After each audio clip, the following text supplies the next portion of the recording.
popite si vode. Utremo još nešto da hodamo sada i gotovo, idemo se pripremiti.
u sredini, Ika, roveri su Tea,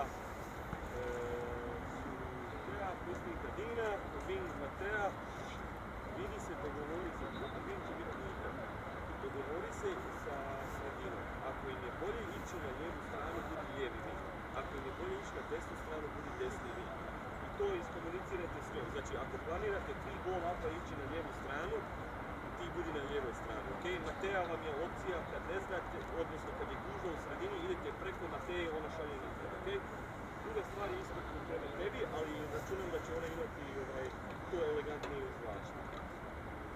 Half forward linija Mija, Toni i Tere nego Valejane i full forward su, znači Ida je na full forward u pokriti su Doris i Lucija, ok? Zapamtite jednu stvar. Kad uđemo na taj teren sada, ajde dođite malo više. Svi su otvoreni preslušati. Znači, slušajte, jako dobro. Uđite u taj teren. Znam da je to prva tema, znam da je prva tema, znam da će nas uđite jako. Prve sekunde. Biće jako teško.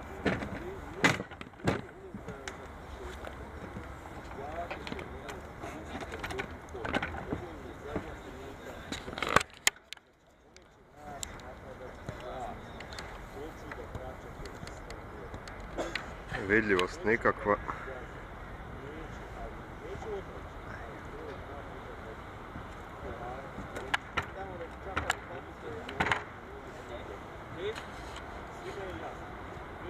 Jel možemo to napraviti? Jel možemo dobiti? Ajmo sada.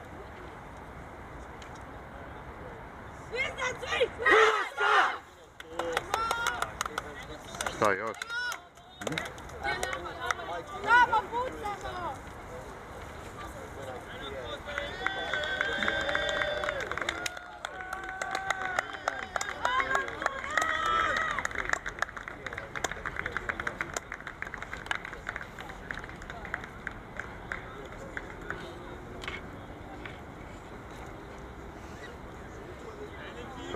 Koliko je tebi, jel znaš koliko ti je ovaj dva? Koliko? Mislila sam da se to... Stavit ćemo ruču. Jel bolje sad? La ligne, c'est qu'on soit derrière la ligne, là-bas. Certainement derrière. Ok. Le bac, c'est là-bas. Hello! Not bad, good luck! Thank you. Derrière la ligne, hein.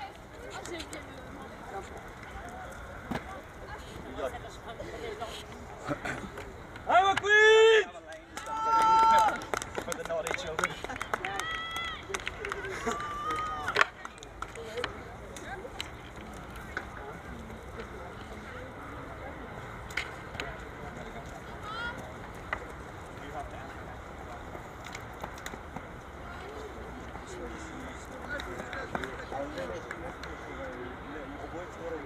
Stani ovdje, vidim sve ne moraš trčati.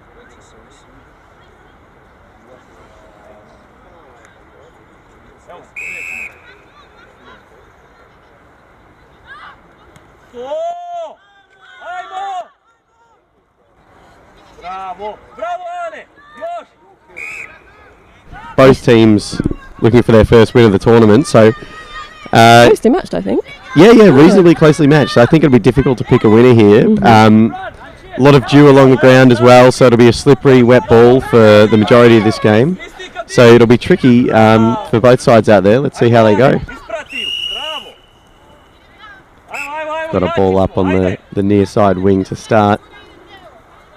After a successful day yesterday, glad to have everyone back with us. I think we'll be free of tech difficulties on the stream today, so hopefully it'll Fingers be... crossed, yeah. Yeah. We managed to smooth them out yesterday. And thanks to everyone who gave a rap on the commentary throughout the day. There was plenty of us got involved and everyone had a bit of fun. I think a few of the commentators ended up on the beers by the end of the day. I'm not sure if that shone through on the call, but and it's just been a bit of a tight start to this one here. So Yeah, with a few stoppages. Another ball. Not a breath of wind, another lovely day here in the Croatian capital. Yeah. But as we said, it's a slippery wet ball, so it'll be You need to keep hold of the ball. yeah, it'll be difficult at the start, I think.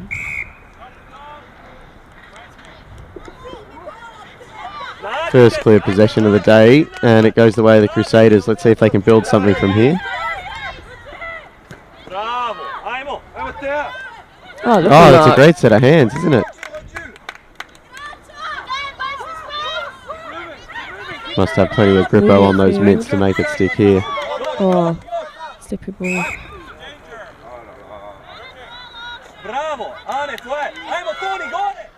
The umpire's quick on the calls just to try and get some flow to the game at the moment. And the Queens have an opportunity for their first foray forward.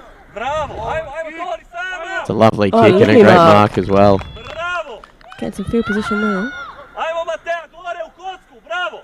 Would be a big result for either side here, but the Queens in particular hosting on their home turf. It's also their debut European Championships. First one on home soil. A first win on home soil would be huge for them. We're deep in the forward pocket of the Queens at the moment.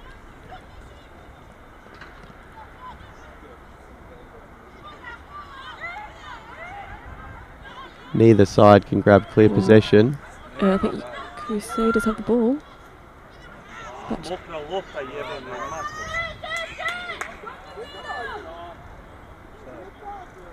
We have a throw, and that looks to be going the way of the Queens, so they might have an opportunity to score here reasonably early in the game. They seem to be the side that wants it a little bit more at the moment.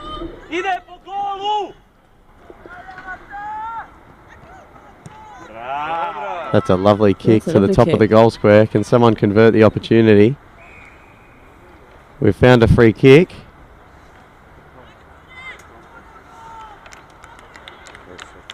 Queens have a shot at goal. It looks like they do, right at the face of Good goal, goal. and she's missed. Oh, That is a golden opportunity for the Indeed. Queens to get on the board. Directly in front, only a couple of metres out from the goal square, and it almost looked as if she tried to kick that one through the behinds. hit the left post, I think. It ricocheted off the net behind it. Yeah, just that was confusing everyone yesterday. It was the ball in midair, and then it would suddenly stop. Yeah, that is one of the worst misses I've seen in a while. It looked directly in front on our angle. I think it was. I think Not it was, sure. yeah, I think it was pretty close. Not sure what it was like for the viewers at home, but that one should be going through the big sticks. Nonetheless, the Queens are on the board and lead by a behind.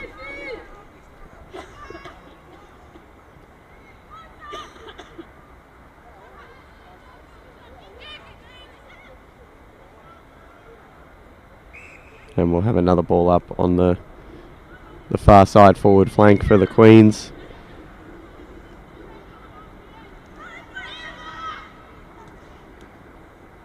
And we should say the Queens are doing this short-handed at the moment. They 16 players on the pitch? yes, I believe. I think they might be flat 18, but no bench. No bench. Losing a couple to concussions and broken fingers overnight, and that just shows how tough it is to play the Banshees. Taking the benches and Yeah, you end up come away with one less finger. you end up a little bit worse for wear. I'm sure they won't be the only side.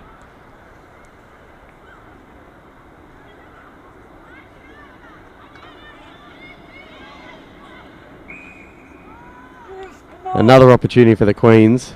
The Crusaders trying to do a bit too much with the ball here, handballing out of traffic with that wet footy. I think they've just got to try and get the ball up forward using the boot, I think, certainly while the ball's wet. Get a few pressure playing them. Yeah, clean it up a little bit. Yeah. As you can see, we've got just about every single player to the right of screen within that front half for the Queens. Not a lot of structure early. Queens with the ball. That's a lovely looking shot. Oh, unlucky bounce, and that falls through for a behinds. But the Queens certainly have the ascendancy early, don't they, Jess? Did you see this coming? I actually expected European Crusaders to be more in possession than the Queens. Why was that?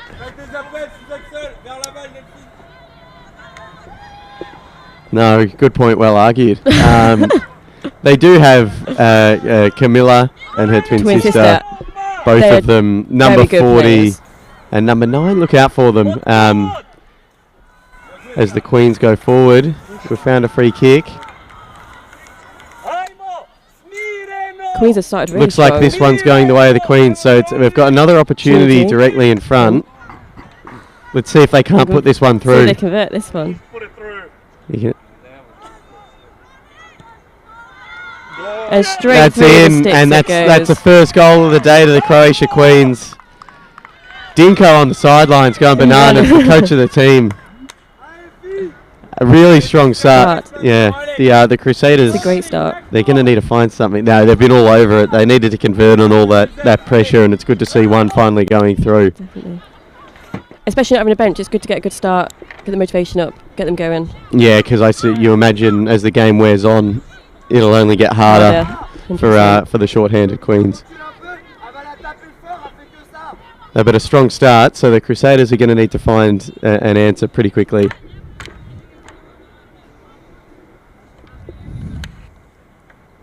Back to the middle for a ball up. We were saying yesterday, the Queens, while I was on the call for their matchup against the Banshees, one of the few bright spots in the game was the Queens ruckman number 27 with some really, really good tap work against a ruckman as good as Maria Quirk. She was able to win some hits around the ground, and we were saying it may not convert very well against the Banshees, but against a team that is perhaps not as strong, that's where the kind of thing will really matter. And as you can see here, Get the little wins. the Queens are, they've won both centre clearances now, and their tap work around the ground is certainly helping. So experiences like having played sides like the Banshees can make life easier when you're against sides that aren't as strong. The Queens go forward again. And we'll bring it back for another free kick to the Queens. I think it might be just out of range for a shot on goal, but it's certainly a golden opportunity to get deep into their forward line.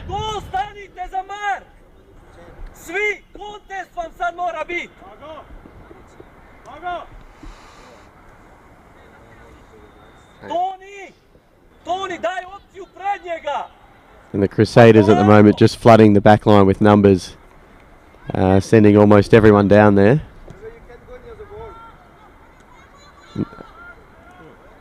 Spilt the mark. It's right on the goal line. Can someone knock it through? The umpire's found a free kick. It's going the way of the Crusaders, so they've got an opportunity to bring it out of defence here. Let's see if they can get something going. See if they can get up the field a bit. Let's see if they can.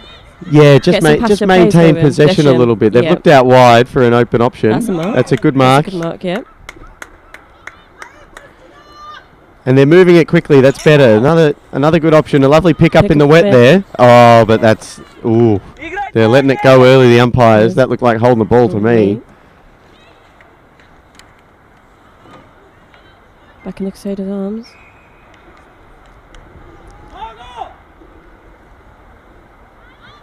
What do you think the upset of the day will be then, Joe? Yes, they had a big upset with... People thought it was an England. upset. Some didn't. Some did. No, I said France were my smoky in the men's comp, and I think they've started well, but they've got to convert it. Upset of the day, I think the GB Swans, a lot of people have written them off after one... the GB Bulldogs. Bulldogs, yeah. A lot of people after one day have said, I don't think they're on it this year. They certainly were lacklustre yesterday, but it wouldn't surprise me if they come back with a vengeance today and win both their strong day, games. yeah. I'm not sure that's quite an upset. I think they'll grow into the tournament. Yeah, Especially I when agree. we go to 4 quarters. I think that'll suit them. And I think an upset could potentially be, the German Eagles really, really struggled in the men's competition yesterday, going winless. But we know from Euro Cup, they were the team that knocked the Warriors out of... the Irish Warriors Warriors out out. of finals. So perhaps Can they do the same here? when they meet the Warriors are red hot, so that would be an upset. But the Eagles might have the mental advantage. They certainly did at Euro Cup. 100%. So yeah, maybe. I'm not sure if I believe it will happen, but I think it's a chance the Eagles get up. Yeah, the Warriors If they start certainly. strong, I think if they start strong, they could... They'll certainly have to bring their A game. Yeah. And the Crusaders are getting it forward of... That's Camilla there with a lovely clearance, and they go into their forward half for just about the first time. And there's plenty of space here if they can get it on the boot. Oh, and it's a free kick for holding the footy. Great pressure from the Queens, because the Crusaders were out there if they could. They had loads of space. Yeah, just needed to find something, get it on the boot, knock it forward a little bit. Good boot. And we'll have a ball up on the far side wing. Have you got any big picks today, Jess, that you think are going to happen? I'm excited to see the French against the Warriors, see how they can... Yeah, the two how they do sort of against them, powerhouses in the men's competition. I think that's going to be a really interesting game. I think that will see how the French are shaped up after yesterday's day. Yeah, kind of keep that momentum if yesterday going. was them playing their best footy, or... Yeah, or whether they've got that in them again. Yeah, is that the status quo now? Great mark on the far side here. The Queen's certainly looking the stronger side. Just been cleaner with the footy as they send it onto the forward flank. That's a massive pack at the moment. So compacted in the... Yeah, not a lot of structure here at the moment. But the Queens are certainly operating in the contested... winning the contested ball a little bit better than the Crusaders are. And here they go straight on the boot. But an opportunity for the Crusaders half-back to work it out of defence. And here they come out to the fat side. Not quite to the advantage of anyone, but the Crusaders have the numbers. And again, just couldn't get it on the boot quick enough. That pressure of the Queens causing problems, and they take it on straight away. Now they've got a bit of space in the forward line here if they can get on the end of it, but that's rolled out of bounds, so we'll have a ball in the Queen's forward pocket.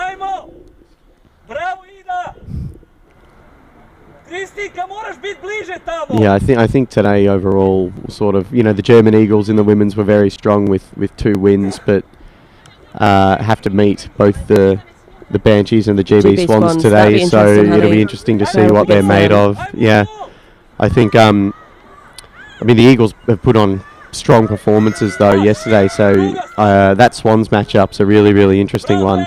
Do you think the Banshees will concede a point? That's the question on everyone's lips at the moment. It hasn't happened this year. It didn't happen in 2019, so the first team to score against them, it's certainly a point worth celebrating. Today, I don't know if they will, to be honest.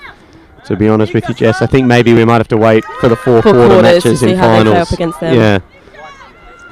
But the Banshees look strong, even at 4 quarters. They're just going to... Even for the Banshees look strong. And we do have a player down. Looks like it might have been a bit of a head knock, but she's up straight away. Holding her left shoulder. But just sucking in the big ones there. The intensity of this game's certainly up there. It's not easy for anyone at the moment. And bodies on the line from both sides, which is great to see. Crusaders had some good defence there. Haven't really let the Queens in pocket as much as they were. No. Yeah, I think the Crusaders have steadied a little bit. They've certainly got the ball up into their half a little bit more often. Are you getting itchy feet watching on, Jess? We know you, a British national, made your debut for footy in London in the London League this year. Are you getting itchy feet watching? I would like to be out there, yes. Do you think you're a shout for the Swans next year if you don't have media duties with AFL Europe? Bit of training. I think like I could give it a go. Bit of training? That's the best way to do it. Yep. See if my coach will give me some tips. What do you think of your coach? Mediocre. Oh. Well, maybe you won't be picked for round 1 with that attitude. Why not, Joe? First name on the team sheet, am I not? Yeah, first name on the team sheet if you show up to all my training sessions. I think that's a throw, and that's been found out straight away. So the Queens bringing it out of defence for the first time this morning.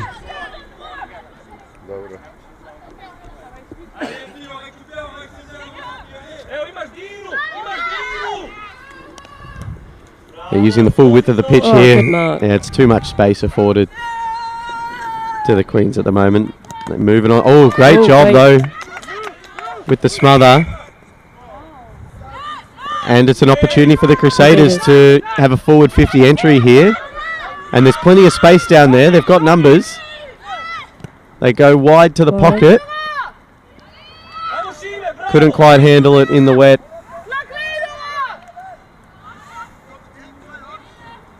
Trying to break free. Lovely bodywork from the Queens. They're really getting after it. And we'll have a ball up on the forward flank for the Crusaders. There's only one goal in it at the moment. The Crusaders can convert something here. Yeah, it's game on. And they are pushing. They've certainly settled into the match a little bit better, but that's lovely hands from the Queens, and they haven't been given the advantage. Dinko's going mad on the sidelines. And they're going to have to bring it back, but yeah, you can understand the frustration from Dinko because the Queens were out there. They had loads of space. Lovely kick, and the Crusaders had pushed just about everyone forward, but we'll bring it right back.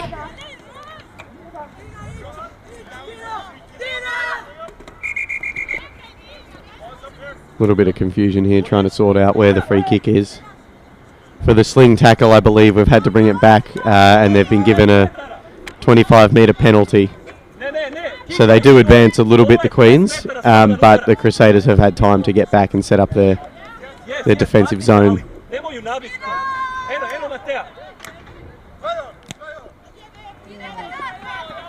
But they've given it right back to the Crusaders. Nerves now from the Queens. They've got the lead, and they certainly seem to have taken their foot off the gas a little bit. Pressure on them. Yeah. Were they expecting it? With a tick towards the latter half of the first half here. Lovely play down here on the near side wing. They look inboard. The Crusaders are pushing, and they're out here. Some space. They can move the ball quickly. 3-on-1. Lovely play though from the Crusaders. They've got an opportunity here. Good defence there. Numbers with the Crusaders, but the Queens have just jumped on that ball, and we'll have a ball up in the forward 50 for the Crusaders. They're looking lively though. They are very lively. They've woken up. Started to get a bit more out of the middle. Again, the Crusaders emerge with the ball. Can they get it on the boot? No, it's great pressure, and that'll be holding the footy. Great pressure from the Queens there. Right onto it there. And they go straight away. They go out wide. They have an answer for all of Crusaders' questions. Yeah, they do at the moment. The defence is holding up really, really well.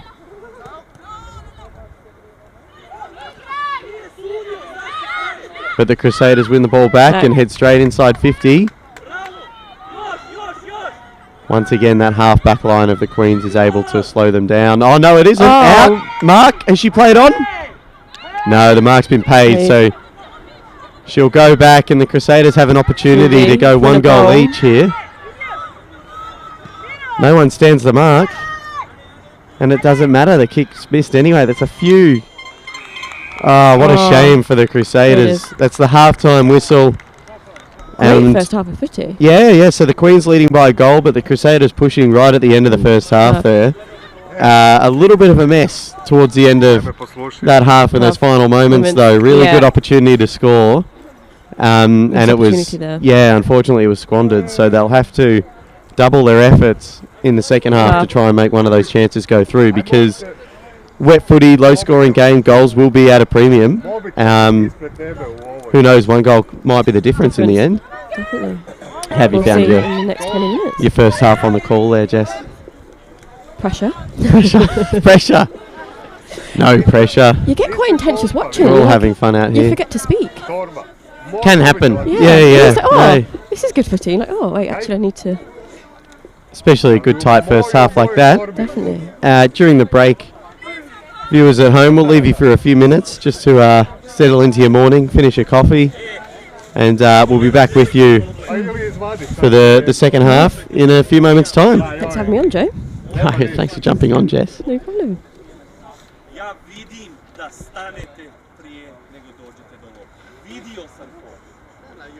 Nemojte se zajebavati. Ovo je samo sreća nas spasila da oni dođu do tog gola. Nemojte. Sudi svaki puta kicking engagement. Na početku tekme sudio 3-4 puta tamo nama s kicking engagement. Idite rukama. Neće vam ništa biti jer vas sudac štiti. Molim vas, okej? Nemojte se zajebavati. Ne treba nam brza kontra da pokušimo to. Gol i pol je razlike. To oni stignu. Sad treba jako krenuti i nabiti to. To jedino što nas može sad spasiti. 20 minuta je dugo.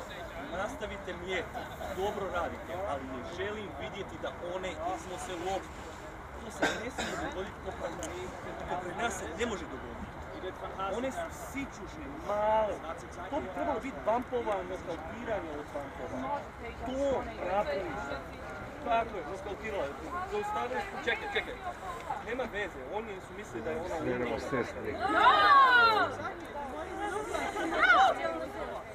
Pa vidi ovo da je neke zmazane. Aha, na štani.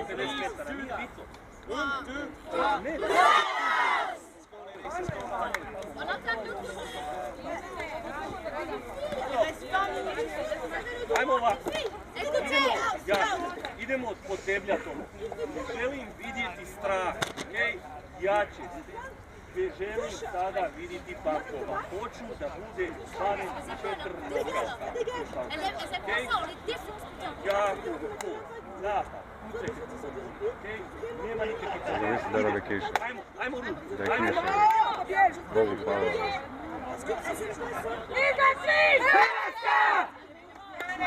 Treba se vode vičiti da nam dopola.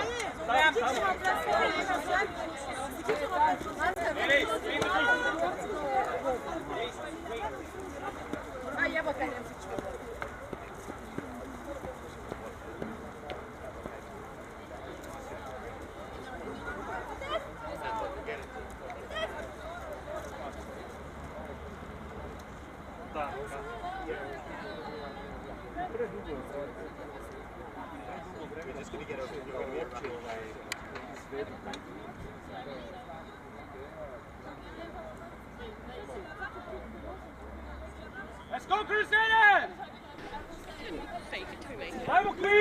Hello and welcome back to the 2022 European Championships. We're here on the live stream, and I'm joined by John O'Carter for the second half of this Croatia Queens versus European Crusaders matchup. Jess has had to get back to her regular media duties on the photography. Jono, sleepy morning. Yeah, it was a slow start this morning. It's very cold. Had to do a little shop and had to do my washing in the kitchen sink. So we've got clean clothes again, and hopefully we see some good clean footy.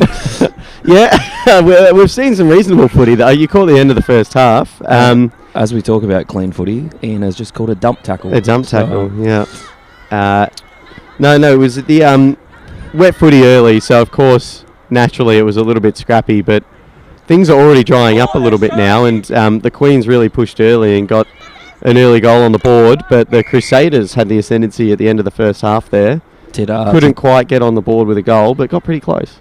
Did the master coach, Tony O'Hagan, swing some moves? Tony O'Hagan certainly did something in the latter half of that first half there, because the Crusaders were a new team 10 minutes in.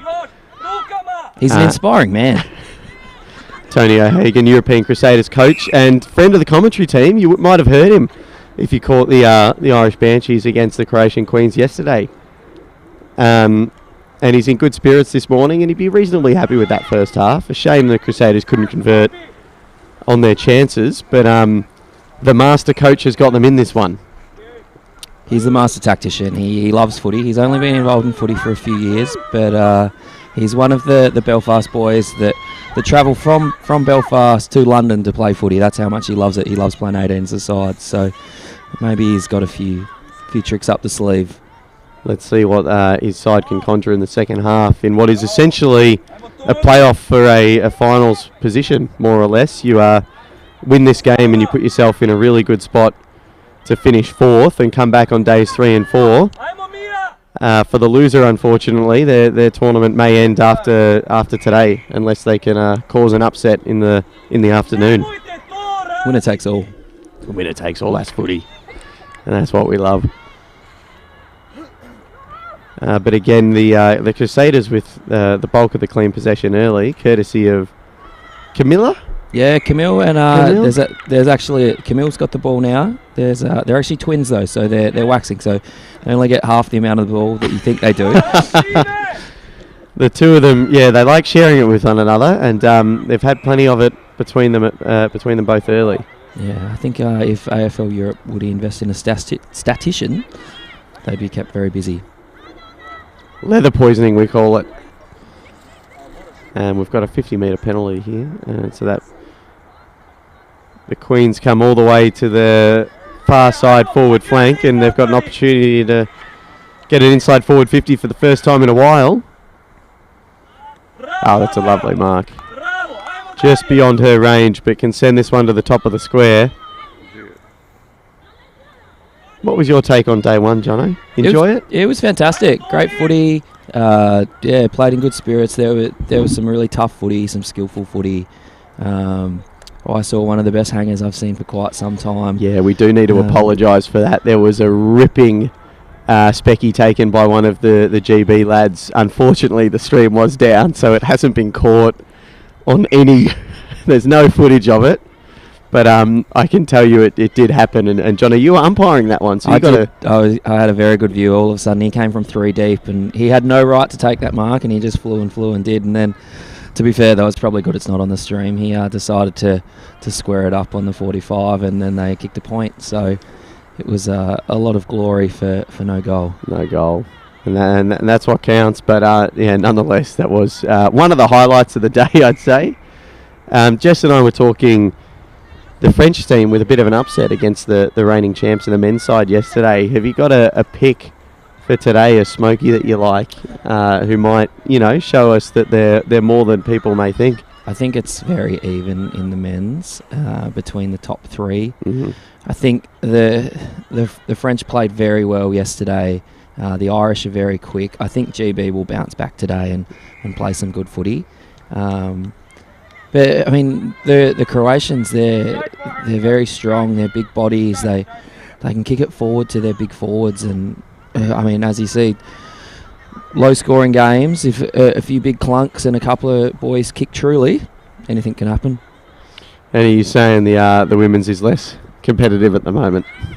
Yeah, the Irish girls are very, very good. And if there's anyone listening from AFLW, you should get yourself over here or watch tune the into stream. the live stream. Yeah, watch the stream, and we'll do your recruitment for you. The Banshees on. Yeah, they've got 2 matchups today against the Germans, and I believe the European Crusaders as well. The Crusaders have got them later. So, yeah, AFLW scouts, I'd be tuning in to that because there is a lot of talent in that Banshee side, but I'd be tuning into the stream all day. There's plenty of talent out here.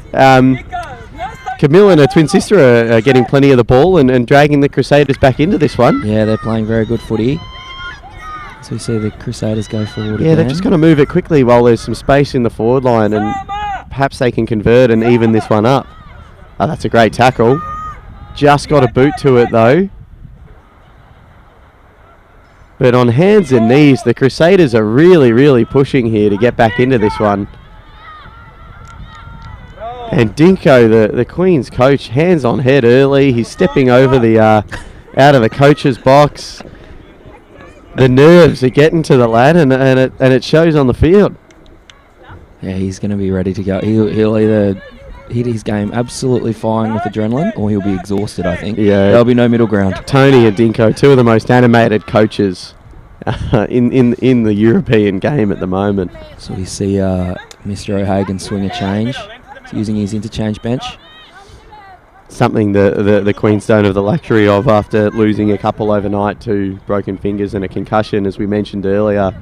And Jess raised a very good point that as the game goes on, maybe it is the Queens that tire a little bit, so it was good of them to get an early goal and an early lead, because the Crusaders have really been pushing ever since they conceded that first goal.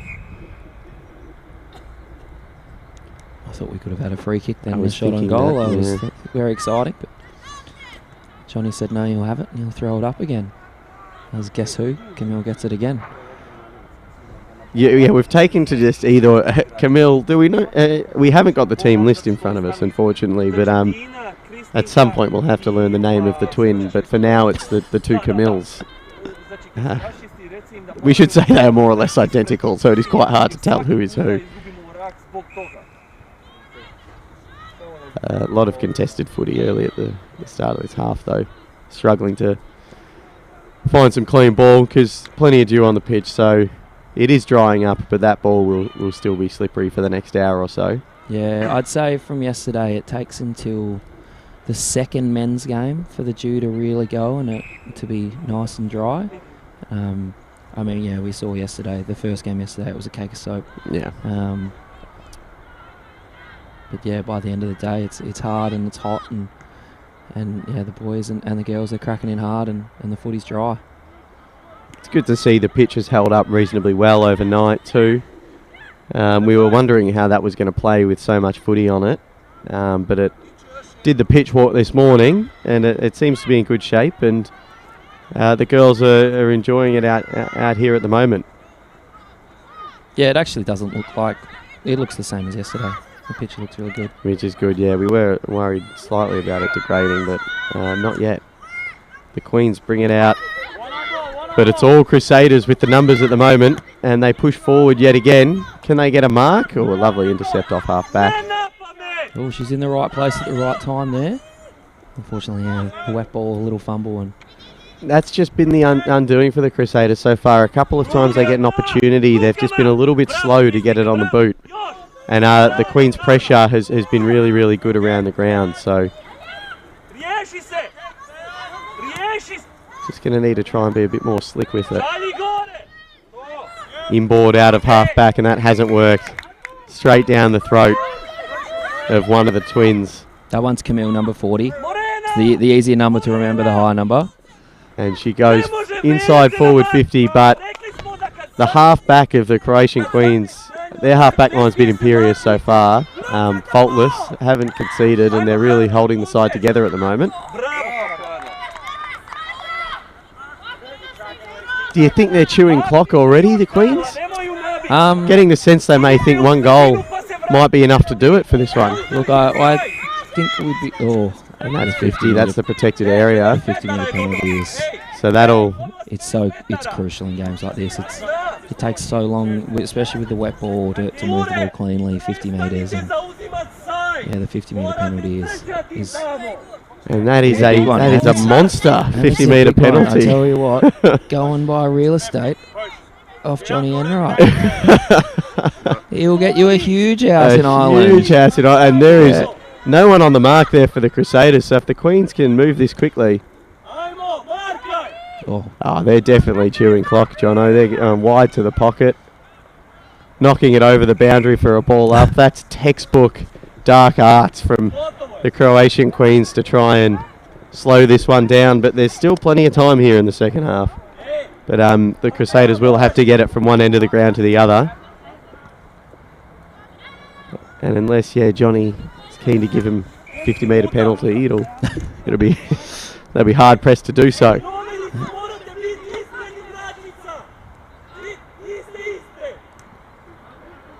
Lovely tap work from the Queens. Yeah, the Queens ruck yesterday. She was very good, especially even against the Banshees. She didn't lose too many taps. She still cracked in.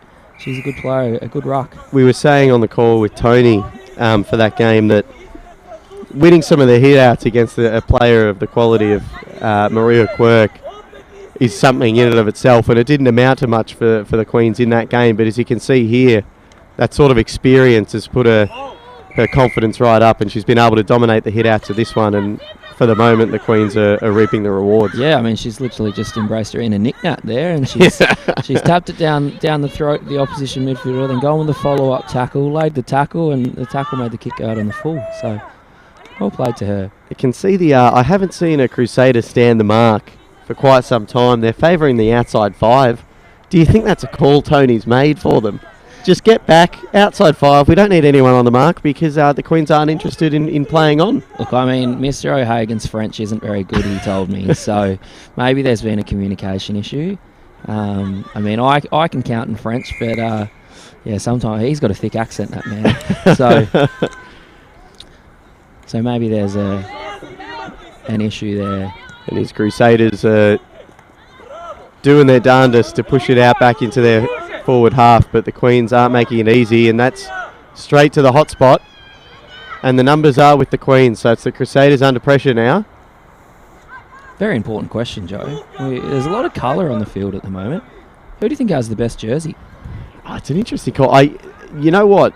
I am a fan of the Croatian men's kit. Oh, it's fantastic, isn't it? New for the tournament, and they've sort of added a heck of a bit of blue to that outfit on the front, and I think it really, really suits them. And the classic Croatian sort of red and white checks, always go quite well for mine. It makes you feel like you're watching the Football World Cup from 1998 or something like that. It is, I do like. I think the Banshees certainly dress to impress, and I think they invest plenty of funds into those kits, and they've got a new one for this championship, and it looks the part. The Irish kit does look very, very good. I need someone to explain to me where the blue comes into it. I think that might just be for appearance's sake, to be honest. But it does look very, very good. It does look good, yeah. Better off than just walking around in bright green all day. Yeah. Shout out to Jurcevic Consulting, the sponsors of the Croatian Knights, by the way. They're prime position in front of us at the moment. Sponsors are very important, Joe. Very important. We know that, don't we, Jono? They don't come easy, do they? They definitely don't.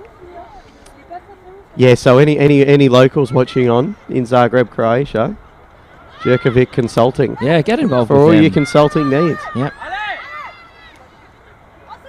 As we say that, the Crusaders have managed to push it up back into the centre square.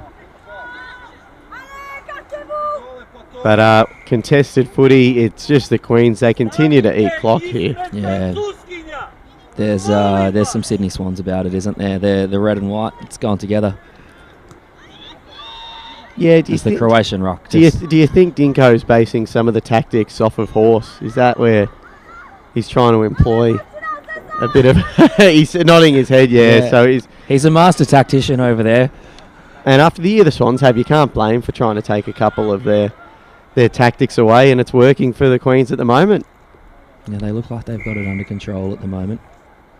As umpire Kafka calls for the ball, and he'll throw it up on the far wing. Umpiring Kafka, one of the stalwarts of European Aussie rules. Yeah, he's very good umpiring, very, very good man. Rarely misses a tournament too. Yeah. And we love our volunteers down here, so good on. He's a star. Good on old Ian Kafka. Bright and early this morning too, after his trip to the embassy last night. He's managed to turn it all around very quickly, so good on him. Big chance here for the Crusaders. That's a big one-on-one, and I think she's just wanted that a little bit too much.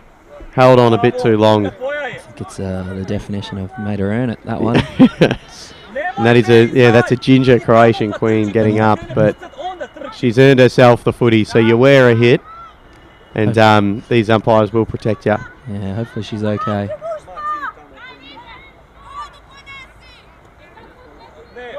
She looks alright. Might have just tried to eat 30 seconds there. I'm telling you, it's dark arts from the Queens at the moment, Jono. They are eating up as much clock as they can. It's a fantastic kick.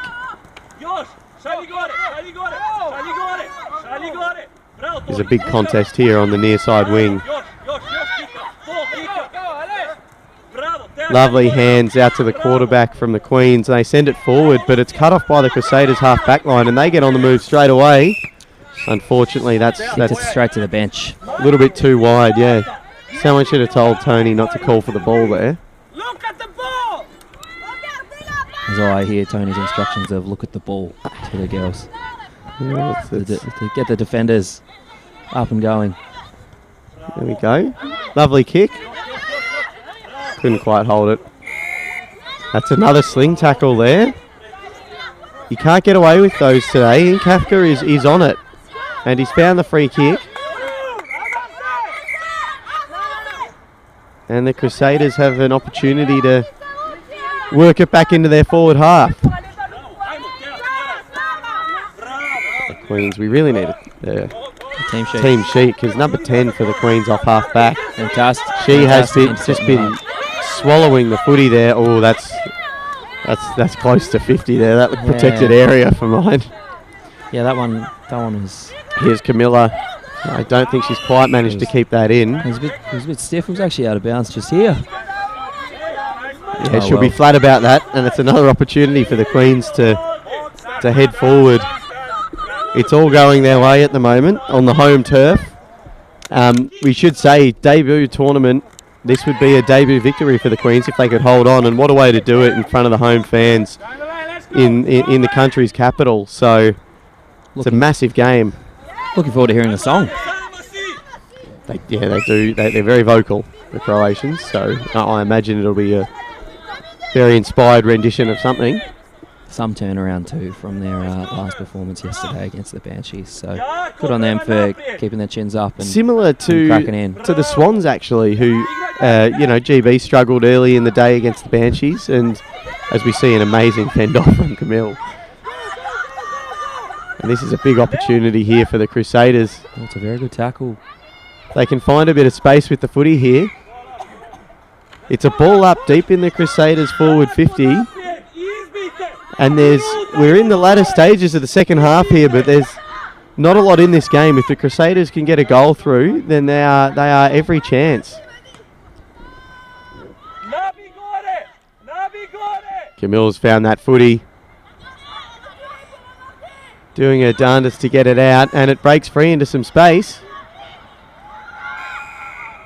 We've found a free kick. What way is it going to go? It's going the way of the Crusaders. So they've got a shot on goal. Both umpires have seen it. Saw, needs to take her time here. This is a golden opportunity. Johnny Enright called it for a trip.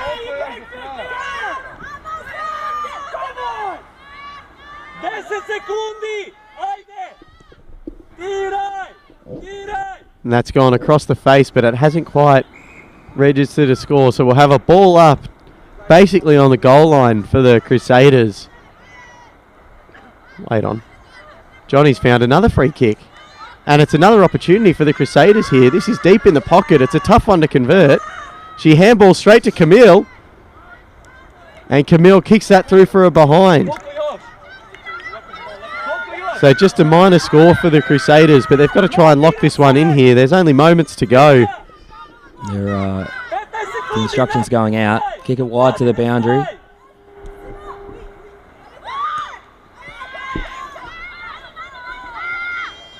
And that's full time there, and that's a first victory for the Queens. A fierce battle. Holding on against the Crusaders, who were desperate at the end there to force it over the line. Couldn't quite do it, but good on the Queens for getting a victory at their debut European Championships, doing it on home soil. And that's a big result for the Queens, and it means they'll probably be coming back days 3 and 4. Yeah, they live on. It's very exciting. They could sneak that 4th spot now. Yeah, they may have just earned themselves a date with the Banshees again, if all goes as expected for the remainder of the day. But you never know. But that is a conclusion of the first game of day 2 of the European Championships here in Zagreb. And it's the hometown Croatian Queens taking the win with 1-0 against the European Crusaders, who put up a heck of a fight, but played in great spirits, and an enjoyable one to watch, wouldn't you say, Jono? Yeah, there was some great footy. I mean, I probably missed out having a bit of a sleep in this morning, but the second half it was great to watch, and yeah, if you didn't know the score, as I didn't when I came at half time, you wouldn't have known who was winning. It was back and forth, and both teams putting together some good passages of play. And a big thank you to everyone for joining us on the live stream. We'll be with you throughout the day, and the live stream will be going for each and every game here. Plenty of them we'll have the call for. So we'll leave you for a couple of moments now, but next up on the docket, we've got the Croatian Knights taking on the red-hot French Cocks in what should be a really physical and competitive affair. Can't wait. Can't wait for that one. Thanks for joining me on the call, Jono, and we'll be back with you shortly.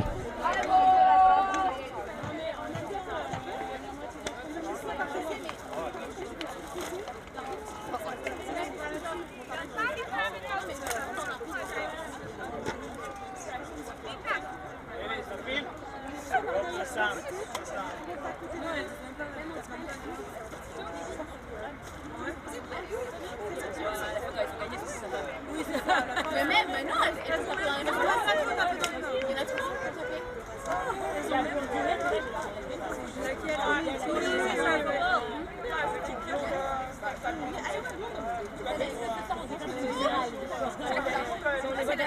celle avec les cheveux courts, elle nous faisait un peu chier quand même.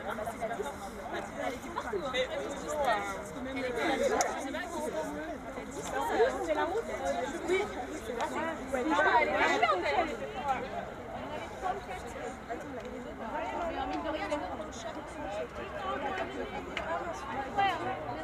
Sur les garçons.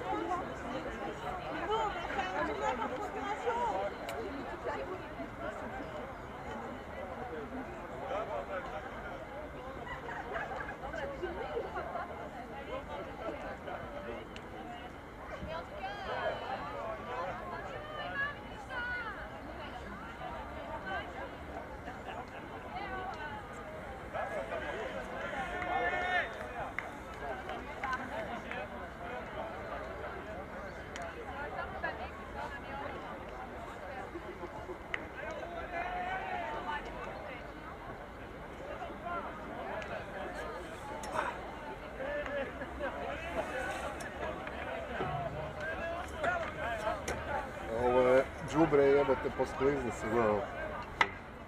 Ne smiješ se primiti za nju.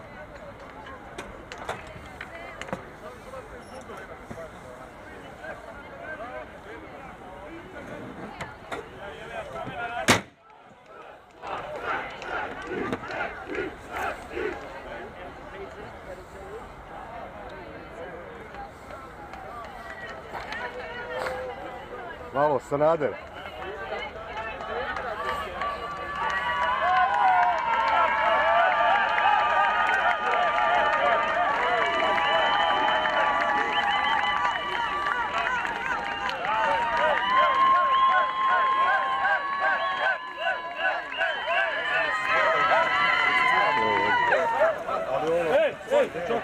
Kog će prvo zamijeniti? Bacit ćemo novčić. Bacit ćemo novčić. Čekaj da Ivana prvo dođe. Bacit ćemo novčić. Ej! Ko se zadnji potpisa? Na Franovom autu! Ko se zadnji potpisa na Franovom autu? Čekaj, ovo je pismo. Ajmo, dečki, ajde, ej! Pa nek sudbina odluči. Čoto! Čoto! Ja sam broj 1. Ej! Sad ću dobro, ne. Hoćeš još jednu, da. Nisam namjestio ovako. Jebi ga. Odnese samo ovaj Klaudi. Klif! Nisam to 100 godina. Evo, 2-1, jebi ga, sorry. Hajde, daj, skupi ruke, moramo ići na teren. Ajmo. Ajmo, jedno. Stavit ćemo se kad dođu.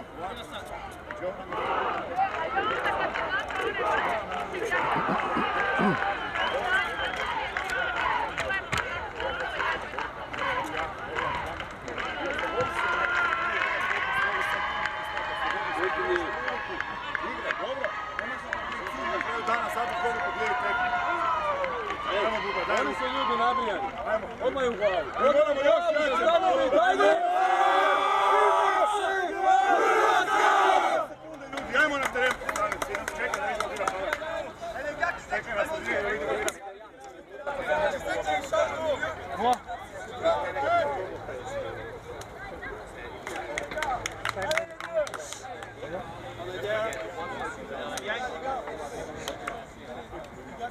Kaj, stvarno? Ajde, sa tučkom, preminuo. U Evropu!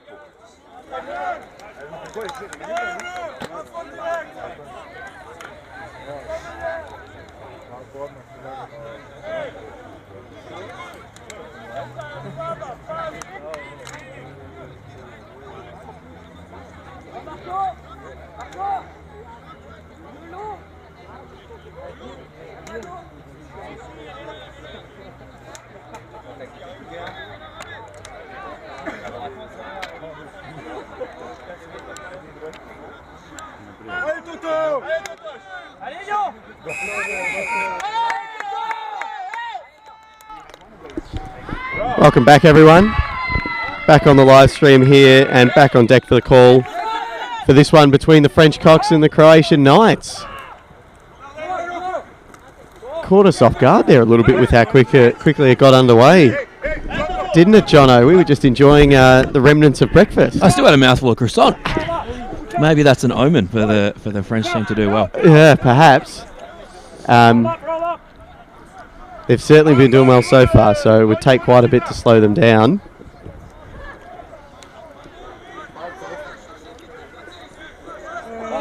Okay, it started quickly.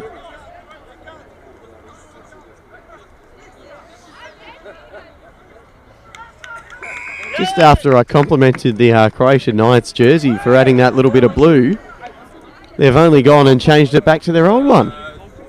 Yeah, I still think it looks very good, but it's probably for the best because obviously the French are in the blue, white, and red. Yeah, maybe it was maybe they're worried about a clash. Yeah, very smart, intelligent move.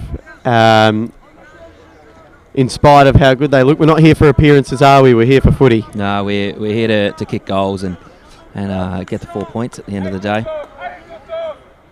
And to start here to the right of screen.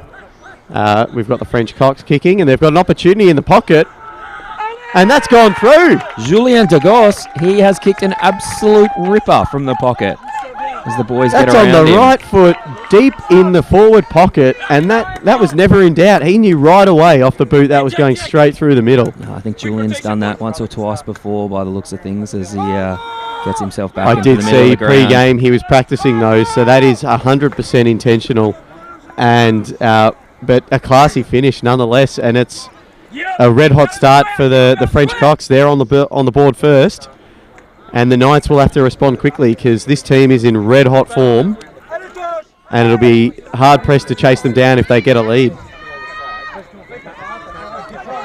Fantastic That's work better out of the work middle. out of the middle. Yeah.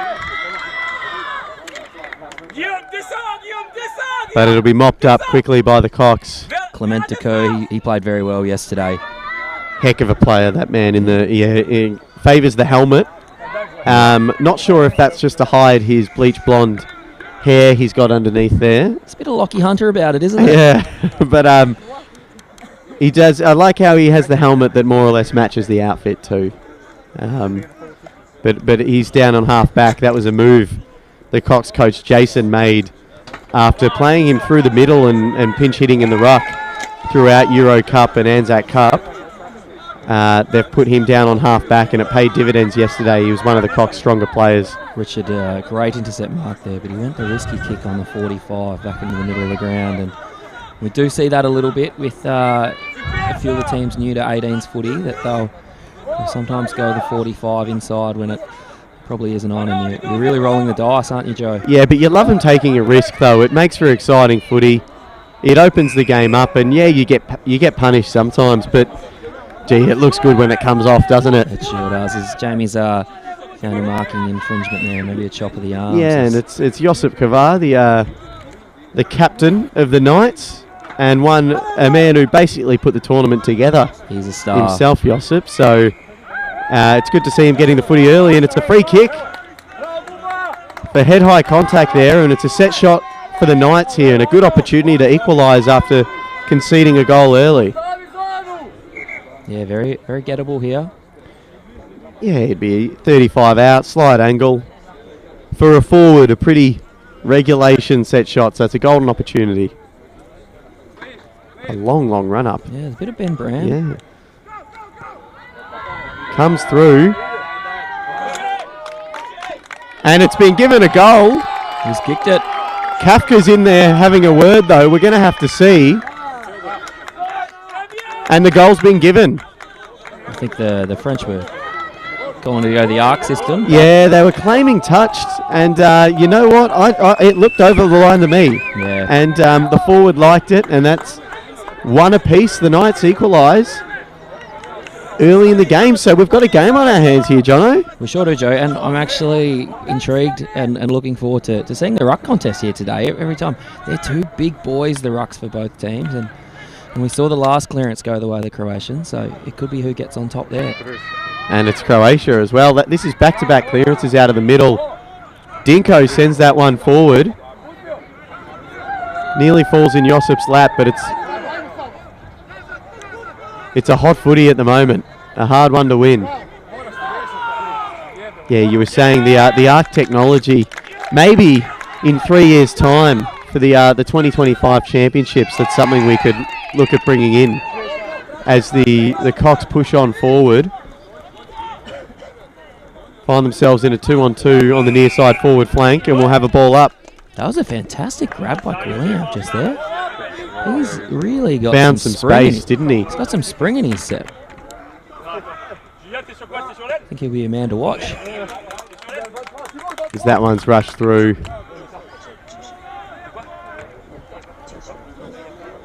Oh no, we've called it back and it's a ball up. Trying to look over the heads of the French Cox here, and I tell you what, there are some tall lads there. They're not making it easy on me. Well, it's happened. I thought it was going to happen again. I thought we were going to see the same goal from the same man. Oh, they're claiming goals, but it's gone straight up for a behind. So that one's just gone through the wrong side of the post off the ground there. Some quick thinking and good forward craft. And that's 1 goal, 1 for the Cox, and they're back in front. And the Knights are back under pressure because this ball's coming straight back after a good intercept mark. And a lovely kick as well. Fantastic hit up. The French, they were very good yesterday. Straight down the throat of Jeremy Sardin. So he'll take his time directly in front here, 30 out. Let's see if he can't put it through.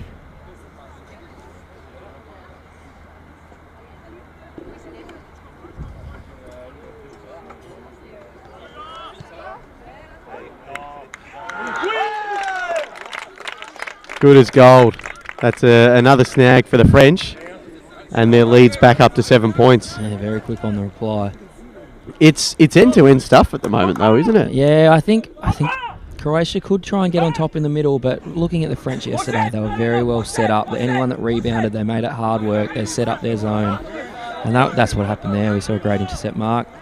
Great inside 50, and they've done the work. I think the way to break them down is their coach Jason's got them set up very sound structurally. So I think the Croatians, they're going to have to do something unorthodox in terms of their attack, which I think suits the team. They are a little unorthodox and they certainly don't do things by the book, and they might have to get creative if they're going to break down this French zone. I think they have some real X-factor players, Croatia.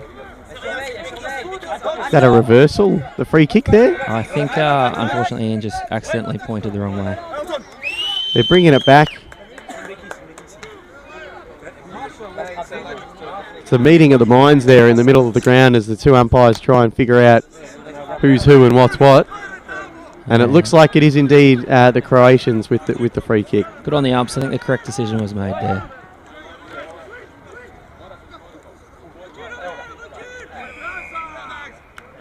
Yeah, we should say we've been blessed here with the gold standard of umpires for this European Championships. As we know, Ian's never misses a tournament, and we've also the beneficiaries of a couple of AFL umpires who have flown out for the it's fantastic, fantastic blokes and fantastic umpires, and yeah, they're definitely bringing the standard up and teaching everyone a lot too. It's great that they're not only just making sure the games are officiated well, but the less experienced umpires are really learning a lot from them, which is awesome. And it's also a great response when the Warriors are whinging about any free kicks. You can say, well, he actually umpires the AFL, mate. So yeah, there was a moment yesterday where that was said, and I said, I think he knows what he's doing. I think he knows what he's doing. Yeah. bless the passion of everyone involved, though. It's great to see. And again, after conceding, the Croatians are pushing, but The French, they're opened up by the French here. Oh, and unfortunately, That's a late hit down the ground, so bit ill discipline from the Croatians. they have slowed the run of play, though, and I think this kick might just be beyond the range, and the Croats can set up their defence. Yeah, Thomas he's got a big bomb to kick here. You have to Malcolm Blight this, and he hasn't quite done that. He's gone the top of the square.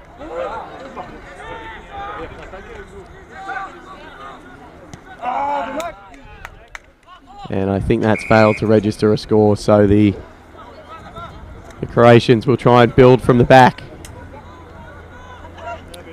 Yeah, it was just a quick break, wasn't it, by France? It was quite impressive. Their movement off half back, I think, is second to none at the moment. Yeah, they're very quick. They move the ball well. You really can't afford to turn it over in your half forward line when you're playing the Cox. Yeah, genuine surprise package, I think they are. As they centre it from the wing here, and that's going to pay off. That's grab. Another strong grab. Logan Bonholm. Logan Bonholm. Yeah. As Jono's eloquently put it. Yeah, I'm going to apologise. Logan Bonholm. Speakers. We do our best. Directly in front.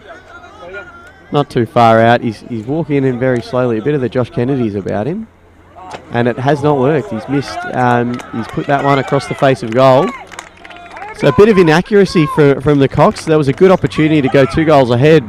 But the Knights are still very much in this one. They're doing well. Yeah, we saw yesterday that there were a few teams that inaccuracy. Germany in the first game, their inaccuracy, it really came back to bite them. So interesting to see what happens here. We know from yesterday that Croatia were very efficient in front of the big sticks. As they have been today as well. So you just can't give him a chance. Ooh, he's played on in the middle of traffic there. And it has not paid off. That's a turnover. Yeah, risky by Clement. Ooh, and if someone can get on the end of this, the Croatians can go, and that's going to be 50 metres. You can't do that. That's a late hit. Yeah, Ludovic was in ill discipline there. And actually being dragged as a result. Dragged straight away. And it's an opportunity for Bruno Fabulic. Not sure Ian's 50 quite as big as Jono's earlier. No, don't buy real estate off Ian. Get real estate off John Enright. It's a big hit. It's end over end. Top of the square. Who can win this footy? It's an absolute scrap, and I think... Ooh. No, they didn't want to settle for the rush behind. Yeah, that was the Cox there. That's a soccer-style sliding tackle almost. That's just kept it in play. Kudos to that man's athleticism. I wouldn't have been able to do that. No, it was perfectly executed too. But it looks like it was already through. It looks like he was there too late. He was off nothing. I mean, maybe if they VAR'd that, we could have a second look, but must have just nipped through for a behind. Straight down the middle from the Cox, and that hasn't worked again. That's a turnover, and it's come straight back. Oh, great contest from Good forward craft here. Just got too many numbers behind the ball at the moment. Tell you what, they want the footy though, the Croatians. They're going in a bull at a gate at the moment. And there's a free kick. It's in the hands of Matej Zigala. We're right behind him here. Yeah, tough kick, right on the arc. 45-degree angle. He'd have to hit this pretty sweet. It'll be some goal. Distance not a problem. No, but they've managed to keep it in. We really need a clearer set of eyes on that goal line at the moment, John. There's a bit of argy-bargy going on. This is the, I think this might have been the message from the Croatian coach, is the French previously, they love their clean footy, you know, they love playing it through the middle, they love finding space. They have at times been intimidated by the physicality and the size of their opposition. That was a fantastic pass. And it's another opportunity. This is Dejan Pavkovic. The forward line is very, very crowded. He's just going to have a shot here, I think. This is teed up for a goal. Looks good off the boot. And that one's through. That's a lovely finish from the right footer. They're efficient, the Croatians. They definitely haven't gone forward as much as the French, but they go forward and they've got the big guys up forward who are very good players, and they just managed to get it done. And that's 2 goals apiece. The Cox lead by a point, but the Knights are well and truly in it as we tick to 5 minutes remaining in the first half. Could we be on for a bit of an upset here? Yeah, it could be close. You know? We see Joseph just come back off the bench. He's had his breather, so they've just kicked a goal without their star forward out there. So maybe with the French reading their own publicity last night, the media got right behind them.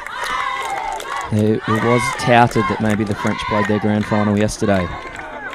Back down to earth if they can't get over the Knights here, and it's Dinko straight out of the middle. Wow, looks wide to Josip. It's intelligent footy from the Knights. They've got their tails up. Oh, and a lovely set of hands. Imagine taking a juke like that with someone trying to take a screamer on That you. was a fantastic contested mark. Oh, this is champagne footy from the Knights. The big boys, they're up and about. He's going to have a shot. Now this would be something else. This is a tight angle. He'd be kicking this from 50 out. This would get the crowd up and about. Not quite where we're standing though, as we're standing next to the French bench. He's got onto it, but straight to the near side, and that's out on the full. So the French building from the far side pocket here. Yeah, that's actually missed by quite a lot. And we're very lucky we've got some great nets behind the goals. And if you miss the net, something wrong. Something went wrong.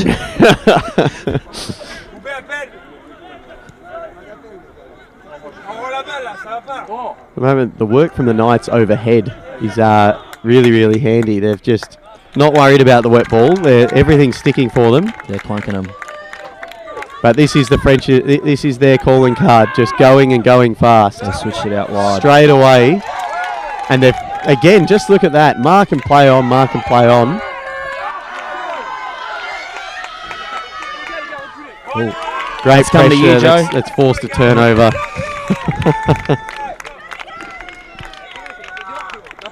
Back in the hands of the Cox. Just on the near side wing. Just in front of us here. In the commentary, at the commentary table.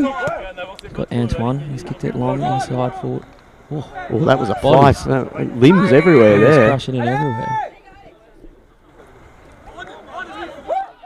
Oh, that is a big hit. And the umpires have let them play. Yeah, there was a big hit off the ball there. That might be the Queen's coach Dinko that's gone down there. I think I saw his beard flailing as he copped that knock. Yeah, it was a very big hit. And he's a big, strong man, Dinko. It takes a lot to put him on the ground. He's got up a bit gingerly and he'll come off to the bench, but he's doing it on his own steam. And a rousing round of applause from the fans. He's from the School of Hard Knocks, Dinko. Can't keep a good man down for long.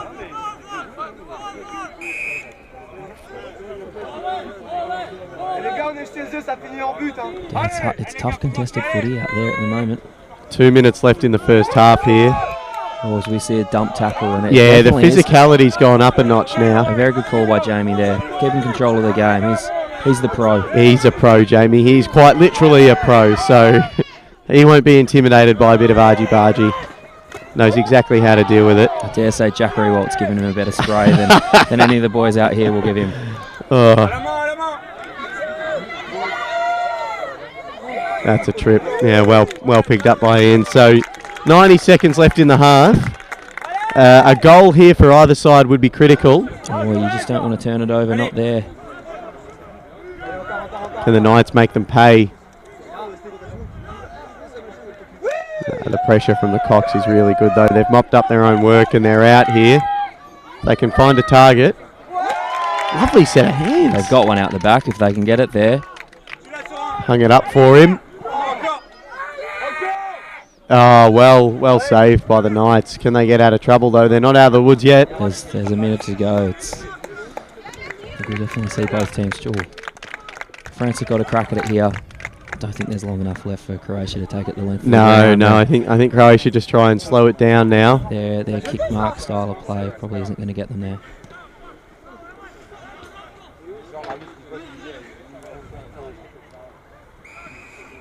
We'll have a ball up deep in the French Cox forward 50. 30 seconds left on the clock.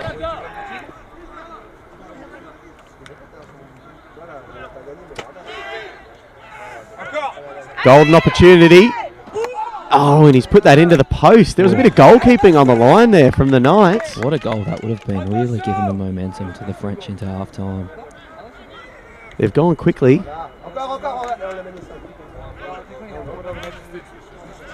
As we're into single digits now. I think that's all. We'll it's have a gonna be ball for the up. half. Yeah, that's going to wrap up the first half. What a half it was. 2 goals, 1-13. Trails 2 goals, 3-15. That's the French Cox holding a narrow lead over the Croatian Knights on the home turf, putting on a show for the home fans as well. A hotly contested half. Some really good footy from both sides, but perhaps it's a little bit closer than pundits would have expected. I think from pure entertainment purposes, this is the best game we've seen of the tournament so far. They're certainly lightening it up this morning of day 2.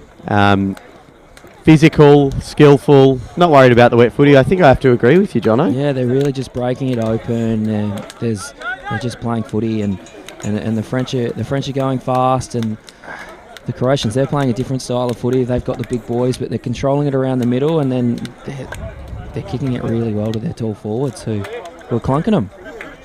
Let's see what can happen in the first half. Have you got a guess at the moment, Jono? Do you know which way this one's leaning? I think the French could run over them. You think they might rebound? I think it could just be a little bit too quick in the second half, but yeah, Croatia, they don't need many opportunities. A couple of marks inside 50 and all of a sudden it's a different game. I certainly, it's the first time this tournament that the French have found themselves being tested, I think. So it's a really good opportunity for them to respond against a bit of adversity. So it will be interesting to see how they come out. But the Knights will have their tails up coming into this one. And if they could pull off a victory, that would make it 2 from 3 for the Knights. And potentially contending for a second or third position heading into day 3 tomorrow. So this would be a massive result for them. They've really got to put in now. Yeah, it's going to be tight. Be interesting to see what happens. Good to see the Croatian player back on his feet now too after that heavy hit. Yeah, Dinko. No, he's made of stone, that man. Too much to do as well today. He's basically running the show for 2 sides. So. He's got no time to be on the ground. No time to be on the ground moaning. He doesn't matter what happens. He's right back up. Tony O'Hagan on the phone to the left of us there. What do you think that call's about, Jono? Do you think he's just maybe he's trying to get in some more players for the Crusaders? Yeah, a bit of late recruiting. Yeah, he's a wheeler and dealer, Mr. O'Hagan. He's on the horn to someone, and I don't know if I'd want to be on the other end of that call. There's a lot of hand movements, a lot. Looks like a bit of whinging going on. He might even just be calling home and telling them that he left the lesson plans in a certain drawer and the substitute teacher isn't doing a good enough job. Soul of the earth, Tony. The second half, though, only minutes away now.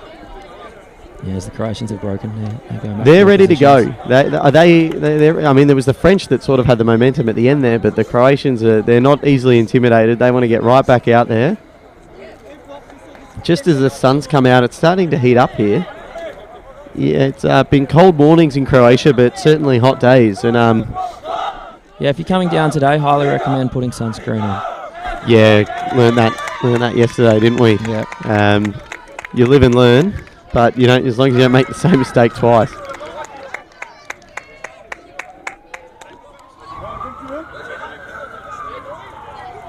Okay. There is a result like this, if it stays this tight and if the Knights even get up, do the GB Bulldogs show up sweating? They've got a date with the Croatian Knights this afternoon. They do. They're very different teams. I think they've got some big tall defenders though that could do the job against some of the tall forwards. I tend to agree. I do think there's every chance that the Bulldogs do rebound after a bit of a lackluster day today, but they're certainly under pressure. It won't happen easily, and they've learnt that. They learnt that the hard way.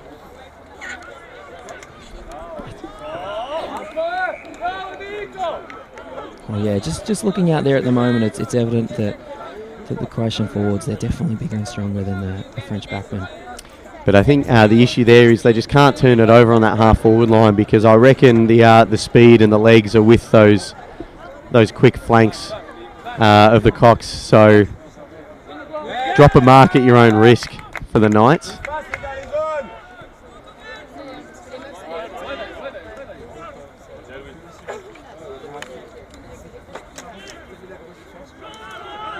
Switching it out of defence here. Oh, he's hot, but he's gotten rid of it. Goes straight down the middle to a 2-on-1. And again, yeah, those half-backs of the Cox, they're crafty and they're good, and they move it very, very quickly. Yeah, Ariel Richard, he's been a very good player. So we see another big grab. This is the second big grab that Logan's taken. Straight in the hands. Can he Not Logan, sorry, Thomas. This is Thomas, isn't Thomas, it? Yeah, the Thomas big number taken, 3-0. He's taken 2 big grabs now. It looks like the man on the mark compared to Thomas, that's a bit of a size mismatch, I reckon. Yeah. So I think that's something they'll have to change up.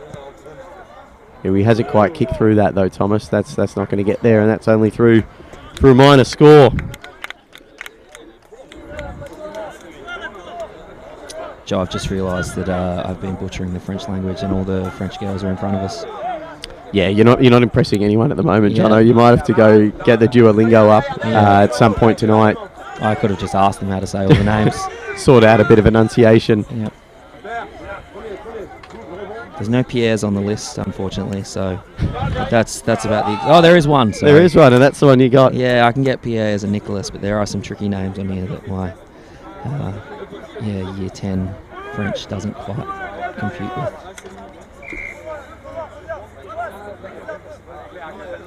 In fairness, I am looking down at the Croatian Knights team list as well. And I think I might be in a similar boat to you. Fortunately, the Croatian bench is down the other side of the ground, so I don't have to worry about embarrassing myself in front of everyone. Just all of you listening to us and watching on the live stream, which I hope you're enjoying. We're certainly enjoying bringing you the coverage of this awesome tournament and this second match of day 2. We've got a ball up on the near side forward flank for favouring the French, and we'll run it back and have the same thing again. Could be on for a touch here. Oh, Joe's got very good skills. He's thrown it. Don't want to show off in front of everyone. Might get myself recruited if I go out there and start speaking a bit of French. So you see the 2 rucks go at it again. Lovely tap work. The Croatian mark, he's doing a fantastic job. Quarterback handball, but again, he slipped at the crucial moment and spilt the mark, and they might pay here as Dinko kicks it through. Couldn't find a target. Pierre's chopped it off back there. Your man Pierre. Yeah, Pierre the fullback. Who again undersized against the Croatian full forward, but just quicker and managed to get onto that footy. That turnover though, that could be costly.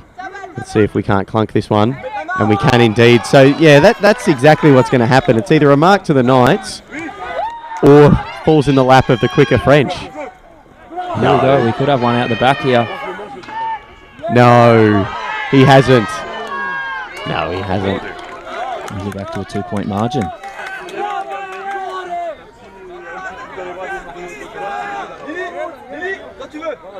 Great intent, though, from the Croatians. They're not shying away, and they went down the middle there aggressively twice, and it almost paid off for them. So in the first 5 minutes of this second half, it remains an arm wrestle. The French are getting their opportunities, but the Croatians are not going anywhere by the looks of it. They're keen on hanging around. Well read by the defence there. Thomas just a little bit too slow on that occasion, and he got under the footy. And the Croatians continue to build out of the back line with this kick mark style that's been working for them so far.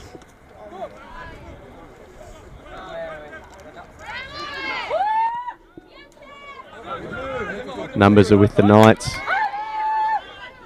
here, but we've handballed it straight to the French. That's a costly turnover. Can the Cox put this one through? It's a great tackle. Terrific defensive pressure, but the Knights aren't out of the woods yet, and you cannot do that. That's too high, and this is another opportunity for the French And I believe it's in the hands. Logan. This is Logan Bonhomme this time. Logan Bonhomme, as he was coined by Jono earlier today. I certainly don't think I'm pronouncing Bonhomme correctly, but I think I'm closer to you. We might have to ask the French girls how to say his last name, because I feel like we are butchering it. Stop trying to find ways to speak to the French girls, mate. Just go up and introduce yourself. You're the commentator. I'm sure they'll recognise you. And that's a miss to the near side from Logan. So only minor scores to start this second half. 6 minutes. We're 6 minutes in. And it's a 4-point lead for the French Cocks. Some great ball movement here. They're taking a few risks. This is what you got to do against a team as good as the French. And when you're in the game, is you just got to take risks. And look at this. It's fantastic. That's worked a treat. And he's played on He's missed. and missed. It was great. I think that might have been Pierre back there. That lunge just to get a touch on him. Unreal play though to get it from one end to the other. That was about 3 kicks. They opened the French up, and great defence from your man Pierre with that last ditch effort to sort of put him off enough to force the miss, because that was a golden chance for the Croatians to take the lead. But they keep on coming, the Knights. Good intercept mark off half back. Yeah, I still can't pick this one at the moment. I think next goal's a big one. Next goal is a big one. That could be the winner, because that'll be a huge momentum shift, because at the moment it's just an arm wrestle and neither team can quite get a foothold on the other.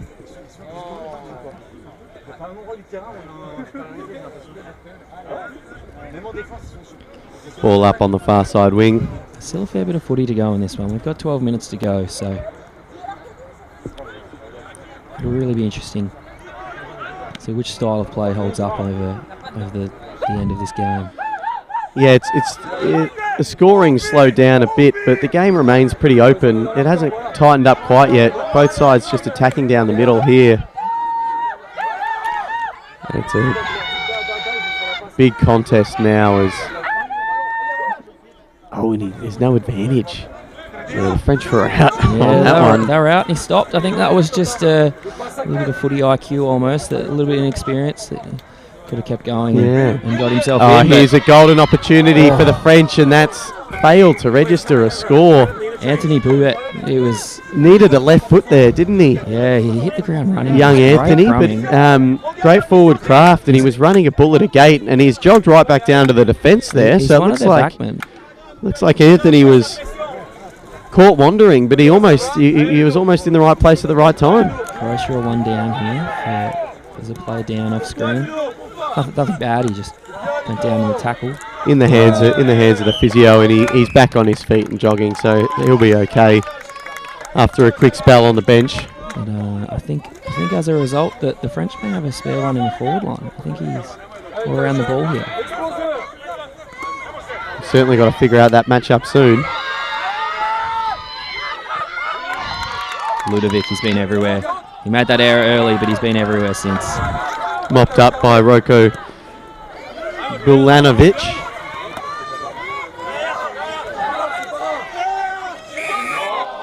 That's too high. Well spotted. You put your head over the footy, you'll be rewarded. That goes right the way through juniors, right up into the highest levels there. Look at the space in this Croatian forward line if they can win the footy. And they've done exactly that. Oh, he's gone the dribble kick. How will it bounce? Not quite the way he needed, and that's another behind for the Knights. That makes it a 2-point game.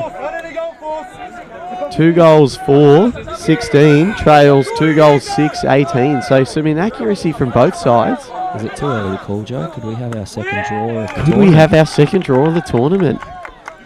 It's a valid question. Stranger things have happened. We saw the draw yesterday between GB and Ireland and thought that could be a handy 2 points for, Wouldn't that just... for either teams. Yeah. And another draw at Oh, that is a risky handball. a real spanner in the works. But they've mopped up, a draw. Imagine what that would do for the competition, as if it's not already open and exciting enough on the men's side of the draw.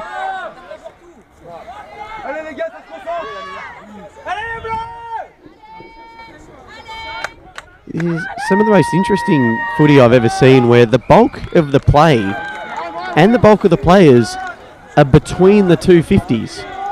Attacking at the moment, both arcs are being left basically open from both teams, which you just out the back goals on offer for both teams. Both teams, it's like they think there's an offside trap or something at the moment, because they're fantastic mark, and that's a good kick to the advantage of the night, and that's a strong mark.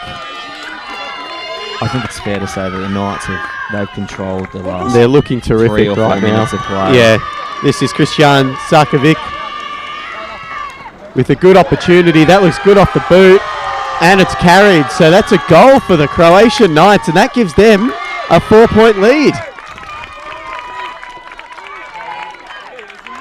As there's all sorts of changes being rung at the moment. Yeah. It looks like an AFL bench. There's been a goal kicked, and there's even the NHL. It's like the NHL. They all come off. They all come on together. Both coaches responding to that. Swinging the changes. But again, that open forward line, it's worked. It's worked for both sides, and it worked there for Croatia. And it was a lovely, classy finish from Christian with a great little set shot after some inaccuracy early in the half. So with 8 minutes to go, it's the Croatian Knights by 2 points. Oh, and we see a 6-6-6 free kick that Croatia that's not what they needed to give away, is it? Far too long to set up and get inside the 50s. You have to be inside. You have to have 6 inside the 50. Can't be between the 50 and the square. Yeah, and one's got to be in the square. It's a little complicated and herky-jerky, but that is the 6-6-6 rule, and it makes for good footy. That's a fantastic kick.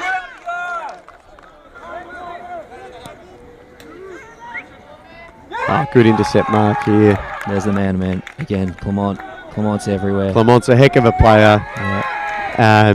And he's trying to get his side fired up and going now. What do you think, Joe? Do you think this is tight now, mate. This is really tight. I mean, if there's still plenty of time for either side to kick goals, but... And as we see on the open side, Clement's pushing forward now. If you're the French coach, do you roll the dice? You put him on ball? I think you have to.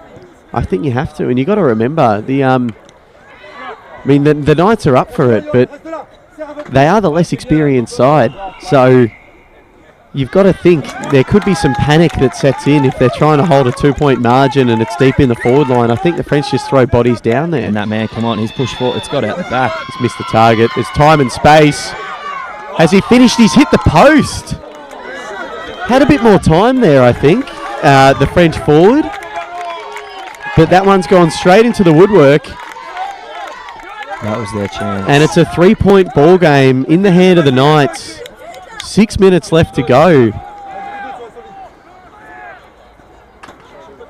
And they go long and wide towards the boundary. But that's a great mark, and straight away the Cocks are off. Back into the forward line. Numbers at the contest appear to be pretty even. That's good hard footy there by the Croatians. They really want this, Jono. I think they've got what it takes to do this here. I think they could cause a really early upset. And umpire Kafka, he's found the sling tackle. I'd be careful of dissent there. It's hands on heads from the Knight, but as Dinko comes up to him, he says, "Buddy, just let it go. That's all right. We'll be okay." That's great leadership. It was one or the other. It was holding the ball or it was the sling tackle, and he went with the sling. In the hands of Pale Ruier. He's got a good opportunity. Not quite got the journey. Did someone get a touch? I think it might have hit the post. That post is getting a workout. Yeah. It's the watchafl.com padding down there. It looks fantastic, and it's just attracting the footy. Watch AFL, of course, a sponsor of AFL Europe. Great streaming service for those who don't live in Australia and want to watch the AFL or AFLW. As the French take a good intercept mark. The French got very lucky there with a very late hit behind the ball there. But they're just a little bit untidy at the moment. That one was smothered. And they've turned it over here on their forward flank, and we'll have a ball up on the near side in front of a raucous chorus of fans at the moment. They are riding this one all the way. The German men have turned up. They're very intrigued at what's going on as well. Yeah, they'd be sweating on this one, the German men, because if the Knights win this, I think that just about sinks their ship. They really are worrying about the GB Bulldogs, to be honest, if they want to stay alive in this tournament. The German Eagles. So ball gets out of bounds. We've got 4:20 left. It's 3-point margin. It is deep in the forward line of the Cox. the Cox they're setting up behind the ball. We've got Thomas Creppen. He's marshalling them back here. Ooh, I don't know if you can do that. He's gone for the Tom Hawkins treatment in the ruck, and that's another free kick given away. Big Thomas, he hasn't put one through yet, but this one's more in his range. He poked at the last one, didn't he? Yeah, Let's see if he does it again. It's a bit of a tricky angle. Hush falls over the crowd as Thomas makes his approach. Oh, that's classy. That's really good. That was just methodical, purposeful, didn't panic, and he's put that one straight through, and with 3.5 minutes to go, the French Cox retake the lead, and it's 3 points. Still anyone's game. I still think Croatia, they've been in control in the midfield around the clearances. They could get a clearance and get it forward still. A 4-point margin, excuse me. I think I missed a post there. There was plenty of work out for the woodwork, but less than a goal the Knights need. So if they can get one on the board in the final 3 minutes, I agree with you, Jono. It's anyone's game. And again, you've got the Croatian ruckman dominant in there. Ooh, that's too high, though. He's just caught him. They've got to be careful here, the Knights. They're being a little ill-disciplined and giving away some silly frees, and it's costing them. Ah, it's a lovely set of hands. Lovely set of hands, and he'll be in no rush. Chewing up the clock nicely now. He's told to go, and he sends it deep to the hot spot. Some good last-ditch defence from the Knights, but it's at the wrong end of the ground for them. Oh, it's always the risky one. You throw your leg at it and soccer it, and it can go anywhere, and it's fallen in the lap of the French. This is Thomas Creppen here, with a good opportunity to just about sink the Croatian Knights ship. It's a tough angle, though. It would take some kick.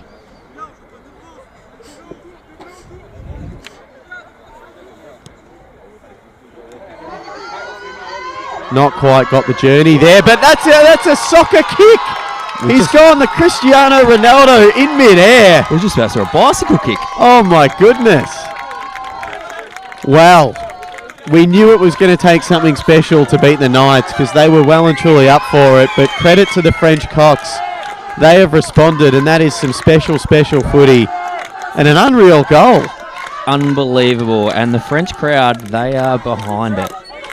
That extends the margin out to 10 points with 90 seconds remaining, so time might just be against the Croatian Knights. They put up a heck of a fight, but just some ill-discipline at the end there and some incredible footy from the French just might get them over the line in this one.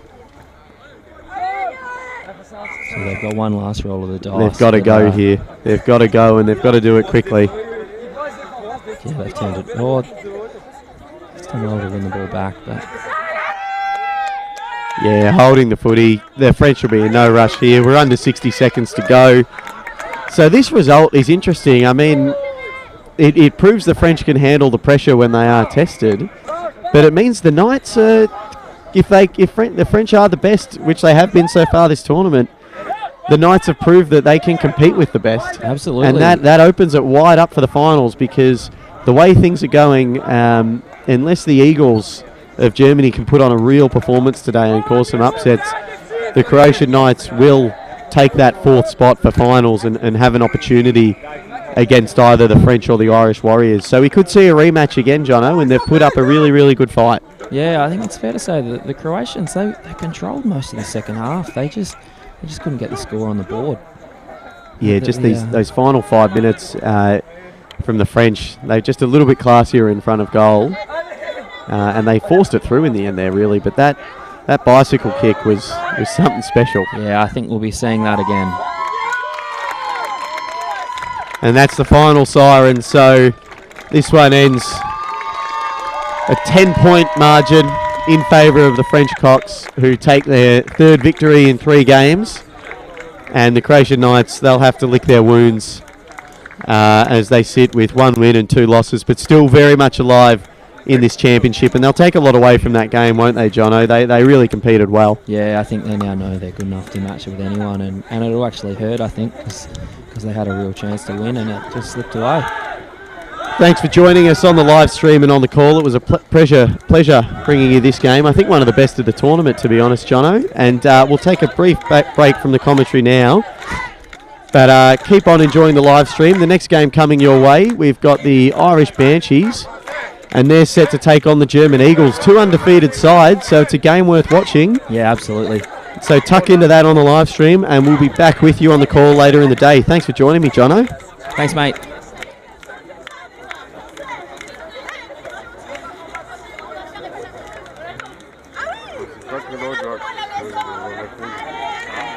Kako ne dođe Aki? Pa to ti je posao. Nije da ono na tu, na posao.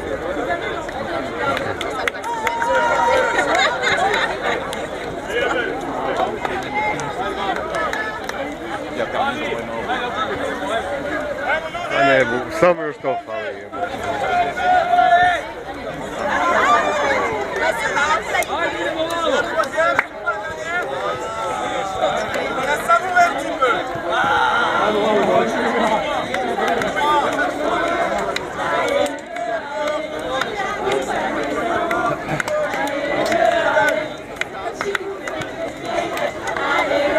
Ajde, vama dođi. Ovo sve naše. Je, maknit ćemo.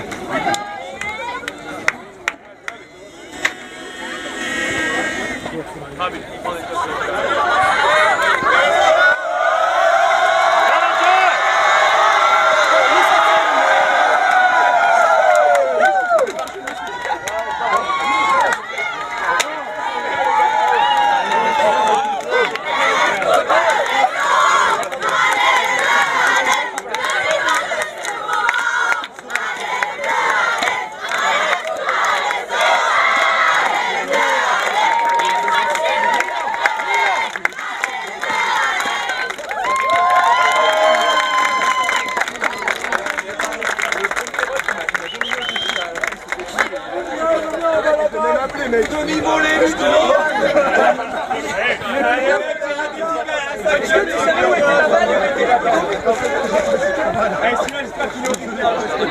Ah ouais, mais il va y être, on va faire des gîtes.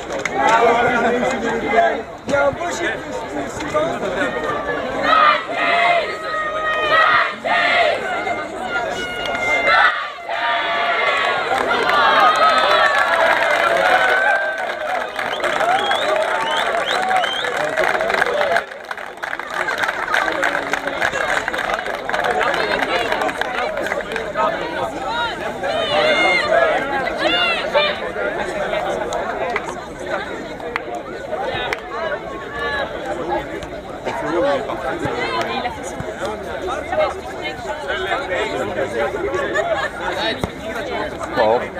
Možemo, kaj. Hoćeš ti kavu još jednu? Budeš? Može isto. Zapamti ovaj opet posljedno. Kaj? Vratit ćemo im, slušaj. Vratit ćemo im.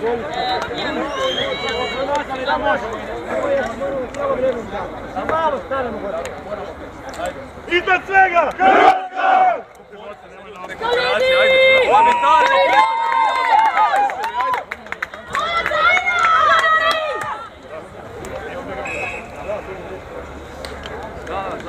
Come on, yes! Let's go, girls! Je lopta je.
Oko ovih ima.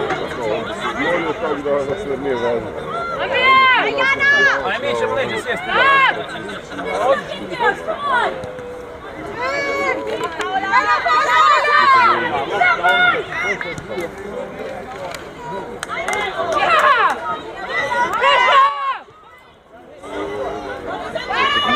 tamo na nož.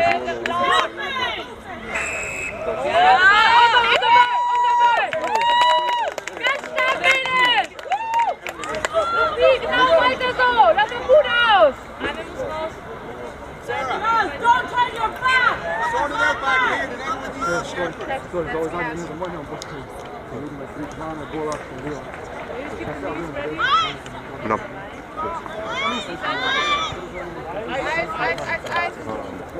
Kaj? Strš? Ozbiljno?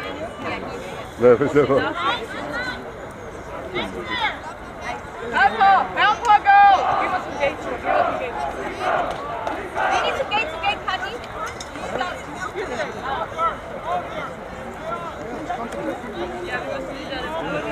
Baci da mogu.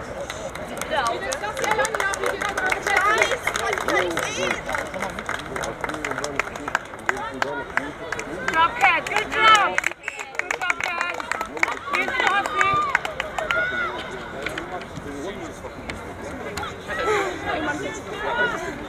Weiter! Ich bin nicht. Dann machst du.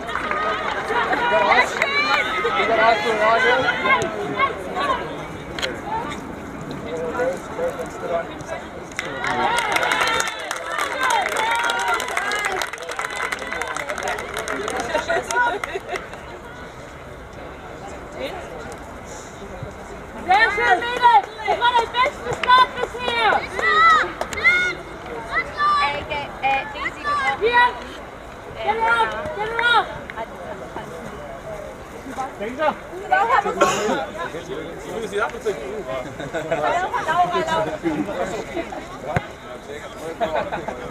Paula! Weiter so! Das war unser bester Start bisher im Spiel! Weiter so! Komm hier raus, komm zu mir!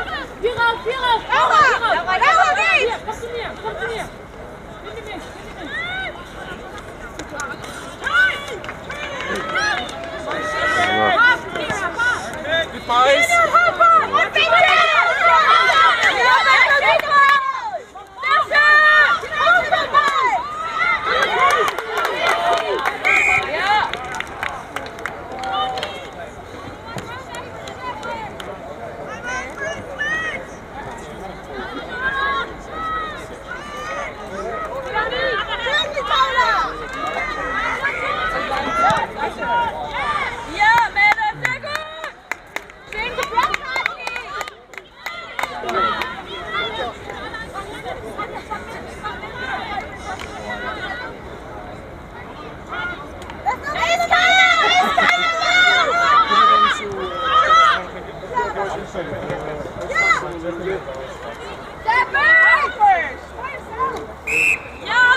Keep following her!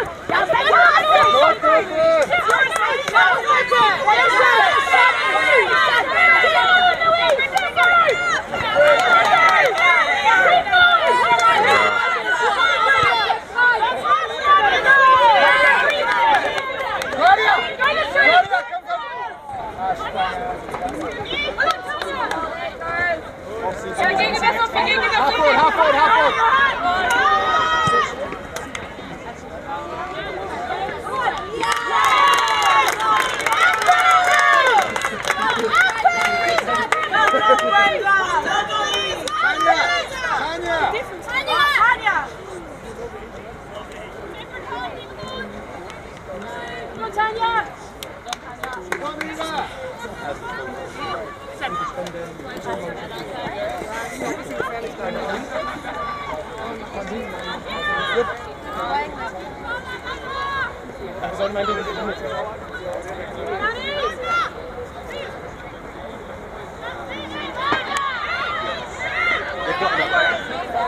Sehr schön! Weiter so!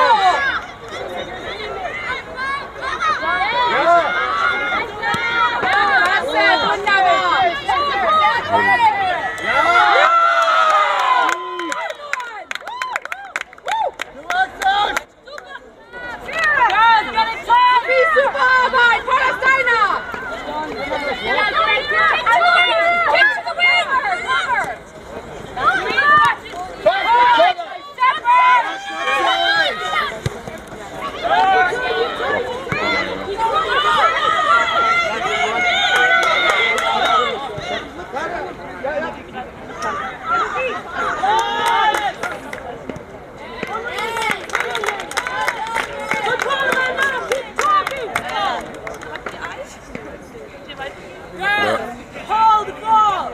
Wo sind denn die eigentlich? Durch das Gate? So, was ist? Da kommt rein?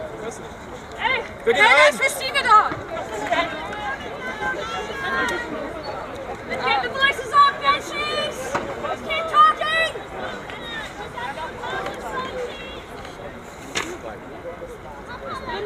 Geh in der Runde! Hold, hold! Keep this open! Spread wide! Spread wide! Out the way! Out the way! Get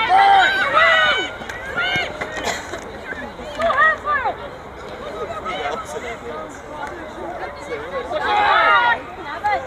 Bilo bi super da ostane ovako oblačno, da bar vidimo nešto malo. Kira, come on! I'm crunching!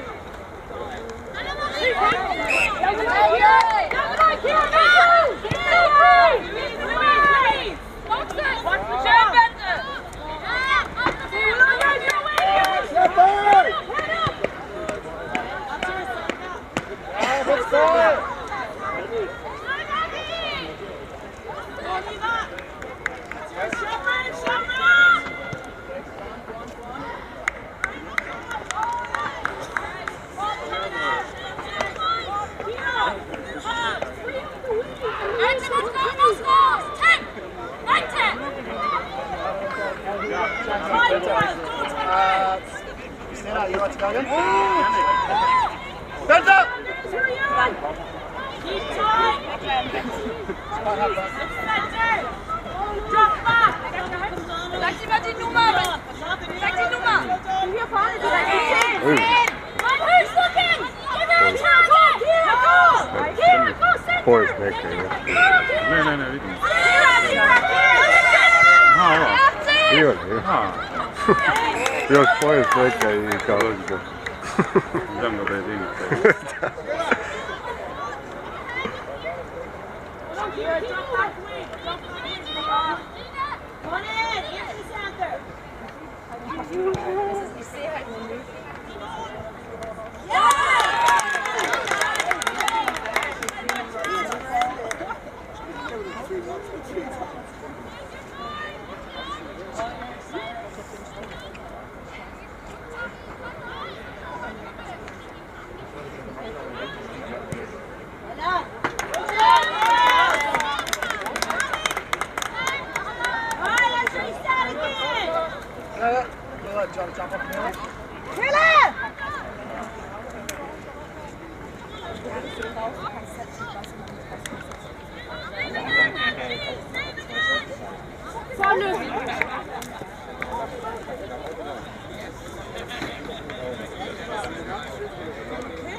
Come on, girls, give her an option!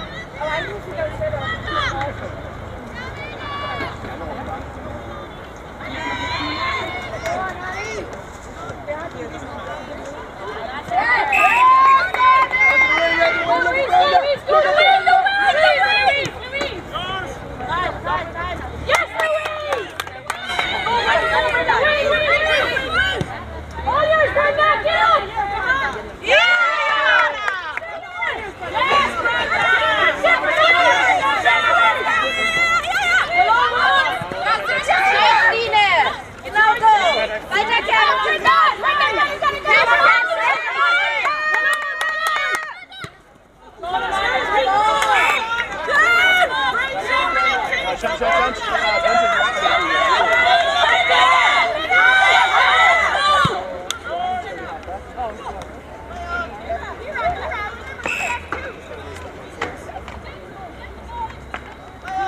David.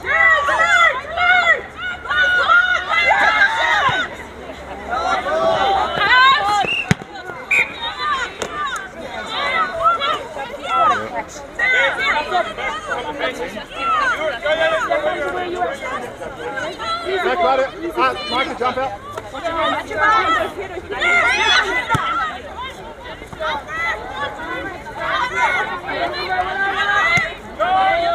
Follow it in, guys! Follow it!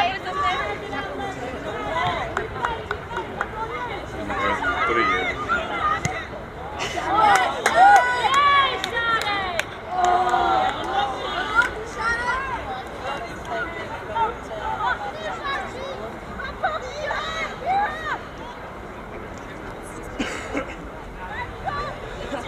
To da malo spustiš tada samo. Pa da dole kao da, kao to. Manje drvica, ali.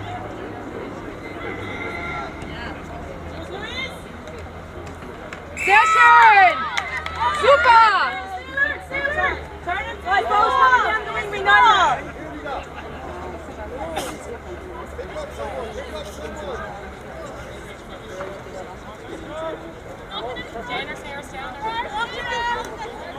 Schön, Marie, immer weiter so!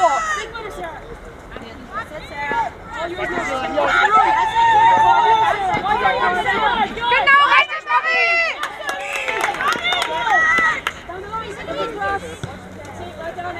Kopije komplet.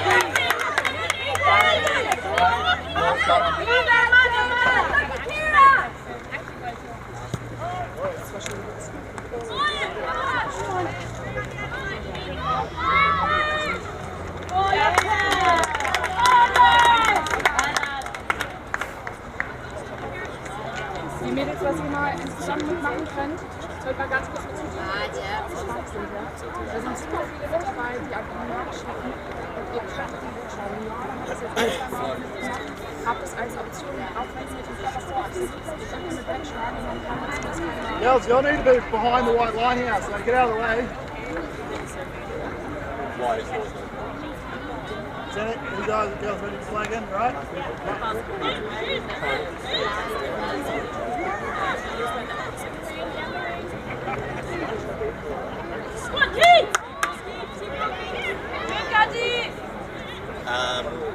The commentator in the next game, so we've got about, yeah, you've got about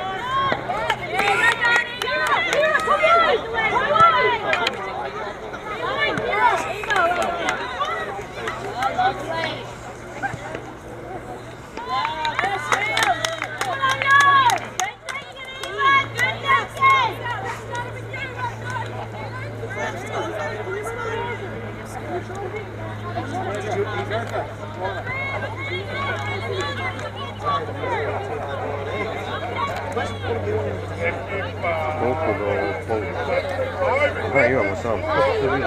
5 minuta. 4,5. Ja tako kad to loše vidim, sve mi mutno, ne? 4,5. Ti vidiš, mislim, na primjer, vidiš glavno šarp, ono. Sve at some mutno. point as well, we've got an interview European people say that. We need to.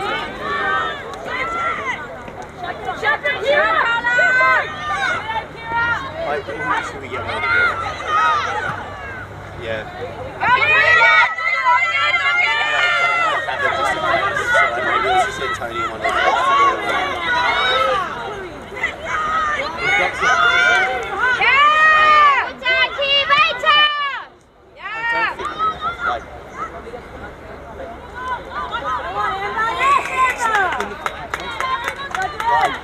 I'm just going to have stuff in case, but I hope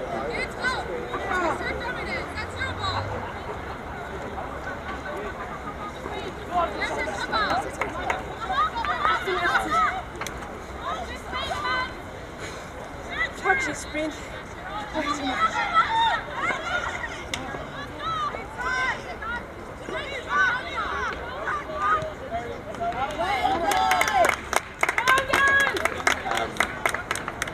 yeah, well maybe let's get one of them on cam, both on camera. Yeah, all right. Tony's is there, and he's talking to one of the girls. Do you want to grab it?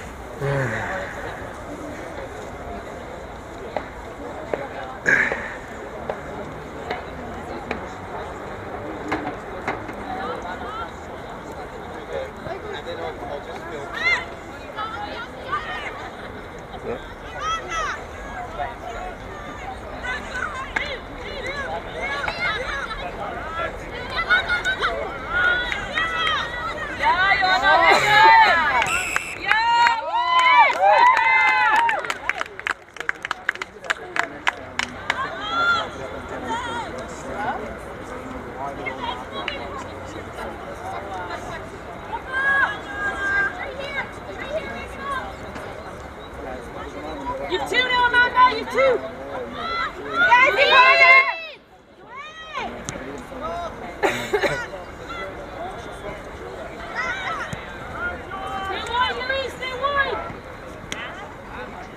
Malo da otvoriš, dojim tam. Pressure.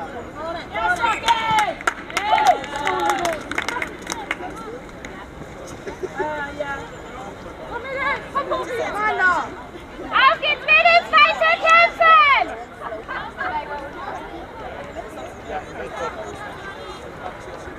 Micah, play on the player, yeah, don't play loose.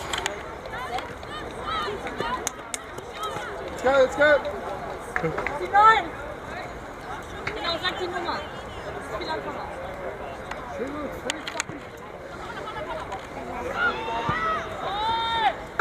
Ronny, da! Aufnehmen!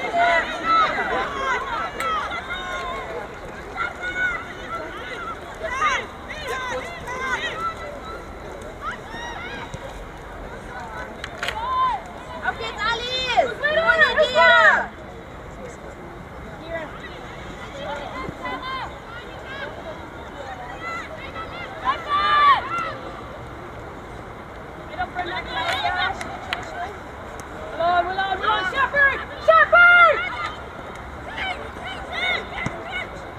300.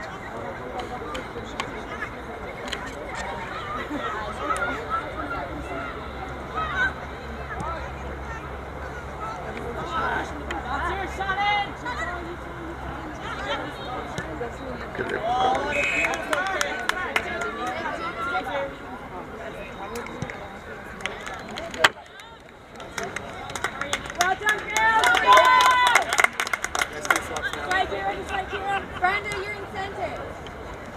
15 seconds, guys. Los, Paula, noch ein Zeit für uns. Bring ihn nach vorne. Los, Eagles.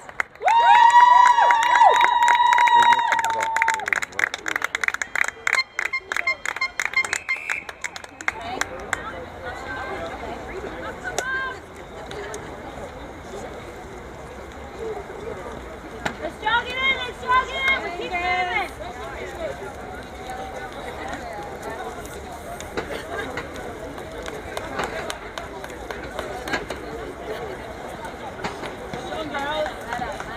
Anni, kann ich auch was mitnehmen?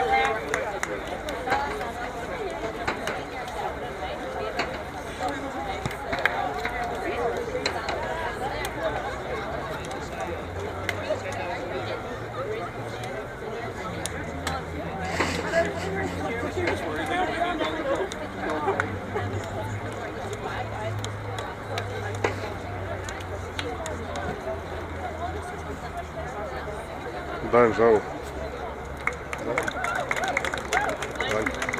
Čekaj, stvarno proglasiti? Pa nije.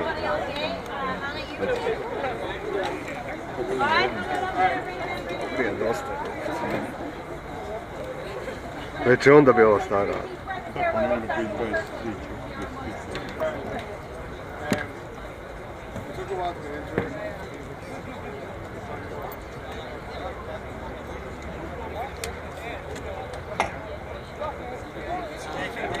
Pokolj na Tajvan.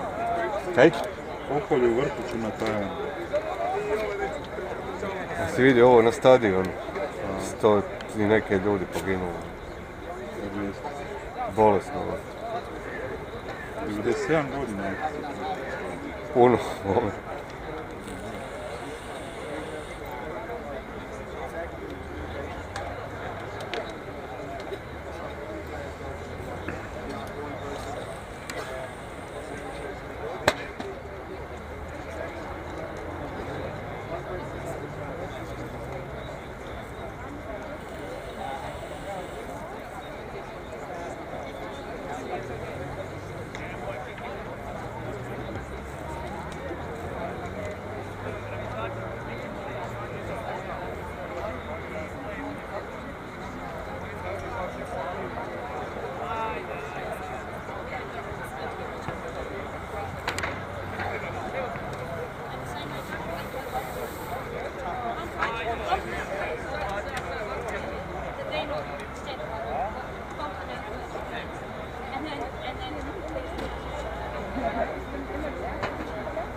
Neće.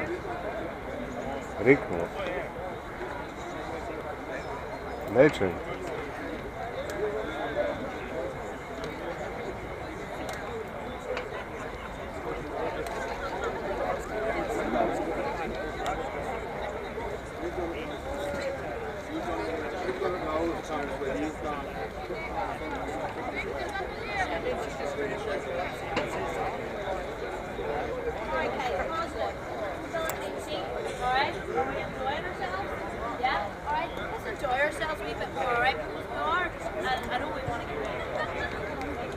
Mute je upaljen.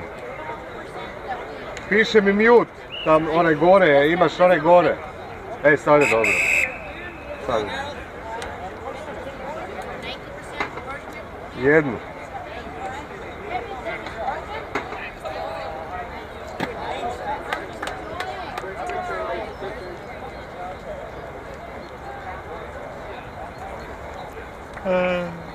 Tak brzo riknu baterije, po meni ono najjeftinije izdrže cijeli dan sigurno. A vidiš kako su lagani, su full, to su neke... Ne, ali ne, inače su teže dosta, baš lagane. I on su starije neke, pazi, grunding, ono, trebalo bi biti okej. Ne, ovo su stvari.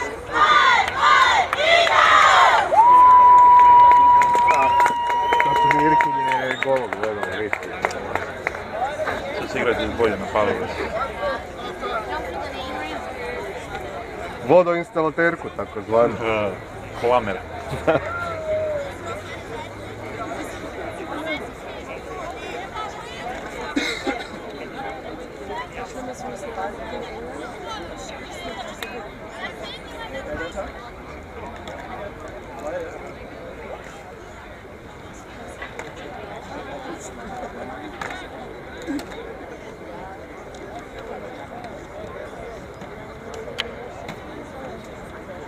Opet neću ništa.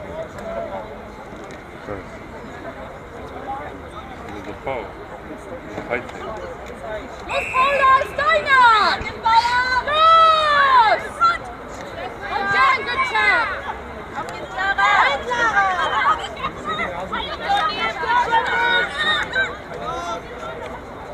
Ne radi. Ne čujem te.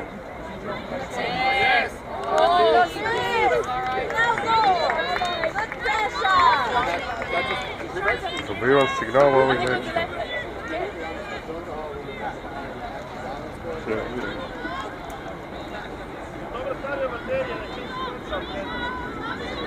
Ne, radi. Ali neću.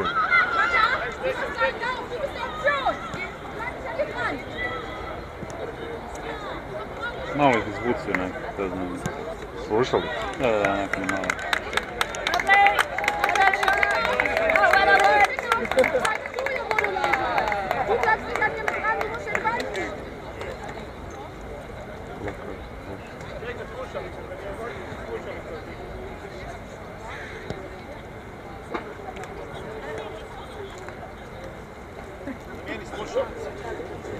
Pa kaj bi bilo njima ovo? A ne znam, možda su, znali su meni što je. Jo, pazi, ja dobivam od njega kao nešto, ali neću.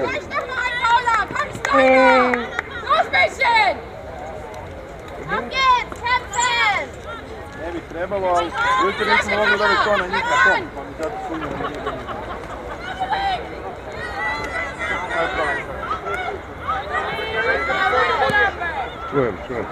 Čujem.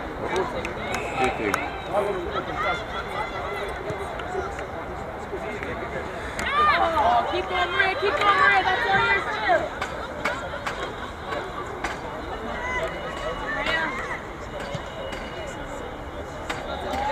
Yes, Shannon!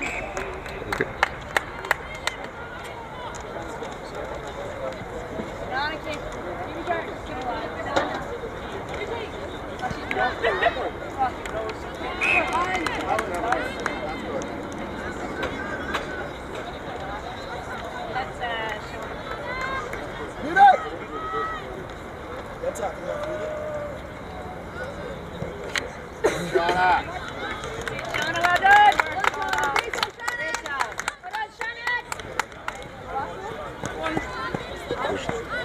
Sennheiser dođu ko suho zlato, a često znaju prekinuti. Isto ono Sennheiser. Ono, jesu. Je, one.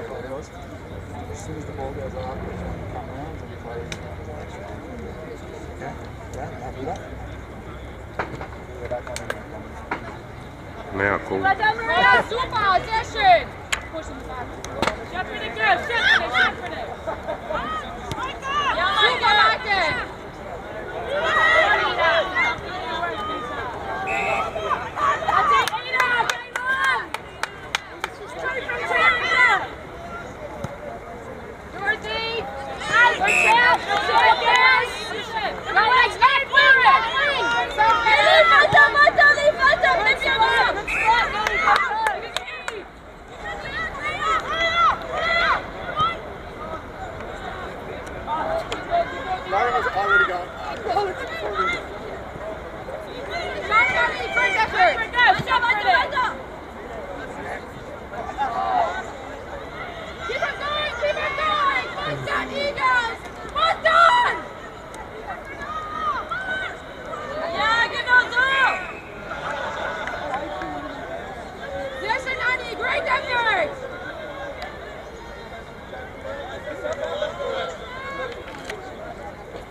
Linke Back, Halfback. Halfback.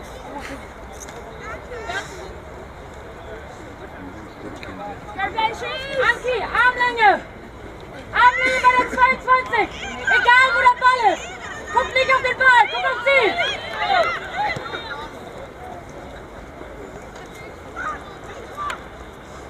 That's it, Leish! Take possession, take possession!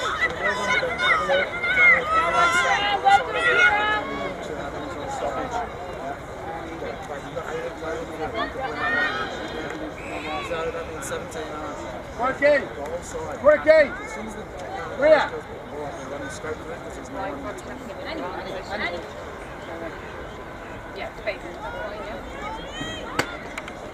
Better! Better!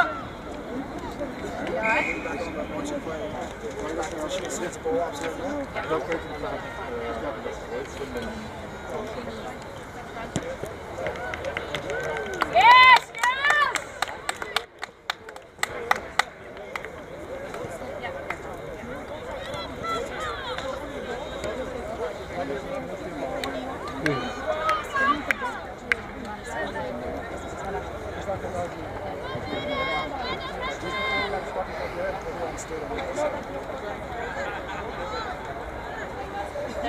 Vruće.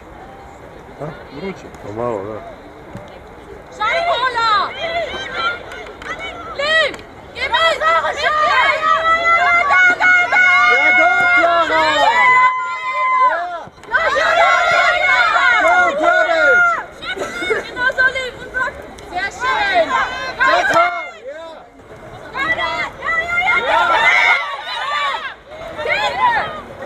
Unlucky! Get that ball! Ja, gut, Clara!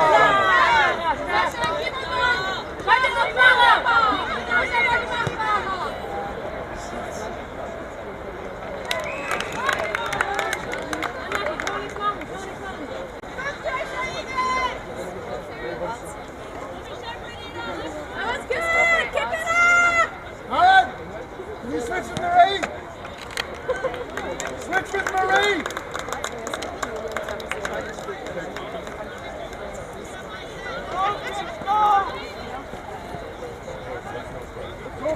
Brenda, switch! Okay.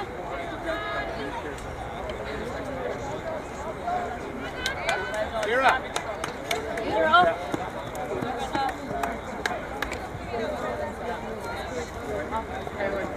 Change.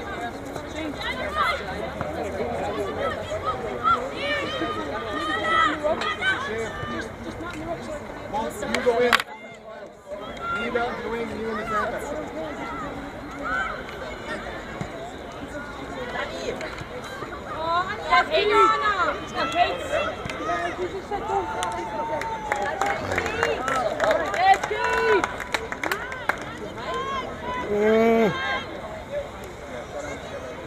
Auf geht's!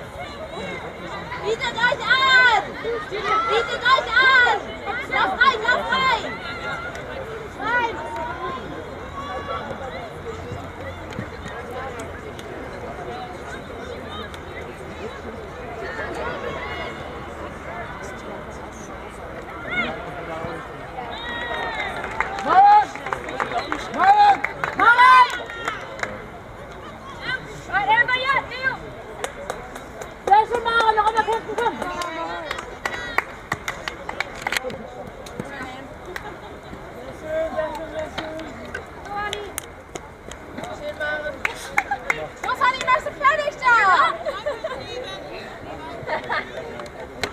Schnappt euch! So, Paula! Zeig mir, was du hast! Wer hat den? Get on your opponent! Stine, geh an die Seite! Super, Paula! Genau so!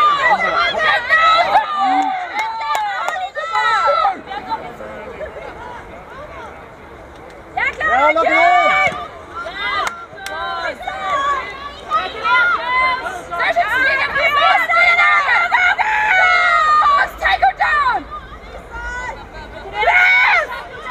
Genau richtig! Super! Weiter so, Igels! Joanna! Sehr schön! Can you change your collar? Change your collar in a minute? Well done, Igels! Well done! Yes! Holt ihn euch!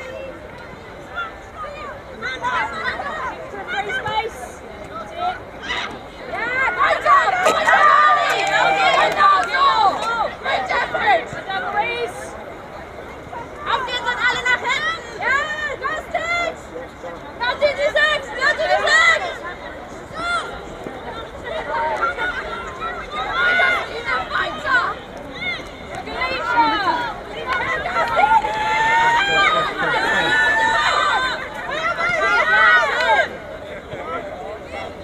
Johanna, hol ihn dir! Ja, was?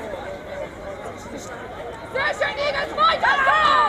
Angriffsdienst, klasse! Linie, Paula!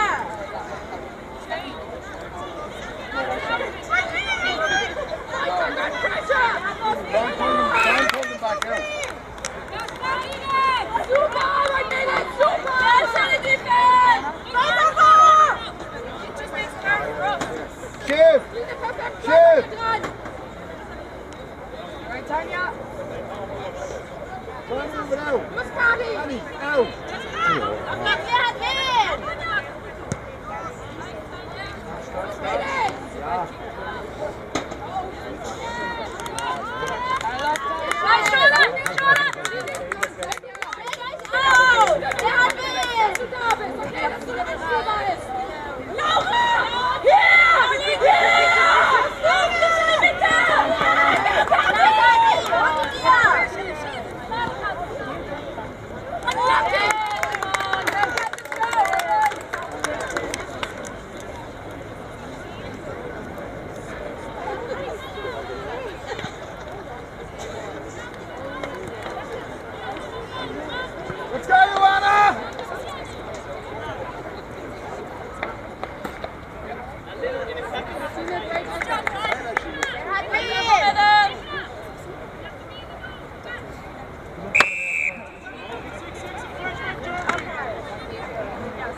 Forward.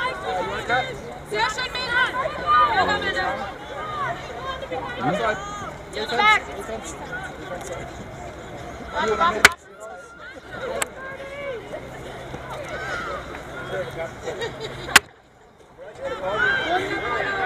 Good shouting! Good calling! Kukac se sitniš. Jel tebi ovi neki brzi ovac?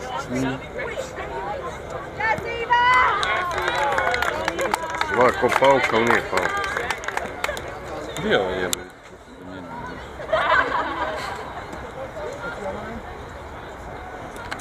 A bude prga, je. Je rekao da bude.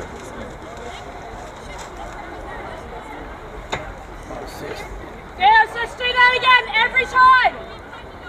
Let's go again! Če nema pade. Se ćemo opet. Čekaj.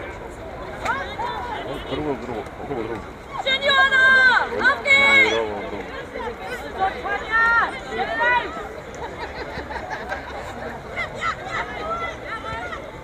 Donkey!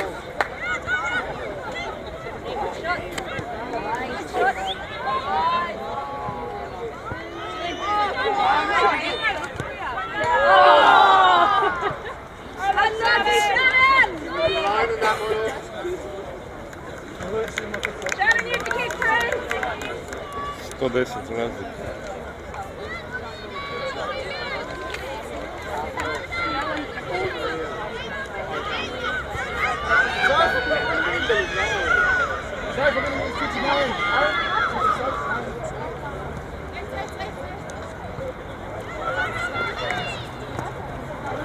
Shannon. That's it, Shannon.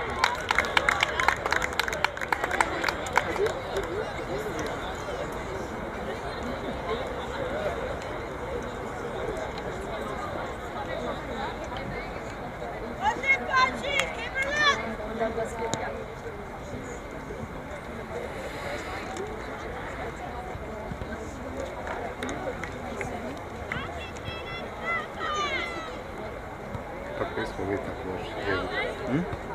Nisu našli, znači tako loši. Ne, malo ubije.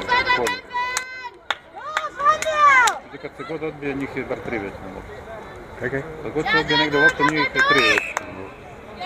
3 više dobro.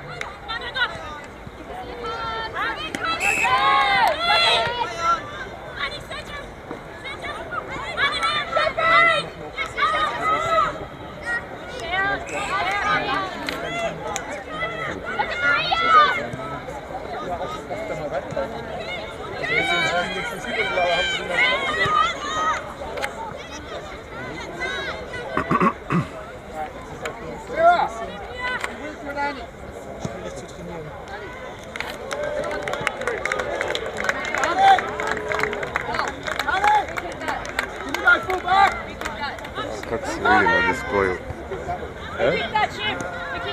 Pa gledam kako se vidi. Kaj? Još veći display. Treba si kupiti ove Mercinu i Bok. A budem. Samo nikako Ima ove kaplje. za zatvorim, da.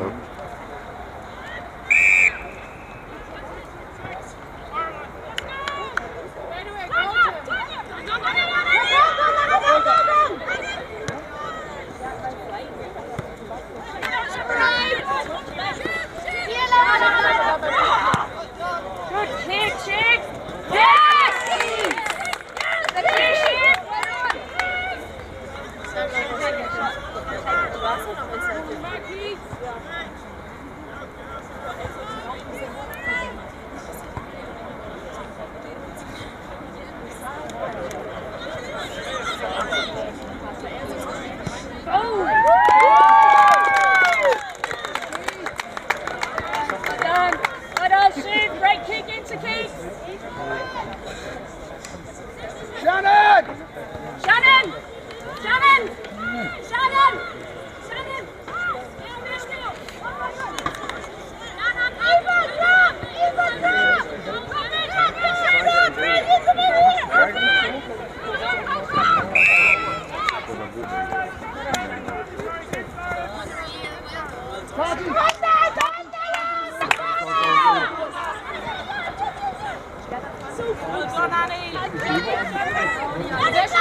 Sehr schön.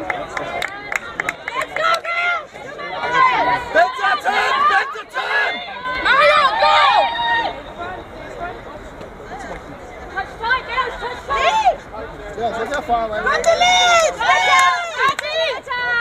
Ja, Maren! Next time. That's all right, girls. That's all right. Come on. Down the wing! Down the wing!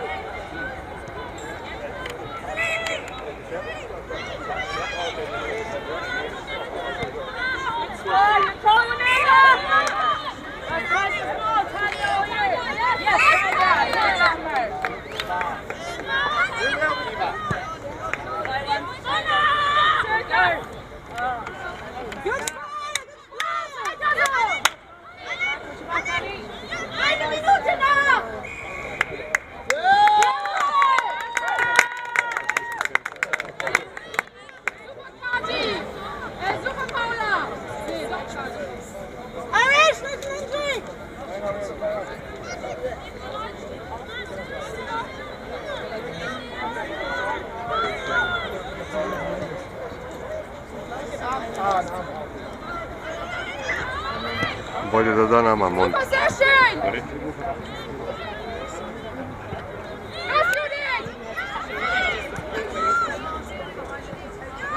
Los, Gott, erste Gott! Scotty! Komm, Mannschaft!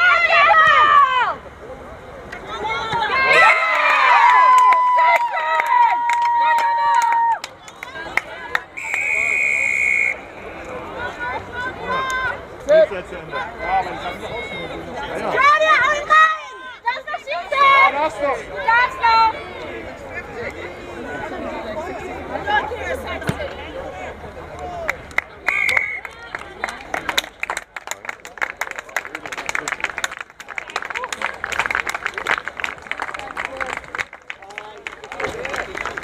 Da ide prva za mnom.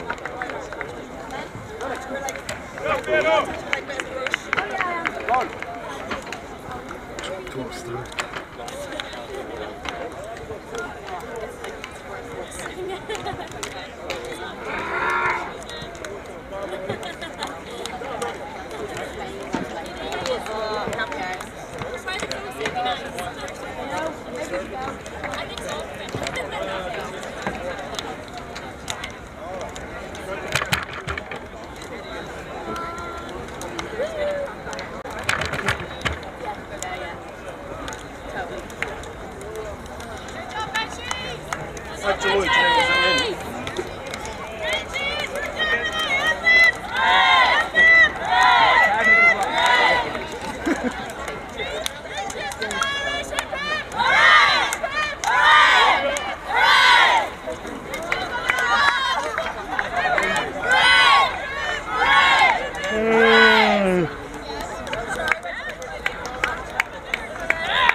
Uzmi se Lili put polja, Boži.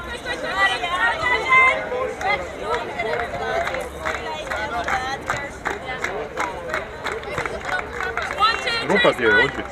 Uđi kroz rupu. Da ti ga furam Lili put, ne treba. Ne, da niču u stvari kako je izgleda. mogu vidjeti na ovo. Ajde malo veće display bar nego. Zatvori ruku da nam padne. Čuješ? Sam preko.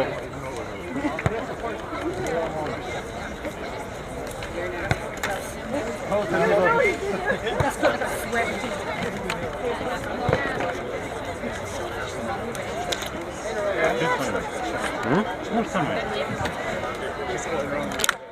Tu se stvarno ne vidi. Ne vidi se tek na ovoj. Prga! Daj mi, Lilić.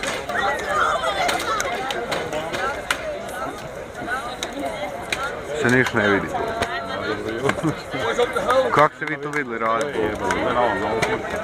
Isuse boj.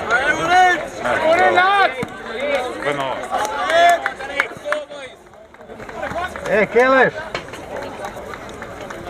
Evo, ovo ti kurac. Trebali smo juče da nešto preći. Samo roka. Je li ima ono ovaj? Kako da to sam stavio? Ima negdje sigurno onaj feedback. Kako da to povući valjda za... Ne, kako da stom. Znam to kako, bila to...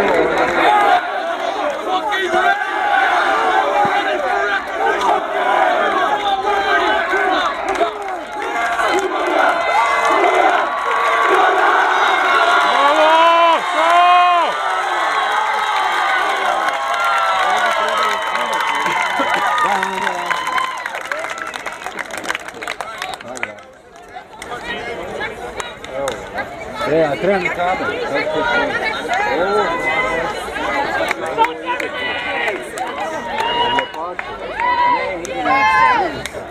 Bye bye. Marcus, up on him. Come on. Da, kako se mogu.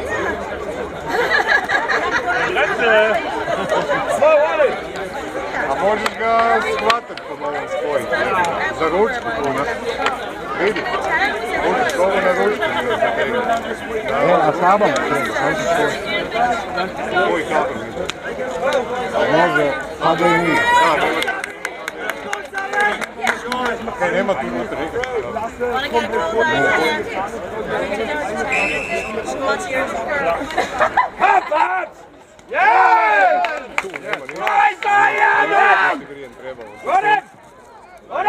The Banshees, but maybe the German Eagles men can get their tournament underway with a bit of an upset here against the Red Hot Warriors. They're certainly revved up for it. And they've gone forward first, but Murphy, he's a good player across half-back, Murph, and he's rebounded well. He's gone in Connor Dunn territory here, and Connor's South Dublin Swan in the 2-2. Heck of a player himself. A lot of talent in this Irish side, so the Germans will have their work cut out for them. The Germans, they could control the midfield here, though, the ruck contest. They've definitely got a much bigger ruckman. Big bodies, and they've been a bit of a furphy for the Warriors before. It was the German Eagles who knocked out the Irish Warriors at Euro Cup in Edinburgh in the preliminary final to book themselves a ticket in the granny. Fantastic ball movement. They've gone forward and they've got some good forwards. They've got Devine down there. They've got Big Kev, but neither of them required this time. We've got James McMahon.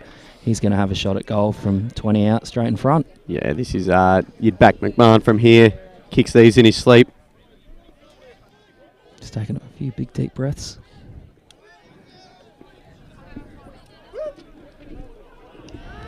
Never in doubt, and that's the Irish Warriors getting on the board first.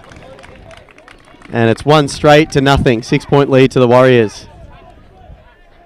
The Eagles, yeah, you have to think if they're going to stand any chance here, they can't let the game get away from them in the first 5 or 10 minutes. It's exactly what the Knights did earlier to give them a chance against the French Cocks.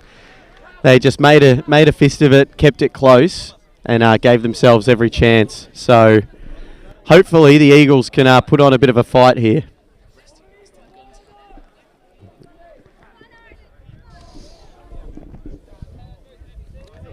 Again, the Warriors get the break out of the centre, cleared deep in the forward 50. They've gone to Big Kev. Big Kev, he's double grabbed it, but well done to the German defender. Great defence, wasn't it? Yeah, did well not to give away a free kick there. And then Johnny Enright, I think he's He's paid for He a saw push, maybe something. a high push. We've got the double Johns here, Johnny Enright and Aussie John. John Harworth, he knows what he's doing. He's another AFL umpire. Yep. If he's paid a free kick, it's a free kick. It's a free There's kick. no point arguing with him. He knows the rules better than most of us.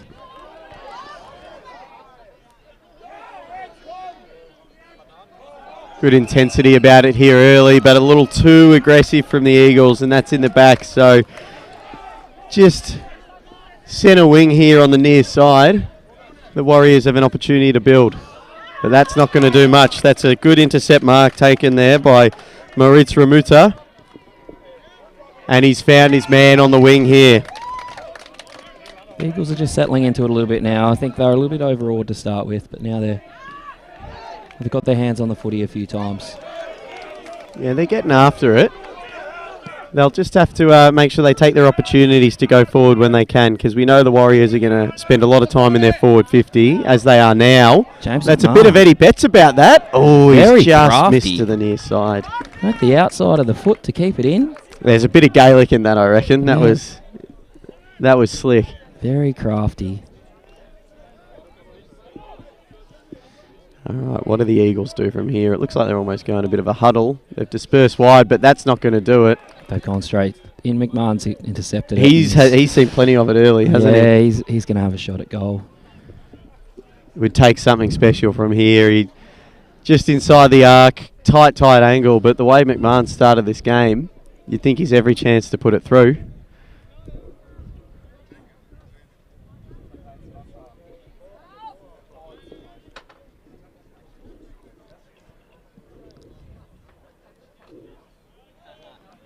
Misses to the near side, but the Warriors certainly look the stronger team early on. They've got the ascendancy.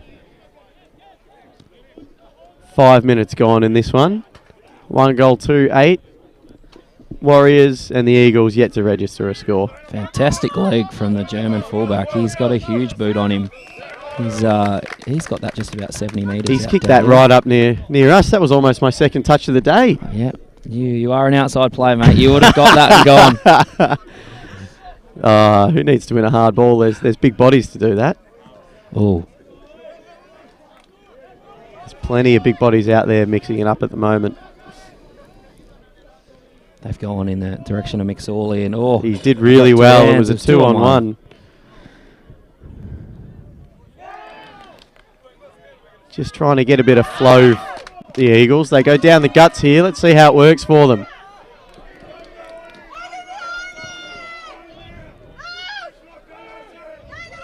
Cool under pressure. Murphy, he's always got time, that man. That's unreal. Bit of Scott Pendlebury about that. How many AFL comparisons can we make today, Jono? Oh, are we going with compliments or? Either way, mate. Either way. Either or. Oh, big hit from Kev McSorley there. He's out for blood early. And we'll have a ball up inside the Warriors forward 50. So they've had the run of the play, the Warriors, but only the 1 goal so far. You'd hope they'd want to capitalise in the next couple minutes or so. They'd hate to waste an opportunity and give a cheap one away to the Eagles. Yep, great snap. Across the face, and we'll have a ball up on the other side of the goals. Really heating up here so far, isn't it, Jono? How's the day gone so far for you? Been enjoying it? Mate, it's been great so far. It's now got nice and dry. The sun's out. I've got my sunscreen on today. Can't complain. Got a terrible coffee, but otherwise, we see a down the field for a kick. Correct decision. Yeah, just a bit silly from the Warrior there. Didn't need to put on the late hit. A little bit of ill discipline. Can't speak too highly of this morning's coffee. Maybe it is the Melburnian in me coming out, but you win some, you lose some. Melbourne coffee snobs. Are you talking about Kev being on? Yeah, Kev shouldn't be on. I just thought that too. Yeah, he shouldn't be on. Contested here on centre wing, and it's the Eagles that emerge with it. They push forward to the ball. It's an opportunity for a score here, deep in the pocket. It's thrown on the boot, and that's gone through. Maximilian Piazza with the heck of a goal there for the Eagles. And that's the first one on the board for them.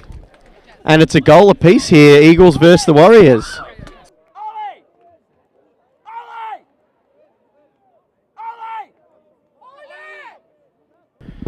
So that's a big goal there from the Eagles to bring it to a goal apiece, and it's a 2-point ball game. Maximilian Piazza, great forward craft there, Jono. I know you were momentarily distracted and missed it. You maybe you're better off ignoring and the Germans might come into this one, because that was a lovely run in the forward pocket. He smacked that on the left foot and it's gone straight through the middle. We did see them play some very good footy yesterday, the Germans, so it's they went unrewarded in that first game against Croatia because of inaccuracy, and we know what they're capable of. Yeah, absolutely. But, we have seen that all teams, they've got the ability to control the footy at times, and it's just taking advantage of when you've got the momentum. And if any team's going to bounce back from a subpar day, it is the German Eagles. They've got just about the best culture of any footy club I've ever seen, led by Mark Wood as well. An Australian who's spent a lot of time in Germany, and he knows how to build some team spirit. And I think in Europe, that can get you a long way. Yeah, so we see Germany go forward again. Correct decision made by Johnny there, that the ruckman just... We could see it a bit, I think, that the German ruckman, he's got a lot of size on the Irish ruckman. The Warriors might have to figure something out, but giving away free kicks isn't going to help them much. So we see Murphy again. He's just racking it up back there. If anyone back in Ireland's counting the stats, he's your man on Dream Team, I think. He's the premium defender. Premium defenders, they don't come at a dime a dozen. I tell you what, McSorley struggled to make anything stick early in this game, and you have to think it's because they're putting about 2 or 3 bodies on him every time he goes near the footy, and that's working for the Eagles so far. They're zoning up on the man and just crowding his space. Yeah, it's rolling up. It's very good tactics. We've got McMahon way out the back by himself at the moment. So and that's been the threat. Yeah. If they do get a quick one, that McMahon has acres of space, but it is making a wall and making a 2 and 3 on 1 further up the field. I tell you what, day 2 here, it's been great games of footy. Besides the Banshees putting in their usually dominant performance, we haven't been left wanting for competitive games. And it's great to see this one start off in a similar fashion. We're 10 minutes gone in the first half here, and it's 2 points separating them. Yeah, fantastic game of footy so far. And they are playing for their lives here, the Eagles. A win in this would keep them alive and give them an opportunity to come in that Final Four. It would leave the Croatian Knights ruining their narrow loss to the French, but as we said earlier, it would make those GB Bulldogs really sweat a little bit, and they'd be left as the only winless team. So the Eagles with a good opportunity to cause an upset and heap the pressure on the opposition. Yeah, the pressure around the ball carrier at the moment is immense, and Germans have just, I'm not sure if you can see it on the stream, but they've just set up behind the ball, just a wall. To the left of screen, they've got the really good structure. Yeah, there's some good coaching and some good listening by the players that's obviously going on. But the Irish are very quick, and if anyone's going to get through a zone, it's the Irish. They're just bulls there. They're not intimidated by anything, and they will, if they can't go around you, they will try and go through you, and it often works for them. And here's Kev McSorley. He got on his own there, led up, but you probably don't mind him getting the footy this far up the ground, because he really should be the option. That's a boot, though. I tell you what, and that'll be. He's got a bit of Jeremy Cameron about him. John's letting Big that Kev. Go. Yeah, he does. He's elite field kicker, elite forward, and elite player. Back in the McMahon direction. Tell you what, lucky not to give away. If he wins a medal, he doesn't find a cow to put it on. He doesn't find a cow to put on. I think it's good to see the umps letting it go, encouraging aggression and physicality. You do love to see it. An errant snap from the pocket, and that's mopped up by the Eagles, and they come out towards the fat side. They've got the numbers, but a great contest made by the Warriors, and that's Connor Dunn sending it inside 50. Not quite the delivery he wanted, though, and the Eagles mop it up. He's got elite skills, Connor, but unfortunately just turned that one over. Yeah, he's, the South Dublin Swan. As he taps himself in the head. Yeah, not happy with that. He's his biggest critic, as the greats always are. Yeah. No bigger critics than themselves. Murphy again. he also a great kick of the footy, but he's turned it over. It's that zone. The zone is working very well for Germany. I don't know where it's been, but it's come alive in this game here. And the longer this match goes on, and it remains close, the more nervous the Warriors will get, because it was the Eagles that undid them last time, and they'd hate to come out and lay an egg for a second time against the Eagles to keep them in the competition. Oh, well, that's got through, and Liam Burns, the captain, that got through about 3 of them, but yeah, his skills are a bit good. Liam Burns, the Irishman, he also plays for Manchester. He's a Mozzie's boy. Yeah, he's a Mozzie, and a very good player is Liam, and a good leader of the boys. Ball up on the far side, forward flank, favouring the Warriors. It's been end-to-end though. Both sides are daring and attacking down the guts. It's the bigger, slightly slower sides, the Eagles and the Knights. They've changed their style today for a bit more kick mark, just trying to find one-on-one contests, and it's keeping them in games. We'll see if it's enough to get them in front though.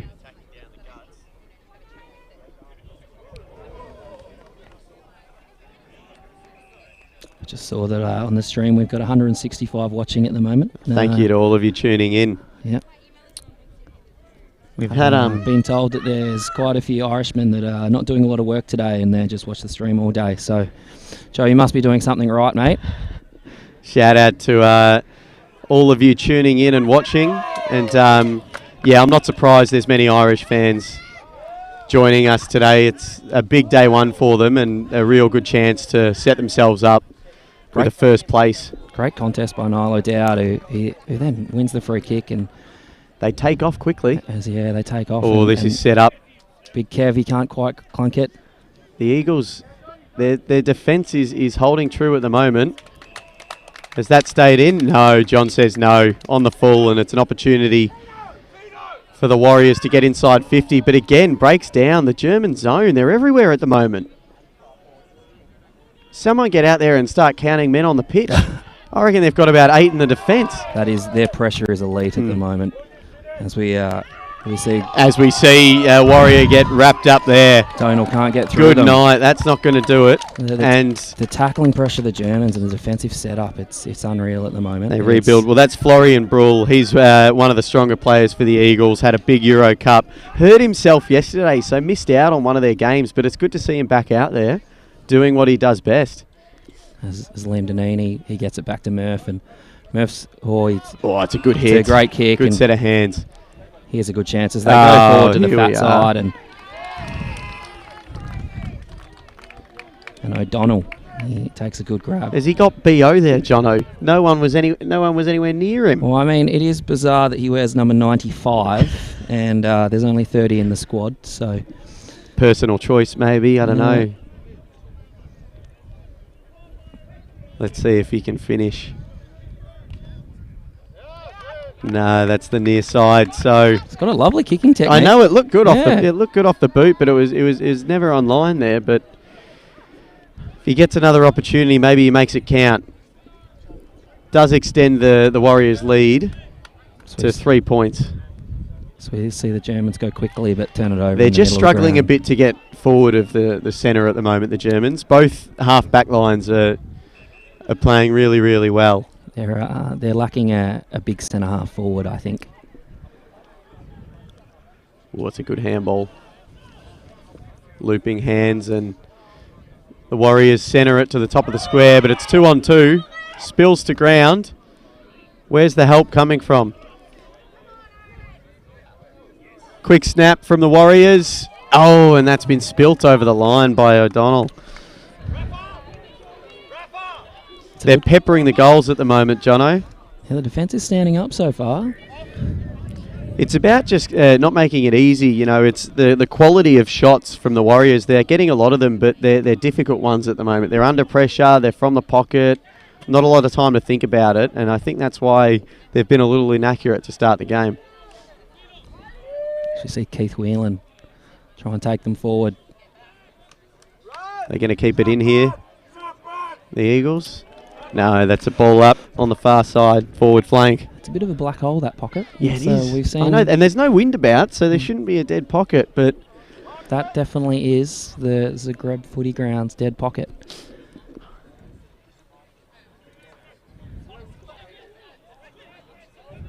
Ireland, they've got numbers around the ball everywhere here. They do, Yeah, and if they keep berating the forward 50, eventually something's got to give. The Eagles, they've got to find some clean possession here to get it out of there and just get the pressure back on the Warriors' defence, because at the moment, there we go, that's Florian bringing it out, sends it forward to a one-on-one. Fantastic intercept there. Playing in front. Gets to Liam Deneen again. He's been everywhere. That's what they teach you. Defenders got to play in front, and that's exactly why. Yeah, Liam, he's got good skills. He's left-sided, looks for his left boot, but yeah, he's very quick, very agile, and he's doing a good job both sides of the ground. Oh, lovely one-handed Duke, as casual as you like. The captain, Burnsy, great pluck. Looks like he's just trying to slow things down. He'll love that. He'll be glad that's on camera. See, Donald Purvis goes to his great mate Perv. Friend of the commentary team, podcast guest. He's a bit of a media mogul himself, Donald. He has very good foot skills too, so he's almost found one inside 50. Yeah, he's that's just missed. Yeah, no, we heard from Tony, Donald's missus, Kira, her banshee herself, gives him plenty of tips, and so his kicking's improved a heck of a lot, young Donald. It's good to see. Don't know about the do though, the blonde tips. A little bit early 2000s for my liking. Nah, it's gone out of bounds. Hopefully we see a throw up here. Yeah, we got a ball up in the pocket. It's just, again, it's stuck in that forward 50. Again, we see the ruck, the difference in height. We had Liam Deneen going up there, and he's just... Connor Dunn. Ooh. Got away with a throw there, I think, but that's what happens when you go after the footy. Here they are, the Warriors. That's lovely play. Keith Whelan embraces his inner Chris Judd. Whelan and Dillon all the way through the defence. Yeah, set up an opportunity for inside 50. Found Paul Allen, who's gone the short pass. McMahon again. So he is the danger man at the moment. Yeah, McMahon's busy. He's he's elusive. He's quick. Tough kick. And it looks like he's going to go around the corner. Do you go the snap or the classic drop punt here? He's a right footer. Looks like he's going the drop punt. He's coming around. Opens up the angle. Perfectly. And that's a second goal for the Warriors and a second goal for McMahon. Extends their lead out to 9 points. That was a classy finish. Right on half time too. So you think he had to play on to kick it, and I mean that's bread and butter for the Irish boys, isn't it? The boys with the GAA background that kick it around the corner, and job done. The Eagles will be disappointed for that. That's a tough one to give away on the stroke of half time. Gives the momentum with the Warriors and puts a bit of pressure under the Eagles to start the second half well.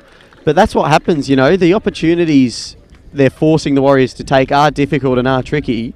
But a side of that calibre, eventually they're going to start taking them, and that's what we saw there. So the Eagles, their defence held up really well in that half, but they're going to have to find some offence and put some scoreboard pressure on the Warriors, or it's just not going to be enough. Yeah, the German coach here would be absolutely stoked with their defensive efforts that half. The way they set up behind the ball, they would cause real problems for anyone getting through, but it's just that transition, I think, a little bit of connection between the defence, mids and forwards, and we've seen improve there, and maybe they'll kick another couple of goals, but Ireland seemed like they were finding a way to get through towards the end then. Credit to the Warriors. I mean, they're a classy outfit and not so used to 18s, but we saw in their first game against GB, the draw, they've been ready for this for a long time. A lot of preparation, and I think after a bit of a disappointing loss to the Eagles at Euro Cup, I think this is a bit of a grudge match for them, so I think they're gonna bring the heat all game. Yeah. So it's gonna have to be a big 40-minute effort if the Eagles are gonna keep this one close. But look at the unity. I don't know if they're capturing this on the broadcast, but we've got the joint circle between the men's and women's side for the huddle between the Eagles. There is, if you can't see it, there is a wall of the German women who are behind arm in arm behind the German men, and they're very much. I've never seen anything like it. The 2 teams, 1 club thing. 2 teams, 1 club. They're very close. And that's all team spirit, and building an atmosphere like that must be fun to be a part of. Hopefully they do the noise thing again for us. That was a highlight. I don't know what it's called, but yeah, it was very impressive. As for the Warriors, what do you think the message is at half-time? I mean, they've got a 9-point lead, and I suppose they take that, but it's far from perfect against a side that's struggled so far at this championship. I think the message would just be to keep calm and keep doing what they're doing, but take that little bit of extra time. They don't have to blaze away. They do have really good skills and they're really quick, but if they blaze away, they're just going to keep kicking it to the zone. While if they take a little bit of time, the elite kickers, they'll find a target. They'll find Big Kev. They'll find Mick Mahon. They'll find whoever else is up there. There's some good forwards. Yeah, I think you're right. I think it's a little bit... they certainly won't panic here. That last goal is handy, and it changes the complexion of the game a lot because they can start the half with a little bit of breathing room. And if the Warriors do put through that first goal, I think that'll just build the confidence and the floodgates could open. So there's pressure on the Eagles coming out this half to try and convert something quickly. But boy, oh boy, it is just... I would love to be in the middle of that huddle. Wouldn't you? That is... Do you speak German? No, not a lot. Probably no use then. No, not a lot. No, I speak about as much German as you speak French.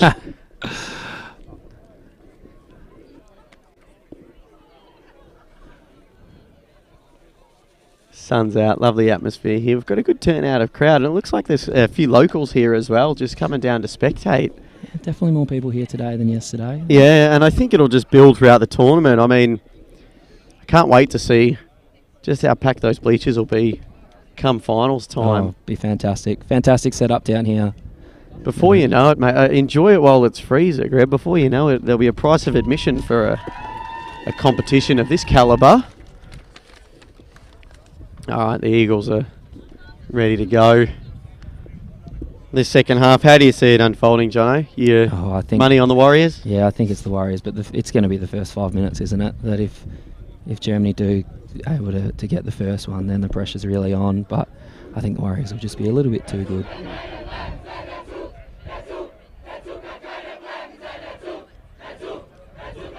Just taking a moment to enjoy the vocals of the German side again. I got goosebumps again. I tell you what, if you can't go out and hit the first contest hard after that, you're dead. Gonna go and bring that to the... might just steal that for the AFL London. Yeah. Go down there, bring that kind of atmosphere. I think the Giants will win the flag, mate, if you start doing that every week. Oh, well, let's hope so, hey. Shout out to the South East London Giants. The hometown club. Few Wildcats boys running around out here, Jono. Yeah, the Wildcats are pretty proud to always have a strong Irish connection. So a few of the Irish boys that they get a bit of 18-a-side experience, and yeah, we love them having playing for us. They're good fellas, and they generally enjoy a Guinness as well. Yeah, I have heard that about the Irish. I wonder how they find London's though. It's not heralded as the best.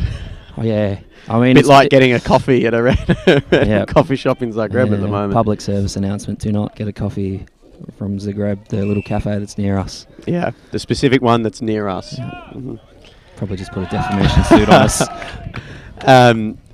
Massive hit out there just to start the second half, and we've got Florian Brule with the first clearance, but that's going to be mopped up by the Warriors. James O'Flaherty, he's good across there. He's got the shoulders strapped, I think, but he's solid as a rock down there. I think that's the undershirt he's gone there. Oh. I've never favoured that myself. It is sunny.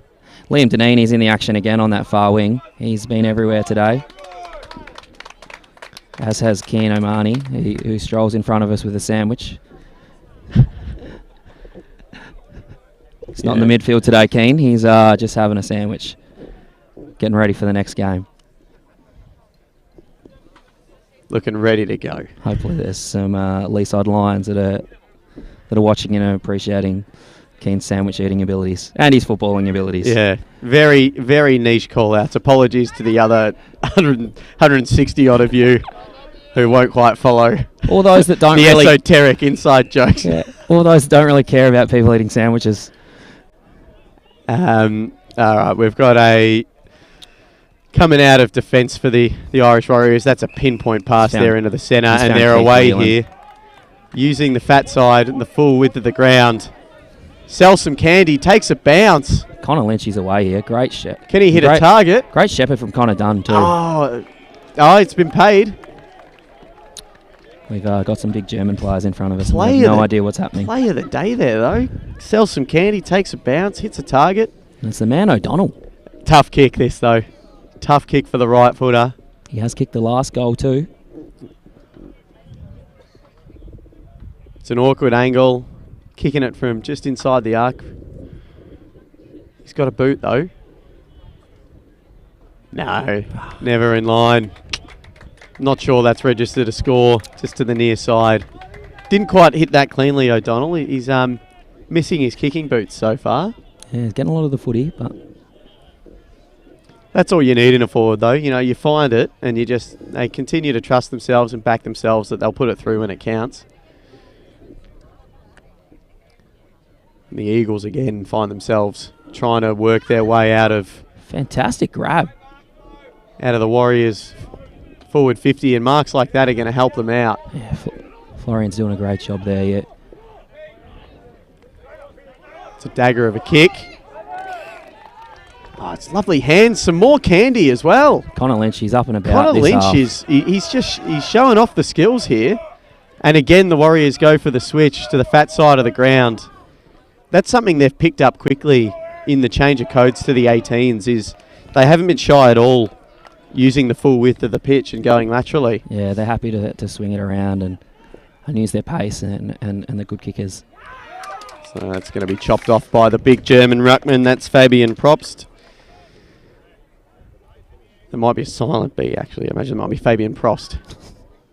Viewers at home, let me know which one you favour. The Eagles knocking it forward any way they can. Deneen is just playing across half-back in the wing and getting a lot of the ball. Again, laterally from the Warriors. And it's more space. I think it's McMahon again. Deep in the pocket. He plays on. Hits a target.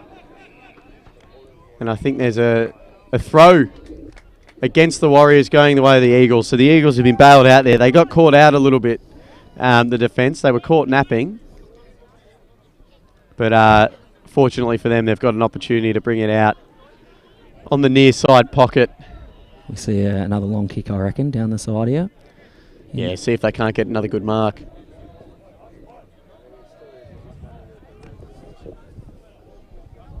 It's a hot contest over there, and again, McMahon's around the footy. Do you reckon he'd be in the votes, McMahon? I think he'd be pretty close. Yeah, I'm not sure if the commentary team are given any say. We should have a media award, shouldn't we? But I feel like the media deserve a little bit of something, as we see a lovely mark. Fantastic on the centre wing from Ole Becker, and he moves it quickly, but he's gone right down the throat of about 3 Warriors. He's kicked it straight to Connor Hughes. Hughes is Murphy, who generally uses it well. Yeah, always spilt it though. And the Eagles pounce, and we'll have a ball up, grandstand side, Warriors forward flank. A tight start to the second half. 6 minutes, we've just ticked over 5 minutes gone. No one's managed to kick another goal. We've gone to a 3-on-1 here. And it's a terrific grab. 3-on-1 and Germany's on that. Robert Umuleng, and he goes quickly, but that's a terrible kick. Fantastic intercept, and he's taking him out after. So yeah, he's got the down. John is onto that. The downfield free kick. Another opportunity for the Warriors from the same pocket. Murphy again was just in the right place, the right time.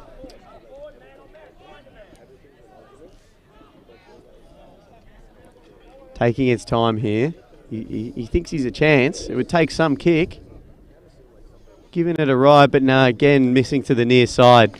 So another behind for the Warriors. That's 2 goals, 5-17 versus 1 straight 6. So it's a 2-goal margin that the Eagles need, and kicks like that won't do them any favours. They've given the Warriors another opportunity, and they take it straight away. It's going to be the one round the body. They don't miss the one round the body. Well, they have on that occasion. That's O'Donnell again with a third behind. There was a little bit of chat back from O'Donnell. I think he thought that might have snuck in, but Big Johnny reckons I think that was over the post. Yep. Yeah. No arc system here either, so... No, not this year, but... Yeah, it's just the eye test at the moment. Hasn't failed us yet, though. They go down the centre to the Eagles. That's better. They've got a one-on-one here. And Connor Hughes. Connor Hughes mopping up on that half-back line. He's doing a great job. But he's under pressure here again. Because Tobias Menzel is quick, but he just overruns it. He's back on the ball, though. And John's found a free kick. He didn't like that. Fell in his back. And it's a free kick for the Eagles and an opportunity to go inside 50 for the first time this half. Let's see if they can make something of it. They've got the tall timber down there. Yeah, there's no shortage of options for the Eagles. But again, it's just the disposals letting them down here. He's played on, and well done to the Warrior there. It's on the far side. Yeah, Johnny on the spot. They were ready, but that's twice now the Eagles have hit the man on the mark for kicks that would otherwise be pretty incisive.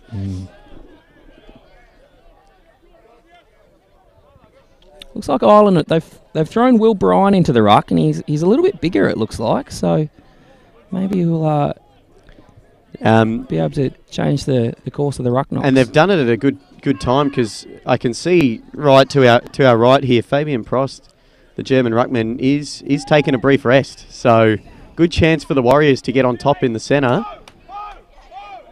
But it's the Eagles with the footy again, and let's see if they can't get this one inside 50. That's a better kick. Lovely hit, and Robert Amulang's having a big second half here. Hands it off, and we're inside 50 for the Eagles. And we found a free kick. John's found a and free it's kick. the favour of Germany. He's come over the top of him. Just a little bit sloppy defending. Yeah, a little bit overzealous there. I think he lost his opponent and panicked and just sort of flung himself into the contest, and he's given away the free. So an opportunity for Germany. They've been accurate so far from their one shot at goal. Let's see if they can't keep it going from deep on the far side pocket.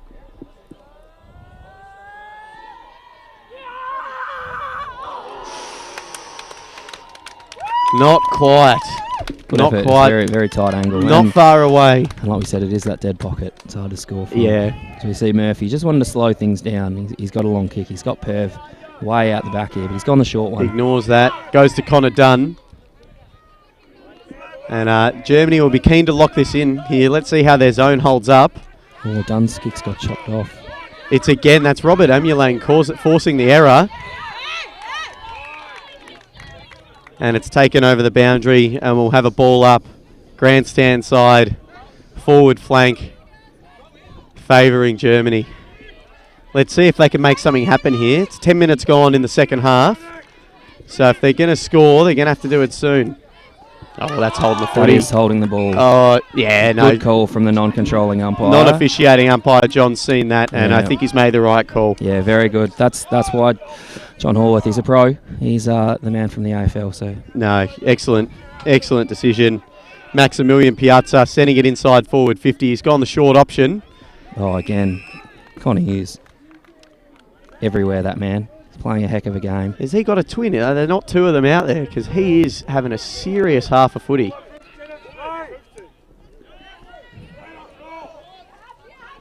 They both fly, the Eagles, and spoil themselves. The Warriors are back on the ball.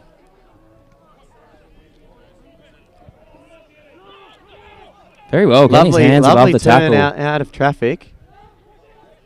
But both sides are on it. We'll have a ball up on the wing. Yeah, it's competitive. It's only a 2-goal game at the moment. 10 points separating the two teams, but no goals yet this half, and we've got less than 10 minutes to go. So the Eagles really need to start taking some risks and trying to force the issue and find the big sticks. Fabian Prost checking back in for the ruck. And a bad time to do it. Bad time to do it there. He was late to the contest, and as a result, Dunn sent it inside 50. Kyle Devine, he's going to run into open goal here. He's got the He hands. hands it off. Purvis knocks it back on. And Devine puts the finishing touch on it. That was quick thinking from Donald because he got a bit of a hospital hand pass his way. Yeah, Kyle could have had it for himself. I know, He was and very unselfish. And Donald said, no, Kyle, here, have that right back. Just tapped it down. And Kyle put it through, and that's a third goal for the Warriors. Takes the margin out to 16 points. Very hard work for the Eagles now. Yeah, I think they're up against it now. The Warriors class, it's just starting to show through the ball movement. They're moving it quick. The Germans, they're definitely still having a crack. Yeah. They're giving it their best shot, but I think it's not a matter of effort or endeavour. It's just the skills aren't quite there. The Warriors and Connor Hughes he's just read the German ruckman like a book. Single-handedly. Donald Purvis in a one-on-one out there with Felix Grob. No one could quite escape with the footy, and we'll have a ball up on the far side flank down the Warriors' end. This would be 2 wins and a draw from 3 for the Warriors, so well and truly in contention for top spot with the French come the end of the day. Yeah, they're playing some good footy. And that is a big matchup later on in the afternoon. I imagine there'll be a few tuning in for that game. The Irish Warriors against the French Cocks later this afternoon. Both sides yet to lose the battle for top position. Should be a great game. We saw the French yesterday. They were very good in the last game of the day, so their legs, they should be good for it. Meanwhile, the Warriors go inside 50 again. And that's going to be holding the footy. So another opportunity in front of goal. It's the man, McMahon. Someone's down off the ball here. Deep in the 50.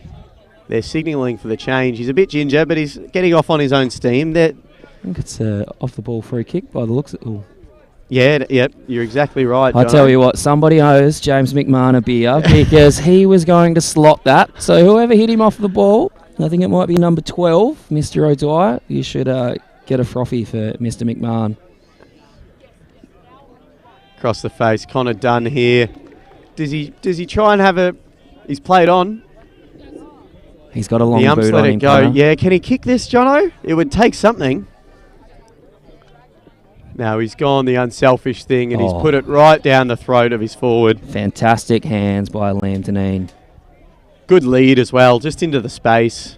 Lamb will go back and slot this, I think, on his left. He's in the left footer's pocket. Let's see if you haven't put the moz on him, mate.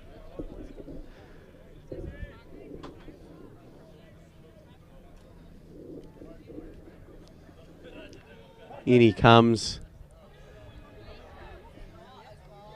Ah, look at that. Great kick. Good call, Jono. Rode that home with him, the left footer. He didn't even come around to open up the angle. He's just speared that one. Fantastic skills. He's a good player. He's played really well today. He's definitely been one of their best.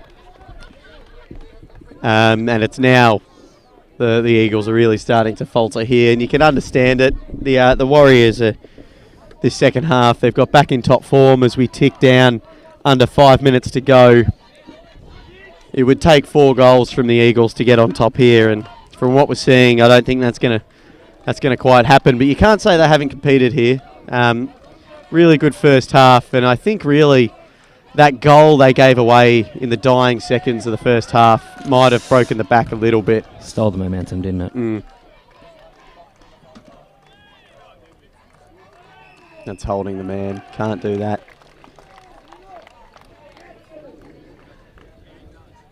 Another opportunity. A very good kick inside 50 to McMahon again. This would be for 3. It's a bit of a bag from McMahon in the 40-minute match. At the moment, I think the most is 6 from one of the Banshees. Yeah, he's very crafty. And in the first score of the game, I think it was, he almost kicked an absolute perler. But I don't know if that's quite going to carry. Yeah. No. Definitely not his best effort, that one. Who's front and centre here? Warriors emerge with the footy. Good use of the hands. Across the body. Oh, and it's hit the woodwork. The WatchAFL.com pads get a workout again. They do. They've been busy. They've been busy this morning, the Watch AFL pads. It's an aggressive kick to a 4-on-1. Yeah, rolling the dice. But Yeah, you have to. You have to, but you're hard pressed to break down this Warriors half back line that's just been imperious this second half. It's a big Shepherd laid. Great Shepherd by Devine. Yeah. McSorley, he's been quiet, Big Kev, today. I think that's the one thing. Yeah, I mean, he has provided a target, but yeah, James McMahon, he's been doing all the work down there. He's been finishing them, so. Yeah, I think it's only up for Kev after the starts of the day, but you're right, he's competed and he'll always do that.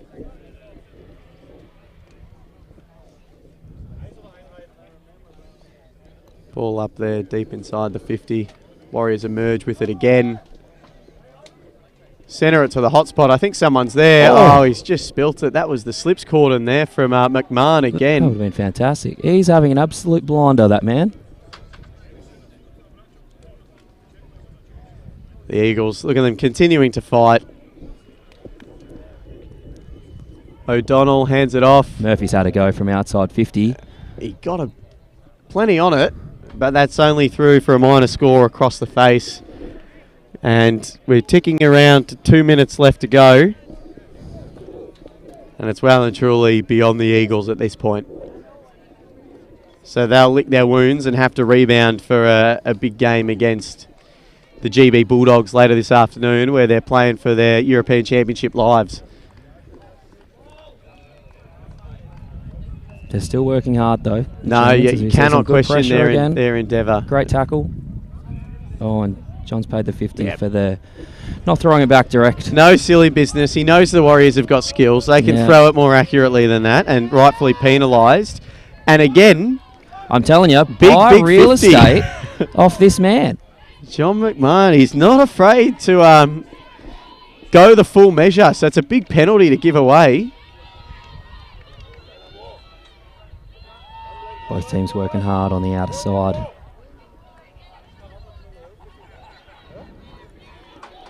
Eagles send it inside 50, but again, it's all Warriors down there. And that pocket, it's a black hole. And they steer clear of that pocket. The black hole. Yep. The University of Zagreb football ground. That's the black hole pocket. Nothing good comes out of there. Oh, we see a leg break there. Good hard hit. The Eagles in traffic. Nice left foot to a one-on-one. And that'll run out grandstand side. Forward flank for a ball up. Less than a minute to go. Yeah, see, interesting to see what Germans can do here. They're big. The ruckman's back on. He's see if they can't just sneak one in for a bit of pride.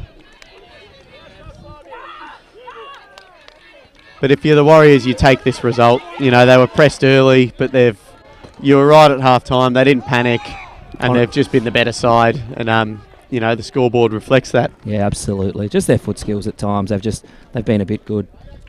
It's just as we saw then. Connor Dunn, he was under pressure. He was able to whack it forward 50 metres to the advantage of his forward, and the defender had no option to give a free kick away. O'Donnell might have to unload the barrel here. The siren's gonna go, and he plays on.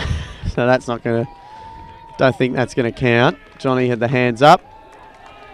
So that's a big victory for the Irish Warriors. They're second of the tournament, and they remain undefeated, 2 wins, 1 draw.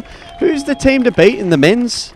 Jono, you've got the French Cocks haven't lost yet. They're 3 from 3, but the Warriors have looked pretty convincing across all their games.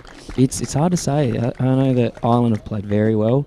Germany, then they were surprised back at they brought the pressure. They did a great job.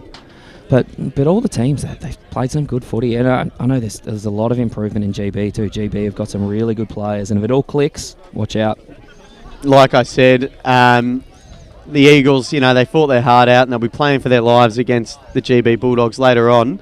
Bulldogs still yet to come. They're coming up in a couple of games' time to start off their day.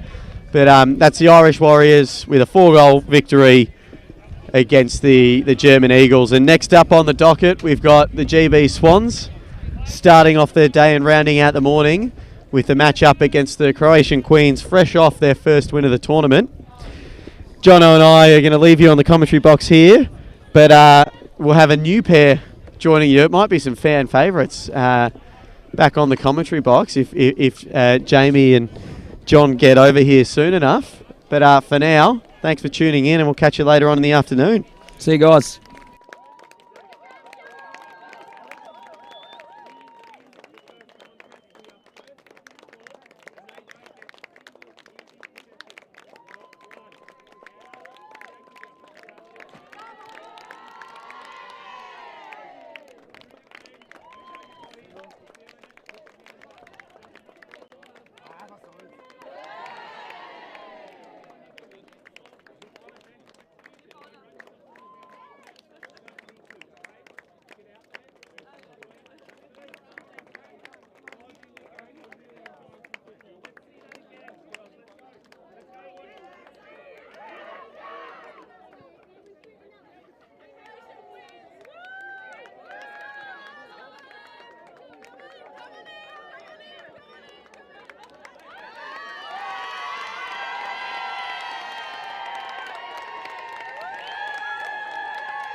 Johnny.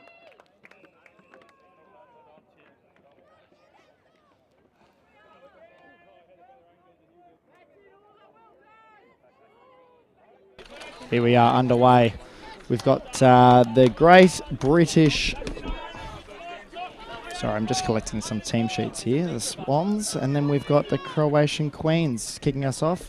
It's Great Britain kicking forward. Beautiful kick, great grab. Centre half forward here. Quickly to back off the mark, grabs the handball, gives it off straight back down the middle. It's gone long and high. It's a beautiful intercept there from Croatia. Great hands, come out. Here she goes, she's taking on 2 tackles. Kick is long, and wow, what a grab. Just across the face of goal. Now she's at a really tight angle here. I think the umpire better get her around on the mark. She's played on anyway. She's run into an open goal square. Oh. That is some absolute poor defending there from the Croatian Queens, because there was absolute no defence at all. Jane Meadows, she took advantage of it. She saw there was no one there. She's like, I'll have this. Walk straight in. Bang. Mate, unbelievable. Just had to hold her up on the mark. Even slow the game down, make her take her 30 seconds. Nothing. Yeah, well done to Jane Meadows, though. Just being alert of it. She knew what was going on. Crafty forward. Got Walter, our German umpire, back in the middle today.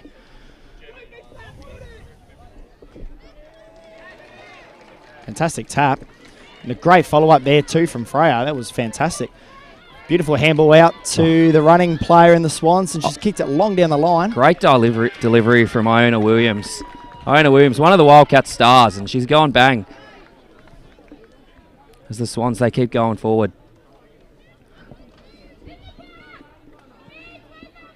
It's come by. That's just another open goal. Cherry half yard. It's carbon copy, isn't it, Jamie? It was exactly the same as before. All the Croatian Queens then had to do was just lock it up. Make sure it didn't pop out or anything, and just force a stoppage. But, you know, to the Swans' credit, they just seemed to get it done there, Jono. That was very impressive. The Swans look up for it today. They had a win yesterday and a loss against the Banshees, but yeah, they look ready to make amends today. Umpire's just making sure we've got the 6-6-6 set up before we get underway again. Another great tap from Freya in the ruck. She's received the free kick as the result too, I think.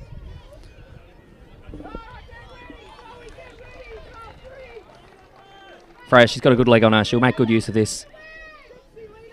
Yeah, she's been very dominant across the competition so far. I'd say should be well up there in the medal tally.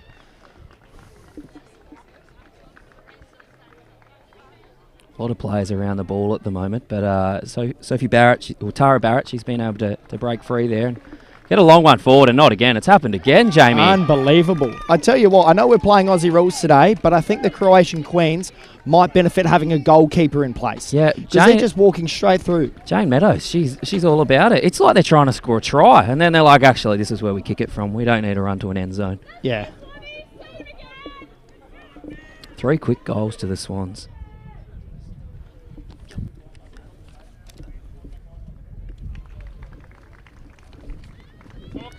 So you see Walter get it underway again. The Croatian ruckman, Ruck, she played very well yesterday. Number 27. Yeah. She was a powerhouse for them yesterday. She just seemed to just follow up with her second efforts all day, Christina. As Emma Brooks takes it forward. She's found a player in the pocket. Great delivery from Emma Brooks. Well done. Now, Jono, like I said before, they just need a goalkeeper on the line here just to prevent another easy goal. So what do you reckon? Do you think it'll drop short, they'll front and centre crumb it, and then run to the middle of the goals? I don't know. She seems fairly confident in her run-up here. I think she's gone straight back over the lady on the mark. It's gone through for a behind. Looks like it's just...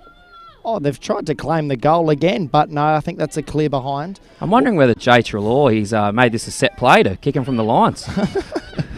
Well, as you know, Jono, you can't miss it from straight in front and running into an open goal square, so I don't mind the tactic at all. And it's good to see the umpire there. That's Ethan White from Oxford in the UK, just making sure that it was a clear behind and clarified that one with the goal umpire.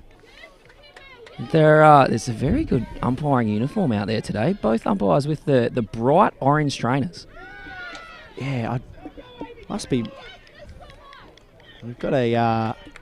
I think that was, as we call, the miscellaneous free kick to the Swans there. Zoe John. Yeah, Zoe, she kicked an absolute handful yesterday. Zoe, one of the Cardiff GB players, she has no problem whatsoever. No, 2 steps straight over the goal umpire's head.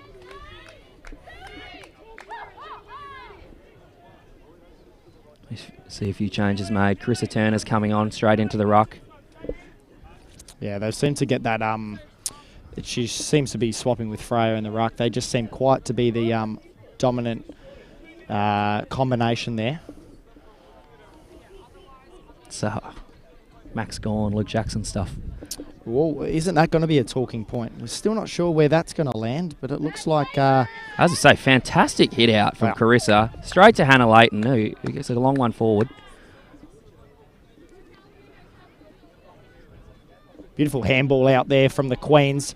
Moving it down the wing. This is their first play forward, actually, for the game, which is good to see. It's time to get some possession in play. It's been quickly turned over by the Swans again. Hannah Layton goes straight to Iona Williams. It's fantastic kick on the switch there. Bit of a mongrel ball forward there, but it's worked out all right for the Swans. Nice clean pickup. Gets that one out. Just dribbling along here in the broadcast wing. Good clear kick, but I think that's gone into the forest there, Jono. That's going to be out on the full. Sophie Bennett, she's very close to the line already, and yeah, no room for error. Straight out of bounds.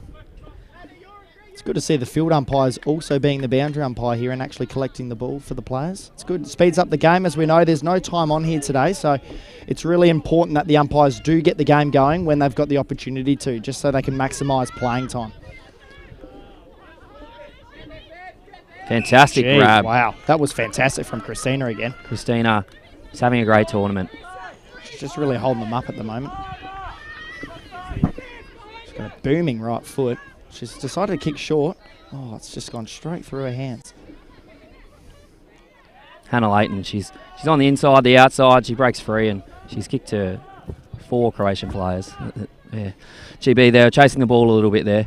Yeah, it was a nice collect from Anna, and she's just piled it straight back up the middle. not messing around, just trying to get the ball forward at the moment. I reckon that's the way the Queens are going to play, is every time they get the opportunity to, they've just got to get it forward and get it inboard to give themselves the best opportunity to get some score on the board. Yeah, moving it forward quickly, it's key here. Even in the men's games we see that the teams that move it forward quickly, they get scores on the board. It's a beautiful breakthrough tackle straight out to your girl Leighton. Hannah Leighton again. Booming kick inside forward again. Great tackling there from the Queens. Just trying to hold this one up at the moment. The ball comes free for dumping tackle. Umpire says play on. Spills free again, and the Queens are trying to just break this outside of the 50. But to the Swans' credit, they just built the wall and they've cemented their spot in there. Here it goes forward again. Wow! Oh. Did you see that, Shepherd? That's legal. That's within 5 metres. Fantastic, Shepherd. Wasn't high. Created space, did the job. Well done, GB Swans. It's a very unselfish act there. Yeah, won't get a stat for that one. No, it's a beautiful Shepherd, though. And all within the spirit of the laws and the game, which is great. So, yeah, they've been quite dominant to start off here, Jono. What do you reckon, Jamie? What would you do if you were the Croatian coach? What would you tell them at half-time? We've got 11 minutes left till half-time. But I think if they can try to snag a few marks or, lucky enough, win a few free kicks, they've just got to try to get some possession. Slow it down, get the girls some confidence. Great tackle there. The Croatian girls, they are tackling very well. They're getting it a free kick there, kicking in danger. So it'll be interesting to see what they do here, because the Swans are going to flood back pretty quickly. They've got a good game plan in place. The Queens, they're just sort of indicating they're going to kick long. I think they just need to try to hit up a few targets. That's a beautiful kick out to the right of screen.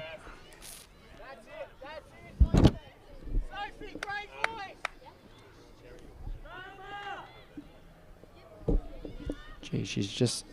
Mieda's just dropped that one, unfortunately. That would have been a beautiful grab just to intercept play. Turned it straight over, unfortunately. Swans going forward once again here. Leighton with the outside run again. She's everywhere at the moment. Zoe John created a good contest and it's got to the ground. Tara Barrett's after it. She's found space. A dribbler forward. Gee, the Queens are really trying to hold it up, but it's not going to be enough. It's going to be another goal for the Swans. Incredible goal under pressure. Yeah, she had great goal awareness there. She just knew where the big sticks were. Jane Meadows, she had the strength to stand up, waited till she got spun in the tackle, and then she's like, I'm in front of goals now. Now I can kick it. Very good forward craft. Yeah, if she keeps playing like this, she could have easily a dozen goals here in this game, I reckon. She's kicked 2 or 3 already. Getting started again in the middle. Walter bowling it up. Beautiful tap forward by Freya. Nice collect there from the Queens to try to hack it forward again. Got Jenny Green off halfback. Tumbles it forward. She's followed up her own ball, Jenny. She's a leader in the team. She's getting around it. A lot of voice out there from her that we can hear. She's just kicked that to the to grass at the moment. The girls are just trying to get around that. Gee, dumping tackle. Strong tackle, but legal. Ball up, calls the umpire. We can just hear Jay here on the sideline. They're just indicating really want to build the wall. And I mean by build the wall, it's where they float a few numbers off the pack. So they're happy to concede the stoppage and actually the clearance from the Queens if they can get it away. But they know that they're just going to get it straight back in the hands, and then they've got the opportunity to quickly kick it forward and hit up a leading target. So it's a very good tactic from Jay. It's been impressive, some of the tactics so far. We saw in the men's game, the game just gone, that Germany, they set up a zone behind the ball, and for a long time Ireland just couldn't get through it. They had the ball, but they defended well. So the teams that set up well behind the ball and listen to their instructions and some good coaching, it goes a long way here. And I think that just brings into how important it is as a team game. Like, you've obviously got your better players and your individuals that work on their craft, but it's a whole team performance. And like you said, if they can follow those tactics, they're really going to go a long way. We just see Ethan with his first possession of the day. That's brilliant to see. He's trying to get his stats on the board too. Oh, we almost see a carbon copy of the goal before. Yeah, just across the face of goal there. Jane Meadows went the snap again. fends off with one arm, had the ball, but yeah, just wide of the Watch AFL posts. Beautiful kick out of defence there from full back. It's almost just kick for touch. Umpire's just going to collect this one and ball it up. 15 metres in play.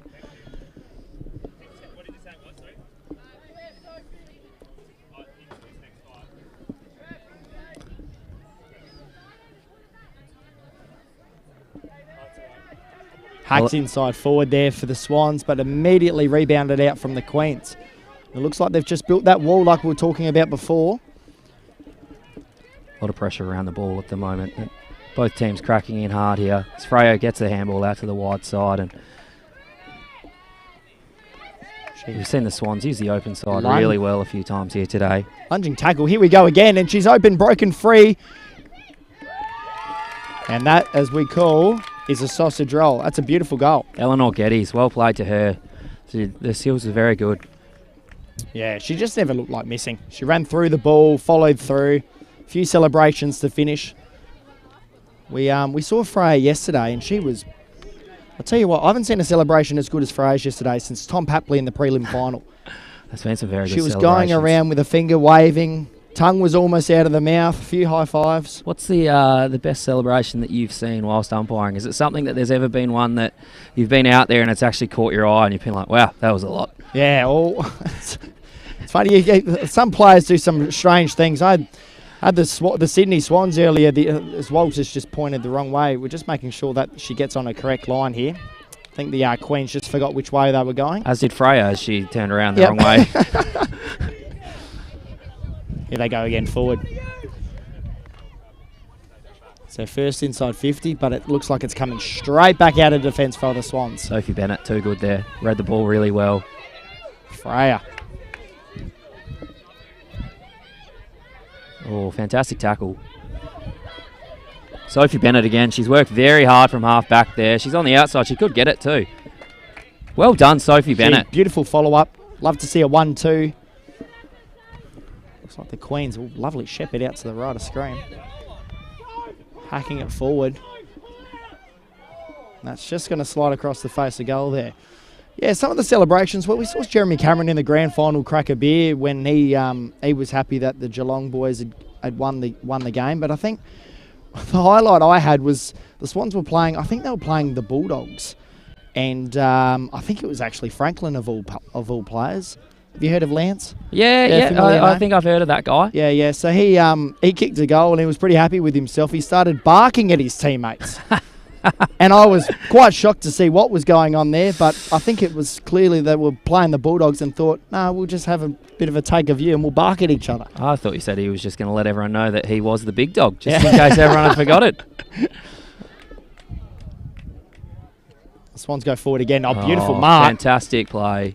She's marked in the goal square. She's going to be straight in front here, directly in front, 10 metres out, and should not miss. Eleanor Geddes. She's going to get a second here.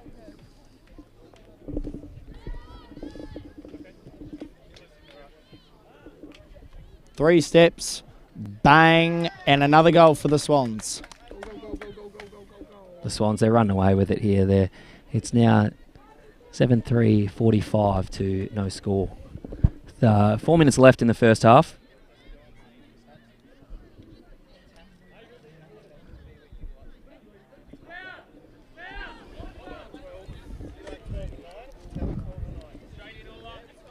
Got a few switches happening here in the Queens forward line. I think they're just encouraging the players just to get amongst the football at the moment. I know it's 22 degrees here, but I think the forwards down the Queens end, they've gone cold. Yeah, I mean, the sun has some bite to it, but it's probably not going to do a lot down that end. That's a beautiful tackle there from the Queens, and I think she's forgotten which way she's going again. Nope, she's steadied herself. She's corrected. The umpire's in there to help her out. Hopefully we see something from the Croatian Queens here. Need some forward action, but it's a great intercept. Lucy Massey, she's been doing good things out there. Looks like they all got a bit tangled up there, but the umpires found a clear free kick there, and it looks like it's going to go to the Swans. Kaylee Alma. She'll take a kick from about 55. I think we're 2 kicks from goal here. Yeah, I'm not sure if she's going to take her full 30 here. I think she's going to pass this one off. What a good leg. Great leg. Oh, straight over the back. Oh, and here we go again. Geddes has 3 on the trot. Rinse and repeat. Looks like a bit of a training drill out there. And I tell you what, they've probably mistaken the Queens for a few witches' hats. Yeah, similar colours. Similar colours. And yeah, the Swans, they're doing a great job here. And there's a bit going on still on the Swans bench though. I think the girls, they're pretty keen to get out there and try and get a snag. Yeah, get amongst the action. I was overhearing a conversation yesterday amongst some of the Irish girls, and they were talking about who hadn't kicked a goal yet. They were that happy with themselves that they were trying to get everyone on the scoreboard. Yeah, it was incredible. I umpired that game, and it was quite interesting just to watch that they could. Their teamwork and team talk was that good out there. They could sort it out. They weren't even using the coaches.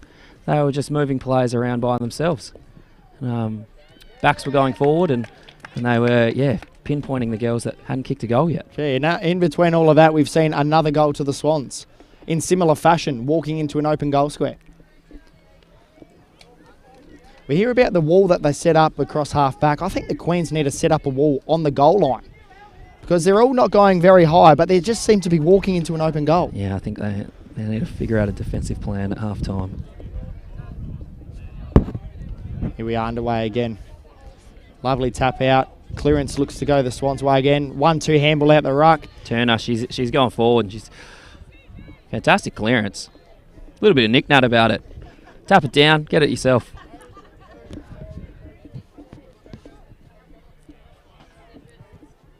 Beautiful pick-up. Absolutely cracking goal there by the Swans on the outer side. Yeah, fantastic footy by the Swans Stepped again. one, took on the tackler, and then opened up the angle of the face and kicked a magnificent right foot goal. Yeah, she's on the far side. We can't tell who she is, but yeah, great footy.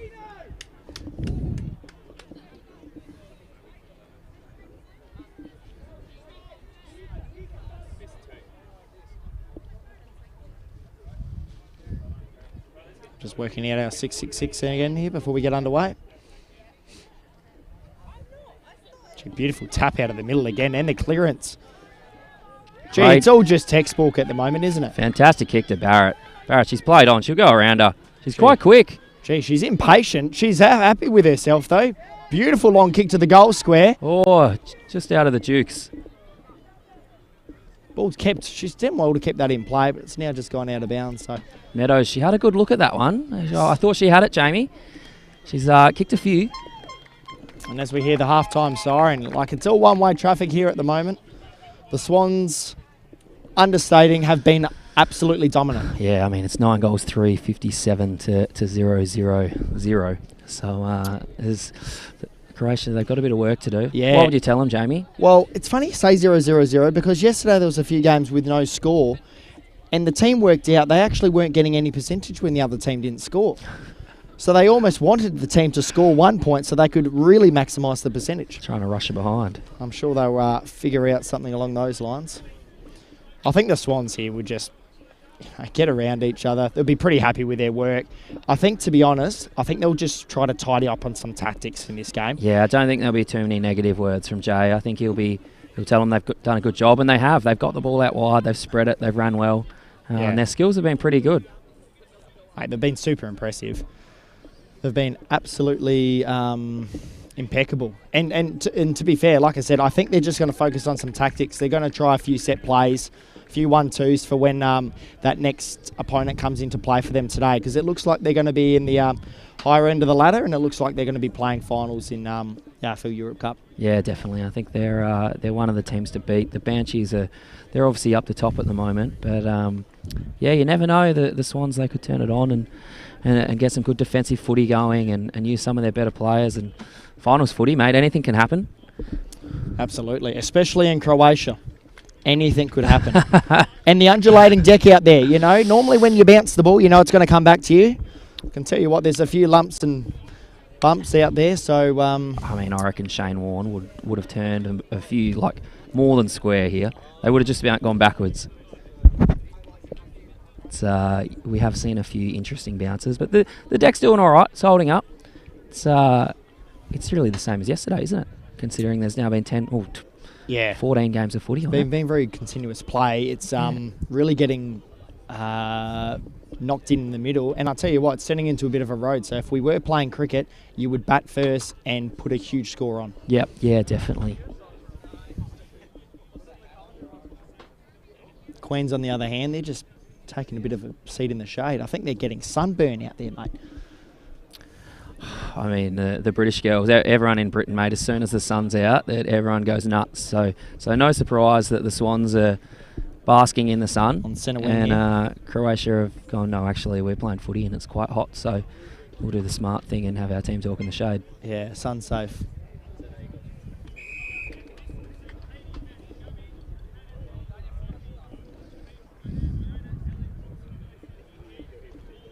Hello to our 142 watchers, listeners. Hope you're enjoying the stream. It's a great day here in Zagreb. What do you reckon, early 20s? Yeah, I was looking before, and I'm just looking up at the sun now, and it definitely has bite. 21 degrees. Not many fierce clouds in the sky, so... No, definitely a sunscreen day. No doubt the GB girls have gone and purchased some sunscreen in preparation, whereas I think the Croatian girls have come off a lovely summer here in Zagreb, so I dare say that they're just basking their last little bits in the sun before we move into the last bit of autumn. Cold winter. Yeah. Yeah, I imagine that. I mean, a London winter isn't great. I imagine a Zagreb winter is also quite dark and cold. Looks like we're going to get underway again here.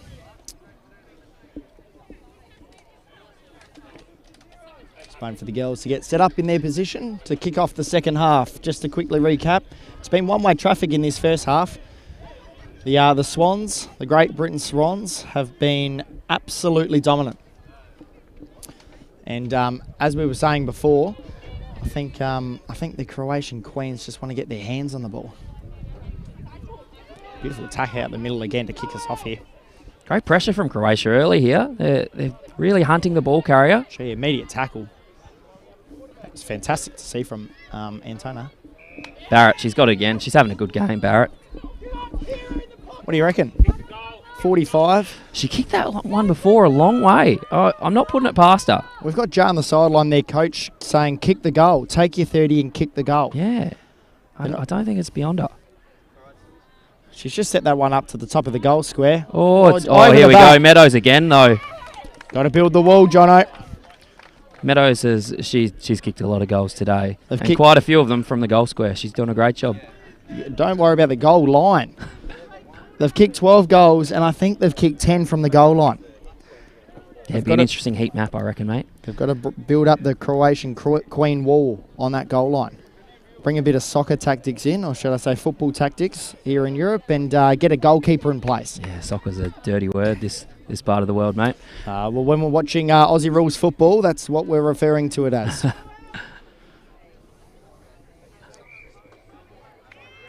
Great pressure again from the girls in the midfield. It is heated in there. Every clearance, it's hotly contested. It's just that when GB do break away, it becomes that little bit easier for them. Yeah, that was an interesting tactic. Just throw the boot out of it. As it gets out the back again, and Barrett gets the hands.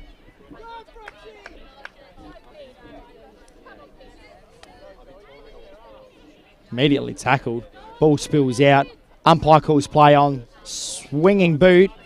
It's a behind. Zoe John, she's put it across the face. Good day to be a forward, I reckon, mate. I'm not sure why you would want to be in defence today. I think even if you were, I don't think you'd be holding your position down there. I think you'd be working up the ground and trying to get amongst the action. Yeah, 100%.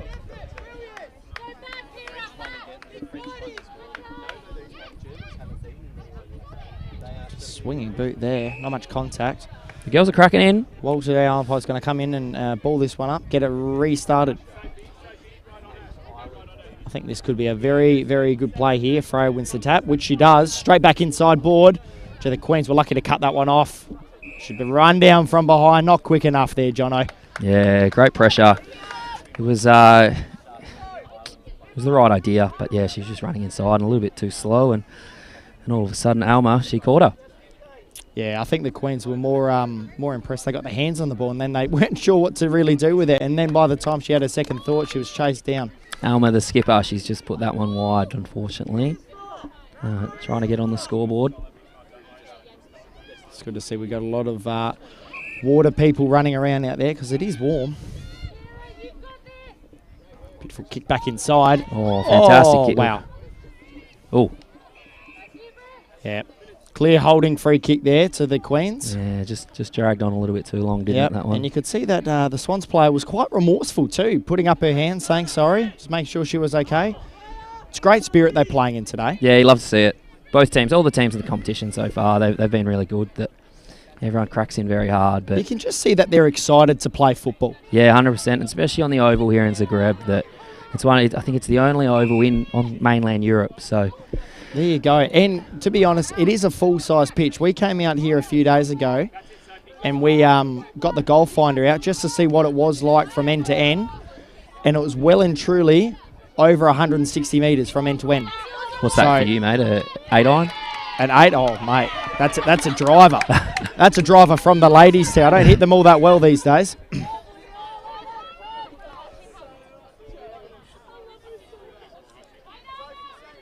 Croatians battling hard. Pick up and kick. Orla's got it again. She's they're just playing kick to kick, those two at the moment. Yep, they've built that wall really well back there. There's about 4 just waiting for it. It's got a great grab by Barrett. It looks like she's going to take her full 30 again here. Barrett's having a great game here. No, she's straight off. Yeah, it's a clear free kick there to the Queens player.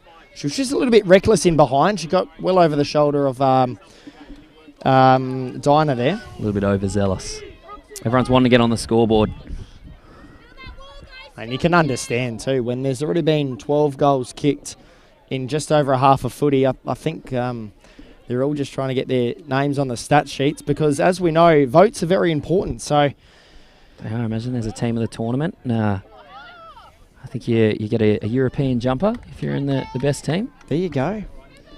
And no doubt there'll be an award or a medal of some sort to congratulate the best female and the best male player across the competition for the day. We've seen some really good performances too. It's been great to see. Yeah, and to be honest, I wouldn't want to be in the umpire's shoes in this game because there has been some dominant performances from about a dozen of these Swans players. What's happening here? I think Walter's just going to try to make sure that the play gets on the mark here, and then he's about to dart off and make sure he's looking at the next contest. Gee, just hacked that one out of mid-air. So you got 35 metres on that. It was a beautiful kick. Wallace came straight through. Shrug of the tackle. Barging through two. There's no handball received. No stopping her. Here's that wall again we speak of, Jono, and it's going to get pumped straight back in for another opportunity.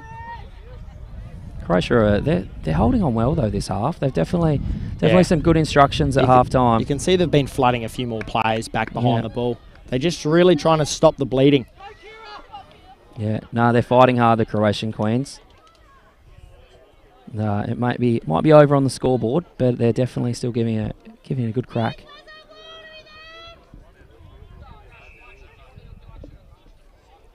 No score. High tackle for the Queens. Down in the forward pocket for the Swans Ed. Now, you would say from here they're not going to risk kicking across goal. But in saying that, I have seen stranger things in my time. I think she's just going to go long down the line, which she does. Beautiful kick. Great kick. Great kick. 3 Croatians there. Great mark. Fantastic mark there. That's from Dinah again. Dinah, she's playing really well. She's been one of their best, I reckon. Who do you think's been... She's been really good. Antonia's been also really good.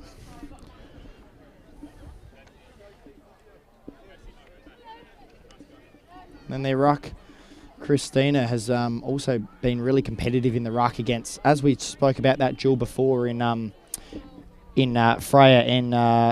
Freya and Carissa, yeah. They're two good rucks that she's up against, and she's more than holding her own. Yeah. She's almost playing a bit of a Todd Goldstein type role. She's just a solo ruck and just going to try to get to every contest and just compete. She's about to go into here, which she does. I thought you were just comparing Croatia to the Kangaroos. Not quite. I'm not going to go that far yet. Gee, and another goal. And it just shows the dominance there, Jono. There was 2 open Swans players on the goal line, ready to receive another open goal. Yeah, and it wouldn't have mattered. She could have got her hands through. Same result, but their talk, their setup, they're probably just working that little bit harder. They've got a full bench. The Croatian Queens, they've only got one on the bench. Credit to them. They're having a full crack at it, but it is warm here. They've played already once today as well, the Croatians. But, yeah, it's a warm day and one on the bench. It makes it hard work. You tend to feel for the Queens forwards and the Swans backs. You can even see the 2 girls almost sitting down in the goal square. Not even anticipating the ball's going to come down there at the moment, Jono. Yeah, you wonder if the Trelaw's going to swing the magnets and get the backs forward or get them that little bit of touch for the next games. Gee, she's absolutely flown into that and Hannah pushing Leighton, that forward again. She's back again. She's a bull in there. She's got great skills and runs through quickly. But not on that occasion. Beautiful handball. Fantastic. Kick here.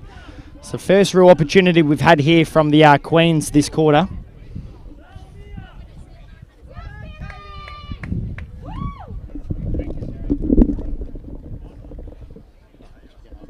Ionas, she's picked it up well and come inside then on the 45, but yeah, unfortunately straight to one of the Queens. Just slowing the game down here a little bit. It's a good idea. Fantastic kick. She's a fantastic kick to the lead, but they're there already. Well, the tackle's just lingered, so well done to the Queens. So they look to try and get inside 50 here. She's really assessing the options here. Well, she did straight to Carissa Turner. A good follow-up again. He's then gone the accidental torp, I think. That was the inside-out barrel. Yeah. Love to see it. It's one of those kicks that even if you try to do it, you never pull it off. It's more that happens accidentally. There's a clear free kick happens there to the Swans play. It's a defender's nightmare, that one when it comes in. The Queens just rode her into the back. I'm surprised there wasn't a saddle put on her, to be fair, Jono. There was... Walter on the ball. As Massey goes forward, that she's gone to the contest. Beautiful follow-up Amy Dallas, she's got their hands back. Freya, beautiful tap out to the wing. Handball received. Bursting through. Lucy Massey, she's been busy. Top of the goal square here. Oh, beautiful punch. Good spoil. Looks like it's going to happen again. Another open goal, Jono. Meadows, she's very good at that. Getting it, swinging around, putting it through the big sticks. Great goal awareness she's got. Yeah. I think that might be her 5th already. Yeah. 5th of 14. I dare say, how many goals at full forward would you have to kick to get in the votes today, Jono? Oh, I'm going to go with 5. 5 would get you best on, I think. I think so. But then you got to work out who is actually getting it down to her at full forward. So yeah, the mids have been very good. And Freya's been very good in the dominant in the ruck. So the umpire comes in for another stoppage to get us underway. I think we've just had a Swan had a fall on the far side. Bit of a mishap out there. Swans go forward again. She looks like she's going to run onto this. Handball over the top.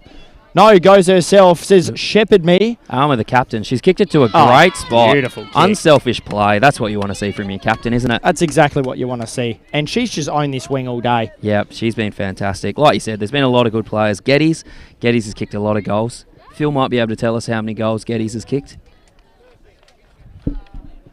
She's kicked 4. She's lining up for number 5. And it's textbook. The run-up, the follow-through, the kick, goal umpire doesn't move. She's doing her job down there fantastically. Small forward, lots of pressure, getting front and centre, kicking goals. Speaking of goal umpire down the other end of play, he hasn't even bothered to wave the flags. He knows it's a goal. And I think it's pretty obvious the way the scoreboard is. You're not going to mix up which team's kicking goals at the moment, Jono. Yeah, not at all. Underway again. Beautiful tap there from Freya. Straight over the top, smacking it forward. Great follow-up there again from... Got Leighton again. Yeah, she's just been everywhere, mate. Actually, that wasn't Leighton. Yeah, Leighton is 66. Our apologies.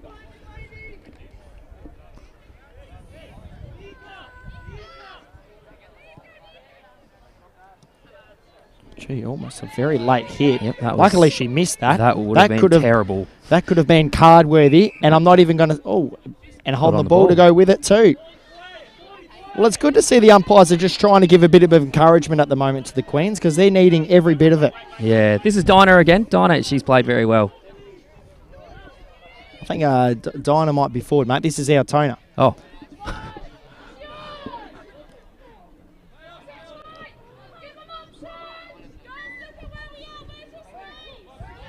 Looks like there's going to be a bit of carry on with this to go with it. Umpire better get this one sorted, or else we could have a little biff on our hands. I think they've just spoken a few words and got on with it here. Don't know if they're in English or Croatian or all has come through like a bullet there. Beautiful Down the hands outside runner. Fantastic to Bennett. Gee, And an even better smother. Smother. That was great to see from the Queens out there. I think we found that holding the ball that fortunately the Queens, they just took a little bit too long to get rid of the ball on that occasion. Incorrect disposal. Yeah, they you do feel for the Queens because the Swans are not giving them much time to think about their options before they're disposing of it. No, their pressure is elite. Right over the back again to Leighton. Here she goes again. She could Beautiful go bang kick from here. 50. Meadows. And guess who's in the goal square? Meadows is there. She doesn't want to waste any time. Hey, I tell you what, I think this is the furthest she's kicked it out from all day too. 10 metres on a slight angle. Fantastic grab. Great to see the forwards taking grabs in the hands above the head. The standard two-step kick here. And straight through the high diddly-diddles. Did not look like missing again. Fantastic footy. One of the passages of the day.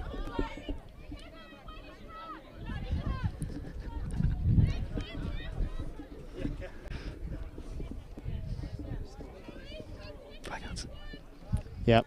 So we've got the umpire just running this one back into play here. Just making sure that we got our 6-6-6 set up again. And I'll tell you what, the 6-6-6 setup's really working in the Swans' favour because if you were the Queen's coach, I think you'd have most of your players in defence, just trying to stop any type of bleeding. Yeah, 100%. It's a great rule, isn't it, mate? That no loose players behind. Just the really ball. opens up the footy. Beautiful kick out to the wing here. Just bobbling around. Gee, I think she's just thrown that one out. The Yes. umpire's correctly called holding the ball as the result too. So great pressure from the Swans again. This girl's got an absolute feel to herself out there. Beautiful kick into the pocket there. That might have rolled out of bounds. Not sure. Yeah, Baker's after her Still again. going. I think the Swans were aware that they, if that ball went out of play, there's no time on here, Jono, and they're just trying to really put the hammer down. Yeah, keep it in play. And there's 4 minutes to go. I think it's very possible we'll see another 4 goals and see the 20-goal mark reached. But the Croatians, they're battling hard. They definitely haven't given up. They're working hard out there, and they've got some players behind the ball and making it very hard for GB. Gee, here we go again. Orla has been Bursting everywhere through the doing pack that today. Pick up, spin, Here we breaks one, handballs through. Just missing the target there, but it's going to be followed up by another one. Lucy Massey, she's given it to Leighton. Here she goes, just across the face of goal. Jono, it's actually really nice to see the Queens have actually stood up from sitting down in the forward line. I think they're thinking the ball might get down there in the next 4 minutes and they could see a little bit of action. I think they're a chance. They almost got it forward just before. Their effort's definitely there, but they're just a little bit outclassed, unfortunately, today.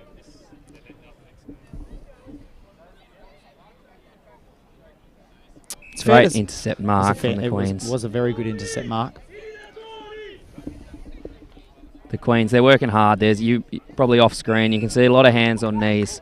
Yeah. And, they're definitely working hard out here. But I think the extra bench and just a little bit more experience from the GB this is girls. Antonia again. She's been prolific for the Queens. Fantastic kick. Long kick down the line. It's also, you've got to remember too, Jono, that a lot of these girls have never actually played 18 aside. They're used to playing 9-a-side football. Yeah, completely different. So the captain, Alma, she's done the team thing again. She went to pass it off. She could have kept going. Here we go again. I think she's just sprayed that out to the right-hand side. And You can see that Jane in the goal square saying, give it to me. I want to kick an absolute bag today. I want 10. She's just decided to have a go herself, which I don't blame her. Trying to get a stat on the board. Yeah, fair. Antonia again here. Playing a great little 5 minutes here. She's having been good all game. Had a hot spell. Had a real hot spell. Umpire, she's going to deal with this one. Come in and ball it up. Reset play here. Great tap there from Christina out to her fellow Queens. Oh, fantastic team pressure. member. Gee, they haven't stopped all day here, Jono. Nah, they were both teams working very Less hard. than 2 minutes to go, and they're still cracking in. Yep. Really give credit to the Queens. They're really trying.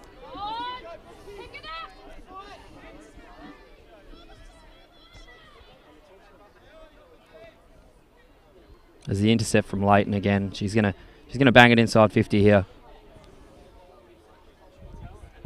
Kick over the top. Here we go again. Here we go. It's Geddes. Can she get another one? Here we go. Geddes has done the team thing. Oh, here we are. Open goal square again. They're an unselfish forward line, those two. Geddes and Meadows. They're putting on a display out there. Tell you what, if we had a hard yak of stats on the board here, I think we would comfortably see that Jane has kicked 10 goals. 10 of their 17, and I reckon 9 have been from the goal square. There's the highlight reel would be interesting, wouldn't it? You'd sit there and ask at one point, you'd be like, is the stream broken? Am I watching the same thing over and over? Yeah. But no, the score keeps going up, and yeah, the Swans, they've got a system and it's working well. The only thing that we've seen different is the celebration, Jono. Do you think we'll see a good celebration in the next? We've only got 20 seconds left. I think the Great Britain girls will be pretty keen just to get in the shade after this one. Just regroup for another match later on in the day. We've got a tough match coming up, to be honest. We've got Jenny Green working hard. Back, not long to go. 5 seconds left, and she's still working hard across half back. And there's a booming kick out. Great to the wing kick there from too. Jenny. Yeah. As we hear the final siren. Jono, what was our score there, mate? As we see the GB Swans, they finished 17 goals, 8, 110 to no score from the Croatian Queens. So 110-point win for the GB girls, and yeah, they were just a bit good today, and overrun them. Don't you think, Jamie? Absolutely. It was good to see the Queens weren't too deflated or depleted, or just had lost interest. No, 100%. They fought to the end, and I think the Swans will still know they've played a game of footy. It won't be a walk in the park. There'll be a few girls walk off and go, yeah, I copped a couple of big tackles there. Oh, absolutely. I'm going to sign off here, John. I've got to go put the old umpiring shirt on and get ready for this next game. Jamie's find the whistle out the back. Back to his professional role. One of our AFL umpires here is doing a fantastic job on the commentary and umpiring as well. So we'll say goodbye to Jamie, and we'll have a short break from the stream before we have our next game, and we'll probably hear from the media man himself, Joe Arthur, soon. Beautiful. We look forward to it. See you later, guys.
Welcome back here, listeners. About to kick off day 2 here.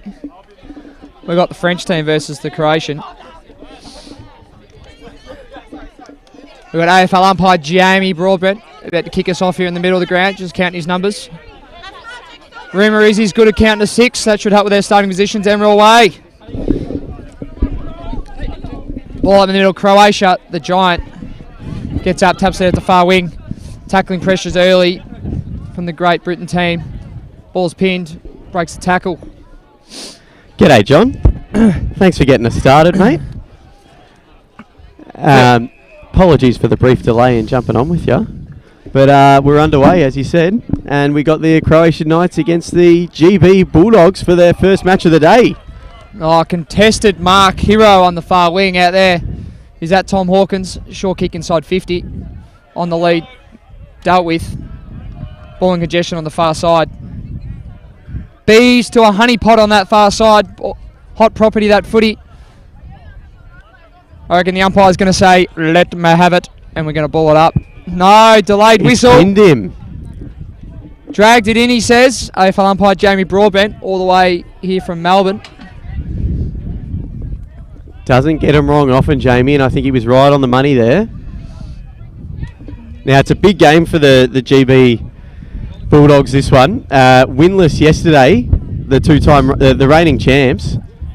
Looking for a three-peat here, and they're on the offensive. First foray forward. Ross Denton at full forward, runs out, dishes off. Turnover here, back through the guts. Can the Croatian team make the most of it? They've got players. Big off the ball hit. The truck! And the umps are letting it go, and it's with they're into it on the far wing, they're into it! They are into it! He says, let me have it. Shot at goal. Oh, and that's come off the woodwork there, just across the face of goal. And that opens the account, one behind the Bulldogs, leading the Knights scoreless. Done well to miss those massive pads down there, I would have thought. They've had a workout today, the Watch AFL padding. They've been very popular. Here we are on the wing. Can't contain it. The grandstand wing near side here. It's a hot footy at the moment. And that trickles out of bounds and we'll have a ball in. Oh, there's the Croatian team throwing their weight around again. I think the key man is number 8, Josip Kradza. Got to watch him. He's the main man for the Croatians. I reckon he'll throw away on his weight. Here he is in the ruck again. He's got the ball. He's everywhere early. Following up his own work. Croatian team going backwards. Oh! That's too much, and he'll be pinned for that. They won't be intimidated, these Knights. They gave it. They made a real fist of it against the French this morning. They didn't quite get over the line, but they'll know that the Bulldogs are vulnerable at the moment, and they're under a lot of pressure to get their first win. So the Knights will use that and will be aggressive as they always are. Got a high free kick here. Perhaps too aggressive on this occasion, and it's an opportunity for the Bulldogs to get their first major. I really think intimidation here for the Croatian team started with their uniform. Obviously white. Uniform's not great on a clay ground. And they had some quite conducive battles yesterday. And I reckon a lot of them have put their heads together and gone, put away the nappy sand. No washing tonight, boys. No. Show the other team the blood on our jumper from yesterday, which I'm not sure if that resembles the red patches, but they are filthy. A few of them have got new socks on. But other than that, this is confronting stuff from the Croatian team. But it's the Bulldogs with the opportunity in front of goal. We're right behind this one, John. Oh, can it miss the goalpost paddings? Yes, it's through! Golski. First goal on the board, 6-0. And the Bulldogs, they're excited about that. After a rough go of it, that'll really that'll ease some of the nerves to get the first goal on the board and get them underway. And get them in front for the first time at European Championships, actually. They are yet to lead. So it's nice for them to be 1-1-7 up against the Croatian Knights, who are currently scoreless. 0-0-0. 0-0, the 0-0. Ethan White in the middle of the ground to get us away. AFL umpire from Melbourne. Throws up. There's a man, Joseph, with a big hit out. Watch him, as I've said. Hit out right down their throat, but it's been eaten up by the Bulldogs. Ball's out wide to the wing. Uncontested mark. Got a bit of ball control coming here from the Brits. They're looking for a bit of, yes. Been watching Collingwood short down the line. Unfortunately, A little bit Out of too bounds. cute. Oh, the boundary umpire showed us his armpits, and it's out of bounds on the full. Little- They're coming back through the middle, Croatia. Look out. In the middle of the ground, number There's 17. options here. There's Too options slow, here. too Arms slow. out. That's fallen in the lap. Zaho Prizic here. He's played on. Oh, they're on the ground. He's on the ground. There's tussle. Behind play. They're sorting themselves out. Oh, no, they're into it again. He's into it. there It's is on. a I'll watch you fair- follow the play. Fair bit of biffo going on, John. And I tell you what, it is a size mismatch. That is number 22, Igor Galez. Even that name is hard to say. And he's into him. Out of his weight class. Him and He's got Adam about Reid. 15 kegs on Reid there. And he's a perfect example of the clean white socks, but a bloody jumper. Ethan letting it go, though, off the ball. He's not bothered. Adam Reid smartly is playing behind him at the moment. Wouldn't turn my back on him either, and we've got a throw in, also known in the AFL Europe. We're going to bring the ball in 15, throw it up. I tell you what, there's more feeling in this game than any others this morning. There is a fair bit of unfriendly contact happening out there. They are not happy with each other, either side. Absolutely. We've even just had to move the two teams on the bench further away from each other. They're at each other on the bench. They were creeping out of the coach's box a little bit too much for our liking. Ball on the ground, the Croatian team here looking to take down the far wing. Clear and kick to the pack. It's a 2-on-1 though, it's brought to ground. If Probably you get- could have held that. Yeah, you get two jukes to it there. I think you got a case to mount there to mark it. Whoever slaps it out of bounds. And we have another ball up on the far side wing. Joseph there didn't time his leap, didn't quite get up, and as such, the Brits run away with it. Kick inside 50 into the pocket. Open forward line Oh, they here just if wanna they go can out of get bounds. away. Yes, into the forest. And now we're going to throw it in again. Look for the Joseph. There he is coming in. Number 8. Playing at home. Champion data stats. 54 Dream Team points early. Running hot. Just waiting for this ball to come back. Obviously an oval-shaped ball. Hasn't bounced back perfectly. Jamie Broadbent gets us underway. Joseph wins the hit out. Croatian hand going backwards to go forwards. And it hasn't worked. He's been wrapped up. Been met front on. He's gone. Quick on the whistle. Jamie's pinged him, and rightly so. It's an opportunity for the Bulldogs. Deep in the far side pocket. He's almost in the forest. Do they go around the corner? Do they go with a drop punt? Or is this the kind of side that just centres it to the hot spot? We'll have to wait and see. I reckon Peter Dacos here. Go the top. Bit of right to left action here with the right footer. Oh, that's specialty. Put it through. No, he's going the drop punt. Starts in the forest. Gets to the shortcut stuff. Right side for the right footer. That's across the face, Across though. the face, always the way. Out in the full. Confusion.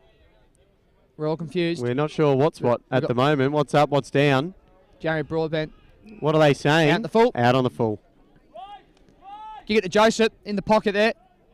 Puts on a fake lead to kick it over his head to a small pack. And Lovely great hand. mark. Great hold. That's Dejan Pavkovic. He just wants it, that guy. Sends it down the wing. He's a big boy, Dejan. He won't shy away from the contest. This gets out the back, and it's mopped up by the Bulldogs, but that through could the be a guards, costly through the turnover. middle. Can they make them pay? They've got away with one there, the Bulldogs. The great Brit with the white socks. Oh, but Andrew again, Cochran. here they come. They're fighting, and that's right, holding the man. They've slowed down the run here, but it's a good opportunity for the Knights to get a meaningful entry inside 50 if they can use it here. They've got two big boys. You expect the lead to come from Igor. Into the pocket. Igor Galez in the goal square. He's got to make a movement here for this footy.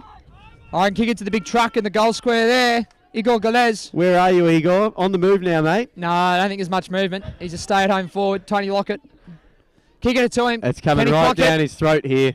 He's worked under the ball. Bit of body work. They've let that go. And it's hit one of those massive pads, and we're going to throw it up 15 in. You can't miss them. Tell you what, you're doing well to work Igor under the ball. That is a big, big unit. Restart of play here. 15 out in front of the Croatian goal. And whistle gone. I believe this is going to be thrown in again. Just crossing the 10-minute mark of the first half here. We've got the GB Bulldogs, the only goal, 1-1-7. Lead the Knights, yet to score, but it's deep in the Knights forward 50. I think it's worthwhile to note that Adam Reid now is left the big Joseph in the goal square. Yeah, size mismatch he's, there. He's left him now. Now we've got number 20, Joseph, Charlie Moore. Joseph on Joseph. Smart, and he's playing behind him, might I add. Very smart as well, as Ethan Wright gets a start on the far side. Gets the ball immediately. It's a hot tackled. footy in there. Umpire says that let me have it, and we'll throw it up again. Ball's thrown up. Tapped down by the Great Brits, back through the guts here. That's an aggressive Hospital kick. ball. Who's going to die? Golden fist in the middle, punch to a pack. Tap Couple to a golden pat. fists in a row there. Nobody wants it. Oh, look at that come Lovely. through. Number 15 for the Brits. Great work there by Miles Edward. They get under the ball. Now, yeah. Pay the mark. Bit of body Croatian through the work. guts. It's a risky kick. Oh, It might pay off, though. It's going inside 50. Oh, Oh, just Butters. spilt inside 50. Butterfingers The from Great the Brit with the forward. White Sox, Andrew Cochrane. The Brits are down the far wing. One of the most Rory experienced Sloane players looking on the like field. here, number Cochrane. 8. Look at that. That is Rory Sloane. Uses it like Rory Sloane too. Great Brits moving it forward. They're going to make him pay you. Oh, what a They get tackle. clean moving out of there. Got him airborne. Jamie says, I'll have it. A bit of feeling again here. Where's Joseph?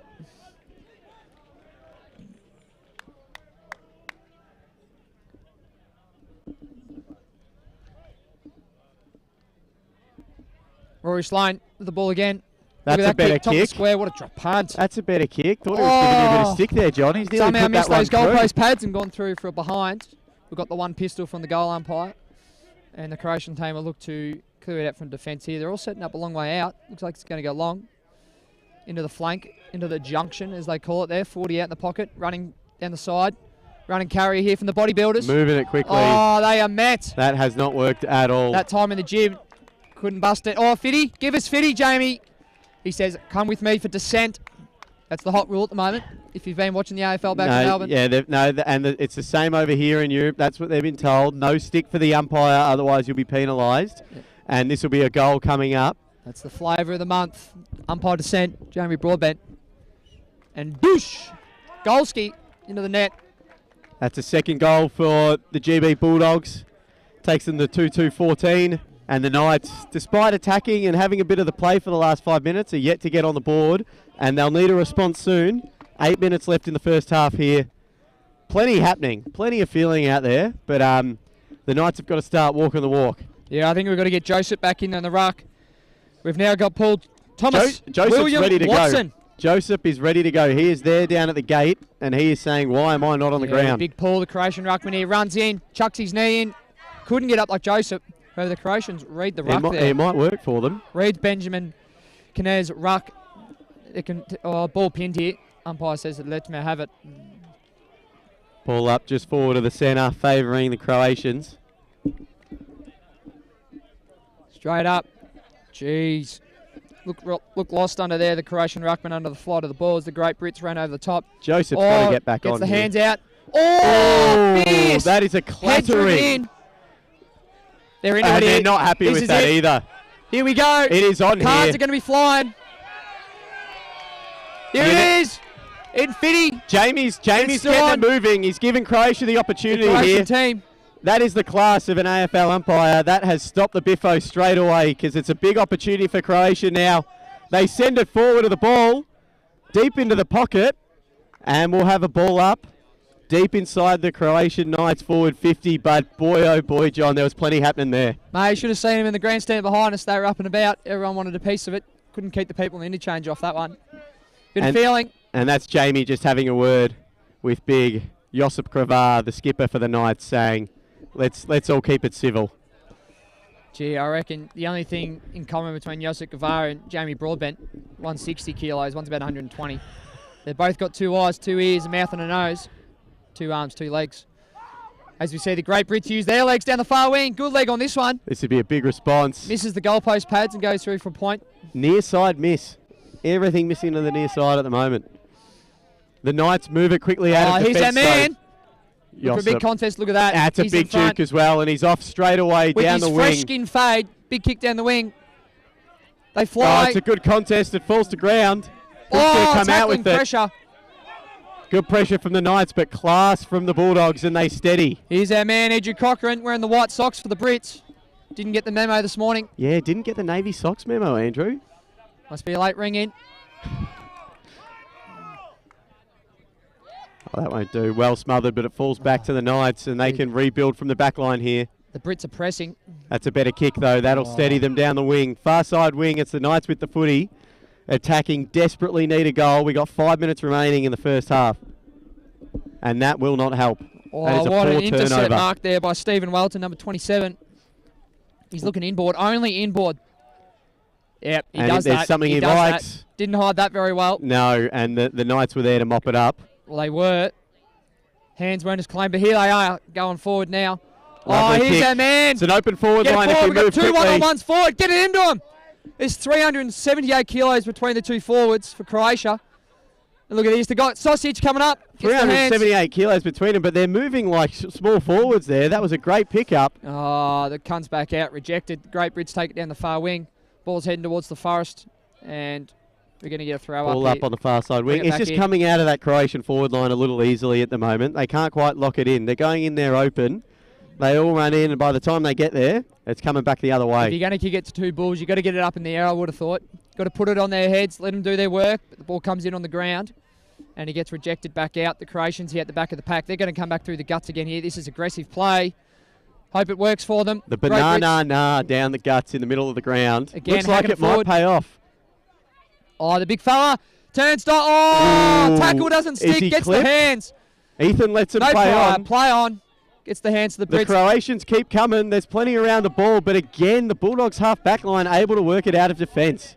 There's something brewing here. We've got one-on-one forward to the ball. Get it in there. Jeez, the That's been hospital hung ball up with again. the hospital ball, and that's not going to work.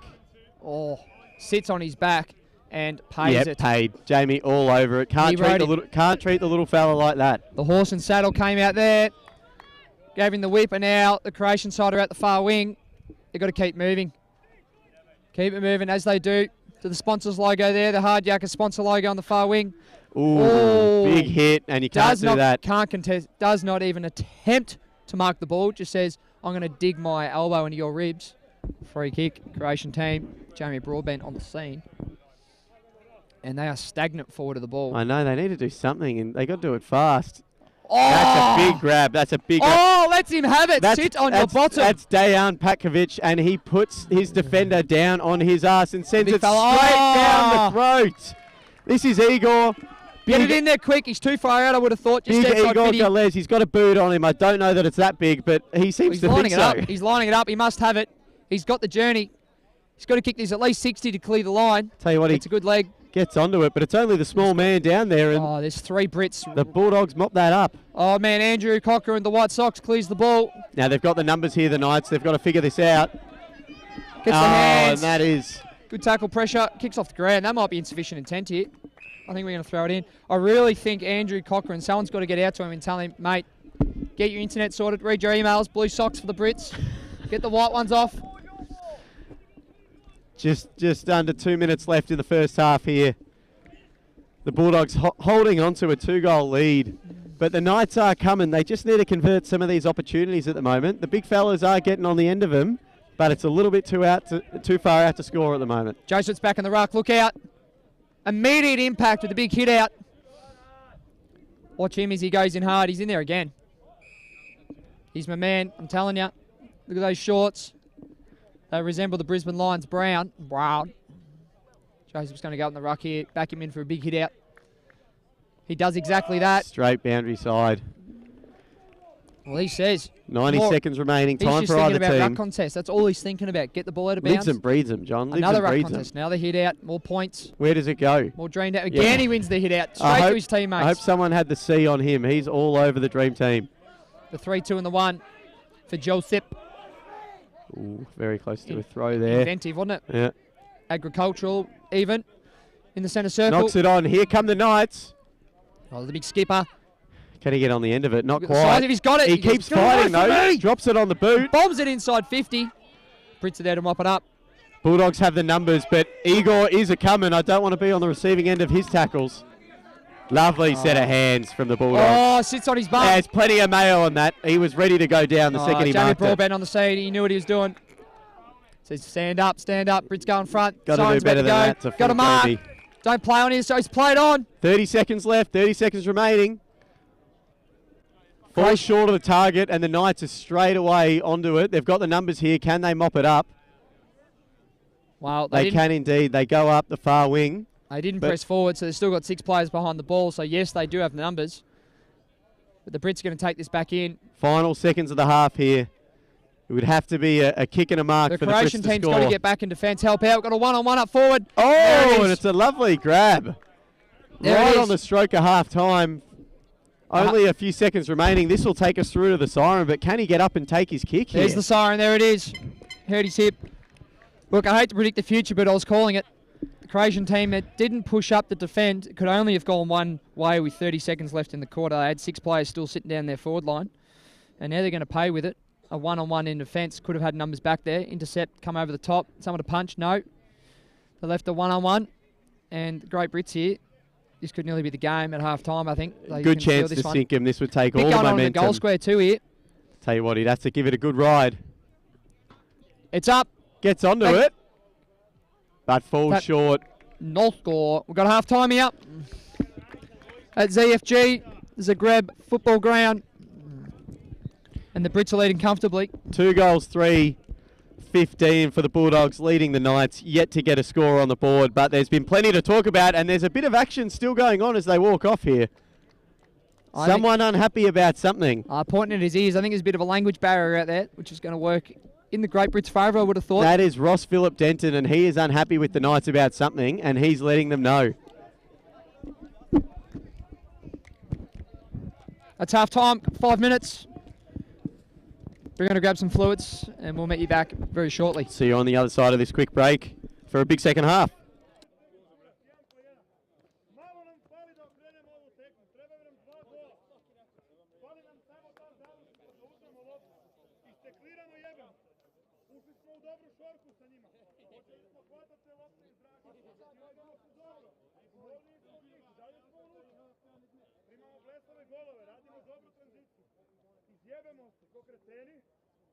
Samo nam fali kad je ispred nas na podu još malo pomuda da dođemo do te jebene lopte. Daj kad ju vidiš, nek ti ta lopta bude jedino na svijetu što vidiš u tom trenu. Samo vidiš pali u tunelu su ti lopta, kad je na podu moraš doći do nje. Što da napravimo još tamo uz ovo što radimo do sad jebene? Teška je utakmica, nekom lagano može. Neko misli da će biti minsko, znali smo što nas čeka. Bili su najbolja ekipa u Evropi dugi niz godina. Samo ovo je bilo nezamislivo prije. Ovo dobijamo sad lust u igri, zbog cojones, muda. Ajmo još malo kad ju vidiš, skupi od poda. Ajmo je uzeti, daju napred, ajde.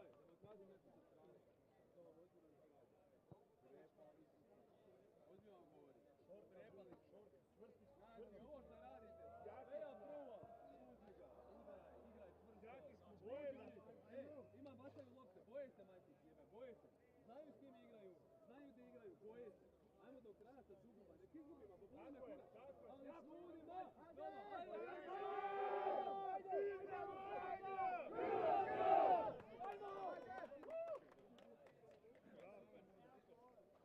bravo ljudi, počeli smo razigravati, bravo. Ali sve te prilike.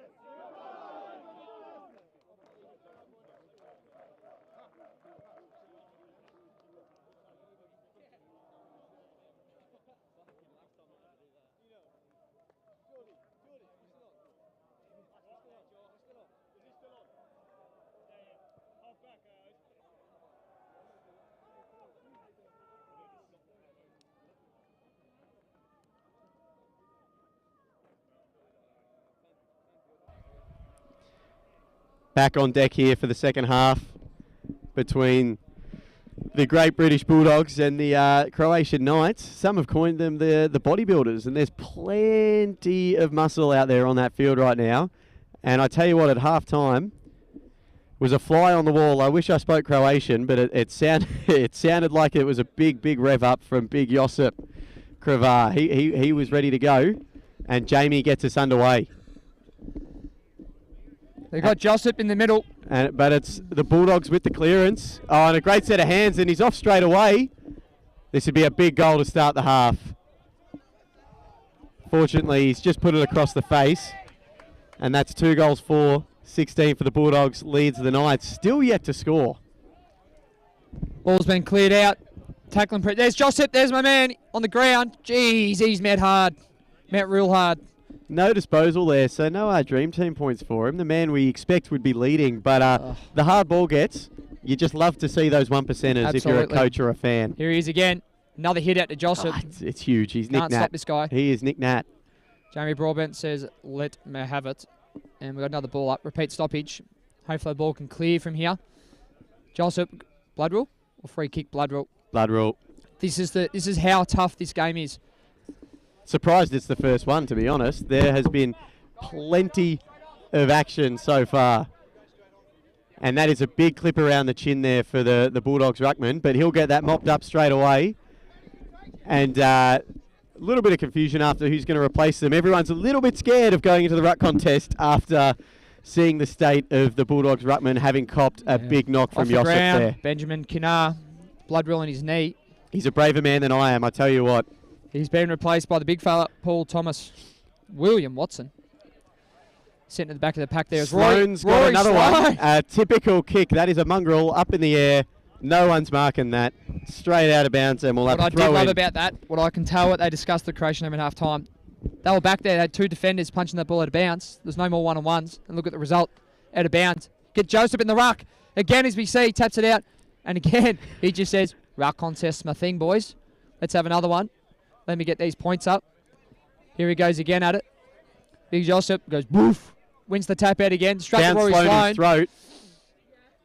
He's in there again, looking in follow-up work and all. Now the Croatian team are this could be that's anything. a dangerous kick across from goal. They do have the numbers. The Croatian team looking to take this and on the out boot. the full. That's insufficient wide. intent.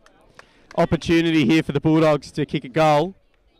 Someone better go stand the mark for the Knights, or they can really run around and turn this one into an easier opportunity, and thankfully Ethan gets the man on the spot there.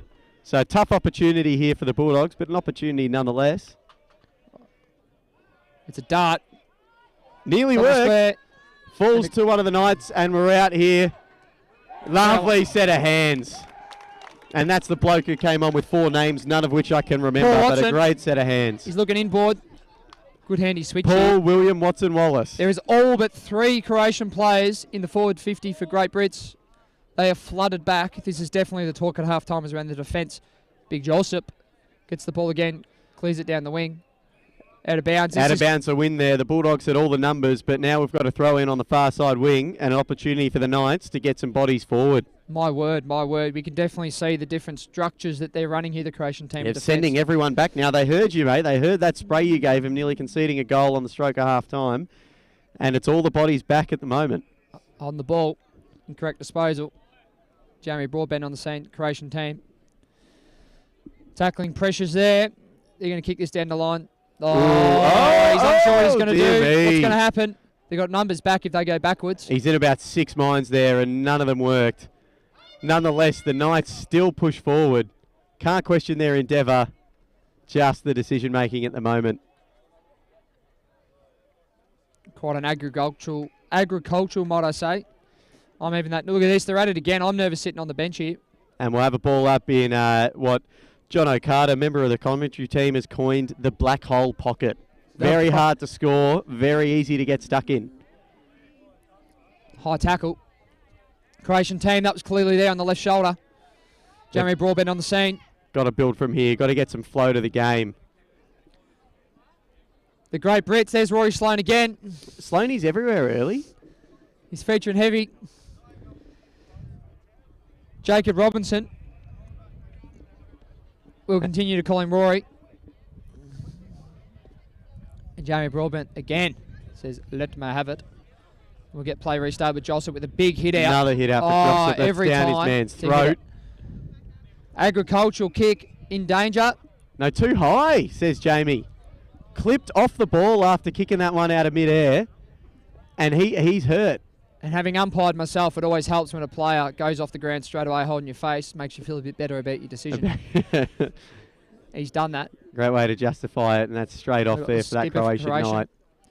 Go do the eye test. I really feel like the Great Brits here setting up 45-50 from the plate. That's Their Andrew structure Cochrane. They just need someone, the Croatian team, who can kick it 55-60, kick it over this defence, the wall they've set up. by the Great Brits. Even a bit of runoff from behind, get that run and carry, get that extra 10 metres, and they might be able to bomb it over the defence. But the Great Brits are set up. They've seen their structure. And Jamie Broadbent says, let me have it. I want to see Josip get back in there. Another big hit out coming up from him, I would have thought. He does. As predicted, he's all over the hit-outs there. He's been doing it all day. Can't quite clear the contest. But it's Sloaney breaking free again. Takes him on. Bit of an iffy handball to Cochrane. Can they mop this up, the Bulldogs? Well, I can't wait to see Kanar come back on the ground here. Benjamin Kanar. He's got a serious do on his melon, doesn't he? The blood roll. I said it was on his knee. They have strapped him up. I'm an umpire, so not 20/20 vision going on here, but I cannot wait for him to get back on the ground. The Voldemort treatment. Oh, that is 50. That is 50. Yep. Jamie says, come with me. Can't do that. Got to be careful here. The Great Brits, if they can move this ball quickly. That's Big Eagle just getting a tad frustrated there. Not super happy with the sky balls into the forward line, but he's just got to contain that. I say get Benjamin Kanar back on the ground. I want to see this head strapping. This is something to behold. The rare chin forehead double. Never seen anything like it. That's a good thing. He's got a big chin. It's holding it up. No. Brits go forward. Uncontested mark. That's too easy. They'd forgotten about that speech at half time. That defensive structures. Get back. Plenty of time to get back there off the 50 for the Knights, but they were just caught napping. And it's an opportunity for the Bulldogs. We've got number 14. 24, might I add. Yes, I said I don't have 20/20 vision, but Jack Coughlin. In the last European Championships, 3 goals, 1. This time. Hits the woodwork. He's missed the goalpost padding and hit the pole. I tell you what, that woodwork down that end has had an absolute workout today. The old post weeds popped out of the ground. Magnetic. And the Croatian team got the fumbles on the far wing in the black pocket. It's Sloaney around it again. He's flying. He's pulled off well. What have we got here? But I don't think he's kept it in play. Yeah. Ethan says, I'll have that. We'll have a ball up in that black hole pocket. Oh, I'm interested to hear the runner for the Great Brits is getting out there. Who can they get off the ground? I want to see number 5 get back out there. Benjamin, get him back out there. Big fend off, doesn't quite work. Ball's still in dispute. Andrew Cochrane mopping it up. Again, all but 3 players for the Croatian team are behind the ball. Oh, look at the bodies get thrown around. That's a spearing kick. They were lining up for that one, the Bulldogs. 2 or 3 of them could have marked that. And we've got Michael Sharp. I hope his name's right. Kicking a goal. We'll see here. Has he got the leg from 45? Going to need to probably kick it 50 to clear the line in those goalpost pads while he's at it. North London Lions skipper, this man, Michael. Heck of a player. You'd expect him to go back and slot this. This is right in his wheelhouse. Looks confident. He's in the runners, I believe. Not even any studs here. In the Nikes. Drawn it across the face. It's through. No, that's gone through. It's through. He's coming to the bench too. Look at those runners work. The Nike Zoom X. Not sure why he's got those wheels on. Look at him go. He's got a bit of a hobble. Yeah, he had a bung ankle yesterday. Oh, and so I think he's come off and he's changed up his wheels, but it's not looking good here on the sideline. Correct myself. He's got the Brooks on. He's got the blue Brooks. You can see it. This is something to behold. No, he's yelling at me, Saconis. Plenty of treatment happening on that ankle, though, but it's a lovely finish nonetheless. They worked on that occasion. Michael Sharp living up to his name. We called it. 3 goals, 5 for the Bulldogs, 23. Leading the Croatian Knights, yet to score. As we head towards the midway point of this second half, time is well and truly against the Knights. I'm not sure about this by the Knights. They've got Josip on the bench. Would have thought with only a couple of minutes left in the game, 10 minutes left, That's get him out asking there. for trouble. And as such, the Brits take the ball away on the broadcast side here. You see Rutten plays on. Stabs a kick. Oh, and they're on their own again. They're queuing up here, the Brits. Got an acre of space. Who's this 24?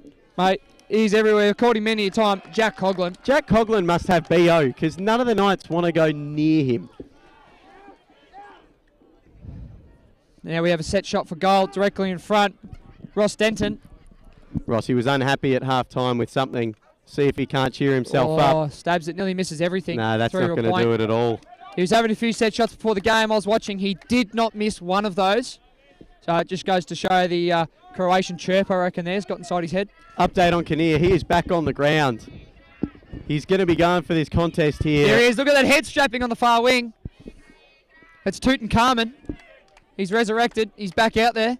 And he's got a bit of... Kick it to Tutankhamun. It is flowing out the back there. It's strapping with the mullet he's got on. And you know what? It's quite a look. Anything goes at EC 22. Good contest there. Ethan's found something. Miscellaneous free kick.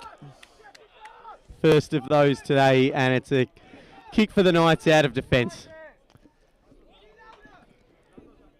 Hard in defence here. The Croatian team got to move. Have they got somewhere? Yes. Smart play. Switch Short it. option. Bit of movement. Use the width of the ground. There's the next one along. Chip it along. Oh, handball back here. puts him under pressure. Panics. Bit of panic. Heard footsteps. Tutankhamun nearly gets it. Oh, slips. Oh, ball's possessed. You have to wonder how strapping like that affects the vocals. I wonder if we'll hear much chirp from How's he breathing? Tutankhamun. Yeah. Croatian, look at this. Lovely play. Here come the Knights. Back through the guts. 3 on 3. Oh, Igor just kept barreling his own team. through. Oh, we're out here though. Oh, go, dribble. How's it going to bounce? How's it going to Hit bounce? a chair. It's hit the belly of the ball. Still going. It's rolling still through. going. It's going through. Golski! Here comes the train. That's Mislav Karametic. Just smacked the belly of the ball, and that has trickled on through perfectly, and that's the first goal for the Knights. Not sure about the ball drop there, but it was effective. It's unorthodox, but much of the Knights footy often is, and it tends to work for them. So that's the first goal for the Knights. We've got 3-6-24 for the Bulldogs, leading the Knights by 3 goals. Tutankhamun in the ruck, look out. He's back in there for another go. Fortunately for him, our man Josep is not on the ground, so look out. That chin's probably going to be spared. Fifth and right, restart is here. Nice throw up. Tutankhamun over the top, clean hit out. Croatian team at the ground, roving that tap, but the Great Brits, they're streaming it forward by any means, kicking along the ground. Grub up, follows up his own work, takes a running bounce. That's the left foot, not bad incredible either. work there by Oliver Hobben. He's still going. Croatian team trying to flow back. No pro opportunity, ball pinned. None of the heat's come out of this one. 8 minutes to go. It's still lively as ever. Still going here. Bit going. Got to be careful, the Croatian team. Tutankhamun in the ruck says, I'm going. He jumps up and goes slap forward. No one really just wanted to get it forward. By any means, can they get this ball in their hands, Croatian team, and clear the area? Ball in dispute, but it's the Knights that emerge with it. They got no one forward to the and ball. a well-measured kick hits the target. Going to be held up. Oh no, putting on a lead on the wing here. Goes to him.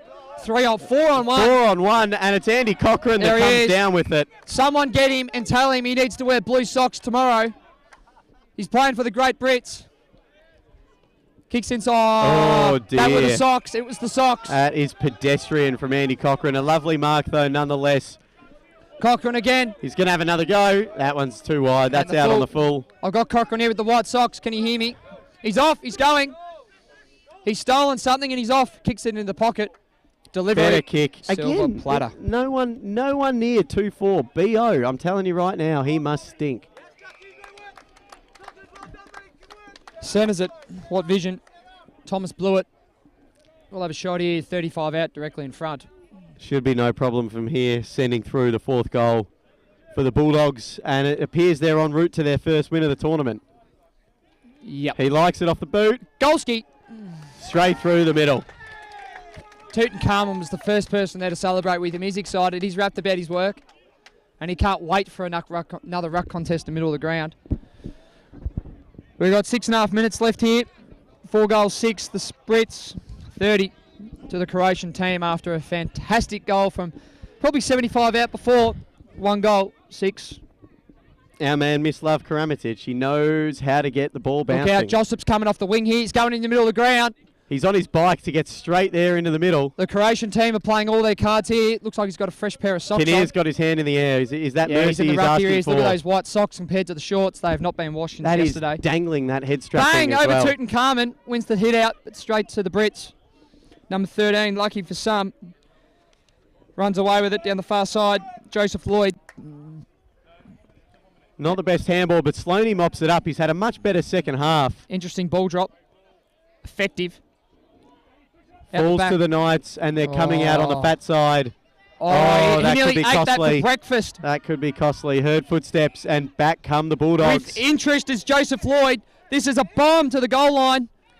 Numbers are back there. Bang! Through he comes, and it's out of bounds in the pocket. Ethan White's going to have the ball up here. Deep in the pocket here for the Bulldogs. They continue to push. They aren't satisfied. My man Joseph over the top. Wins. Oh. Well roved. Beaten in the ruck there by Patrick Statham. First hit out for the day for him. That's on his head. Rory Sloney comes in comes with through. a flying knee there. Play on, and it's through for a behind. Everyone's limbs still attached to the rest of the body. Here come the Knights out of defence. Joseph's in the pocket. We've got to get him out of centre forward. You've got there, to we take thought. risks here. You've got to go down. Oh, he's getting stuck into Rory Sloan in the pocket. Can we get the cameras on him, please? Goes over Joseph's head. Out in the full.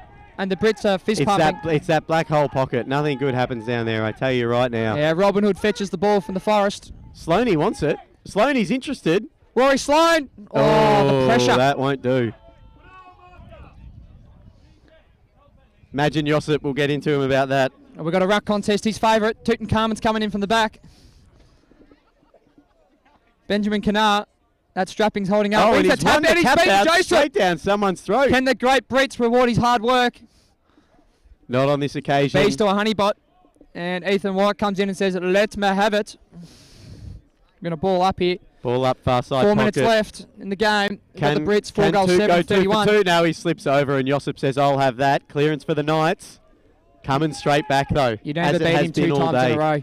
No, Lightning never impossible. strikes in the same spot twice, he says. And the Brits go back with interest. It's a long We've got kick. a block here on the Croatian team, missed by the umpire. And we've got a mark. Definitely there. Fortunate for the Bulldogs. An opportunity nonetheless. Very slight angle. We'll kick it from 25 out. Now, Joe, give us your thoughts here. Person on the mark.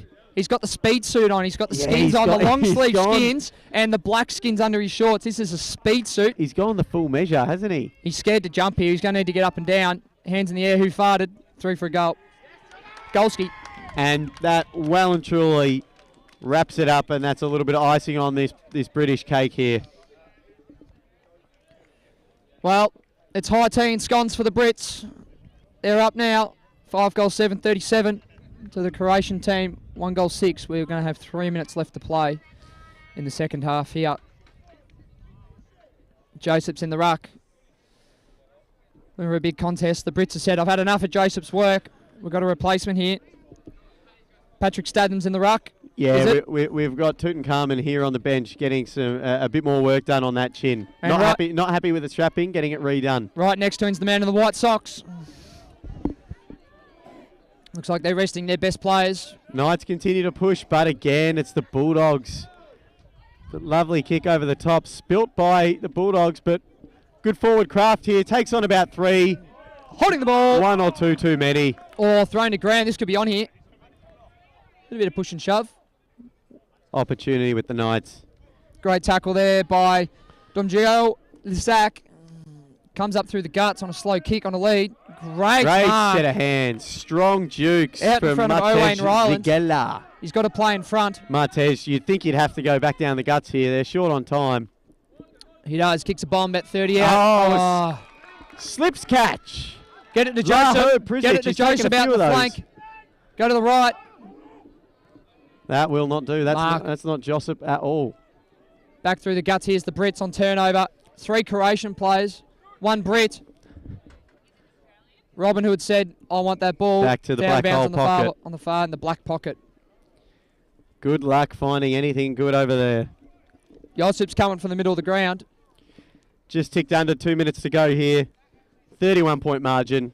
We're going to see him go on the ruck here against Paul Watson, number 21 for the Brits. Josip goes, no, you're no match for me either. And we go long down the wing. The big fellow's here. Igor keeps competing. Oh. Just hasn't been his day, but he's going after it.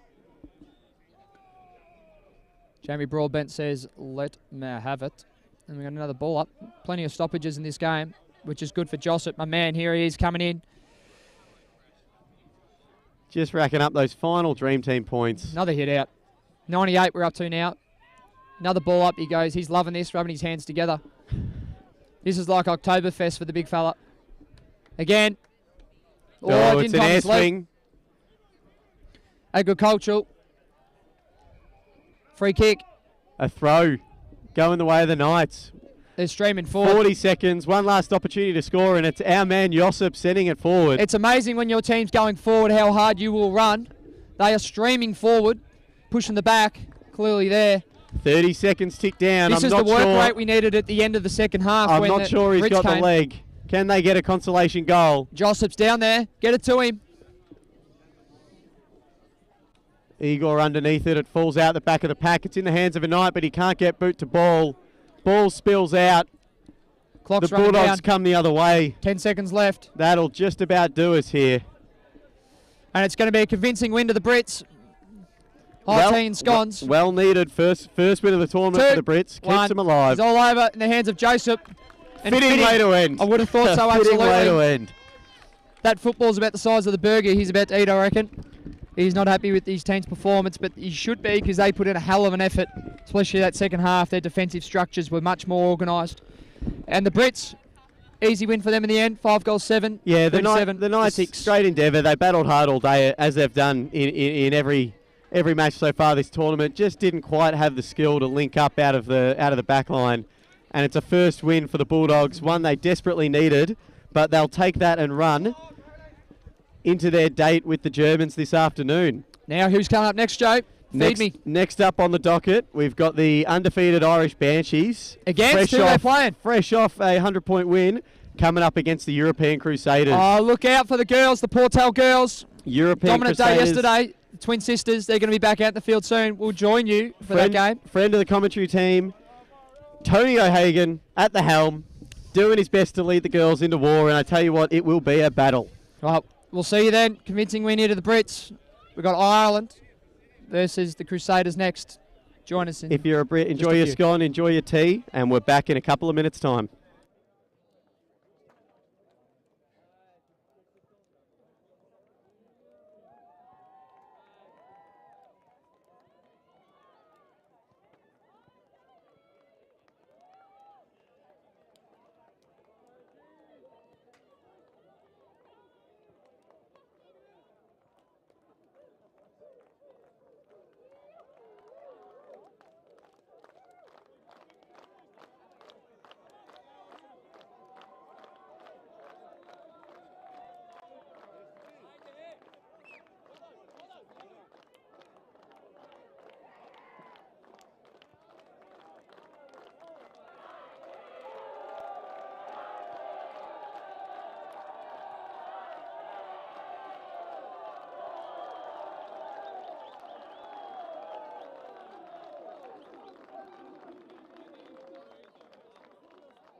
Opfla.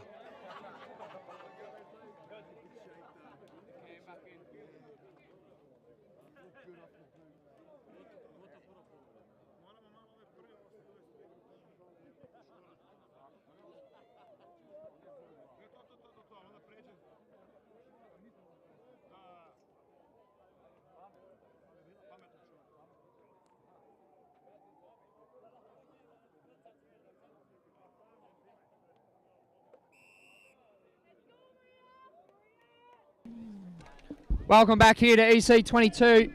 We've got the Crusaders versus the Irish girls. They had a massive win yesterday, the Irish girls. 153-0. It was quite a performance. We've got the Crusaders team here led by Tony O'Hagan. He's hopefully going to get a hat on soon. First stat on the board by the Irish team. Gee, goal already. I barely put the headphones on then, John, and I looked up and there was a goal. Yes, welcome to all our listeners abroad, across Europe. You're joined by Jamie Broadbent, John Howarth, and we'll be your commentators for today. Looking forward to the Irish team here play the Crusaders.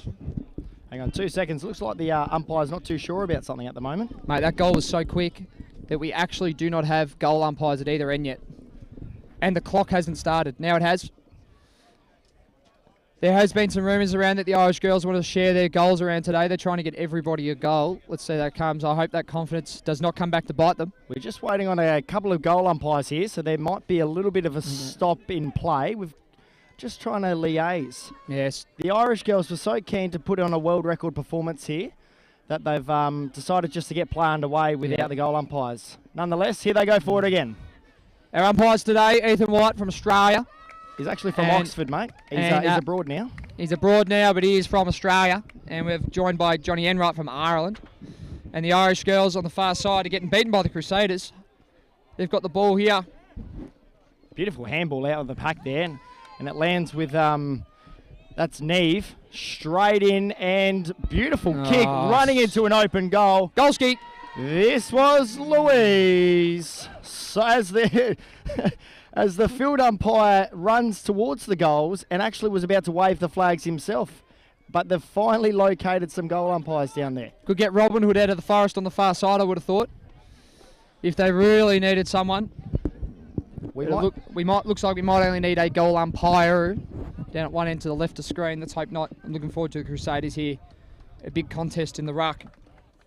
Tell you what, John, the way this is going, this could be the bigger blowout than Geelong smacking Port Adelaide back in the earlier 2000s. Let's hope not. Johnny, our umpire from Ireland, comes in, throws the ball up. Oh, met front on there. High contact, 100%.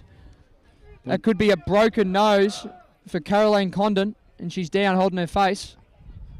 Caroline straight back up. She's been penalised for, might have been acting. I know, miscellaneous free kick to my girl, Port Hal. Number 40, couldn't keep her out of the action yesterday, and she started with another stat early in the game. Portel last night, we had the privilege of meeting her face-to-face, and she's as good as she plays. Fantastic, quite the conversation.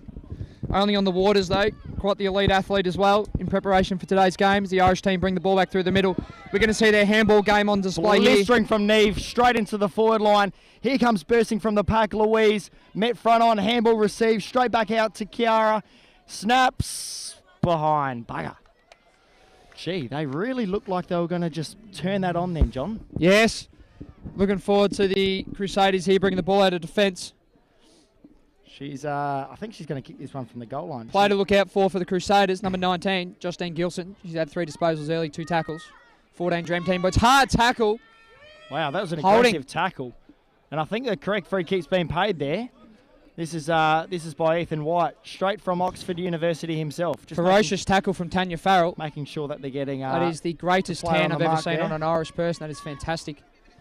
The Crusaders go into the flank. Long down the line. There's Portal, get it to her, she's running onto it. Broadcast side. Portal, here she is, goes in hard. Gee, another aggressive tackle. Beautiful handball, straight out of the pack. Kick down the line. This ball's going to go out of bounds, Jamie. We're going to have a throw in. I think we'll ball that one in. Luckily, we're not in the AFL because that might have been paid as insufficient intent. Johnny Enright, our umpire from Ireland, going to get us restarted here. Looking for his rucks. Plays underway. No rucks for the Crusaders. Ireland move the ball forward. Here we go off the side of the boot. Golski. That was Neve again. Over the post. Point. How well am I saying them at the moment? And it's a point. The Crusaders, interesting ball drop. Not effective. Turnover here, Ireland going back with interest. Handball game on display. Handball. Hack kick into the pocket is going to go to bounds. Robin Hood's going to say, here's the ball, throw it back. Gee, that ball Jamie, gets lost can you give me a comment on the there. German player throwing the ball back? His headphones, do you reckon they're noise cancelling? I'm not sure. They could be Sony or Bose from here. I'm a long way from seeing there, and I don't have my binoculars today, John, but we'll back you in with that one. He's got 2 drinks. He's double parked. Oh, that's nearly knocked the post out of the ground. It's managed to miss the goalpost padding while it's at it. The very thick pads. And another point on the board here. 2 goals, 3, 15 for the Ireland team. Crusaders through the guts. Oh, that was strategic. That must have been a set play. They smacked that into the woodwork, John. I'm surprised it actually didn't see a little bit of Chardonnay coming off the woodwork itself. I see what you've done there. A bit of a mixture. Oh. Ball in congestion. Try and work this ball out of bounds. Gee, met heavily from behind. Gee. My word. I tell you what, Louise cracks in. She's going to ruck again here too. So the umpire gets us back underway. Beautiful tap down and running in. Breaking a few tackles. Gets, Got a high tackle got a here. high Play tackle. for the central umpire, Johnny Enright, our umpire from Ireland. Says that was a high tackle. Gee. We're going to have a shot on goal here for the Irish team to get their third major on the board. Who's having the set shot here, Jamie? Number 15. This is Scotia. Nolan. Tricky kick here. She's not even playing on, just the conventional drop punt. Golski. No worries whatsoever. And I'll tell you what, with that one, we didn't even need a goal umpire, John, because that was not missing as soon as it left her boot. God from the planet Mars saw that one, Jamie. And that's through. Back to the middle we go. There's a few girls out on the wing here. I think they've got a bit confused on the starting positions. They're more worried about manning each other up than they are actually getting onto the wing. John, can you please tell me where these two players are starting here? Oh, this is agricultural at best. You might see them just to the bottom left of your screen now, coming in, walking in. At one point, I thought they were going to take a seat together on the bench. Maybe they went and adjusted the scoreboard for everyone. That'll be a busy job today, I think. The Irish team hooking around from the left. Hard tackle. Play on's the call. Oh, stolen. Taken away. Ball kicked to 50. Gets over the back of the pack. The Irish team's there. Who is that, Jamie? Tanya, look at her bursting away. Bounce, kicks, beautiful kick out on the other wing. Tanya Farrell, that's my mother's tell you maiden what. name. She must be an absolute jet. She's Lauren. anything like my mother. In we go into the forward 50. Can we get another one? Straight off hands. Beautiful tackle, collect, pick up. Breaking a tackle. Oh, the swings captain for around. Ireland. Here we Golski. are. Go, go, go, go, go. Runs are on the board early. This is going to be hard to chase down. Looking forward to the run chase later. Quite happy with that one. That was a beautiful goal. Now, Ball's- John, can you tell me if the rumours are true that yesterday the Irish girls were communicating with each other about could they get everyone on the board with a goal? Can confirm that. The umpire over there might have asked the question if that's what they were talking about, and my word, they were. We'll get the hard yakka stats man on that, see how the goal kickers are going today so far. Beautiful inside Ball gets over the effort back of the Caroline. Ball on the ground. Crusaders pick the ball up. It's a heavy tackle, isn't it? Arms pinned, thrown to ground. Ethan White, our umpire from Ireland, comes in here. Says, let me have it. Up she goes again. Beautiful Tap down. Great Was- kick, straight out to Kiara. Not sure about the Crusaders' ruck choice there. She almost had that then too. I think she just rushed the kick. We had number 17, Master Garcia in the ruck at about 4'11". Interesting choice. Oh no, they're going to that girl again. Farrell. Gee, beautiful take. Straight in the hands of Tanya. Righto. I think the Irish coach here, Tony O'Hagan's got to be looking and just going away from this player. Tanya Farrell, she's been everywhere. Wherever she is, kick the ball in the opposite direction. I'm backing her in here, Jamie. We're about 35 on a slight degree, and she's just pulled that one to the left. Commentator's curse. Couldn't even blame the wind on that one, John, because it is beautiful down here, broadcast side. Yesterday she had a lot of these side check kicks where she kicked the belly of the ball and they went floating through. She went to the drop punt on that option. Now, we've lost this ball out in the forest. It's just been launched back into play. A little break in play here before we get things back underway. Garcia's chasing the ball. She'll have the kick out duties for the Now- Crusaders team as one of their best kicks in the team. Now, if you were Garcia here, the player on the mark can stand 10 metres from the goal square. Is that right, John? 15 metres. 15. But what I do notice is Farrell's to the left of screen. They've kicked it to the right, but the Irish are everywhere. They flock. I think it's a case of whichever side Farrell's on, they load up the other side. Can confirm the German spectator on the outer wing has just walked past with JBL headphones. John, I'm not sure if they're noise cancelling. Fantastic, wearing number 58. That is Brett Lee at his best. I'm not sure if he could move as quick as Brett Lee, but definitely the hairstyle does not resemble that. And it's through for another point for Ireland. Kicking duties again here, John. We just needed to play, just take the game on, get it really far out. Bit of a contest here in the wing. Where's Portal, my girl? She's coming in from the front. Beautiful pick up and Camille collect there Portal by lays a Abby. tackle. They Beautiful beat her. handball. There's Farrell again with another handball. Tanya. There's the twin sister Portal again, chasing her down hard. Ida, beautiful inside 50. Almost a fantastic grab. Good spoil in the end by the Crusaders. That's not gone far enough. I was going to say, that's gone all of 5 metres and she was trying to claim the mark. It's hard to buy real estate off the Irish, and Johnny Enright, our umpire from Ireland, comes in and says, not far enough. I'll let Matt have it. And we've got another ball up here. Whoa, what a jump over the top. Number 87 for the Irish team, Maria Quirk. And again, Tanya, Farrell. here we go again. Oh, backwards. agricultural, but I don't mind it, using the size of these full-size AFL grounds. Girls playing on for the first time, we believe. Gee, Katie's had to collect that from about 20 metres from where she started. That just kept dribbling away from there. Beautiful kick down to the wing. Sort of come in. That tackle. was very My dangerous, word. didn't it? Yep. And the girls weren't even sure which way it was going in the end. But Johnny's pretty clear as a holding. It's all right. Missed the head, played the hold. Could have been one or other. Beautiful collect out there by Lauren. Lauren handball, turnover, met front on again. Camille Portal at the bottom there. Can't get her away from it. The ball's going to go out of bounds on the far side, I would have thought here, Jamie, at some point. Mate, delaying the inevitable. I don't think so. The Irish, they know they need to kick a huge score today. They don't want that ball to go out because there's no time on. So they're going to keep it in play. Well, dare I say it, that ball's still edging towards the boundary line. Bees to a honeypot. They're flocking. Ball up. I think Johnny and Wright's just gone, I've had enough. Yeah. Give it to me. Let me have it, he says. And we've got another ball up. Interesting ruck work. Comes to ground. The Irish team clearing. What a pick up. Handball game on from display Neil. here. 2 handballs. Good pressure. Unbelievable pressure. Jamie affects the kick. Out the full. We have a reset here from the outer side as old mate collects that one from the Forest again. Not sure here. Camille Portal, best player on the ground for the Crusaders at the moment, setting up in the guts. They're going to go down the left of screen here, I would have thought. There she goes. She's working across now. Number 40. She's got to follow the ball. She's just got to be like a magnet, I think. Off hands. Gee, good tackle in the end. The umpires both look at each other and go, are you in control or are you in control? Yes, and Tanya Farrell, where is she? Coming in from the back of the pack here, as you can see on her screen. Just waiting for that ball to come out. Here it comes. She's lurking. She's roaming. Hack this forward. And it's going to come to her.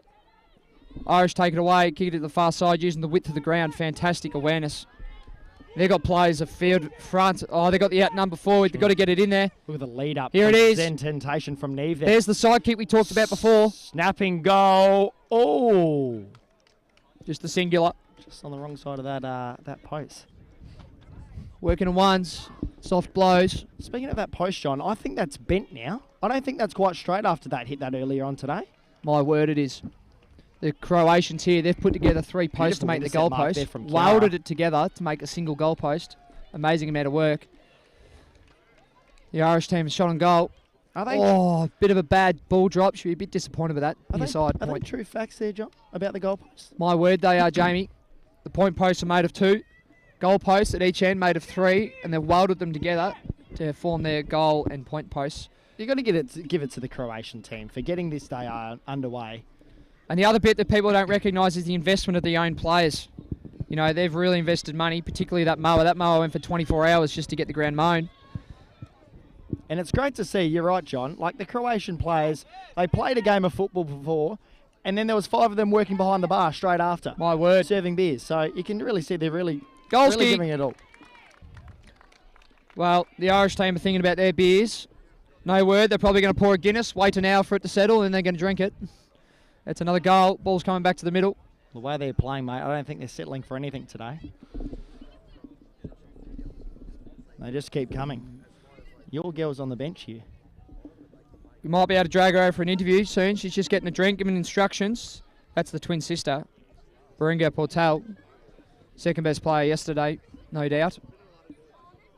Oh, they've come in for a late interchange here on the starting positions, missed by the umpires. That's okay. There's Camille Portal. She had her arm held, unseen. Play on's the call. It's been hacked forward there by the Crusaders. Oh, that was a throw if I've seen Thrown one. that one out. I tell you what, I think she thought she was playing European handball then, mate. Oh, no doubt. It wasn't even a swing at a fist. Oh, that was the newspaper man grabbing it and throwing it over the fence. Oh, the tackling pressures immense. Girls are hitting the head. It's gone up a level here. It is going up They're a fighting. level. Got some clear space here. Finally, this is fantastic work by the Crusaders to edge it forward. They go again here. They need to match that pressure again. Got it out. The Irish team sitting out the back. It's good to see they've got their first inside 50 for the game there, but unfortunately they didn't hold their positions down there, John, and they didn't have anyone to kick to. Yeah, Katie O'Day, number 43 for the Irish team. She was sitting in there pushing the back. That'll be a free kick. every day of the week. Yeah, John's grandma could have seen that run from the back of the grandstand, I Yeah, reckon. Maria Quirk, number 87. Here we playing are, the ruck. Neve through the middle. Farrell, here she is. Just go Get it to Farrell. yourself, Neve. She shares it around the Irish team. Here you Kiara go. They're running, straight on. carry, handball. Yeah, and 1-2, Kiara. Oh, off the shin. Gee, that was almost player of the day there. And misses the goalpost padding and through for a point. Another singular. We've got 3 minutes and 15 seconds left here. The Irish team lead 5 goals 9-35. Robert Harvey to the Crusaders 0-0-0. Gee, just stood up there Poor and Camille let Portal marked everyone over. know in the grandstand that she had that ball well under control. She's handballed it off. Here we are running into an open goal square is Abby.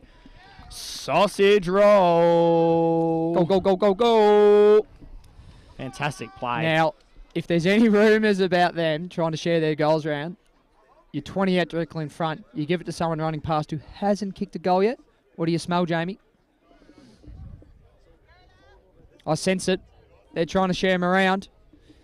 I think she just came straight off the bench, to be fair then, John. I don't think she's... I think that was one kick, one goal for the day to Abby. We're back in the middle. John, about to get us underway again. Umpire from Ireland. Big tap over the Out top of there the from middle. Here we Mario go. Quirk. She's absolutely flying again. Number 12, that's not Matthew Richardson. That is Karia Sexton. She's been hot there at centre forward for the Irish team. Crusaders, good defensive efforts here. Head hard. Oh, there she is again. Breaking three. Oh, the Farrell. Oh, wow. Here we go. Neve. Oh, the handball. Again, that's the In. team. The team play. It's like a hot potato, this Irish team. They just keep sharing it around. Sarah swings it around the edge of her body. Looks like it's going to be intercepted there by the Crusaders. Good grab. Their ability, the Crusaders team, to read the kicks of the Irish team so far have been fantastic in defence. However, their kicks don't quite match it as it's a turnover. Beautiful cut off there by Your Abby. girl, Ever since she's come on, mate, she has been around it. Well, she just kicked a goal. Now, it's interesting because she just, yeah, you're right. She just dropped something out of her hair. I reckon that was her mouth guard. Let's see if that puts her off. I think she's gone. There's not much no, she's tackle passed it. pressure today. 100% she passed that. She was not going for it. She goes back, picks up her mouth guard. Yes, puts it back in her mouth. Don't mind the herbicides on the ground, and it's a point. Still working in singulars. Wave of the flag from the goal umpires, and the Irish team with a minute left in the first half. 6 goals, 10-46 to 0-0. Beautiful 0. intercept mark there again. Matthew by Richardson's got the intercept mark. Kiara Sexton, sorry. I think she might take her full 30. No, straight back in. Oh, Gee, that's interesting an ball drop. Oh, end touched. over. Touched. Our girl was lurking on the line there again. Abby. She's trying to get in the She's action. got a sniff, mate. Once she's kicked one, she wants half a dozen. What all the good forwards do, Jamie. Straight to Maria again. The dodge. Stepping Raises the free. arms. Throws it on the Bounces boot. through. Gone. Golski. What a goal. That was fantastic by Maria. Not much celebration to go with it too. It's just like a training deal for them at the moment. Even a training drill, might I add. Vetch kicks the goal. Back into the middle. She's up for another ruck contest. Camille Portal meets her in the middle. I think the Crusaders are pretty keen for half time here, John. We've got 12 seconds left. This might see us out. And see the starting position's getting set. Got the countdown here, 5 seconds. We'll have a throw up here. Hit out from the Irish again, and that'll see us through. Camille Portal with the final disposal of the first half. We'll go to half time. The Irish team, 7 goals, 11 to 0-0 to the Crusaders. We've got a 5-minute break. We'll meet you on the other side. This is Jamie and John signing off. Talk soon.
Everyone watching home and abroad, welcome back to ZFG. There's a Greb football ground.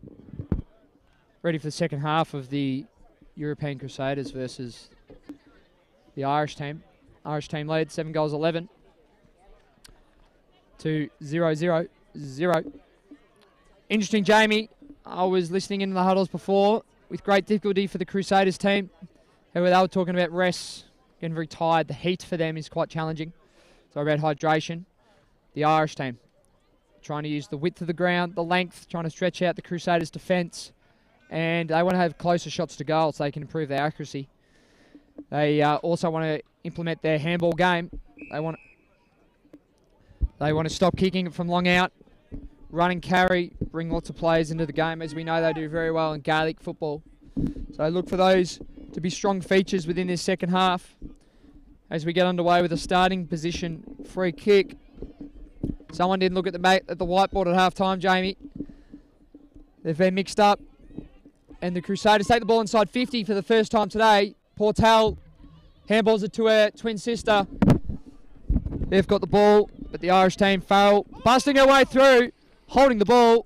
Tanya Farrell, she can be stopped, in fact. Every day of the week, mate. She tried to take on about 4 of them then. And your girl said, no way, you're not going through me today. Portal. She's a star. Inside 50 for the second time. The Crusaders, not the most effective kick, goes out wide. Maybe they're trying to use the width of the ground as well. We're going to play down behind play. Looks like holding her throat. Holding the ball. The tackling pressure is immense started here. Absolutely smacked that one. There may or may not have been a handball on that, but that's okay. The Irish team have flooded back. There is nearly every player inside that 50. Crusaders go. Oh, drop mark. Comes at the back. The umpire goes play on, play on. And he wants a ball up. Ethan White, umpire from Australia. Throws the ball up. Big ruck contest there. Won by Sobia Sharon.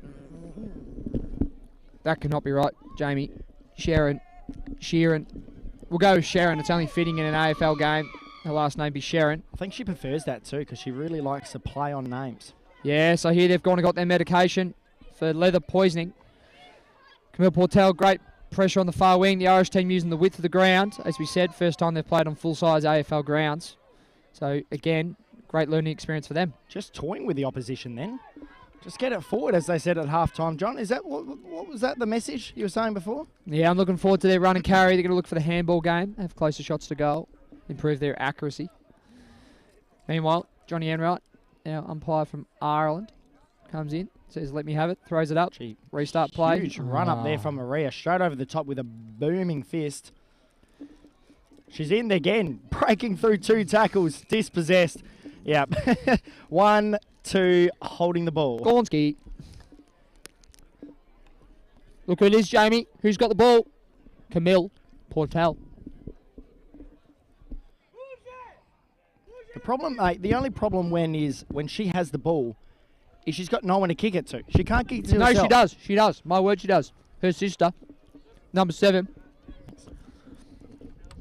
She's there. Kick it to her. They just got to find her, but the Irish team are aware of that. They had 3 players on her. Another ball up. Far wing over there in the black pocket, as it's been called. Again over the top. The Irish ruck, Sharon. Intercept mark. There's space out in the far wing here if they can get the switch going. They've moved it very slow through the middle of the ground. This is a chance for the Crusaders. Farrell, she's there. She says, yep, it's me, and that's 50. That's 50 every day of the week. No, I think he's been a little bit lenient there. He said, I don't think she quite understands the rules, so she's giving her the benefit of the doubt. Ethan's quite an empathetic person. I quite learnt that last night, having conversations with him. Meanwhile, the Irish team take the ball forward here. Here we go. This will be the handball. Just straight through from Louise. Handball. Open handball again. As goes Maria, breaking through tackles. Run, carry. Nonetheless from her. Golski. We did say... My correction, that was Brenda. There's 87 and 88 running around, and they both play very similar stands of football. Jamie, what sort of style of game is that through the 50 when they dodged, weaved, duck, dive? Mate, Through their way to goal. if That it's was not run and carry. Dodgeball or snakes and ladders, that's what I'm going to go with, mate. Righto, yeah. That was the run and carry. Handball, closer shot to goal. Look at the result. Goalski. They're very good at setting up in their 6-6-6 to get the game going. So good, in fact, we had a free kick for the last restart of the play, which was the start of the quarter, against the Irish team. So, yeah, they're really good, Jamie. Bit of work to be done there still, I would have thought. Camille Portal working in front. She's worked over the ball, dragged this one in. She want to knock it out. She does. Players going everywhere, thrown to ground. Here we go. Here's the run and carry on offer. That's on the ball. Brenda again, trying to get through about 4 different opponents. Who's got the free kick, Jamie? Tell me. Oh, I thought it was Camille Portal. She was there. I think she needs a breather, mate. She's hands on hips. Oh, on look the at her. outer. She's gassed, mate. She's gutted. Anyways, that's her sister under her there again there. While the ball's on the wing, broadcast side. Is Maria getting held up by 3 Oh, and dispossessed. Oh, Coming God. through. Holding the ball. Pushing the back. Ooh. Got to protect the ball player there. It's nice to see. She's just making sure she's facing the right direction to take her kick. You would have seen that live and free from home on the live streaming here. We've got 2 angles going on, ground level and also by scaffolding. So you had a great angle of that.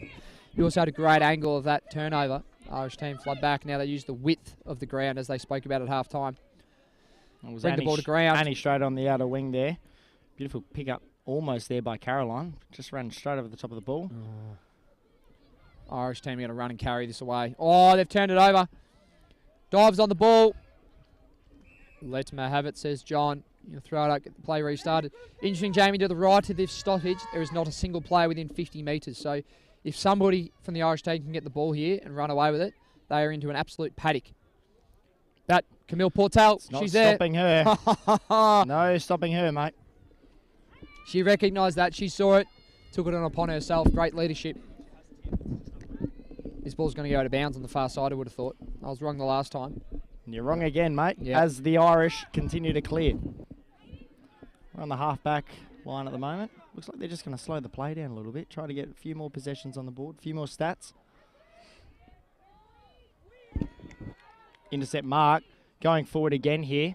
Gee, Crusaders stringing a few kicks together, saying hold the play up. And she's marked that in front of Farrell. Is it? That was an impressive grab, it No, sure it's- was. No, I'm Lister.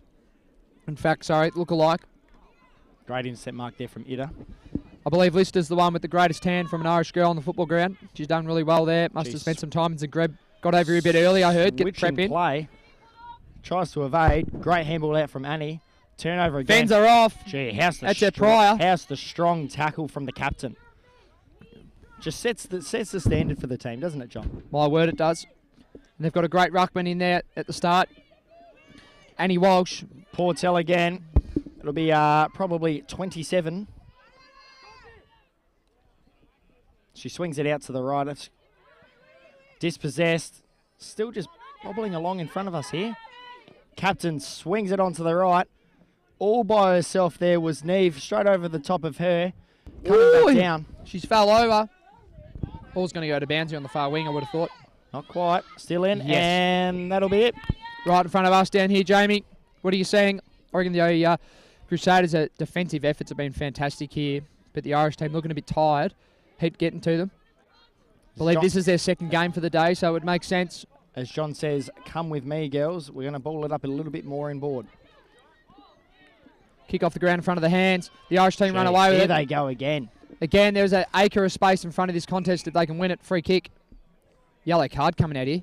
This could be anything. Yellow, straight off. Give her the cheese, John says. Straight off the field. Puts her hands out in disgust, doesn't know what's going on. That can only be umpire dissent. It's Mate. been the hot rule lately, Jamie. You paid one the last game. Umpire dissent. Mate, I paid abuse. Yes. Big difference there. There's the hot rule in footy at the moment. If you've been watching the AFL, arms out's 50. And Camille Portal, my girl, moves the ball forward. Oh, Farrell's there. Or is that Lister? I can't tell. That was Lister. Gee, beautifully taken away there from Shannon. Camille Portal's in the area. She's roaming. She's looming. She's chasing. Almost bobbling, Jamie, the ball is. Players on the ground, they're fighting for it. The aggression's coming out. No one can get clean possession. Johnny Enright, our umpire from Ireland, throw the ball up. About 70 metres out from the Irish goal. And he's pretty keen to show she's in the ruck right now. And for good reason too, because she's won the tap straight down.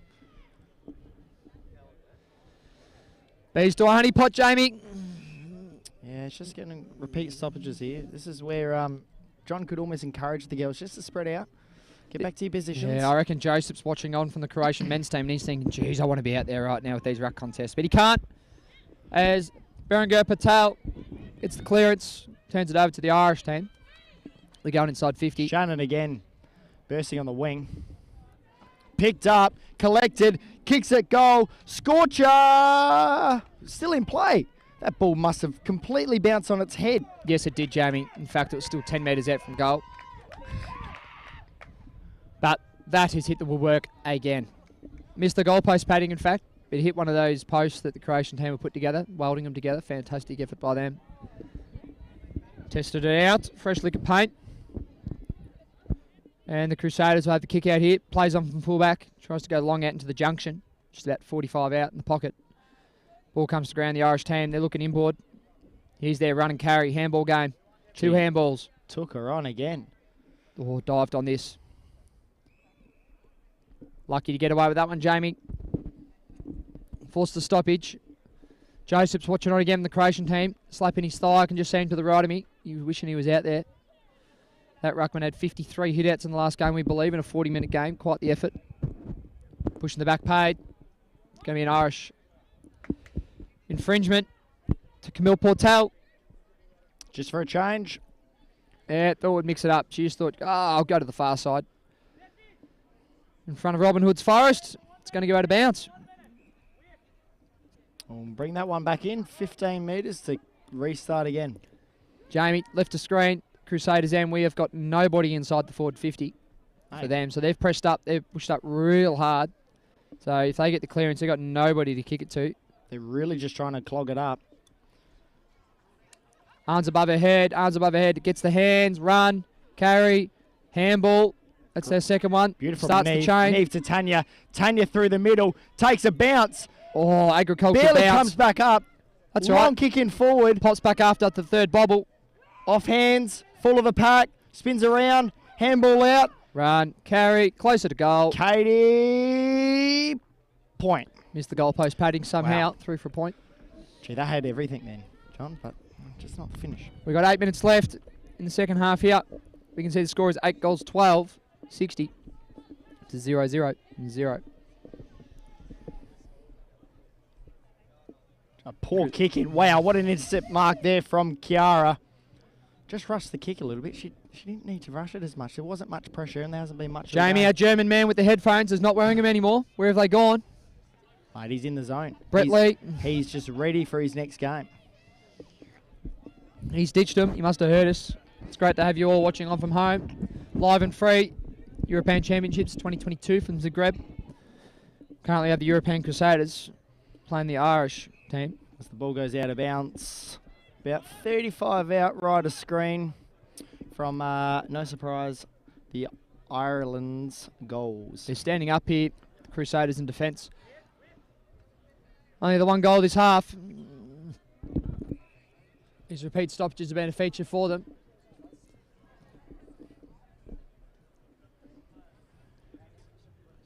Throw up goes over the pack a little bit. Top of the ruckman's head. Ireland win the clearance, another behind. They need to implement, I think, what they were talking about at half-time there. Quite a few leaders were very instrumental. Tanya Farrell was one of them. Annie Walsh, another. Sarah O'Donovan, she was in there as well. They were saying we've got to carry the ball, got to get closer to goal, use our handball game, improve our accuracy. Oh, Great, strong tackle out there on the far wing, or far flank, I should say, as John actually gets out of second gear for the day to say, my ball. Jamie, it's his third game for the day. He's doing a fantastic effort. He'd be a tired man. Throws it up again. Hit out one by the Irish. One handball, two handball. Gets it to ground. Kick to the goal square. Again, another behind. They've got to get closer to goal, Jamie. I'll tell you what, Maria, I would have thought she would have put that one away. She's been very consistent and accurate all carnival, yesterday and today. And I'll tell you what, if they were kicking straight, John, this could have been diabolical, I reckon. My word, but the thing for them is, Jamie, no one has scored against them yet. Can the Crusaders do that? With only 5 minutes left in the game, they do not have a percentage on the board at the moment for the Carnival. It's not looking promising, John. They haven't had an inside 50 yet. So yes, my word, they did. They've had one just before, actually two. Camille Portel had both. I'm back in a minute to get a score on the board. 5 minutes to go, the second half. Johnny Enright from Ireland throws the ball up. Crusaders get the ball, kick it towards the boundary line. Hard Jay. Oh, what a tackle there, Jamie. Huge what are your thoughts on that? John goes play on as the ball relaunches into 50. And what a grab there. Wow, that was very impressive from Shannon. As we like to say, what a grab in the grab. Never looked like dropping that one. Is she too far out from goal, Jamie? I wouldn't mind someone running past to get the handball. I reckon she can get this one goalpost height, but they've missed all these shots from this distance. I don't want to share it around, John. I thought that was the message at half time. Get everyone a goal. Commentators curse. If you say they're going to kick it, they'll miss. If you say they're going to miss, they'll kick it. Reverse psychology. Another goal on the board for the Irish team. They're 9th. 9 goals, 15. Plays 0-0. 0. I can hear the chuckles from Melbourne with that one.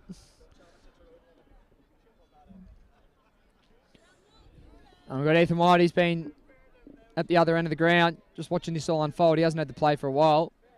Crusaders want to get in position here quickly. Could be a starting position for free kick. It's a little bit slow getting back here. No, this is his empathetic manner that we spoke about before. Such an empathetic person. Works with the Crusaders before he gets play resuming. Irish team, there's no one coming off half back here. They can waltz this forward. Here goes the captain again, straight up the guts, and it is straight into the hands of Shannon. Well, Jamie, I said last time she would miss it. She'll miss this one again. She'll miss this. 20 out, straight in front. Hope you're picking up what I'm putting down at home. The commentator's curse. If you say she's going to miss, she's going to kick it. Runs over the mark. That's a 50-metre penalty. No doubt. Yes, it is. And John says, come with me. Look, if you can't run and carry the ball closer to goal, 50-metre penalties. That gets you closer to goal. Here we go. 1, 2. No one's even bothered getting on the mark there, John. Golski.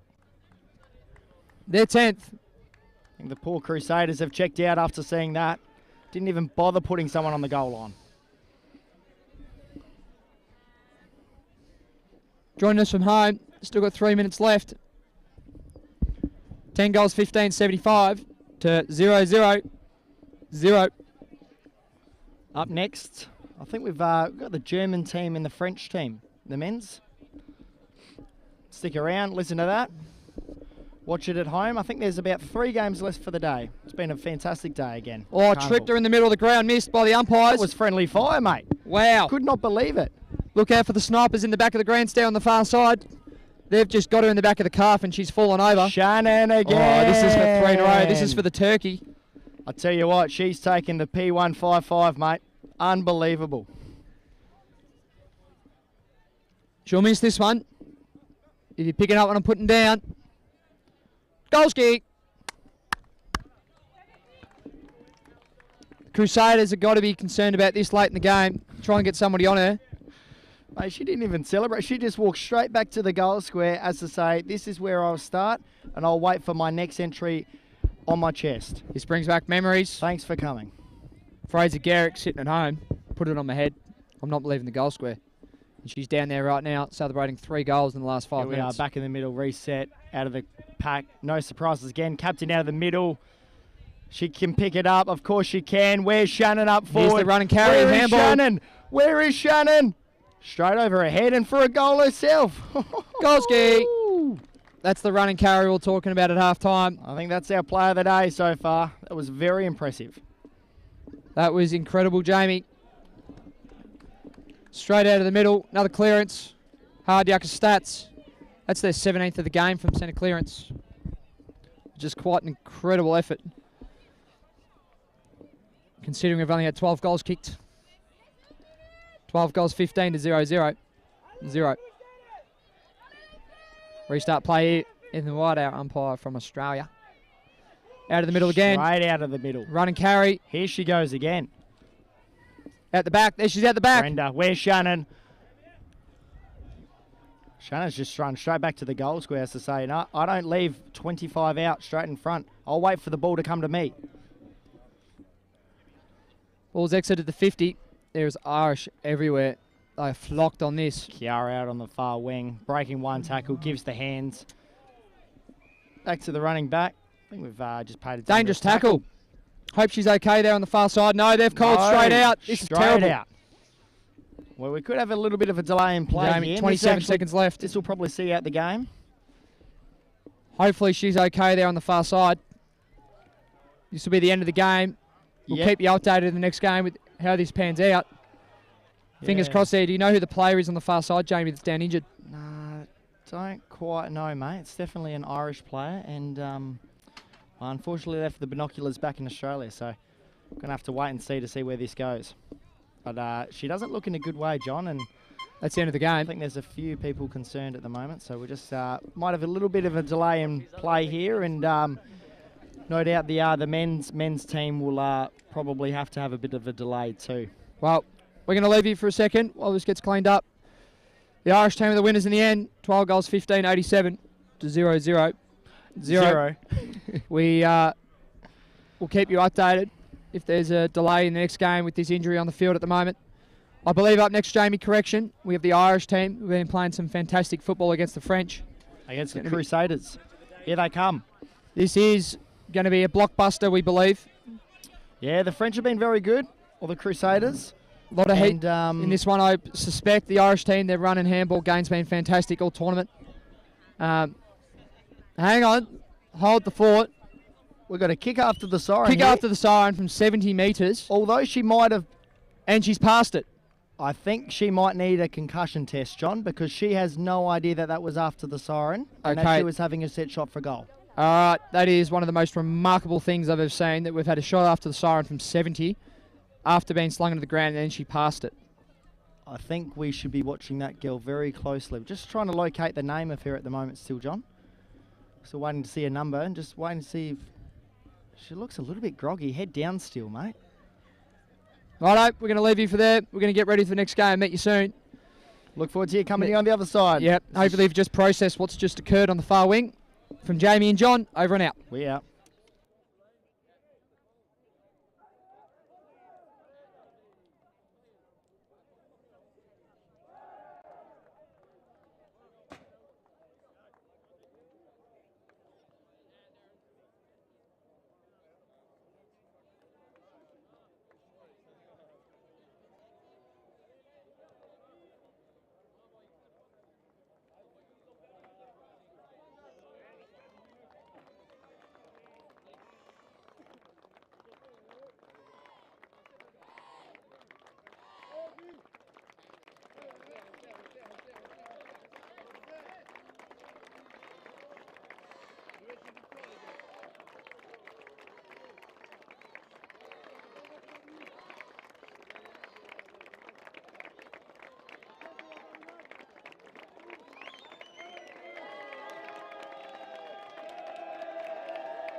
Welcome back to the AFL Europe live stream of the 2022 European Championships. Couple seconds delay ahead of this clash between the Irish Warriors and the French Cocks. Just waiting for umpire John to put his socks on, but we're all ready to go and we're underway. Clash, both sides here yet to lose. People have touted this as the game of the day. Winner will likely go on and winner will definitely go on and claim top spot of the pool and the semi-final against fourth. A huge amount to play for both teams. You see, I think it'll be an absolute cracker. That we've seen both teams playing their second game for the day, but I think they've still got a fair bit left in the tank. Was chatting to Jason, excuse me, you're Jono, joining me here. Jason, the French Cocks coach, thinks he's resting a couple, he said, resting them for finals. Not sure what to make of that. Truth or foxing, trying to psych out the Warriors. We'll see how that plays out. Interesting tactic. There's probably a dodgeball quote in there, but let's see how that plays out for them. Yeah. It's a bold strategy, Cutton. Starting off, neither side getting a firm foothold in the game. It's been up at either end, not quite entering the 50, but it's French Cocks going forward. Yeah, both teams just rebounding it to each other at the moment. Just feeling each other out. They know this is a big game for both sides, and they know what's on the line. A date with the Croatian Knights in the semis as opposed to likely the GB Bulldogs, who I have to say, after being a bit up and down yesterday, they looked good. They looked real good today in a really physical match against the Knights. Yeah, definitely came to play today, so be interesting to see how it plays out. Right on here, we've got a opportunity for the French Cocks inside 50. They're heaping on the pressure, but the Warriors do well to get it out, and they've earned themselves a free kick for their efforts. So a chance to bring it out of defence for the Warriors. But they've got themselves into trouble here, and it's going to come right back. The pressure of France is up already. It's probably something the Irish haven't seen yet. The French tackling pressure, it's just a little bit quicker. That's it's Nicolas Sedin setting it forward there, but a little bit of confusion over who's taking the kick. And it's going to end up in the hands of Johan Gallard. He's a big unit, Johan. He's not afraid to throw his weight around. He's all muscle, that boy. Sends it forward to the flank. And it'll trickle out of bounds for a stoppage over on the grandstand side, forward flank favouring the French. Yeah, I've been excited for this one all day, Jono. I got to be honest with you. This is what I've been waiting for. So let's hope it delivers. Yeah, it started well. The pressure's high. It hasn't been too many easy possessions out there yet. So yeah, interesting to see how it plays out. Got young Walter umpiring alongside big Aussie John, the pro. John Holworth, he knows what he's doing. He's been all over the commentary, Johnny Holworth. He's a man of many talents, as are you as well. Yes. Not quite as good as him at either, though. So, no, he's doing a great job. It's fantastic the AFL have sent out a couple of Isn't it just? umpires. Play on advantage, but John's bringing it back. So it's a Warriors ball down here on the wing. And they're going to head. They're going to head on forwards. Keith Whelan played well in the first game today. It's cross half back. How much do you reckon the soreness is impacting the guys out here? It's the second game of the afternoon, their fourth game in 2 days. You have to think it starts to become a factor towards the end of this match here. Not happy with that. Not happy, but Big Johnny. John Horwath, the correct call's been made, and yeah, definitely a free kick. And it is a game. Will Bryan hadn't come across that rule before in the arm shot. Don't know if that one gets paid that much around in Ireland. I tell you what, it is kick to kick at the moment, just back and forth. Oh, he's gone for a climb. Yeah, I mean, either way, it was a great mark, but Aurélien Richard on the ball here, and he's looking inboard, waiting for an option. Takes it on. Oh, it's a good-looking kick, but Murphy's chopped it off. Murphy is everywhere, yeah. Got a very quick handball out, but he's on for player of the day if he keeps it up like this. Yeah, got a one-on-one, but the boundary beats them both. Went to Devine, the wily old head for Ireland. That he'll be a dangerous forward today, I think. No, I expect big things from both sides here. And, yeah, it's just a bit of an arm wrestle early, isn't it? Silly. Can't afford to do that, the Irish. They've got to be really careful because Johnny Holworth will be onto them if they do anything untoward. And that late hit, just a cheeky little downfield free kick. Nothing dirty from Andy O'Neill, but I think he just got him late. No, they just go hard at the footy, and sometimes that will cost you. Look at this. The amount of intercepted possessions here, I think each team's kicked it to the other more than their own. The kicking efficiency stat is not high today, No, but it's been a sign of the defence as well. Both defensive structures have been working well so far this tournament, so it will be hard for either side to break them down. And as we can see, though Johnny's pinged him. Johnny has pinged him. Sat on that, drags it in, can't do it. And it's an opportunity in front of goal. 45 out, tough angle. Kyle Devine, he's fantastic kick of the footy, this man. Do you back him from here? Well, I mean, we saw a goal kicked from here by Ireland earlier, and they embraced all the GAA skills and went out wide and curled it back in, but Kyle will go the drop punt and have a good crack at it. No, he got onto it. It's not going to make it. It is across the face, but it's a great juke. Connor Hughes. Your man, Connor Hughes, down in the forward line, dominated down back early. This man can do it all. He's the swing man. He's a jack of all trades today. And he's going to put the first on the board for the Warriors, which is going to give them the lead, as he does, and that's one straight for the Warriors. Leading the Cox, yet to get on the board. We're 7 minutes down. Yeah, great start. Both teams have had chances. No, nip and tuck right now. Nip and tuck. Don't know what to make of it, really. They're just feeling each other out early, but I certainly wouldn't want to be putting any money on this one because I don't know who's going to come out on top. Unless you have a sense, Jono? Nah, it's too close to call. Too close to call. I do know you're a fan of the Irish. The Irish, they move the ball so quickly. They do move it quicker than everyone else. Fluid team to watch. But, we'll see how we go. Big hit out.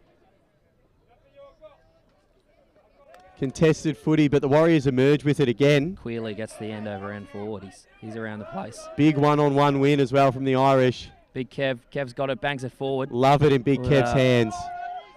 He was impersonating Jeremy Cameron earlier today with some of his field kicking. No goals, but great field kicking. Great field kicking, yeah.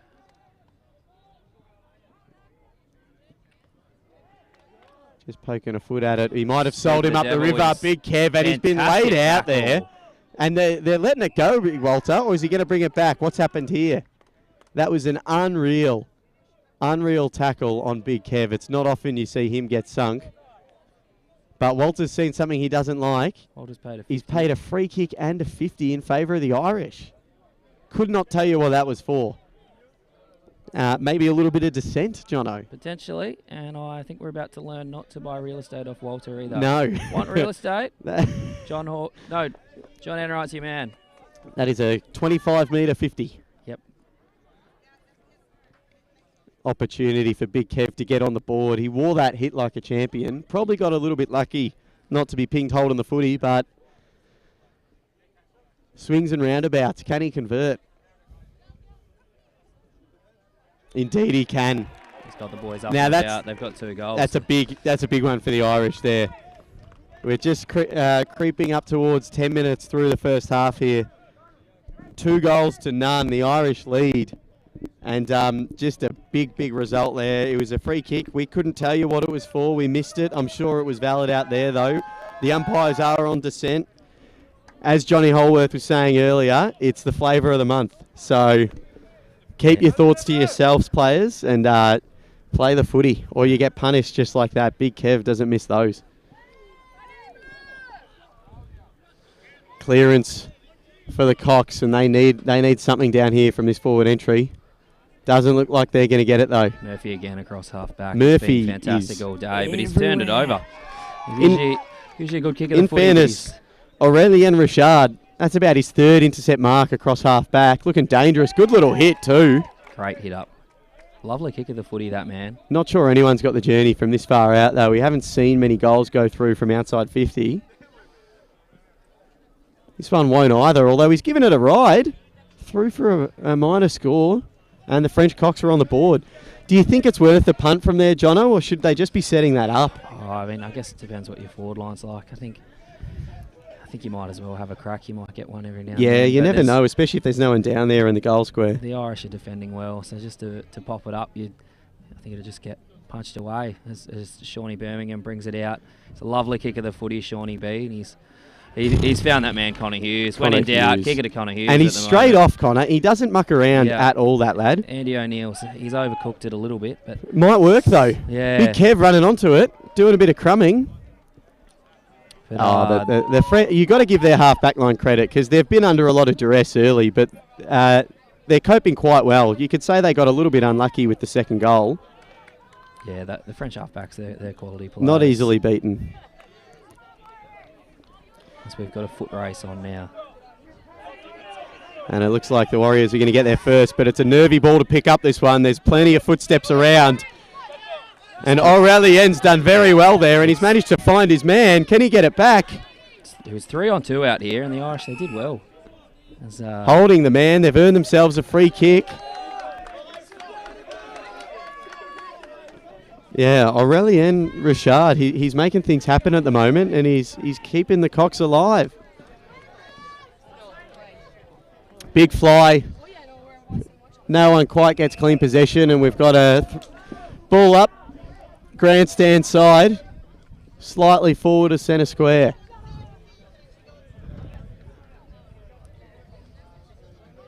Keen O'Mahony, he started the game very well. He's roved that nicely. How are the legs? He's taking a bounce. Kevin Jones comes back in. He's running around in circles here, and I think he's done a little bit too much. He's waited for support, but the support just didn't come. No left foot. No left foot. You know when someone does a 180 when they're running forwards. They got to swing onto that right foot. It's a bit of chaos ball going on at the moment, Joe. Not the cleanest footy, actually. Both sides are...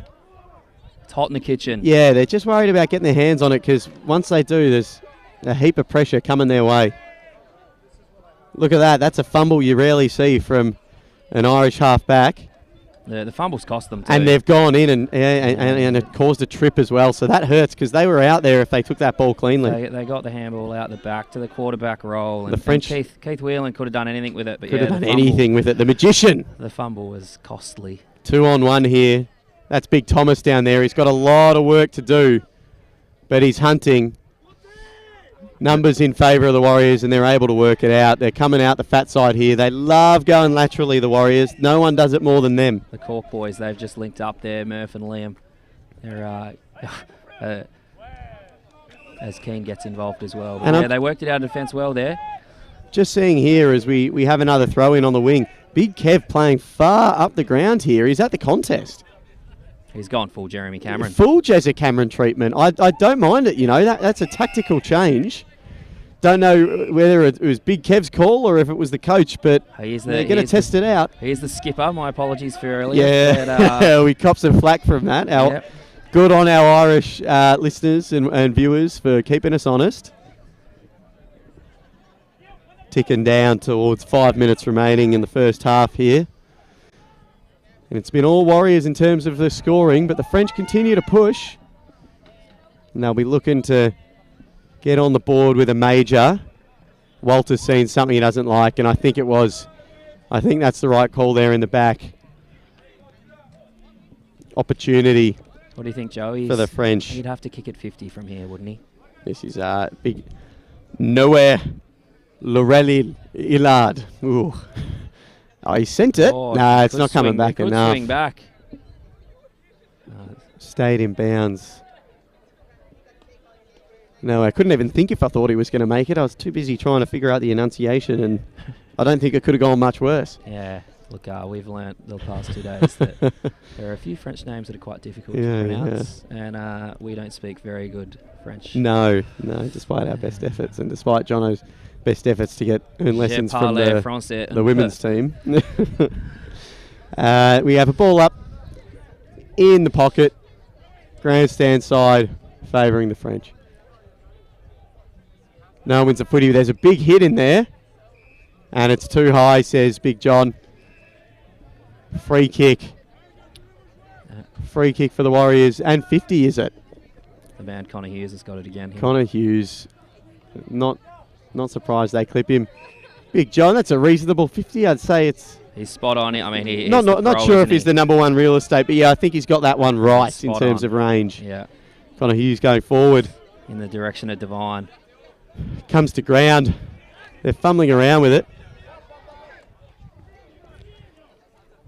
Umpires letting him play. Really good contest here. Lots of heat around the footy. Walter says, I'll have that, thank you. 5 minutes remaining in the first half. And it's the Cox desperately trying to get on the board, but the Warriors doing the bulk of the attacking. Clement is getting involved now. He's been quiet so far. We love Clement's work. I think he copped a little knock on that tackle he laid on Big Kev. The switch is on here, but it's in the Connor Hughes direction. But it works for them. He's overrun it. They've called play on.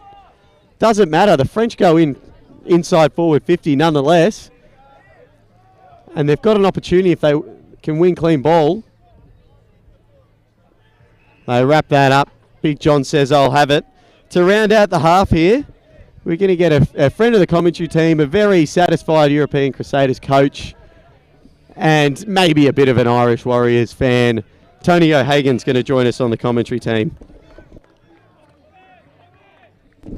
Hey guys. Mr. O'Hagan, welcome. Hey Jono. Great to be here. It's we've got 4 minutes left of the first half. And what have you thought so far, mate? Oh, it's a fiery contest. I am enjoying everything I'm seeing here from a Warriors perspective. But France definitely can't be angry. Yeah. They should be a little closer. Correct call there by John Hall. It was a mark that got called. Can't play on. Can't get advantage from the mark. No. Because Clement starting to get it more into the game now.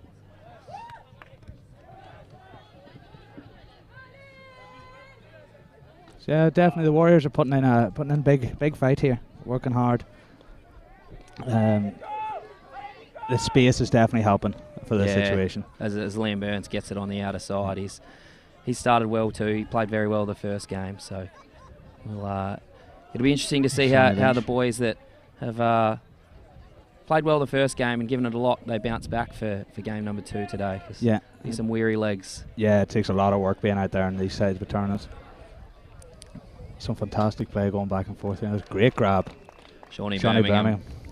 Friend of the Wildcats. Friend of the Wildcats. Doesn't know how to play across half-back, that man. And very good ball user, as I'm sure we'll see here. Fantastic play through. Great take. Great take by Big Jonesy. Our unnamed Cork player. Yeah. Kev Jones did the hard work there, but let himself down a little bit with the handball, unfortunately. Yeah. No, definitely. If you're coming from the Warriors' perspective, the camp definitely can't be complaining going in at half time now. We've got 2 minutes left on the clock, 12-1 up. They're in the driving seat here. I'd say that it's actually been a tighter game than the scoreboard suggests, but the Warriors have got it done, and they're 2 goals up, like you said. As we've got James Flagg coming rocking around with the ball now. What's the story? Fantastic, I thought he had his shoulder strap, but he's got the Under Armour on. Oh no, he wears Under Armour with the jumper. Okay. It's an interesting fashion choice. Yep. As we've got the big man from Fermanagh, John. Makes him look pretty buff. We got Kyle Devine. It's over Kyle Devine. Over Kevin lining it up. Kevin Devine combination going on. Straight through to Will. Clement's back there. Let's punish it now with 1.5 minutes left on the clock. You want to be. Oh, big bump. Ball's playing. It doesn't fly as true as they'd want it to. Ex-Gaelic lads. Shawnee B coming through. Will find a way, and that's a fantastic kick. It must have been touched off the boot. Touched off the boot. Walter's hot on the whistle. He definitely tried to take him on and didn't dispose of it correctly. Would not be challenging that. I just move on. Good pressure. Big Kev. We likened him to Jeremy Cameron earlier today. He's doing work up the ground. Big. Some, oh! And it's a push in the back that. Yeah, he's definitely got the Jez instincts about him. He'll get up and he'll make the big work when he needs to. Fantastic flight, Devine. What do you think, Tony? Teammate of yours, Kyle Devine? Or he doesn't, no distance from there? Or he's done the team thing? If he fancies, he's definitely playing the team thing. Looking after a fella red back there. Big Jamesy. Yeah, James McMahon. He played a great game earlier today. Oh, fantastic central shot. Oh, Big Easy up for the big grabs. Connor Hughes. Fantastic. That man is everywhere. He that is man an absolute is star a flyer. A flyer. Well done. This will be his second goal of the day. Yeah. He played back earlier, didn't he? Yeah. Come on, anywhere you want. Where does he play in the AFL Island comp, Tony? He plays in around the midfield as a rover. Fantastic player, or on the wing. No, he does it all. He's the all singing, all dancing Wonder Human. The And prototype. I'm definitely not saying that because he's from down the road. Oh, with a fantastic leg. Has it going over? Oh, there's contention here. It's a bit unknown. On the And buzzer. That's half We've time called single. as well. Called a single on that. Oof.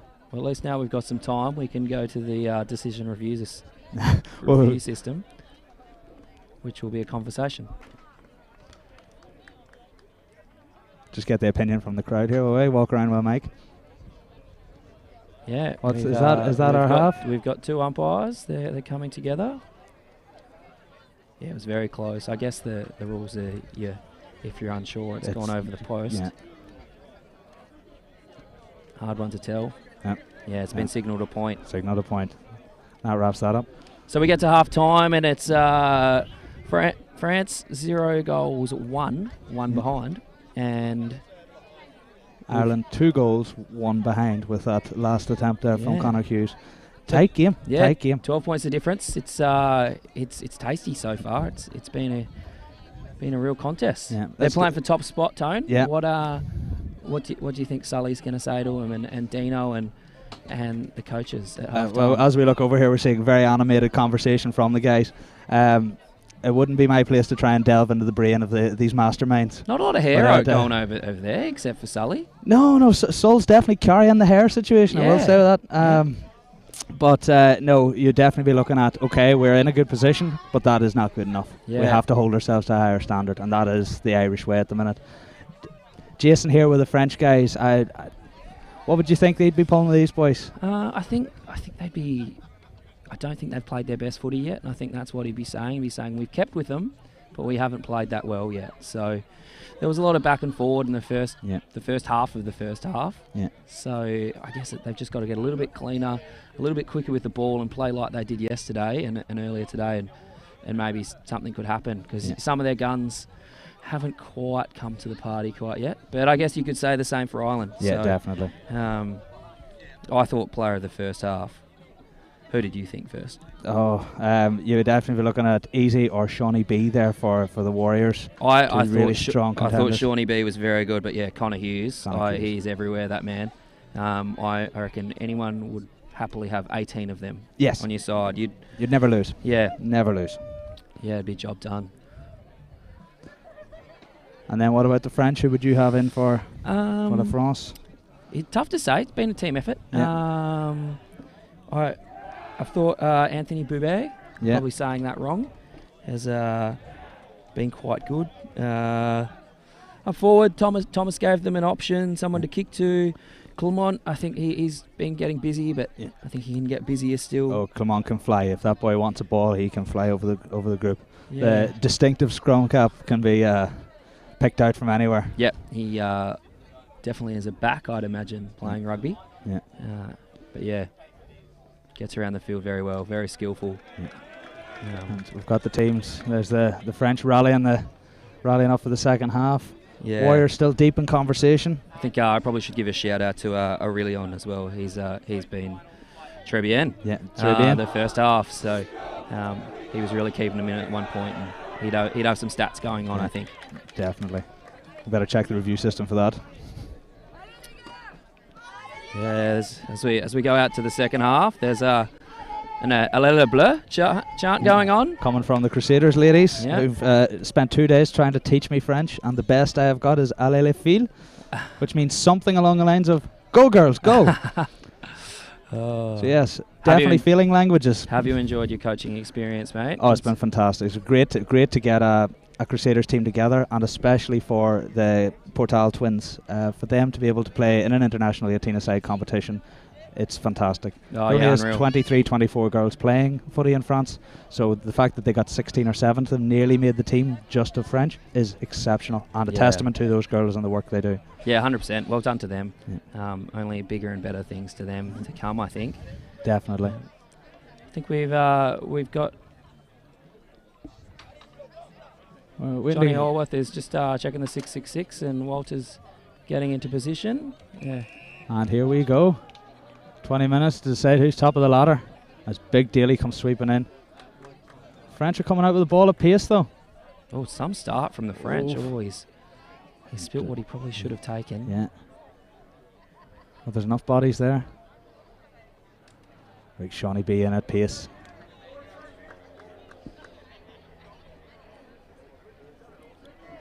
I think the two of us are just getting caught watching this more than anything. Yeah, not really sure what's going on. I think John's right there. He's decided that he just jumped on it, wasn't making an attempt to get the ball out, and that's what the rule says. You've got to make it. You've got to have some intent to get rid of the ball, trying to dispose of it, and if you sit on it, the umpire's not going to be your friend. No, we're not going to be laying eggs here today. He's gone the short pass, and Joe and I were saying earlier, Tony, that pocket over there, it is the black hole of the Zagreb footy ground. That the ball just gets stuck over there. It's so hard to score from that pocket, but maybe we'll see something here from Big Thomas. This will be interesting. Big Thomas is a fantastic leg. He's been lighting up this tournament from the start. Interesting to see how he approaches this. Does he just center the ball, or is he going to try and split the sticks? Very interesting setup for his kicks. He looks at it, shimmies, looks at it again, walks very slowly, creeping, and then he just lines it up. Boom. That's a furore. Forget about that black hole. Yeah. Goodness gracious, there really is a commentator's curse going on over here. Thomas has gone bang. That was unbelievable. Tommy goes bang. It is there haven't been many goals kicked from that pocket today. It's, I don't know whether the wind's against it or it's a little bit downhill over there, but it is a hard place. The ball just gets stuck there, and it's the defender's friend. Yep, definitely. Tony, you're a good defender. What would you do, mate? Good defenders are stronger. You'd be taking the ball down that side, wouldn't you? I'd be locking it down there, making that boundary my best friend. Tire out any opposition. As we send it up, very quick restart. Don't know who you'll be claiming winning this clearance. I think the free. I'm not sure if that's Andy O'Neill under there, but he definitely, I can't see from this far away. Unnamed Irish player, not from the Redbacks. We'll go with that. Yep, and he copped one to the head though. Lovely. Great delivery. Fantastic Will delivery. Bryan. He's got the brightest and boots there's out our there, best man. Connor's done well. And he's back for the seconds, is he? Keane, I've been very impressed with Keane. He's played good footy and great delivery. Very energetic player. Yeah. A nightmare in the Irish scene for us every time we play him. And we got Darren O'Dwyer, who Darren O'Dwyer, I can't remember, he owed someone a beer from the game before that the Vikings, they had a shot on goal and then he must have done something off ball and robbed him. So I don't know if there's a fine system in the Warriors, but we'll find out, I'm sure. As he puts a lovely leg in there. Great kick from Darren though. The golden boot of the Irish League at the minute. He's done well there. Yeah, big competition. Fantastic goal. So that just negates the Big Tommy's fantastic effort there. Yeah, fantastic. Fantastic reply from the Warriors. But we'll see. It looks like Realis is on top in the middle at the moment. That I think it's fair to say that Ireland, they don't have the tallest of ruckmen. No. They definitely have energy around him in that centre square. But yeah, the speed. There's a lot of speed, a lot of quick hands. As low centres of mass. on cue, Keane gets it out. But Clement was chopping that off. We've got it out over the boundary. It's as we see, we don't have boundary umpires here. We've got some spotters, and what will happen if you've just started watching is that the umpire brings the ball in 15 metres, and we have a ball up. It avoids that constant boundary ball. Oh, fantastic tackle there from Nicolas Sardine. I've probably pronounced that incorrectly, but fair play, you've earned your ball, boy. Lines it up, dropping bombs in. Shawnee B, he had his name on that from way back. He came from a long way there. Shawnee wanted that. There was no one else grabbing that. Oh, and that's great play out there. Is that's double Quealy there? Shades of Jeremy McGovern from Shawnee B there. Well, I have had my great furore here. We've got Joe coming back in to liven up the commentary. I'm sure people are getting fed up with the dead air. Just as I watch. Is that Big Lamb? Big Lamb that just was clear Lamb. a fantastic ball out. And And he's found his man Keane again. Keane's racking up touches. Lovely today. link play there. But I am going to dip out, and as the Crusaders are finished for the tournament, I'd say it's beer time. Yep. So good luck to everyone at home watching with the Redbacks, and let's hope the Warriors get what they want here. Thanks, Tone. It's been a pleasure. And Thanks very much, if Jono. you could get me a beer too, I would appreciate that. We'll talk later. We'll Yeah. talk later. Have a good one, guys. Thank you very much. Big thank you to Tony O'Hagan there joining the broadcast. I'm not so much coming back to liven it up, more so probably just to even out the bias towards Ireland, I imagine. Yeah, I mean, you were. I gave Tony the French names, but I think Okay. he got the first two wrong and then got shy. So Fair enough. No, but Tony O'Hagan, his Crusaders put up a heck of a fight against the Banshees in the previous match, kept them under 100 for just the second time this tournament, and only 28 points conceded in the second half. So well done to him, and a big thanks for joining us on the broadcast. I'm sure that's not the last we've heard from him, but when it's beer o'clock, it's beer o'clock. yeah, the man likes a beer. This one Here here, we I go. tell you what, one more goal, and that is not... Oh, that has done a leg break to get to James McMahon. And it's worked a treat for him. I can Wowee. guarantee that Keane did not plan that leg break, but geez, it worked well. That's real trouble for the French here. They got back into it early, made it a goal of diff, but 2 straight for the Banshees makes it 4-1, 25 chase, well ahead of 1-1-7. We've got 13 minutes left to go here in this match, this battle for top spot, and the French, they need to find 3 goals. They need to find it fast. Yeah, they're still getting enough of the ball, but they're not quite as clinical and they don't look as dangerous, do they, Joe? No, I think their forward line's been a little bit, left them wanting a little bit here. You know, they've had some opportunities. The service hasn't been super good, but you know, the Banshees, as you see there, they've sort of, the Warriors, excuse me, have created, you know, their own luck. They've made opportunities, and the Cox have got to turn it around quickly. No, but they're again, the starting Warriors they're flooding numbers forward. They're just running forward, and it's straight working back really well into the for them. forward 50. As Clement does very well to clear it Having out. a better half here, Clement. With a long kick out to the wing. He's done very well there. Going to make it work. A bit of Two on creativity. one, and is it deliberate? Oh, he hasn't goaled it. Have not seen it deliberate Oh. yet this tournament. They're trying their best to claim it, but Walter says, I'll have that, and it's a ball up. Centre wing right in front of the benches here. Both sets of fans and respective benches in full voice. And we go forward.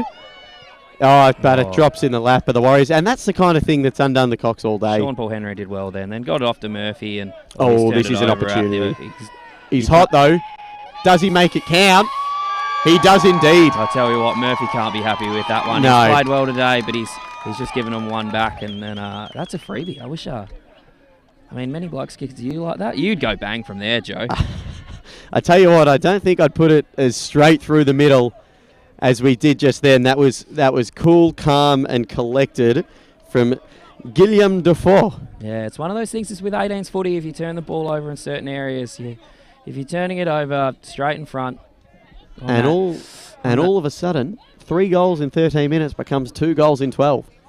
Game back on. If they get this clearance here, woo, panic. When does panic set in? Not at this point. Oh, that's a fantastic clearance though by the French. Oh, it's working now. Some clean hands here, and anything Ooh, could happen. that's a big tackle, because that was working out of the centre there for the Cox. But a great tackle. Was it Connor Dunn? A little bit of confusion. A little bit of free kick confusion. takeout. Those Warriors, they're all trying to claim the tackle. Can't blame them. It was a terrific one. It was. And they come to the outer side. Shawnee B's got it again as he's played on. He's got to use his pace. Oh, he takes it on too. He's got some spring in the old leg still, Shawnee B. I don't know. I reckon as he ran past us there, I heard his hamstrings say, "What the hell are you thinking, Shawnee?" But he hasn't pulled up lame. Good on him.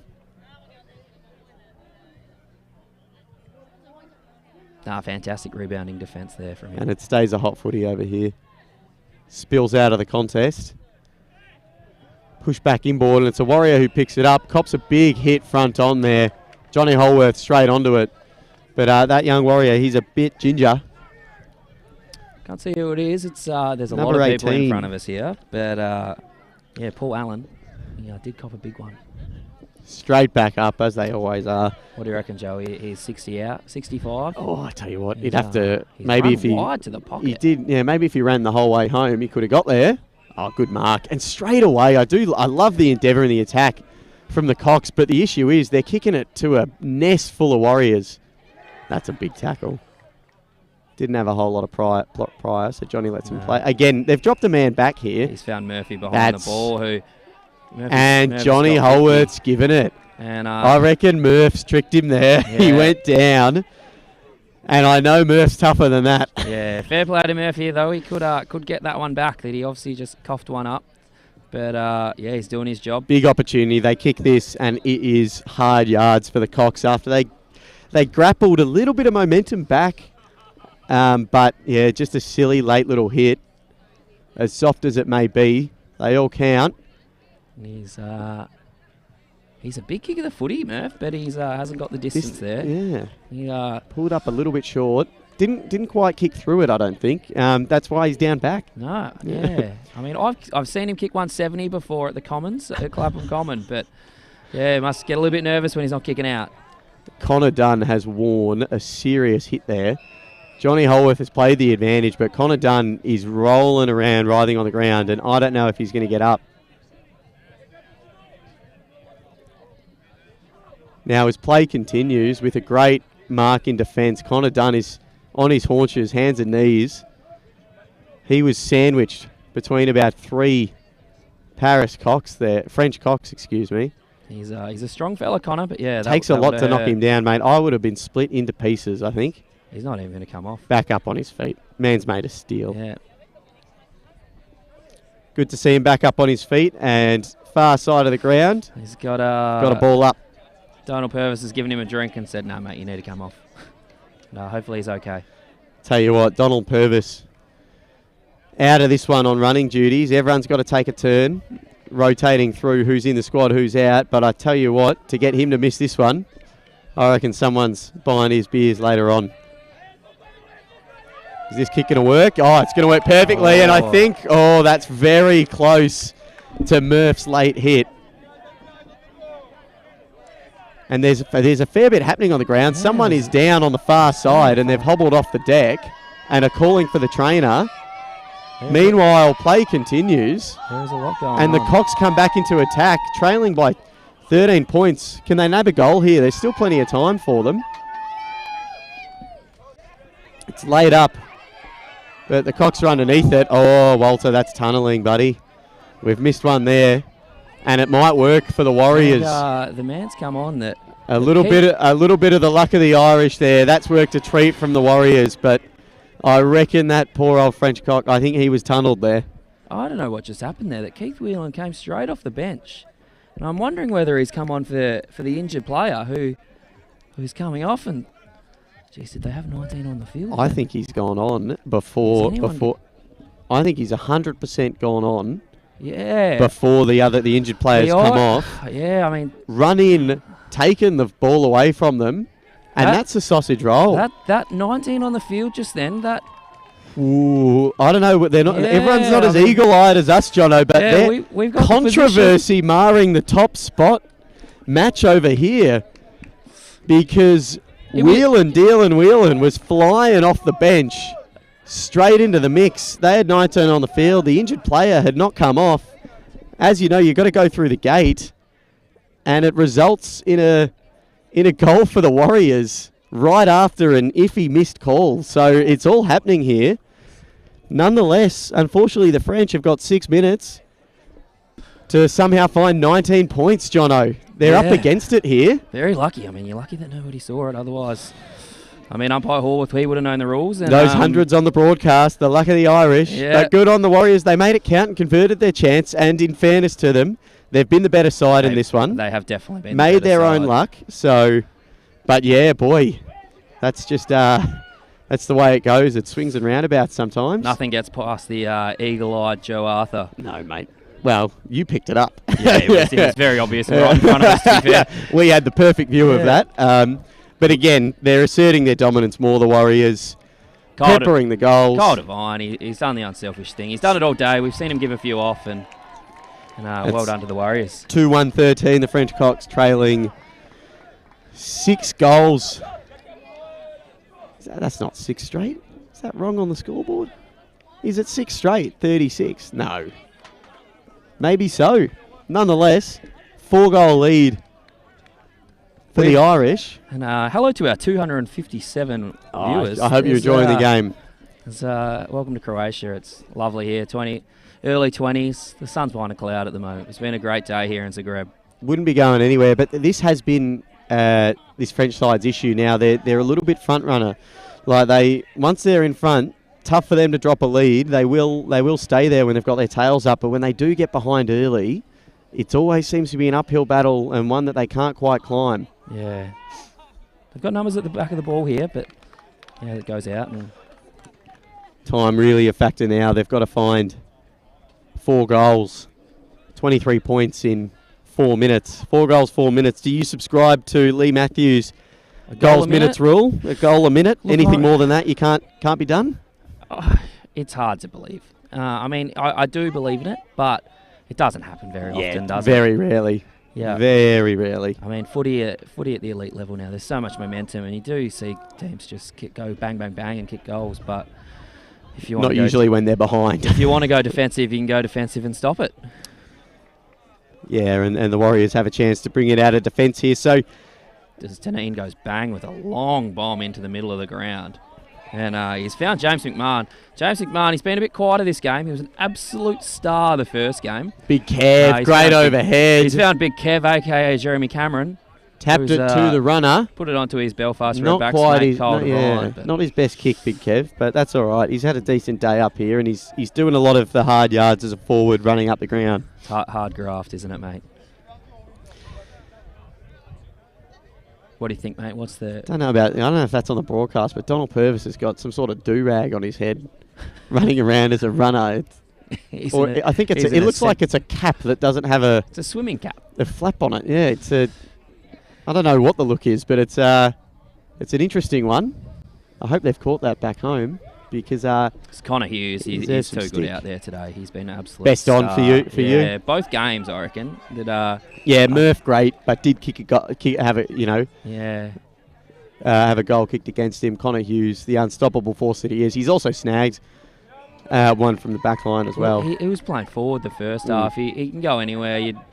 Tony was saying earlier that in the AFL Island competition he's a midfielder, so he's just jack of all trades, the rare utility. He's built for any position. Yeah, do what you want with him. You take 18 of him, I said earlier. He's got good skills, big size, plays everywhere. As we move into the final 2 minutes, the Warriors... Speak of the devil, he's back again. Connor Hughes with the intercept mark. 4-goal lead.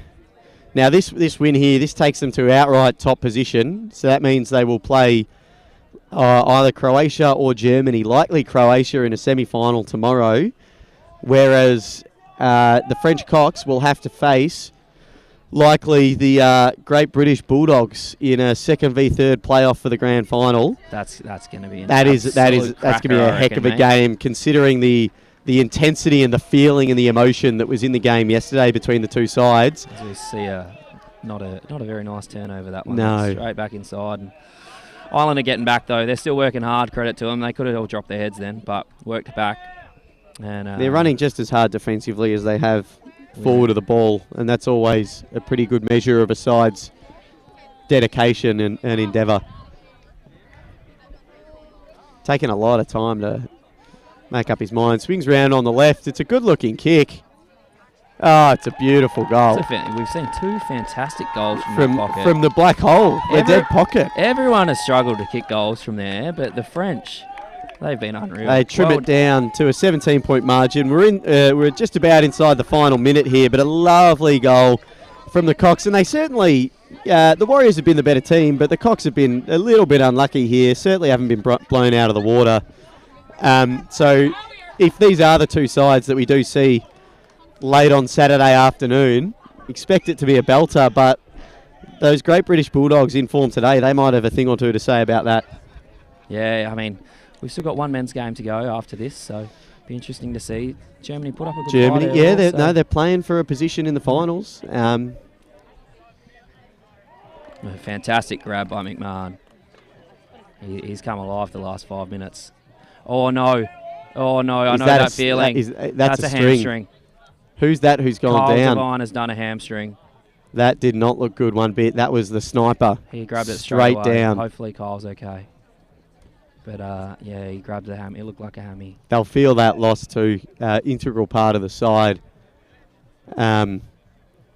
He's up on his feet. But he's coming on him. straight to the bench. He's moving okay. But yeah, it did not look good. And that's the final siren. So the French Cocks suffer their first defeat of the tournament, which will see them finish in second place in the pools. And it's the Irish Warriors who take the spoils. Still without a loss and finishing top spot, but Kyle Devine, an injury cloud over him with that late hamstring. Yeah, there could not be a worse time for that to happen. Literally seconds to go. And yeah, unfortunately, Kyle just overextended a bit there. And yeah, it looks like the hamstring is gone. But the Irish physio, they'll be earning their money tonight. They'll be working on that overnight, and we'll wait and see how things unfold. But that's the Irish taking top spot, so they'll play off in a semi-final tomorrow for a spot in the granny, likely against Croatia, unless the Eagles can cause an upset later this evening. As for the French Cocks, they'll lick their wounds, but won't stay down for too long, and they'll be meeting whoever finishes third place in the pool, likely the Great British Bulldogs, but we'll see how things unfold. And they'll be playing off in preliminary finals tomorrow for spots in the grannies for a spot in the granny on Saturday. Right now, the attention shifts to the German Eagles and the Great British Swans, who are coming out for the next clash. And we'll have that covered on the commentary for you as well. But for now, we'll just take a brief break and enjoy the German Eagles men's side as they welcome their women's team onto the pitch in quite a bit of fanfare. It's absolutely fantastic the way that the German girls and the German blokes, they get behind each other. That we've just seen their sort of team talk in front of us and a few deep breaths, and then they're running through the tunnel now. So they are ready to go. Bring on Great Britain. For now, we'll leave you and we'll be back on the commentary in a few moments' time ahead of this game getting underway. See you guys.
Welcome back to the broadcast of this European Championships Day 2. We're here in Zagreb, Croatia.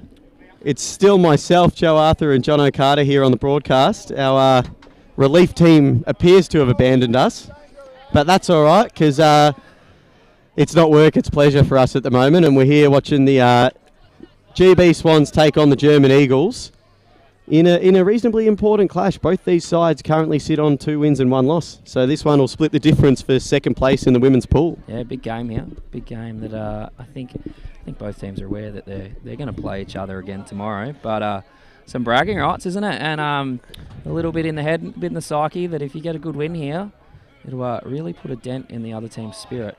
This is as good a chance as any to get the mental edge over your respective opposition ahead of the big semi-final, which will be taking place between these two sides tomorrow at some point. So you're exactly right, Jono. This one matters just as much as any other, because you'd hate to get spanked and have to come up against it again tomorrow. That hurts the mentality. Yeah, as the Irish boys walk past us, they look. It looks like it was a hard game. Yeah, I mean, we watched it.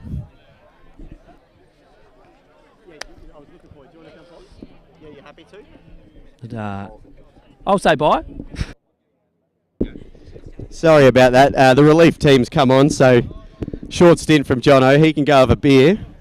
Just about clock off time for the big fella. He's put in a heck of a shift today. And we're joined once again by Leah Shrubsall from the Irish Warriors. Leah, good to have you back on. Yeah, cheers, mate. It's the Irish Banshees, actually. Irish Banshees, that's all right. Excuse me. That's all right. No, we just saw the Warriors. I've just been commentating the Warriors, so they're on the mind, and they're the only thing coming out of my mouth at the moment. That's all right. Thanks for having me back. Excited for this one. Look, we've got GB Swans versus German Eagles. And really looking forward to see how they get on. I think both teams have been improving over the past day. So, yeah, let's see how they go.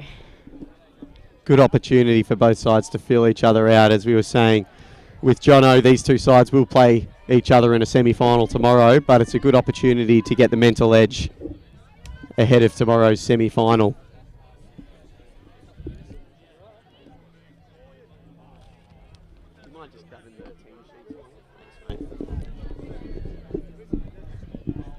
Fiery start from both sides, trying to wrangle possession, which is coming pretty huff. It is down there with the GB Swans, and that's a terrific mark. Terrific mark directly in front of goal. Great opportunity for the Swans to take an early lead. Vision slightly impaired there, Leah, but did you catch that? Yeah, it just kind of hung around in the forward pocket there, and eventually they were able to get it free. And just kicked to the top of the centre square. She's missed it there, but look, it's fantastic ball movement from the Swans. Everyone's been going across the face of goal there today. There's no wind to speak of, so I'm not sure what what's dragging the balls across the face. Yeah, I think it might be a bit of tiredness sinking in at this stage. We're all a bit sore bodies and things like that, so it just might take a little while to get into the swing of things. The Swans coming back, and that time they convert. You don't miss from that far out in front. And that opens the account for the GB Swans with the goal from directly in front. They're doing all the attacking early. So the Eagles will need to come back at them with a counter punch, and they'll need to do it quickly. I was saying, how much is the tiredness playing into things at the moment? I know you're around the Banshees, living and breathing the whole tournament with them. Yeah. How much does the fatigue set in ahead of the full-length matches that take place over the next 2 days? Yeah, so it's everyone's tired. You've just got to manage that, and we just let the girls go and take care of their bodies. They're pretty good at it already, so it's plenty of rest. We've actually got the compression boots in the hostel. Oh, goodness me!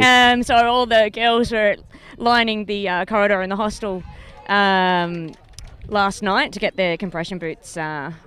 So not playing around, the Banshees. No one's out for beers in the evening, that's for sure. Taking the recovery very seriously. I don't know. There might have been a few. Oh. Maybe they're getting a little cocky. No. A little ahead of themselves, are they, Leah? No, they're all... No, it was just me. I had a few glass of wine last night. No. I had to sleep. But, look, this game's started off a cracker. We've just had a good mark in the back line from Germany. They seem to have the ball. The Swans are, they're asserting their dominance early, but the Eagles won't go down easy, and they've got a chance to bring it out of defence here, and they come to the outer back flank, grandstand side.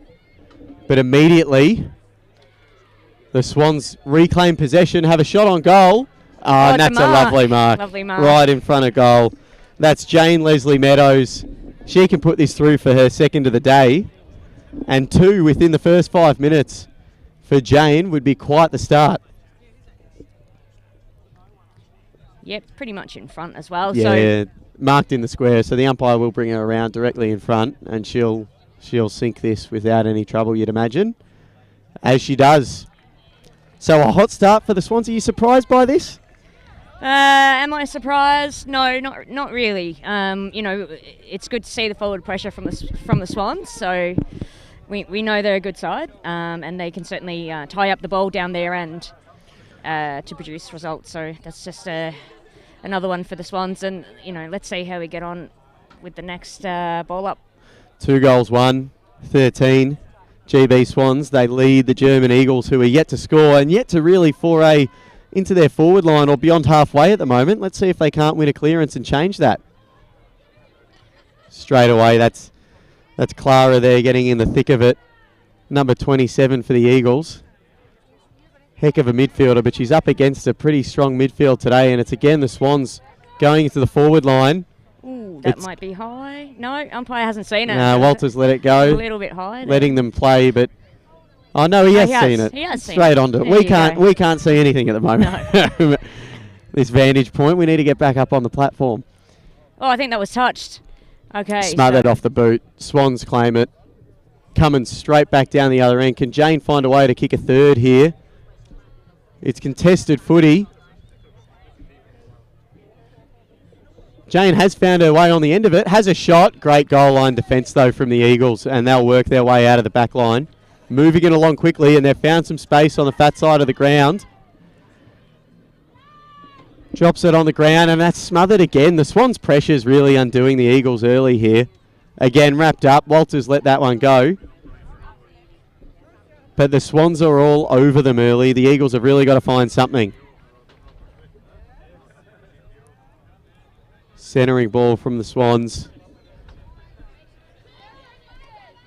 Again, swarmed on by about 3. That time a little overzealous, and they've given away the free kick. So the Eagles get clean possession and a chance to build out of the back line.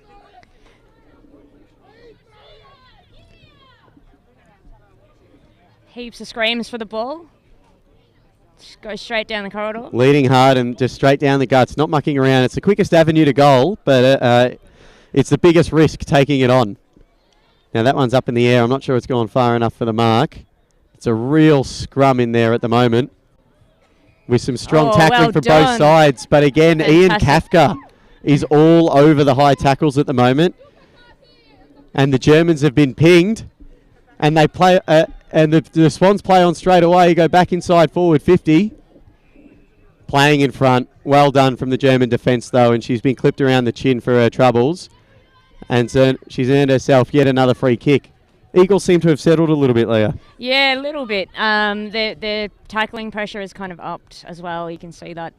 Some really strong tackles and some 2-on-1 battles, and that's great to see from the Eagles. Yeah, the numbers are around the footy, and they're getting some more clean possession, but it's breaking down as they're coming out of defence. They just can't quite link up and put together a meaningful passage of play at the moment. Yeah, they just need to clear it up a little bit and get some marks going. We've got a ball up. Big Walter, the umpire, says I'll have that, and it's a ball up on the far side of the ground. Forward flank favouring Great Britain, who have looked the likelier team, and they've capitalised with 2 early goals in this battle for second place. But the loser gets third, and they see each other again tomorrow, and I'm not sure how much of a home ground advantage the University of Zagreb pitch is, but a game very important nonetheless. Oh, umpire just Susie let that Carr one slide. sending it inside the forward 50 for GB. A real tussle for clean possession, but again the Swans emerge with it deep in the forward pocket. She's just missed the mark. Just couldn't quite get the fingertips underneath. A little bit of butterfingers there, but the Swans, again, they're relentless here. Susie Carr again, front and centre. She works her way out really well, lays off the handball. They keep going back, but that one's been pinched by the Eagles, and now they've got some space, but it's a great defensive take. Great defensive take from the Swans, and they can reset and go back into the forward line. Oh, well done. Oh, the German interchange bench really like that mark, so you can hear the screams from a few players calling for the ball now, so where's she going to go? Whenever there's a German side playing, the only thing you can hear is German screams, because those two sides, it is very much one country, one club, two teams, because the passion they have for one another is incredibly impressive, and it just speaks volumes of the culture that they've built down there. Oh, brilliant mark. This is more like it from the Eagles. Marion's taking a really strong mark in the middle. Let's see what she can capitalise here. Marion Marie here in the centre of the ground. A string of marks from the Eagles, and it continues. 3 in a row for the German Eagles. Fantastic. Judith Schmitz, a chance to bring the Eagles inside forward 50 for the first time. Unorthodox ball drop, but it's worked for her. It has. It's spinning towards the boundary. We've found some space to run onto, but I think the boundary might beat everyone. Now Ian gets in there, and they've given away a free kick. Here's a chance. I tell you what, it's the black hole pocket, we've been calling it out there. But the French Cox did nail 2 goals in the previous game. Can the Eagles keep the streak alive? It's a tough kick. She's opted to centre it instead. Comes to ground. Where are the Crummers? It's all... Oh, that's a great tackle. That's holding the footy. And the German bench again. Loving that. Salu Zhao here, number 2-8 for the Eagles, and she's got an opportunity to get them on the board just as we come across the 10-minute mark of the first half here. Do you back her in, Leah? Oh, yep. Let's go. Oh. Think it had the accuracy, didn't quite carry, and it's been stopped on the line and back over to that black hole dead pocket. Let's see if they can keep it down there and get another chance. Again, it's a hot footy there. Not sure that disposal was a bit of a handoff, but Ian's letting it go. Good on him. Well the done. Swans are running this Quick one hands. out. Well done. Down the wing. Lovely right Chasing foot. hard. It's an Eagle that gets there first, but she's about to be swarmed by... Oh, she just prances around 3 of them and centres it. That was fantastic. Fantastic turn Judith into the middle. Schmidt, she's taken a mark. She's dancing around the opposition, sending it into the centre, and it's a forward Really good 50 passage entry of for the play. Eagles. Can she get a foot on the end of it here? Just beaten by the goal line, and the Germans are on the board with the behind. I mean, team sheets are blown away. Hang on. That's the first gust of wind we've had It is. Thanks, all mate. tournament, and it's sent our team sheets right out the window, basically onto the pitch. Nearly got a touch there, Leah. I almost did. I don't know how handy I might have been, though.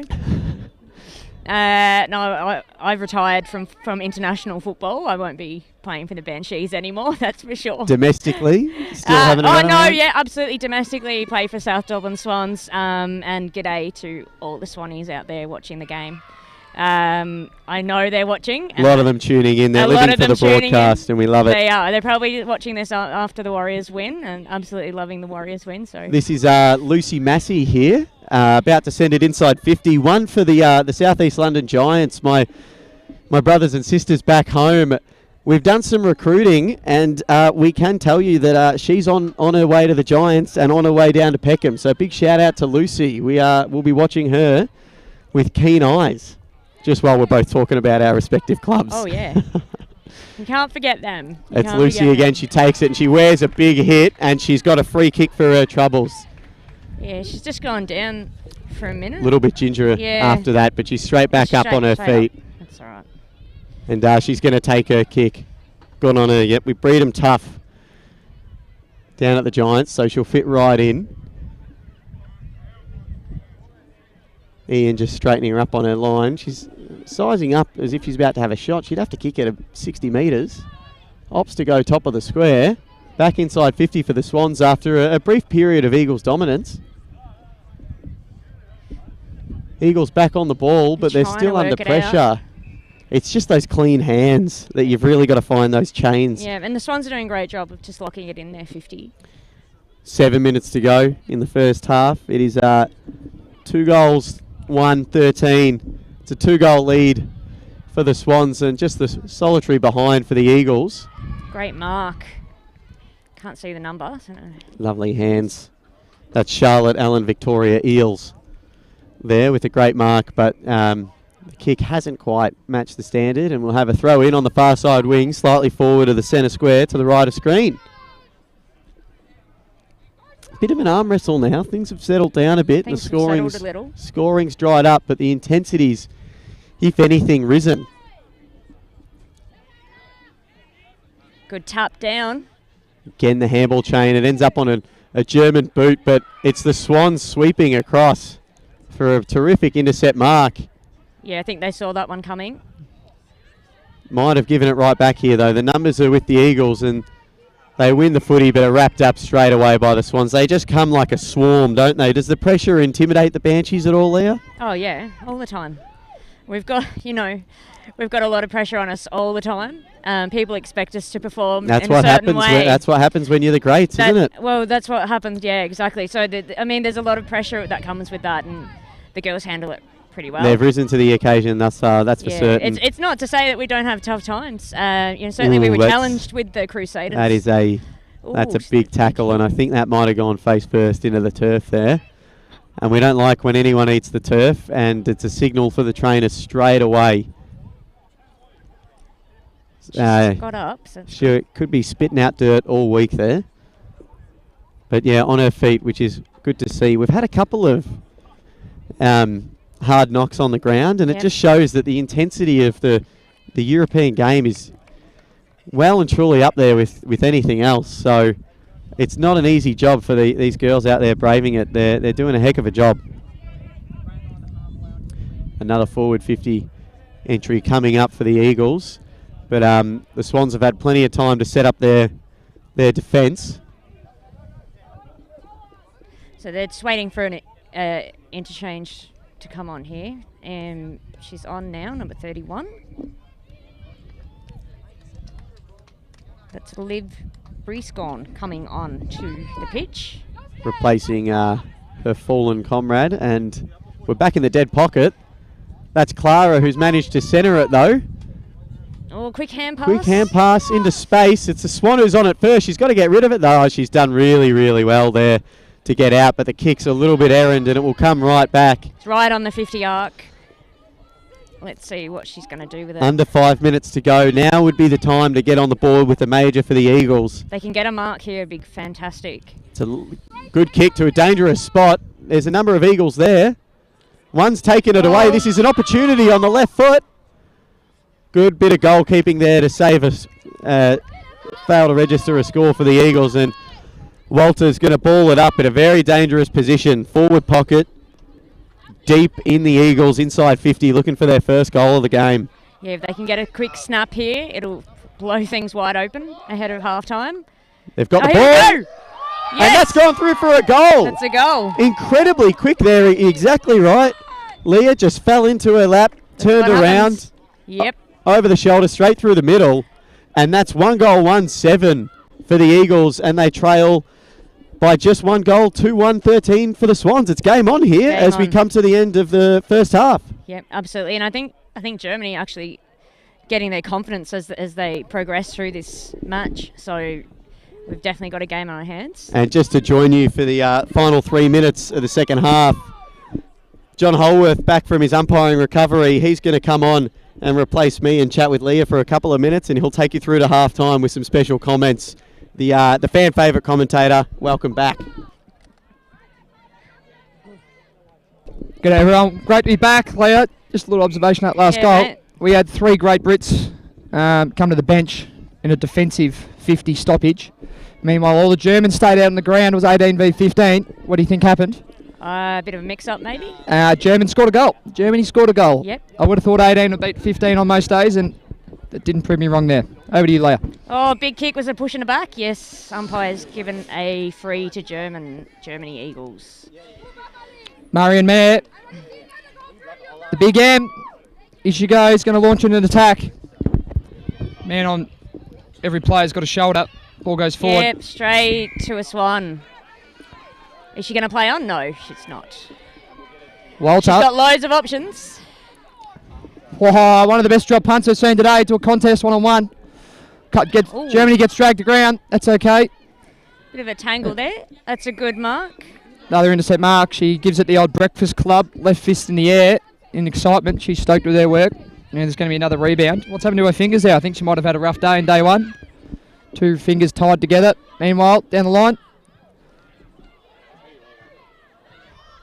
Brits win the stoppage here. Streaming forward. Off the side of the boot. Oh, almost got a mark. His hand passed it back inside. She's in the forward pocket. Legs 11. Tara Barrett kicks it to the top of the square. Germany got the numbers at the front though. Ball comes to ground. Heaps of bodies in there. Can't see what's going on. Oh, someone's trying to break through. Ball's popping up in the air. Can she get a snap?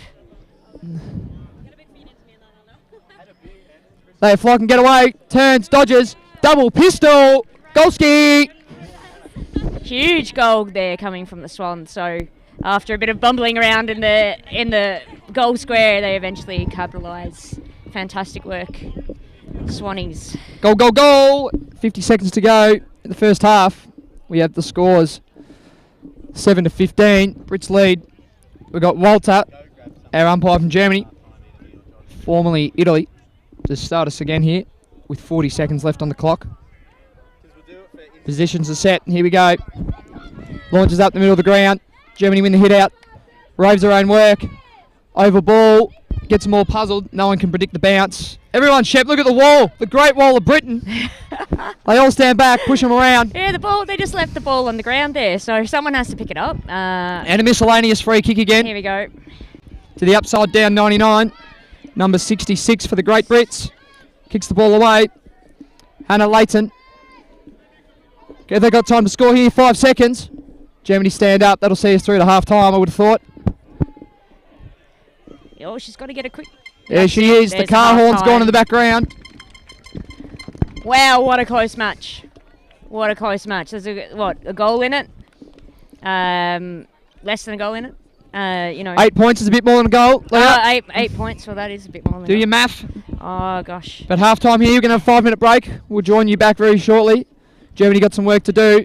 They've had plenty of opportunities up forward. They have had a couple of golden opportunities gone missed, but we'll see you back here in a couple of minutes. Yep. Back at ZFG, Zagreb Football Ground.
Welcome back to this live broadcast and live commentary of the 2022 European Championships in Zagreb, Croatia. We've got the second half coming up between the GB Swans and the German Eagles.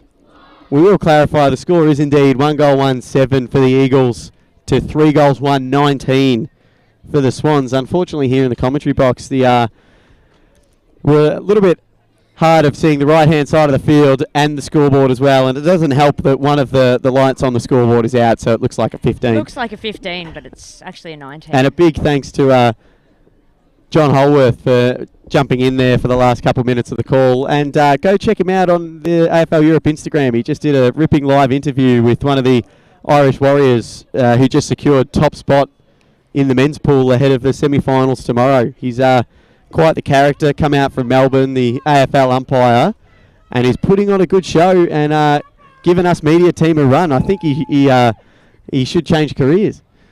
Yeah, he's got a lot of good comments, a lot of good commentary. But not only is he coming out to umpire, he's also giving our umpires a good lesson in how to umpire and improving our skills here in Europe, which is fantastic. Invaluable experience for our umpires who are continuing to grow and improve, but also the players as well to be on the receiving end of just true professionals and experts. Both Jamie and John are out here from Australia just for this, and they're just really raising the standards of the competition. It's terrific to see, so big shout out to them. As Charlotte Allen Victoria, oh no, that's the GB. Who's number 10? Judith Schmitz. Can't believe I've forgotten her name. She's been everywhere early for the Eagles. She has, yeah, and we've started this match again, really hotly contested ball, flying around the 50-metre arc. But as has been the tale, the fantastic. Swans are just winning that 50-50. But again, the Eagles, they're not going down without a fight.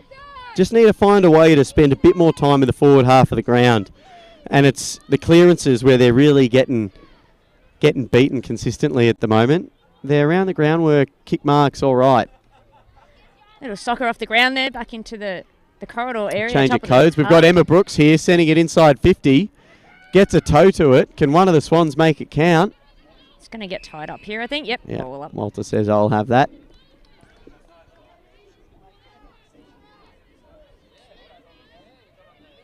Well, and it's a big tap towards the Swans' goal, but the Eagle emerges and manages a clearance outside of their defensive 50.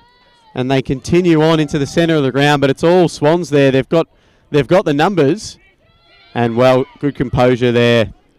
Yeah, a bit of a boomerang coming back. Yeah. Straight back into the corridor, through the corridor. Oh, that's a booming foot. Is that going to float in? No, not quite. Bobble around. But we've got on the boot. She puts Johnny on the spot. Oh, she just missed it. Goes through for a behind. Johnny on the spot. Jane Leslie Meadows. Not far away from a third goal. Just hooked it a little bit too much. And that's 3-20 for the Swans, extending their margin to 13 points ahead of the Eagles. The Eagles' defence, they're really under duress here. It's just a constant onslaught from the Swans, and we'll have yet another stoppage deep inside that GB forward 50. Do you see the Eagles turning this one around, Leah, or do you think the Swans are just going to be a bit too strong? Time will tell, but at the minute we're seeing a lot of pressure from the Swans to keep it in their forward 50 half. So it's going to take a little bit of effort from the Eagles and a bit of quick thinking as well, quick decision making. Fumbles the hand pass there, trying to go down the wing. Comes out to Clara. She can't get it on the boot, and yeah, she copped a knock there to the head. Rightly so, that's been called by the umpire. That was came at her with a vengeance there and just clipped her too high. Little bit ginger. Little bit ginger is Clara, but she's getting a check from the physio now.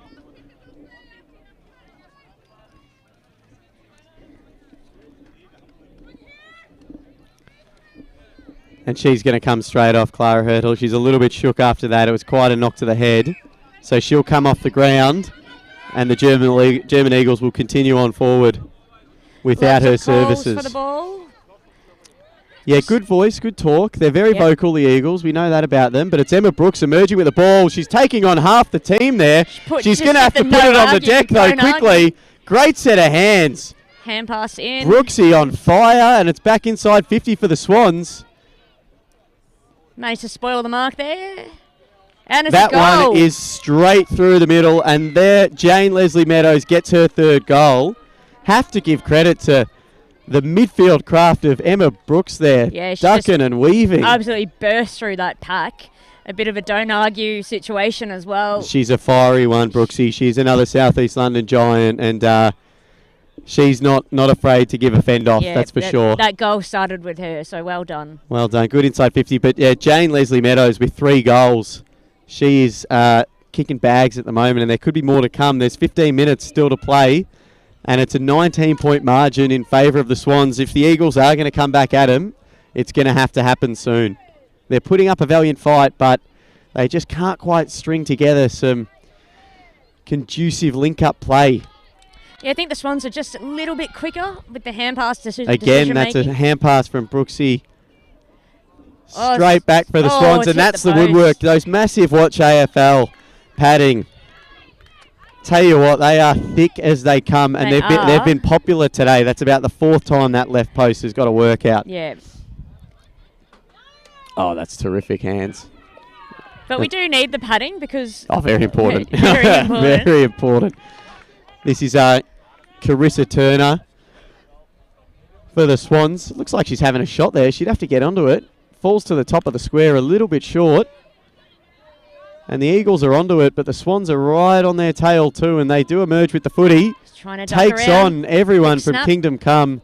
Pressure a little too much, and I think that's bounced just before the line, and we'll have a ball up. Fiery contest, though. I think the Swans will be too strong here, but do you say there's a chance it could go either way in the semi-final tomorrow?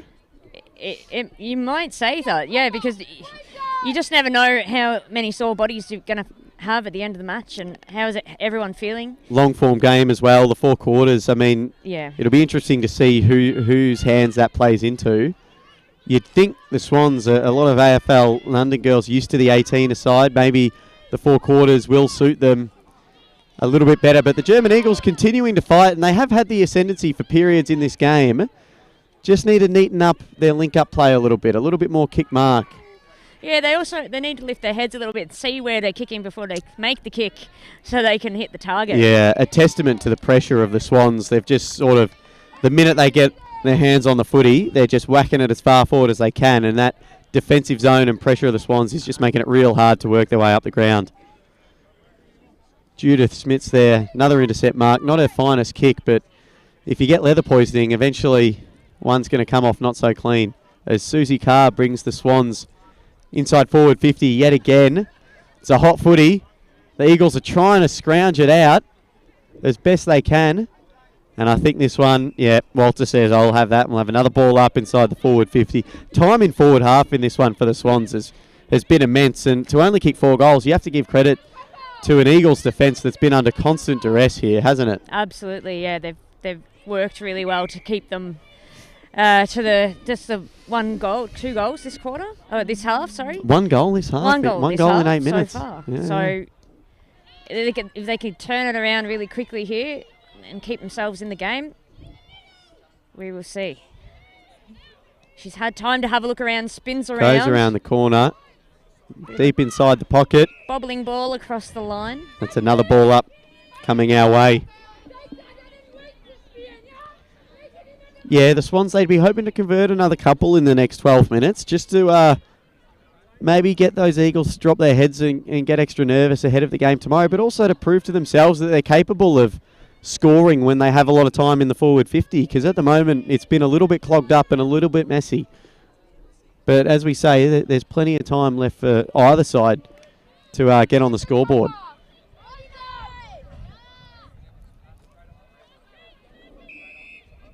Umpire's seen a high, and it'll be a free kick to the German Eagles. So let's see how they can set up and get out of the Swans forward 50.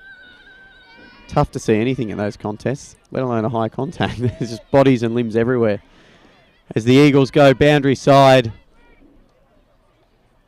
And it's another one of those contests I'm not sure it's going to come out, and Walter says, I'll have that. Both midfields really battling each other. Bodies clashing in, limbs flying everywhere. You imagine some fatigue starting to set in. We're late in the day. This is the 4th game in 2 days, so these girls have been working really, really hard. Lovely bit of play from the Eagles. Play from the Eagles. Straight to the fat side. Their defence has really held up pretty brilliantly because it's been inside the 50 just about the entire game. They've earned themselves another free kick as well. Yeah, one of the girls just held onto the jersey there. Yeah, that's Ali Geddes getting a bit overzealous. And she's loads of options down here in the Take your wing. pick. Yep. Marion Marie holds on to that one, and she's going to try and find something down the grandstand side wing. Again, lots of voice, lots of leads. Not sure that kick's going to quite hit a target, and that's been swallowed up. It's a good shepherd too to allow her to run around the player. Kate Franklin sends it forward, but again, it's going to come out from the Eagles. Boomerang. Back and forth between the centre square, the end of the centre square and the forward 50. It's very tricky to penetrate the Eagles' defence, but even trickier to break out from half back against this very physical Swans outfit. It's Kate Franklin winning the rucks out for the Swans, but it's down the throat of the Eagles, and they force it forward there. The Swans have the numbers. Susie Carr, handball out back. And they continue to move it through the middle this time. Coming down the guts, that's a better entry. But where are the forwards? Oh, totally pushed her off the ball there. Pushed off the ball there. Said it was fair, and that's a shot. Goes across the face of the goal. Back inside this pocket for yet another ball up. Getting a lot of practice is young Walter with his ball ups here. Yep. I'm not sure if there's a magnet deflecting the ball from the Swans goals. It's just the left of screen. Both pockets are very, very popular. It tends to get stuck down there. It maybe be on a slight downhill towards that end of the ground. Kate Franklin here wheeling around. She's going to go for it with the snap. Goes to the top of the square. Another terrific mark from a German Eagle.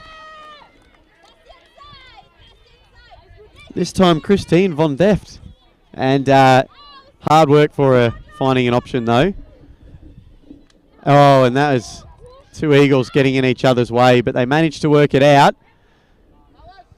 But again, it's the numbers with the Swans.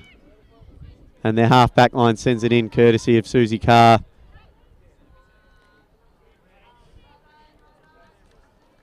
And they're letting them play.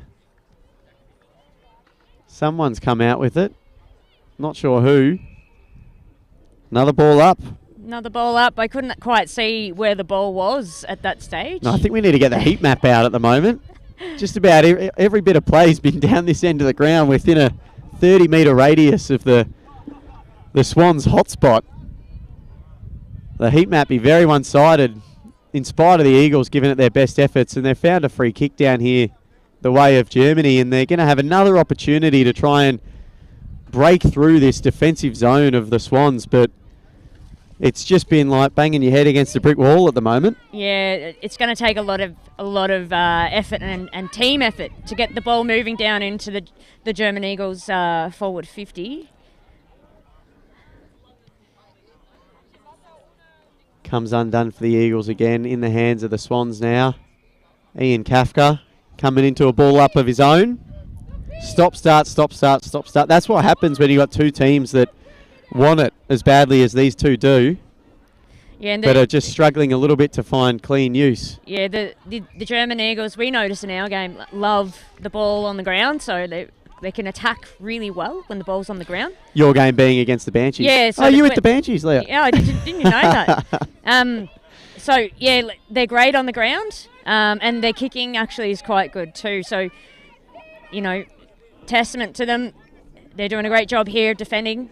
And, but it's really going to take some midfield effort to move the ball and carry the ball all the way down the end. A little bit of run and carry, exactly, some link-up handball. Yeah, that has been where they've faltered, and it's been the difference so far. But these defensive schemes of the Swans have been, thus far, borderline impenetrable, particularly here in the second half as we have another ball up. We're ticking towards 5 minutes remaining in this one, and it remains a 20-point margin in favour of the Swans, and it's a bit of a stalemate here just around the top of the Swans forward 50, so I'm not sure there's going to be time for the Eagles to get back into it on this occasion, but the stage is set for a pretty lively contest tomorrow in the semi-final between these two sides. Yeah, and Ian's found a free here, so go the German Eagles way again. Hopefully she can get out of that area. Do they need to mix it up a bit? Maybe look laterally, try take on a switch, a couple of risks? You can see number 34. Yeah, could have broken into that space, but again, it's down the line, and again, it's cut off. So I think the Eagles might need to try and be a bit more creative, take the game on, use the width of the ground, and that's just a product of not playing 18 so much, not used to the full-size pitch and understanding that you can move it laterally, look to go parallel with the ground and see if you can't get a switch going. It's a great way to open up the game. It is, yeah. It's one we know well and we work well, and we try and teach that to our players when we do play 18-a-side. So let's see how we go here. He's called I believe it's another ball up. I think it's a ball another up. ball up. It's a safe bet in this game, a ball up in the Swans forward 50.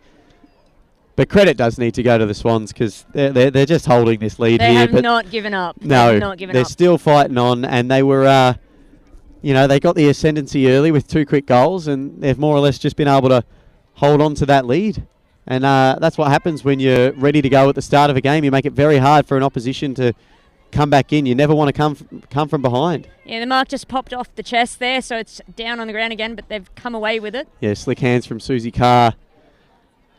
And the Swans move it down the wing. Back into that area, hot contested area. Yeah, this black hole pocket. It's just, it's going to get tied up again. Tied up again. It's dead out there. It's like trying to escape a sinkhole out there. It's quicksand. I can assure you the turf is not quicksand out there, but somehow everyone manages to get stuck. Good smother. And a good strong tackle. 2 Swans took on the tackle there. Its body's flying. Everyone's on the deck. Quick snap. Carissa Turner with and a great mark. grab. That's Tara Parry Barrett directly in front of goal. A chance to break this deadlock we've had for the bulk of the half with 4 minutes remaining. No messing around. She's missed to the far side. I think she's got to take her time a little bit with a set shot. It's one of the things that players really need to get, especially forwards. It's just a routine with the set shot. You get 30 seconds and you just need to do something to settle yourself because she rushed it a little bit there and a minor score is all she could manage. Yeah, we've got to push in the back here. So slightly overzealous. German Eagles kick down the line. Good mark. That's better. And if they look to move it quickly, inboard 18 here is on and needs to be calling for it. Needs to be calling for it desperately, but it's back down the line. Back down the wing. Maybe that's their game plan. Maybe it is. It's kick mark because the Eagles do have bigger bodies. And here we go. It's past the halfway mark. Past the halfway mark. It is in the German Eagles forward 50 and they continue to flood forward. But again, the Swans have managed to hold on to possession. Emma Brooks there somehow getting a foot to it. And it's back in the hands of Ali Geddes and she moves it on quickly. But you see there that Swans getting it from one half of the ground to the other via the middle of the ground with a quick switch.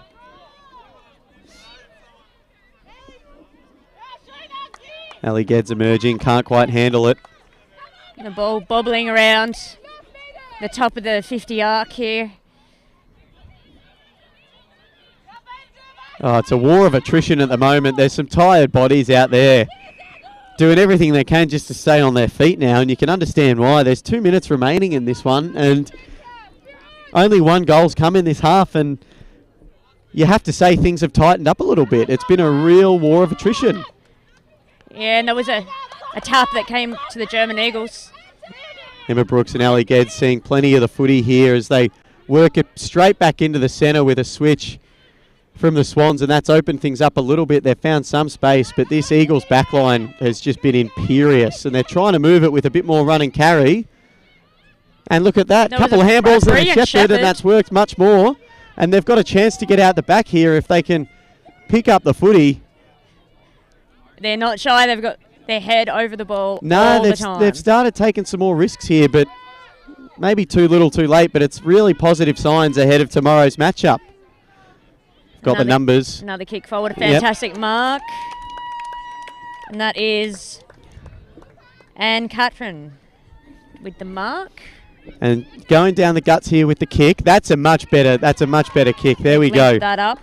So if we move it swiftly with a minute remaining, the Eagles Laura could Neville try and with the push mark. forward. That's 50 metres. That's 50 metres. a 50 metre. Straight in on the protected area.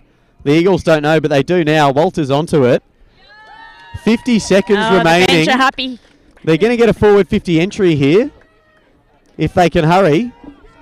We're down to 45 seconds.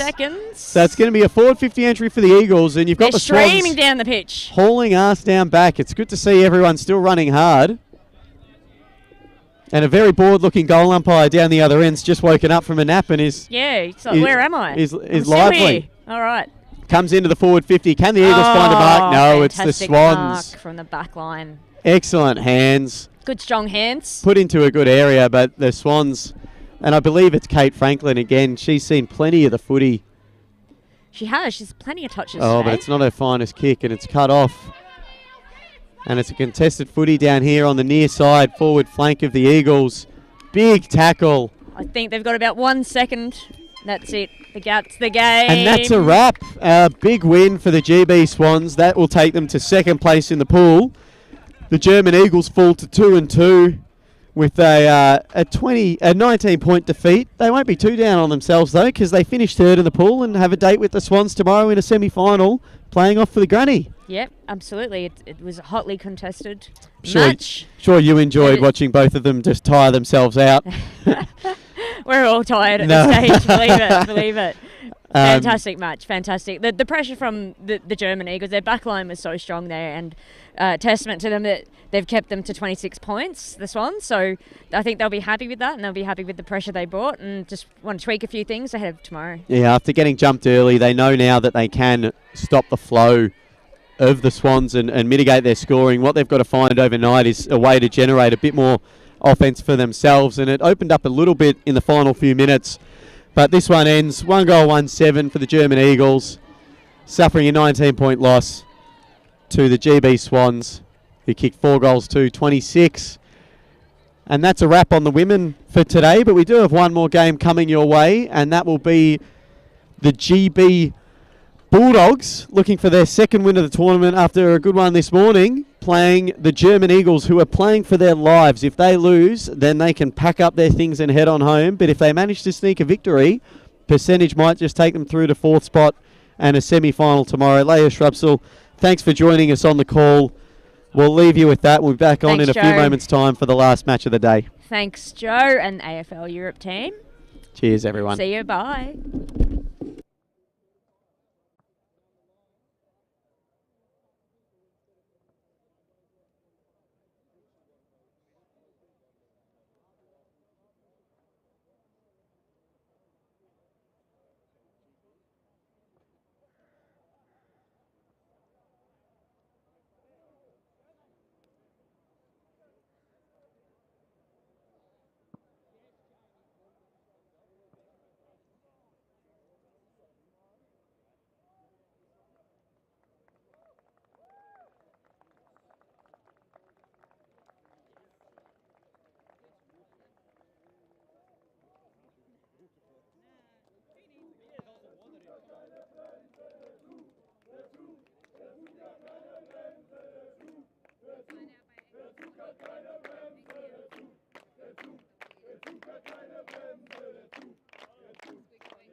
You know I'm going to try every event as well.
Welcome back. We're here. We've got the GB Bulldogs and the German Eagles. They start us off for our last game of the day. A bit to play for here. Joined by Warriors assistant coach Dean Skinner. How's it going? Good, mate. Good to be here. And Jamie started off with a bounce. Far out. That was unexpected. No, I wasn't expecting that. It was still yet to see it. That's the first one of the day, is it? It was a good one, though. Very good. I mean, I guess that's why he's AFL umpire. He's getting paid. Oh, jeez. Top class mark. Big Rossi Denton. He was in the back line just yesterday, but he's gone forward and. Yeah, he's the captain, isn't he? Yeah, he's the captain. Yeah, I seen him having a couple of beers and wine at the embassy there last night. Mate, what a dinner that was! Hey, to everyone out there, if you can ever get yourself to the what was it, the embassy residence, 100% do it. And he wasn't having beer, by the way. He was drinking water, to be fair. Maybe only taking it. Yeah, that's a good move, him up full forward. It gives him a bit more structure in the forward line, a bit of height. Yeah, he's a big boy. He's very aggressive. But that's a great start by GB.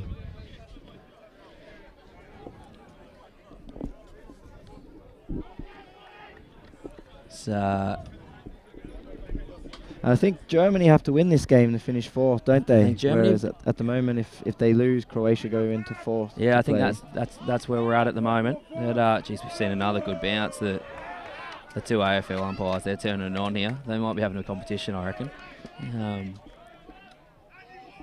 But yeah, and obviously I think GB need to win to finish third too, to get the 2v3 spot against the French Cocks, who you boys just played. What did you think of the French Cocks, mate? Oh, they're very, very good. We didn't expect anything different.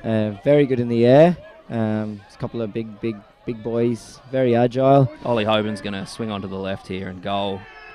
Great goal from Ollie, the man from Wimbledon Hawks. Oh, on the celebration. He's a ripper fella, and that's a very good goal from Ollie. Yeah, but the French, there's got a couple of good players. I think there was number 29 we identified as being the main target. And he was a tall fella? Our boy Connor Hughes, who plays for the Belfast Redbacks. The amount of times I said the words Connor Hughes today. Starting on the wing, and it turned out that he was the actual danger man, actually.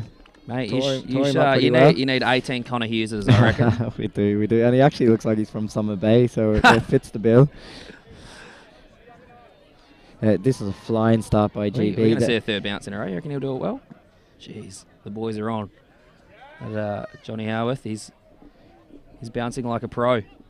As Dino's got a beer now, so cheers, mate. This is the best job in the business. I didn't know this was. If I would have done more commentary if this was the case, giving up the assistant manager role. Germany need to settle here because the game can get away very quickly if they allow the ball to be played like this. The ball moves fast in this, doesn't it? It's just numbers flowing forward. I almost feel that GB went back after day one and reevaluated how they actually play. I think they very much kicked the ball off the deck and used a lot of the kick to hand pass ratio. But they seem to flick the ball about a lot more today. Yeah, Ollie Hoban's on a 2-on-1 here. Cal Newman's come to join him, but good result from Ollie. Ollie's all at 5'3", I reckon, and he's done well there to get the start going. Or to keep it in, to get a ball up. If you've just started watching, that we don't have boundary umpires, we've got some spotters on the boundary. And the ball will get brought in 15 metres and they'll throw it up. And And we'll get going from generally what's a pretty dangerous position. Great kick by Cal Newman there. Oh, as the GB player got tackled and looked like he scored a try. But Jamie's on it. Jamie also straight out of the AFL, umpire number 20. He's always on the ball there, so correct decision made.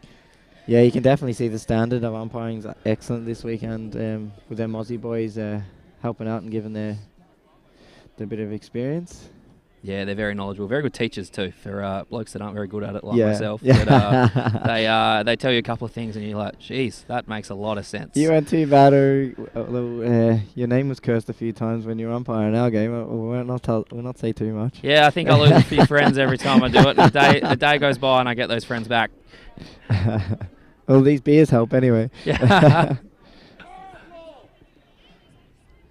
So here we go. Great snap from the pocket, but they're all over him at the moment. Yeah. The structure's really, really bad. They're here to play today. Yeah. We were watching them earlier. They look very good, very Yeah. sharp. Germany just can't get control of the ball. No, not at all. They can't even get their hands on the pill at the moment. Yeah. Interesting that they've got Ollie on the man on the mark there. That obviously they've got the pressure forward ready to go. Not something you see the other teams do. That yeah. Traditionally you see the big full forward there, but yeah, smart from the GB boys.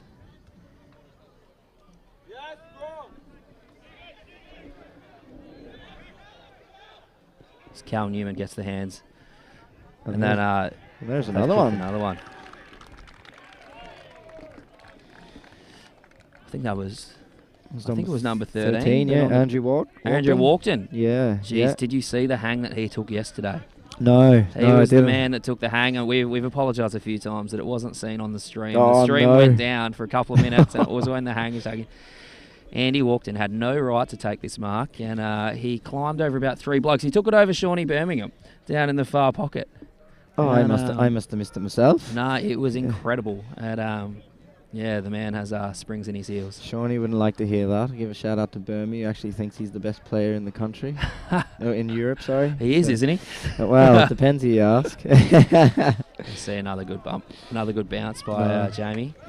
Yeah, we've been told that he's the danger man up forward. I think does he play for the Lions? The London Lions? Yes, yeah, he does. As Andy Cochran comes through the middle, but yeah, the ball spilled out, and maybe Germany can get their hands on the footy a bit here. They can turn into a scrap. What we found is these scrappier teams tend to benefit early on games when there's a bit of dew on the ground. You know, you've seen a couple upsets with Croatia and winning one early on and beating the Germans as well. So the football sort of changes as the day goes by and the sun sort of dries up that mist. Yeah, definitely. The ground definitely changes. Gets a bit dry, the ball bounces a bit high, doesn't skid on, and yeah, I mean, that first game of the day, it's always a bit of a cake of soap. But it is 9 a.m, so I guess that's when the kids usually play, not the adults. Oh, that's true.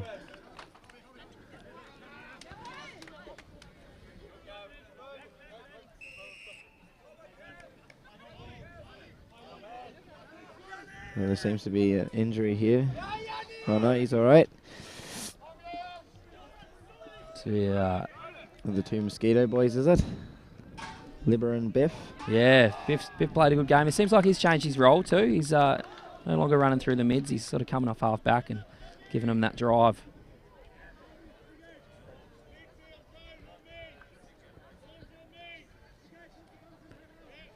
It's a bit of Ben Brown about this, isn't it? Yeah. Good. Take a few sips of the beer before he actually shoots.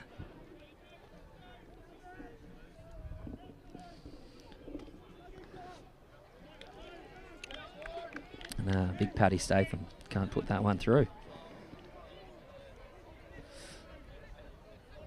They're going to need a new strategy here, Germany. Yeah. England are playing the zone very well, and the Germans are bunching up, but they're not kicking to the bunch. So if you see in the middle of the ground, the bunch is well off the football. They're not spreading it all, are they? No, when the ball hits the deck after a kick out, it just seems to be all GB actually have the ball. And seen a bit of a hit and hope that it would have been some goal from the pocket there, but no bend on that. See what they do this time. Do you reckon they'll kick it to the huddle in the middle this time? Yeah, it's a strange. I don't know if the camera angle can actually see it, but there's say about 4, 5, 6 guys hanging about in the middle. Speaking of the camera angle, let's hello to our 143 watchers. We're lucky to have Dean Skinner with us, the assistant coach of the Irish Warriors. Yeah. Big shout out to the boys back home. Don't let his Irish accent fool you. He's actually from Melbourne. No, that's lies. That's lies. As it fooled me the first time I played against him. I thought, why are you so good? Oh, no, it's terrible at the moment. I cop a fair bit of slack for it, fair bit of grief. Off both sides, mind you, the Irish and the Aussies, so... You got Tommy Blewett chasing it down. It just gets away from him. Tommy Blewett ran the marathon in London on Sunday and raised a lot of money for charity. Good on him. But ran a good time and super athlete. He's one of our West London Wildcats. Yeah, plays good footy and raises money for charity and runs fast marathons. I don't know what he does wrong. And do you know many... He lost his wedding ring, actually. He did that wrong. He told me that. Yeah, he's only recently married. Congrats to Tommy. But, yeah, he said the hotel they were staying in for the marathon that he put the wedding ring down. Didn't want to run the marathon in... Oh, there's a flying foot. Didn't want to run the marathon in the wedding ring. And, yeah, the kind hotel staff decided they'd take it. But, yeah, so I guess he can't do it all right. No. There's another player. I wonder if there's any players being rested today. There seems to be a couple of boys like we were noticing, like Sharp. I think he's from the Wildcats too, isn't he? No, he's a North London Lion. Oh, the coach of the North London Lions is Sharpie. Very good player, but yeah. I think he's got the game off by the looks of things. Or was that gonna? This seems to be completely one-sided at the moment, which is quite a surprise when Germany have all to play for. Yeah, absolutely. There's a bit of pressure around the contest, but GB then just get it outside the contest and off they go. Ollie Hoban, he's busy early. Yeah, he is, yeah. And Cal Newman, he'll favour that left side. There's the flashy Walkden, is it? Yeah, gutsy play, both players. Both going to the ball. German number 5. What's his name? My apologies to Florian. Flo's actually one of their better players, but he's obviously put himself behind the ball to try and shore something up. I was actually chatting to the manager of the German squad, and he was explaining to me that number 32, I think it is, Moritz Remuta, only went and visited Australia, but he loved it that much. He's got Southern Cross on his arm. Jeez. And apparently learned to play football off YouTube. Wow, that's quite impressive. Yeah, strange one, that one. Yeah. I wonder, who would you, if you were in his shoes and you're like, I'm going to learn how to play footy, what name would you put into YouTube? Whose highlights would you watch? Probably Sean Birmingham. Oh, yeah. No, look, there's... Oh, he's hacked it out of the air and anything could happen here. There is a lot of players forward of the ball, as we see... You can't see who that is. There's too many blokes in front of us. Yeah, it's a strange one, but because GB still are managing to find space, although there is a lot of players behind the ball. Yeah, I mean, as that went forward, there were 2 players, and Biff's got it and used it inside. Miles Hudson, he'll get on that left foot and give it a good bang. Oh, great aerial contest. Ollie's got it again. He's everywhere at the moment.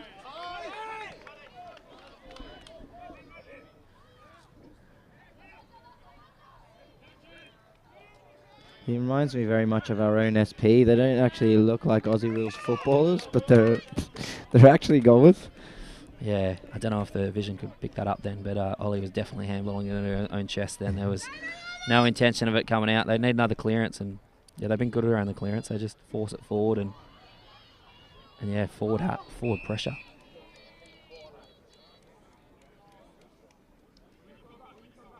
What do you reckon of the spirit of the tournament so far? There's lots of blokes. They lay heavy tackles, but then they get each other up. It's good to see. Yeah, like there's nothing really dirty at this point we've come across. It all seems to be it's actually quite hard hitting. Yeah.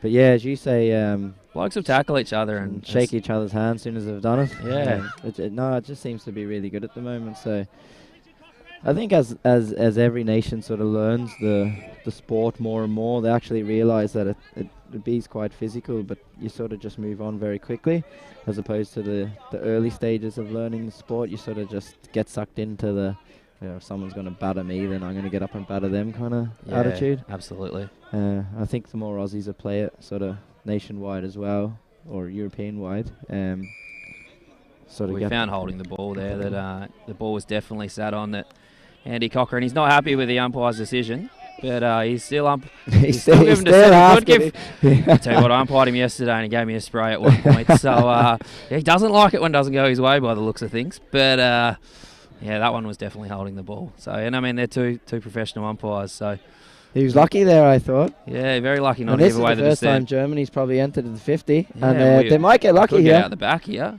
Oh, great tackle. He's got his foot on it somehow. And GB should be able to get it. The Germans should be able to lock them in here if they're good enough, but no. He's done well here, though, Andy Cochrane. He might have not been happy with the last one, but he's run off, and a great run from the back line. Yeah. Jenkinson gets it forward, too. That Tommy Blewett, he'll lay the tackle here. A big hit. They look quick, a little bit smaller, I reckon, in the forward line than usual. With the exception of big Rossi Denton, and there's some real pace there. Yeah, they're seeing the. I think I was chatting to, is it Dean, the manager of GB, yesterday? Yes. He seems like a very smart man, so they obviously rectified their first day and realised that whatever was happening is not working, so they changed it up, and it actually seems like Biff going to half-back's a stellar move. Yeah, great move. Gives him a bit of height and a bit of strength, and he seems to be quick and pacey off the half-back line, so... Oh, one behind, tapped through.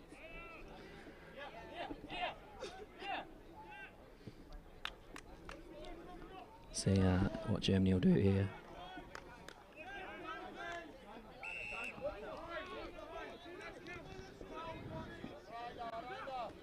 Oh, that's a screen. Oh, thought Andy Cochrane was going to take an absolute hang then, coming from the back, but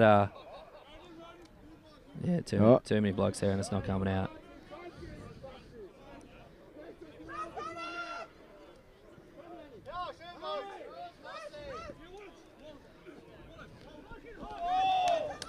Good pressure by the Germans. They're really cracking in here. Yeah. They've stemmed the flow a wee bit, and they're starting to pull it back, but they definitely need a score. Maurice Remuda, he's been busy. He's the eye-catching blonde hair, mate. Yeah. Speaking of hair, we noticed that Sully's got the best Irish coaching hair in the group, it looks like. You're all standing in front of us earlier, and it was like Sully's the odd one out there. No doubt, yeah. That's a wee dig there. Yeah, funny enough, Bill, who's actually he manages the managers, so to speak. Just make sure we don't lose the head too much, and does all the corporate side of things. The boys tend to give us a bit of grief, so they don't know who they're talking to at times. But no, it's a bit of a laugh. And then we've seen the one of the Bulldogs fly into the back of a German there in a marking contest. Speaking of hairdos, there's a German there with a bandana on. Is that? Yes, I saw that earlier. Yeah, he comes off the bench. Is that within the rules? Sebastian Hankey, probably said that terribly, but yeah, there used to be in the London League, a very famous Portsmouth pirate who would run around in a bandana. And obviously, yeah, he was one of everyone's favourite opposition players, the fact that he was wearing a bandana and a pirate. Yeah. About 40 years old.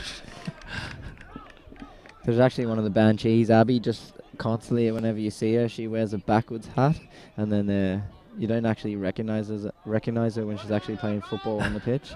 You're like, who's this girl running about? And then who recruited her? You sort of, if only they'd allow her to wear the backwards hat on the pitch, it'd be a bit of a laugh. Good hands out by Jenkinson. Very good hands there. Quick handball. I couldn't actually see who the kicking player who delivered it into the pocket there, but no, they did very well. Very sharp hands.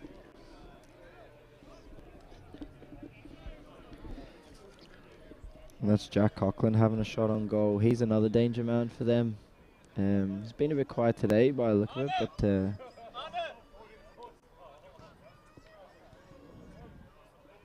but I think he's another London Lion from. Yeah, from there's a memory, there's a isn't it? strong North London Lions presence in the GB Yeah, team. yeah. And they obviously got together and won a flag in 2021, the year after COVID. And yeah, some good footballers there. There's a good smattering of all across GB though. Yeah. I don't think smattering's the right word actually. I made that up. But I don't think anyone would notice. Yeah, I mean, sorry to the 100 people that are watching us and listen to me and Dino talk absolute rubbish. A few beers taken, so a few. We're at 152 now, mate, though, so we must be doing something right. Thank you to you all. I wonder if he's going to go for the bounce again. I hope so. Let's see if we can get, 4 from 4, 5 from 5. Oh, the Germans have messed up the 6-6-6 here, I think. Oh, no, he's got there just in time. Giving a bit of leeway. Yeah, no, it's good. It's another cracking bounce. 32 now. Our boy has gone into the middle. So yeah, Maurice Remuda, he's playing a cracker of a game. Yeah. He's probably their best player, I think. Yeah, he was actually really good. We played him in the 9s competition there last year, and he was absolutely phenomenal. Really good in the air and great kick. Yeah, he's got it on a string at the moment.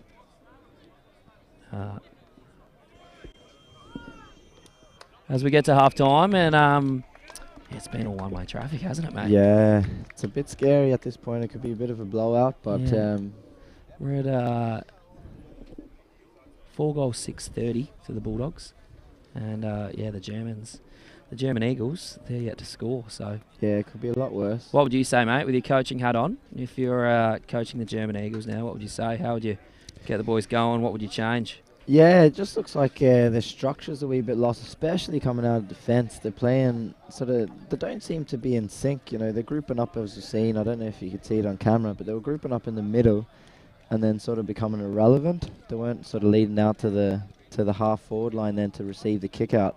And then by the time the ball's kicked out, they're still sort of stuck in the middle, and GB playing the zonal defence, you know, with creating sort of 2-3 on ones. Yep.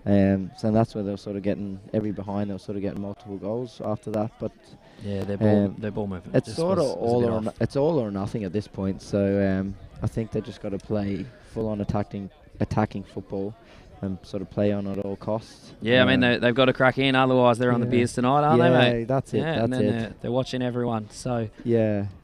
How the tournament works is that the top 4 go through to the semi-finals. There's 5 countries in each competition. So the Germans need to win to get that 4th spot. The beauty about the tournament as well is there was no easy games, we felt.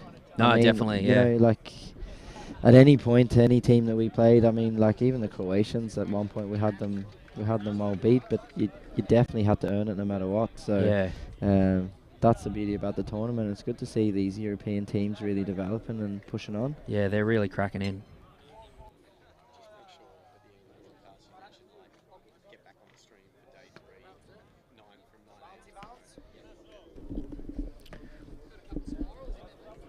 I'm impressed every time with the German huddle, and we'll hear them do their chant a little bit, which I've been told translates to the train has no brakes, and they just yell it over and over. Right, yeah. Yeah, but it's quite impressive. Hopefully the sound can pick it up, but they did it near us before, and we weren't expecting it, and like it's very loud and very passionate, and we're just like, me and Joe were here, and we're like, geez, if you're not ready to play footy after that, like, you're dead. Yeah. Like, David Hasselhoff in the middle of giving off the war chants. Yeah, it was incredible.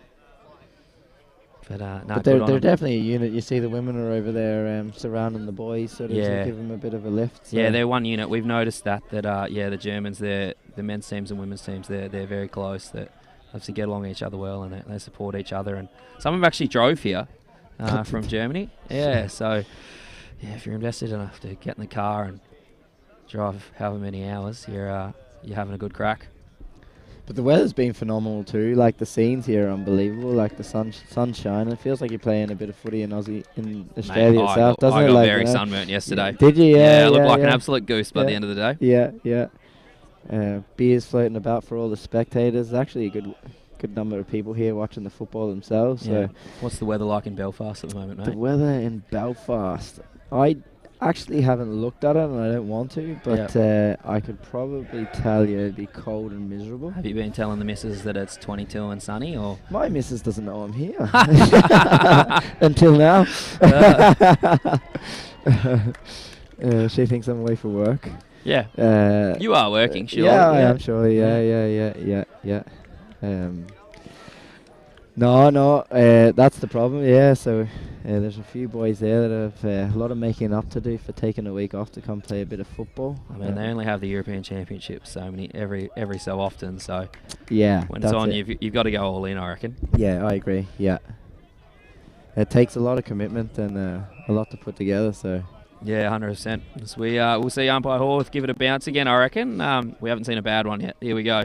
Oh, he's nailed it again. The boys are on, and great takeaway out of the middle by GB. And this is what Germany need: attacking and play on. So I think they understand that's what they got to do. Yeah. So we've got to see a high tackle from the Germans.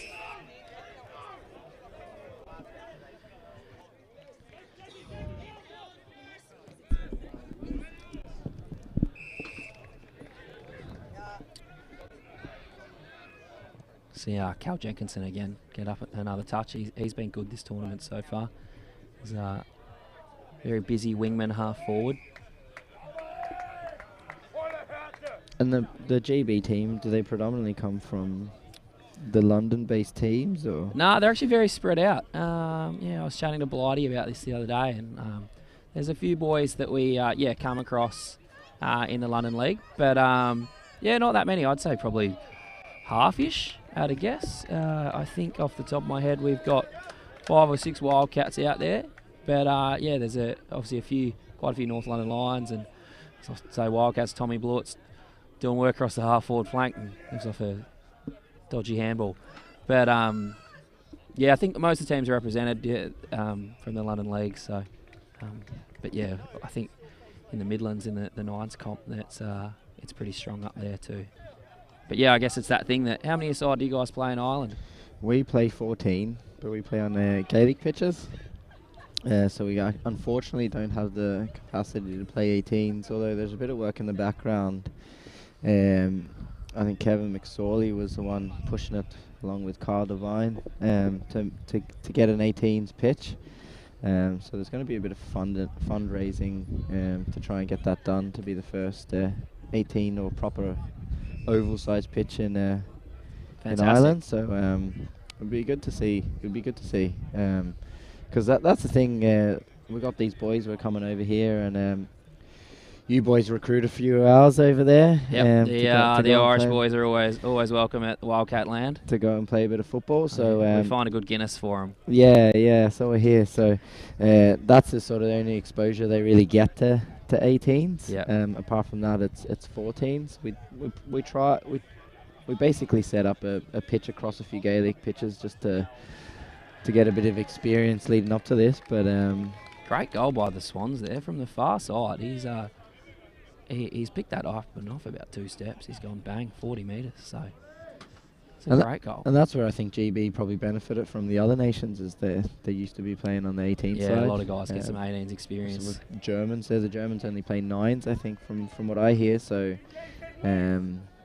probably why they're sort of 9 specialists. Yeah. As opposed to 18s. And I guess it's that thing that 9s is up and down a lot, and there's not too many switches of play, is there? And I guess if you only got 9 on the field and you get the ball, and then all of a sudden you got 8 teammates. If you look to dish it out wide, that there's no one there, because there's 3 blokes behind you and 3 blokes in front of you, and the other one bloke could be on the ground, the other mid, the other bloke's a ruckman. Yeah. He's nailed the bounce again. That's the worst thing by today, and that was still very good.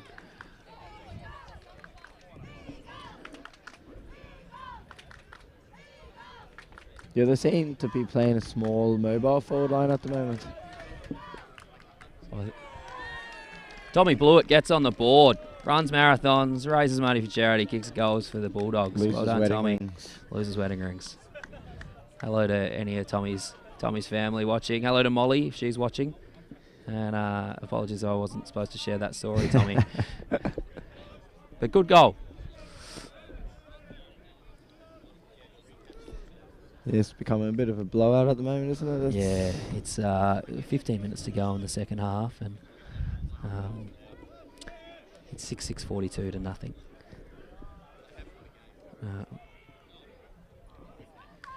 We'll see if Fabian Prost can get him going in the middle. He's their star ruckman. He is a big man. He's a very big man.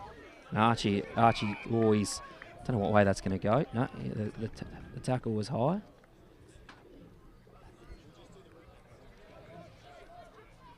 He's spread it out wide to Jenkinson, who good ball user, and I've jinxed him there. It's a strange game plan by Germany too, because they actually don't seem like they're pushing up on them. They're sort of they're not going all out, you know. I think they just need to roll the dice here, and they're just letting it happen. It looks like it's going to set up a very interesting 2v3 semi-final, though. That the Bulldogs and the Cox, the French Cox. Yeah, it's going to be huge. We watched the first group stage between them. I was quite surprised by the French doing what they did to GB. I think they both had the same amount of shots though, which maybe thrown a few spectators. I thought that the French were very efficient going forward. Yeah, there's a bit of argy-bargy in the pocket. There's too many blokes in the way, so we can't actually see what's going on. And I found the Bulldogs maybe did some uncharacteristic things. You know, yeah, missing a little goals bit in ill the goal discipline square and a couple of handballs, players running through and things like that, 20 metres out. So, yeah, it'll be very interesting. I think they both play similar brands of football, and they're both quite similar in terms of their bigs are quite agile and very good at the contested mark. So I think they're actually very similarly matched. So I'd say it will come down to maybe depth or who wants it more. Yeah, it could be. I think it'll just be who executes on the day. That I reckon we've seen some teams that they've played very good games of footy, and then the next game they're going to play and they just haven't quite been switched on. But yeah, I guess that's when you're playing 2 games in a day, and this is all these boys are now played 4 games. I mean, how's the Irish camp? How are the legs for? Has there been some management going on? Has anyone played 4 games? No, there's been a lot of management going on, to be honest. It's something that we sort of understood that we needed to do early on. So, I mean, sort of some of the boys' faces when we're leaving out our superstars like James McMahon, who plays county football. Jeez, he played well today. Yeah, he's brilliant. So he actually didn't play against GB in the first game. So we didn't want to show our hands early. So...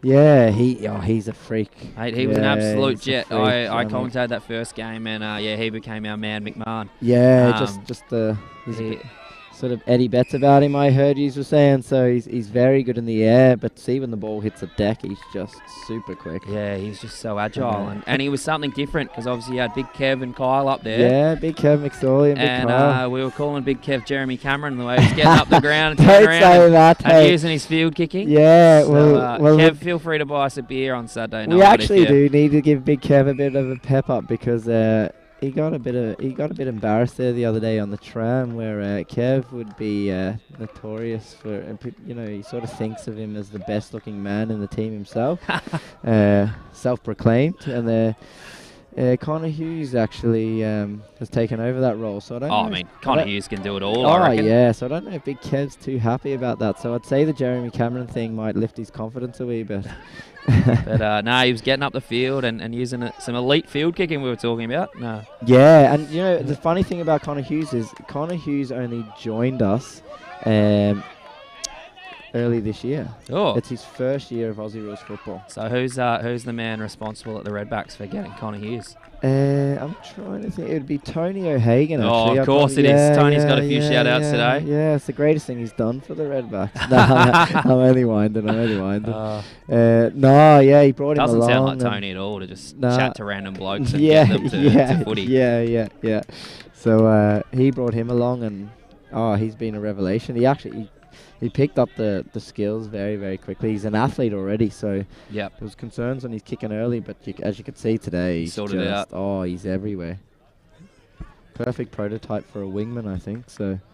Yeah, I got told that he's a Redbacks midfielder, yet he's a Warriors swingman. Yeah.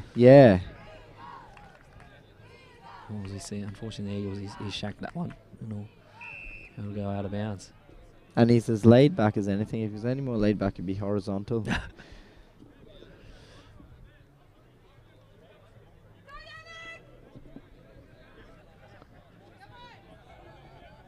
It's quite interesting too. So GB and Ireland, the players would have a lot of knowledge about each other because there's a fair few crossovers considering the... You guys have played with each other. And that's a fantastic grab by Flo. Florian, that's huge. Great grab. No, great delivery too. Oh, unfortunately, it's just slipped through the fingers of Peter Wessler. And Archie's taken too long there, and he's got lucky. Fantastic call, non-controlling umpire. And mate, that's it. There's a bit of... These AFL umpires, they're very good. Nothing gets past them. But completely correct decision.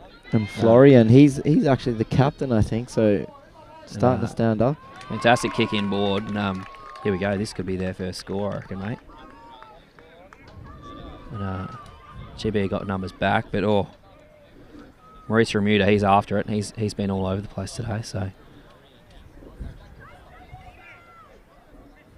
It was probably their best passage of play all day at the moment, wasn't it? Yeah, definitely. Great pressure, then good skills.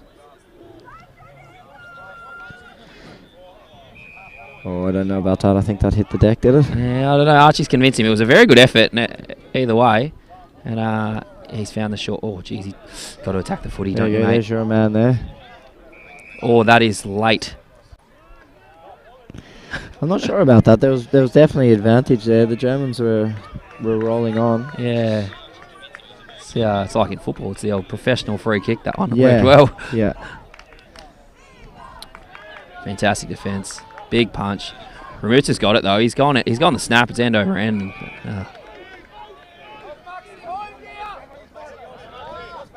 It's good to see from the Germans. They're starting to pin them in a wee bit, but Tommy Blewett's won the hard ball there and got it inside. And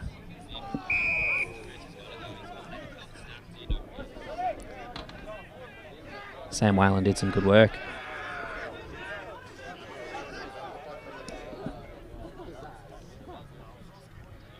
Oh, there's the main man there, is it? Rossi Denton, the captain, he's used the big body, and Archie's ran by asking for the handball. No, I know full well that Archie can't kick it that far, so don't know what he's doing.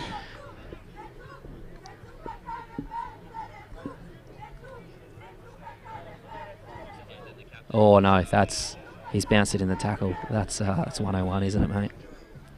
You can't bounce it in the tackle. He's from the pocket here. Do you reckon he's going to shoot, or is he going to... Mate, he's in the forest. You can probably see in the broadcast at the moment that the ground... It's good ground. Some great grass outside of the ground as well. Yeah. And, he's... If he kicks this, miracle goal. He's a left footer as well. Yeah, that was tough from there. Thick grass, left footer, wrong pocket. So are you looking forward to the night out on Saturday, or... Yes, mate. Very much information. No, very much looking forward to having a beer with all the players and the coaches and seeing what Zagreb has to offer. First time here, so first time to Croatia actually. So don't know a heap about it, but all the people here are super friendly.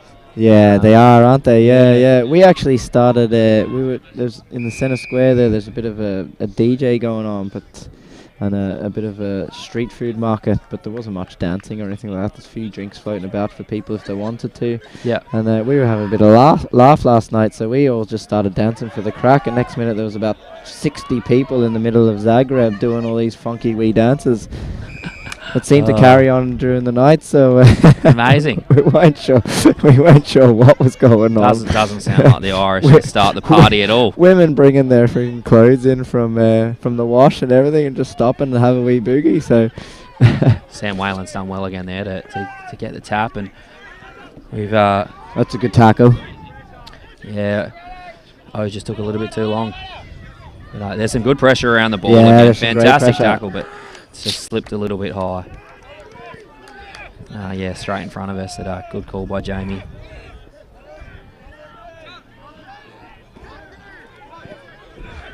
There's Joey Lloyd. He'll look to use the ball well here.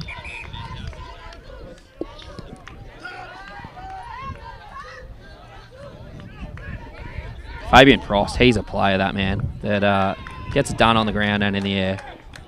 It's Joe and I were chatting earlier. It's interesting to see the different teams approach with rucks.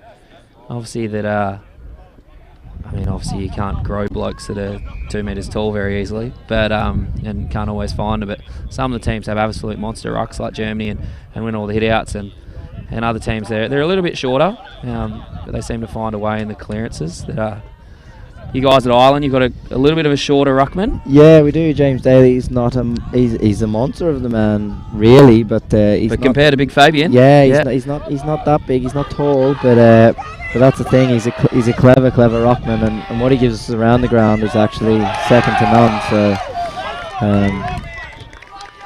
Fantastic tackle from Germany there. Robert Amlung, he just caught Owie there. He was Owie just tried to do a little bit too much. And he's got the lovely locks as well. Yep. Oh, where's he going? Oh, this is very he's dangerous. He's kicked to a 3-on-1, but it's what are you doing? Grab, and he's played on. Oh, comedy errors here from Germany. Tobias Menzel took a great grab and then just played on. We've got 4 minutes 18 left on the clock. And I reckon we might see a German score. They're starting to threaten a little bit more, but obviously time's running out. I think they deserve one, but another big hit out to Fabian. Just clunks it forward. And the GB boys, they then have to do the work cleaning up. But good mark, going back to the flight. Gutsy. And kick to nobody. Turns it straight over. It's Miles Hudson, he rebounds from half back. Oh, that's one a of the good read Wimbledon of the ball. Hawks. He's great kick there. And they're running forward now, the Bulldogs. They're forward with numbers, and it's a fantastic kick. He's kicked and gone. That's a good goal there, end to end. Yeah. Spread has been excellent by the GB boys. Good play from the Bulldogs. There's a bit of good banter going on here just in front of us. Don't know how good the communication is between the boys, but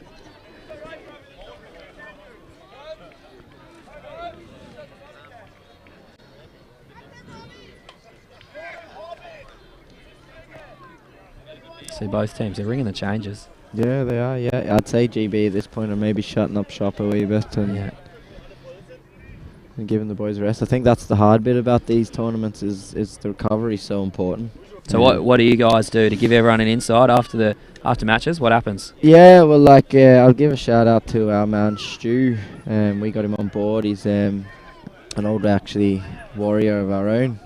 So he's BIA or BIA, and he's just given a bit of insight on nutrition and cool downs. And there's actually a really nice lake 10-minute walk from here. So fantastic! So the boys normally go in and jump in and have a bit of a swim about. Just for a bit of a cool down. Very clever. Yeah, so it's actually a really nice spot. So the boys have gone off to the lake now? Yeah, well, I got sucked into this. So, yeah, it's all about recovery and what you're eating and things like that. So it's a very big deal in these 4 days. So yeah, exactly. We see Bulldogs have got it stuck in their forward line with 2 minutes to go. The sleep's very important as well, although we're stuck in hostels with boys like James Daly and the likes of snoring the house down, so there's not unfortunately I can't say a lot about that. I've Joe Arthur, who I'm rooming with, the media man from AFL Europe, he's moved out into the lounge room because he said my snoring's too bad. So he's the one that had to move out. Yeah. Give James Daly a go. I mean, he's not his fault. Oh, it is. Yeah. Who are you rooming with, mate? Are all the coaches together? Yeah, we are. Yeah, it's ourselves, me, Sol, Chris, and Bill, and then we've got the Banshees manager as well, Shane. And we've even got Jack Skean. So Jack Skean was on the squad, played in the Nines. He's a very, very good footballer. Was playing out in America for San Diego. Oh, wow. Yeah. Cool. So brought a bit of experience, but actually cracked a bone in his elbow out there. So that's the beauty about these squads. You know, it's still like, come on over, and he's doing the runner for us. So everyone's just as important as the last person. You know. So yeah. No, absolutely. It's a squad effort. No, as you see, one of the German players, he's just coming off with. He seems to be sprinting for something. Yeah. Maybe he's realised he lost and he's looking to get to the beer tent before it's too late. I think he might have got a little bit of blood near the eye, but he looks okay. Oh, that's a closed eye, is it? Yeah. He's still with it. He's not concussed or anything. So as Cal Newman looks to put it inside 50 again, swings onto that left. He's kicked the hot spot, but great intercept mark from Germany. Fantastic grab. With 9 seconds to go, I think that's about all she's right. But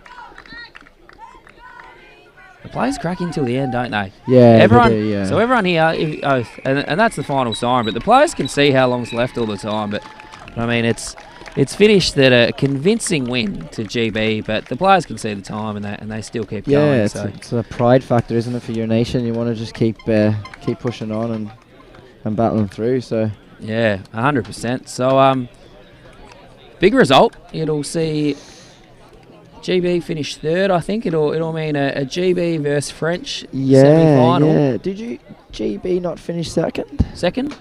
Either way, they'll play each other tomorrow. 2v3. Yeah. It doesn't really matter. And no home ground advantage. And it means that the Irish Warriors they'll play Croatia, the big Croatian boys, who do have the home ground advantage. Yeah, well, that's exactly right. So, no, it'll be a good game. We know what to expect from them. So, we're under no illusions. We actually played them in the first thing this morning. Yeah, no, we played them yesterday. Okay. No, sorry, we played them this morning. Yeah, so no, I can't even remember who we played. No, we played them yesterday. Sorry. Yeah.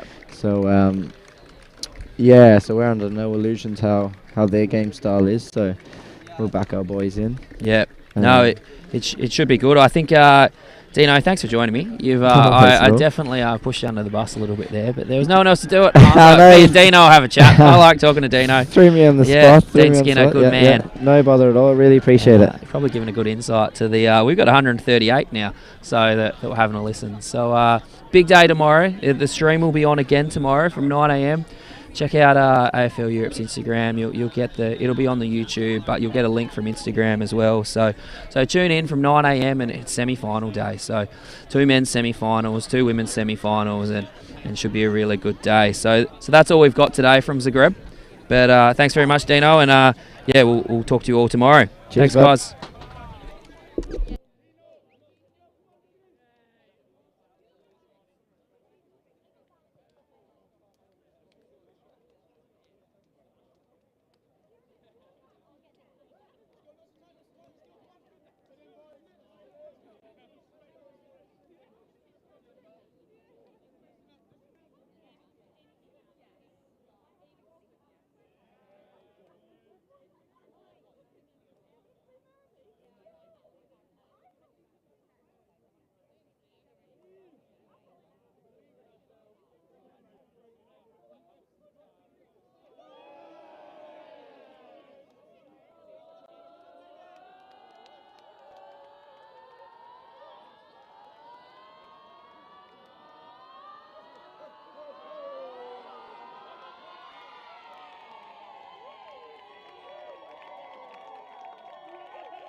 I watch it before every game.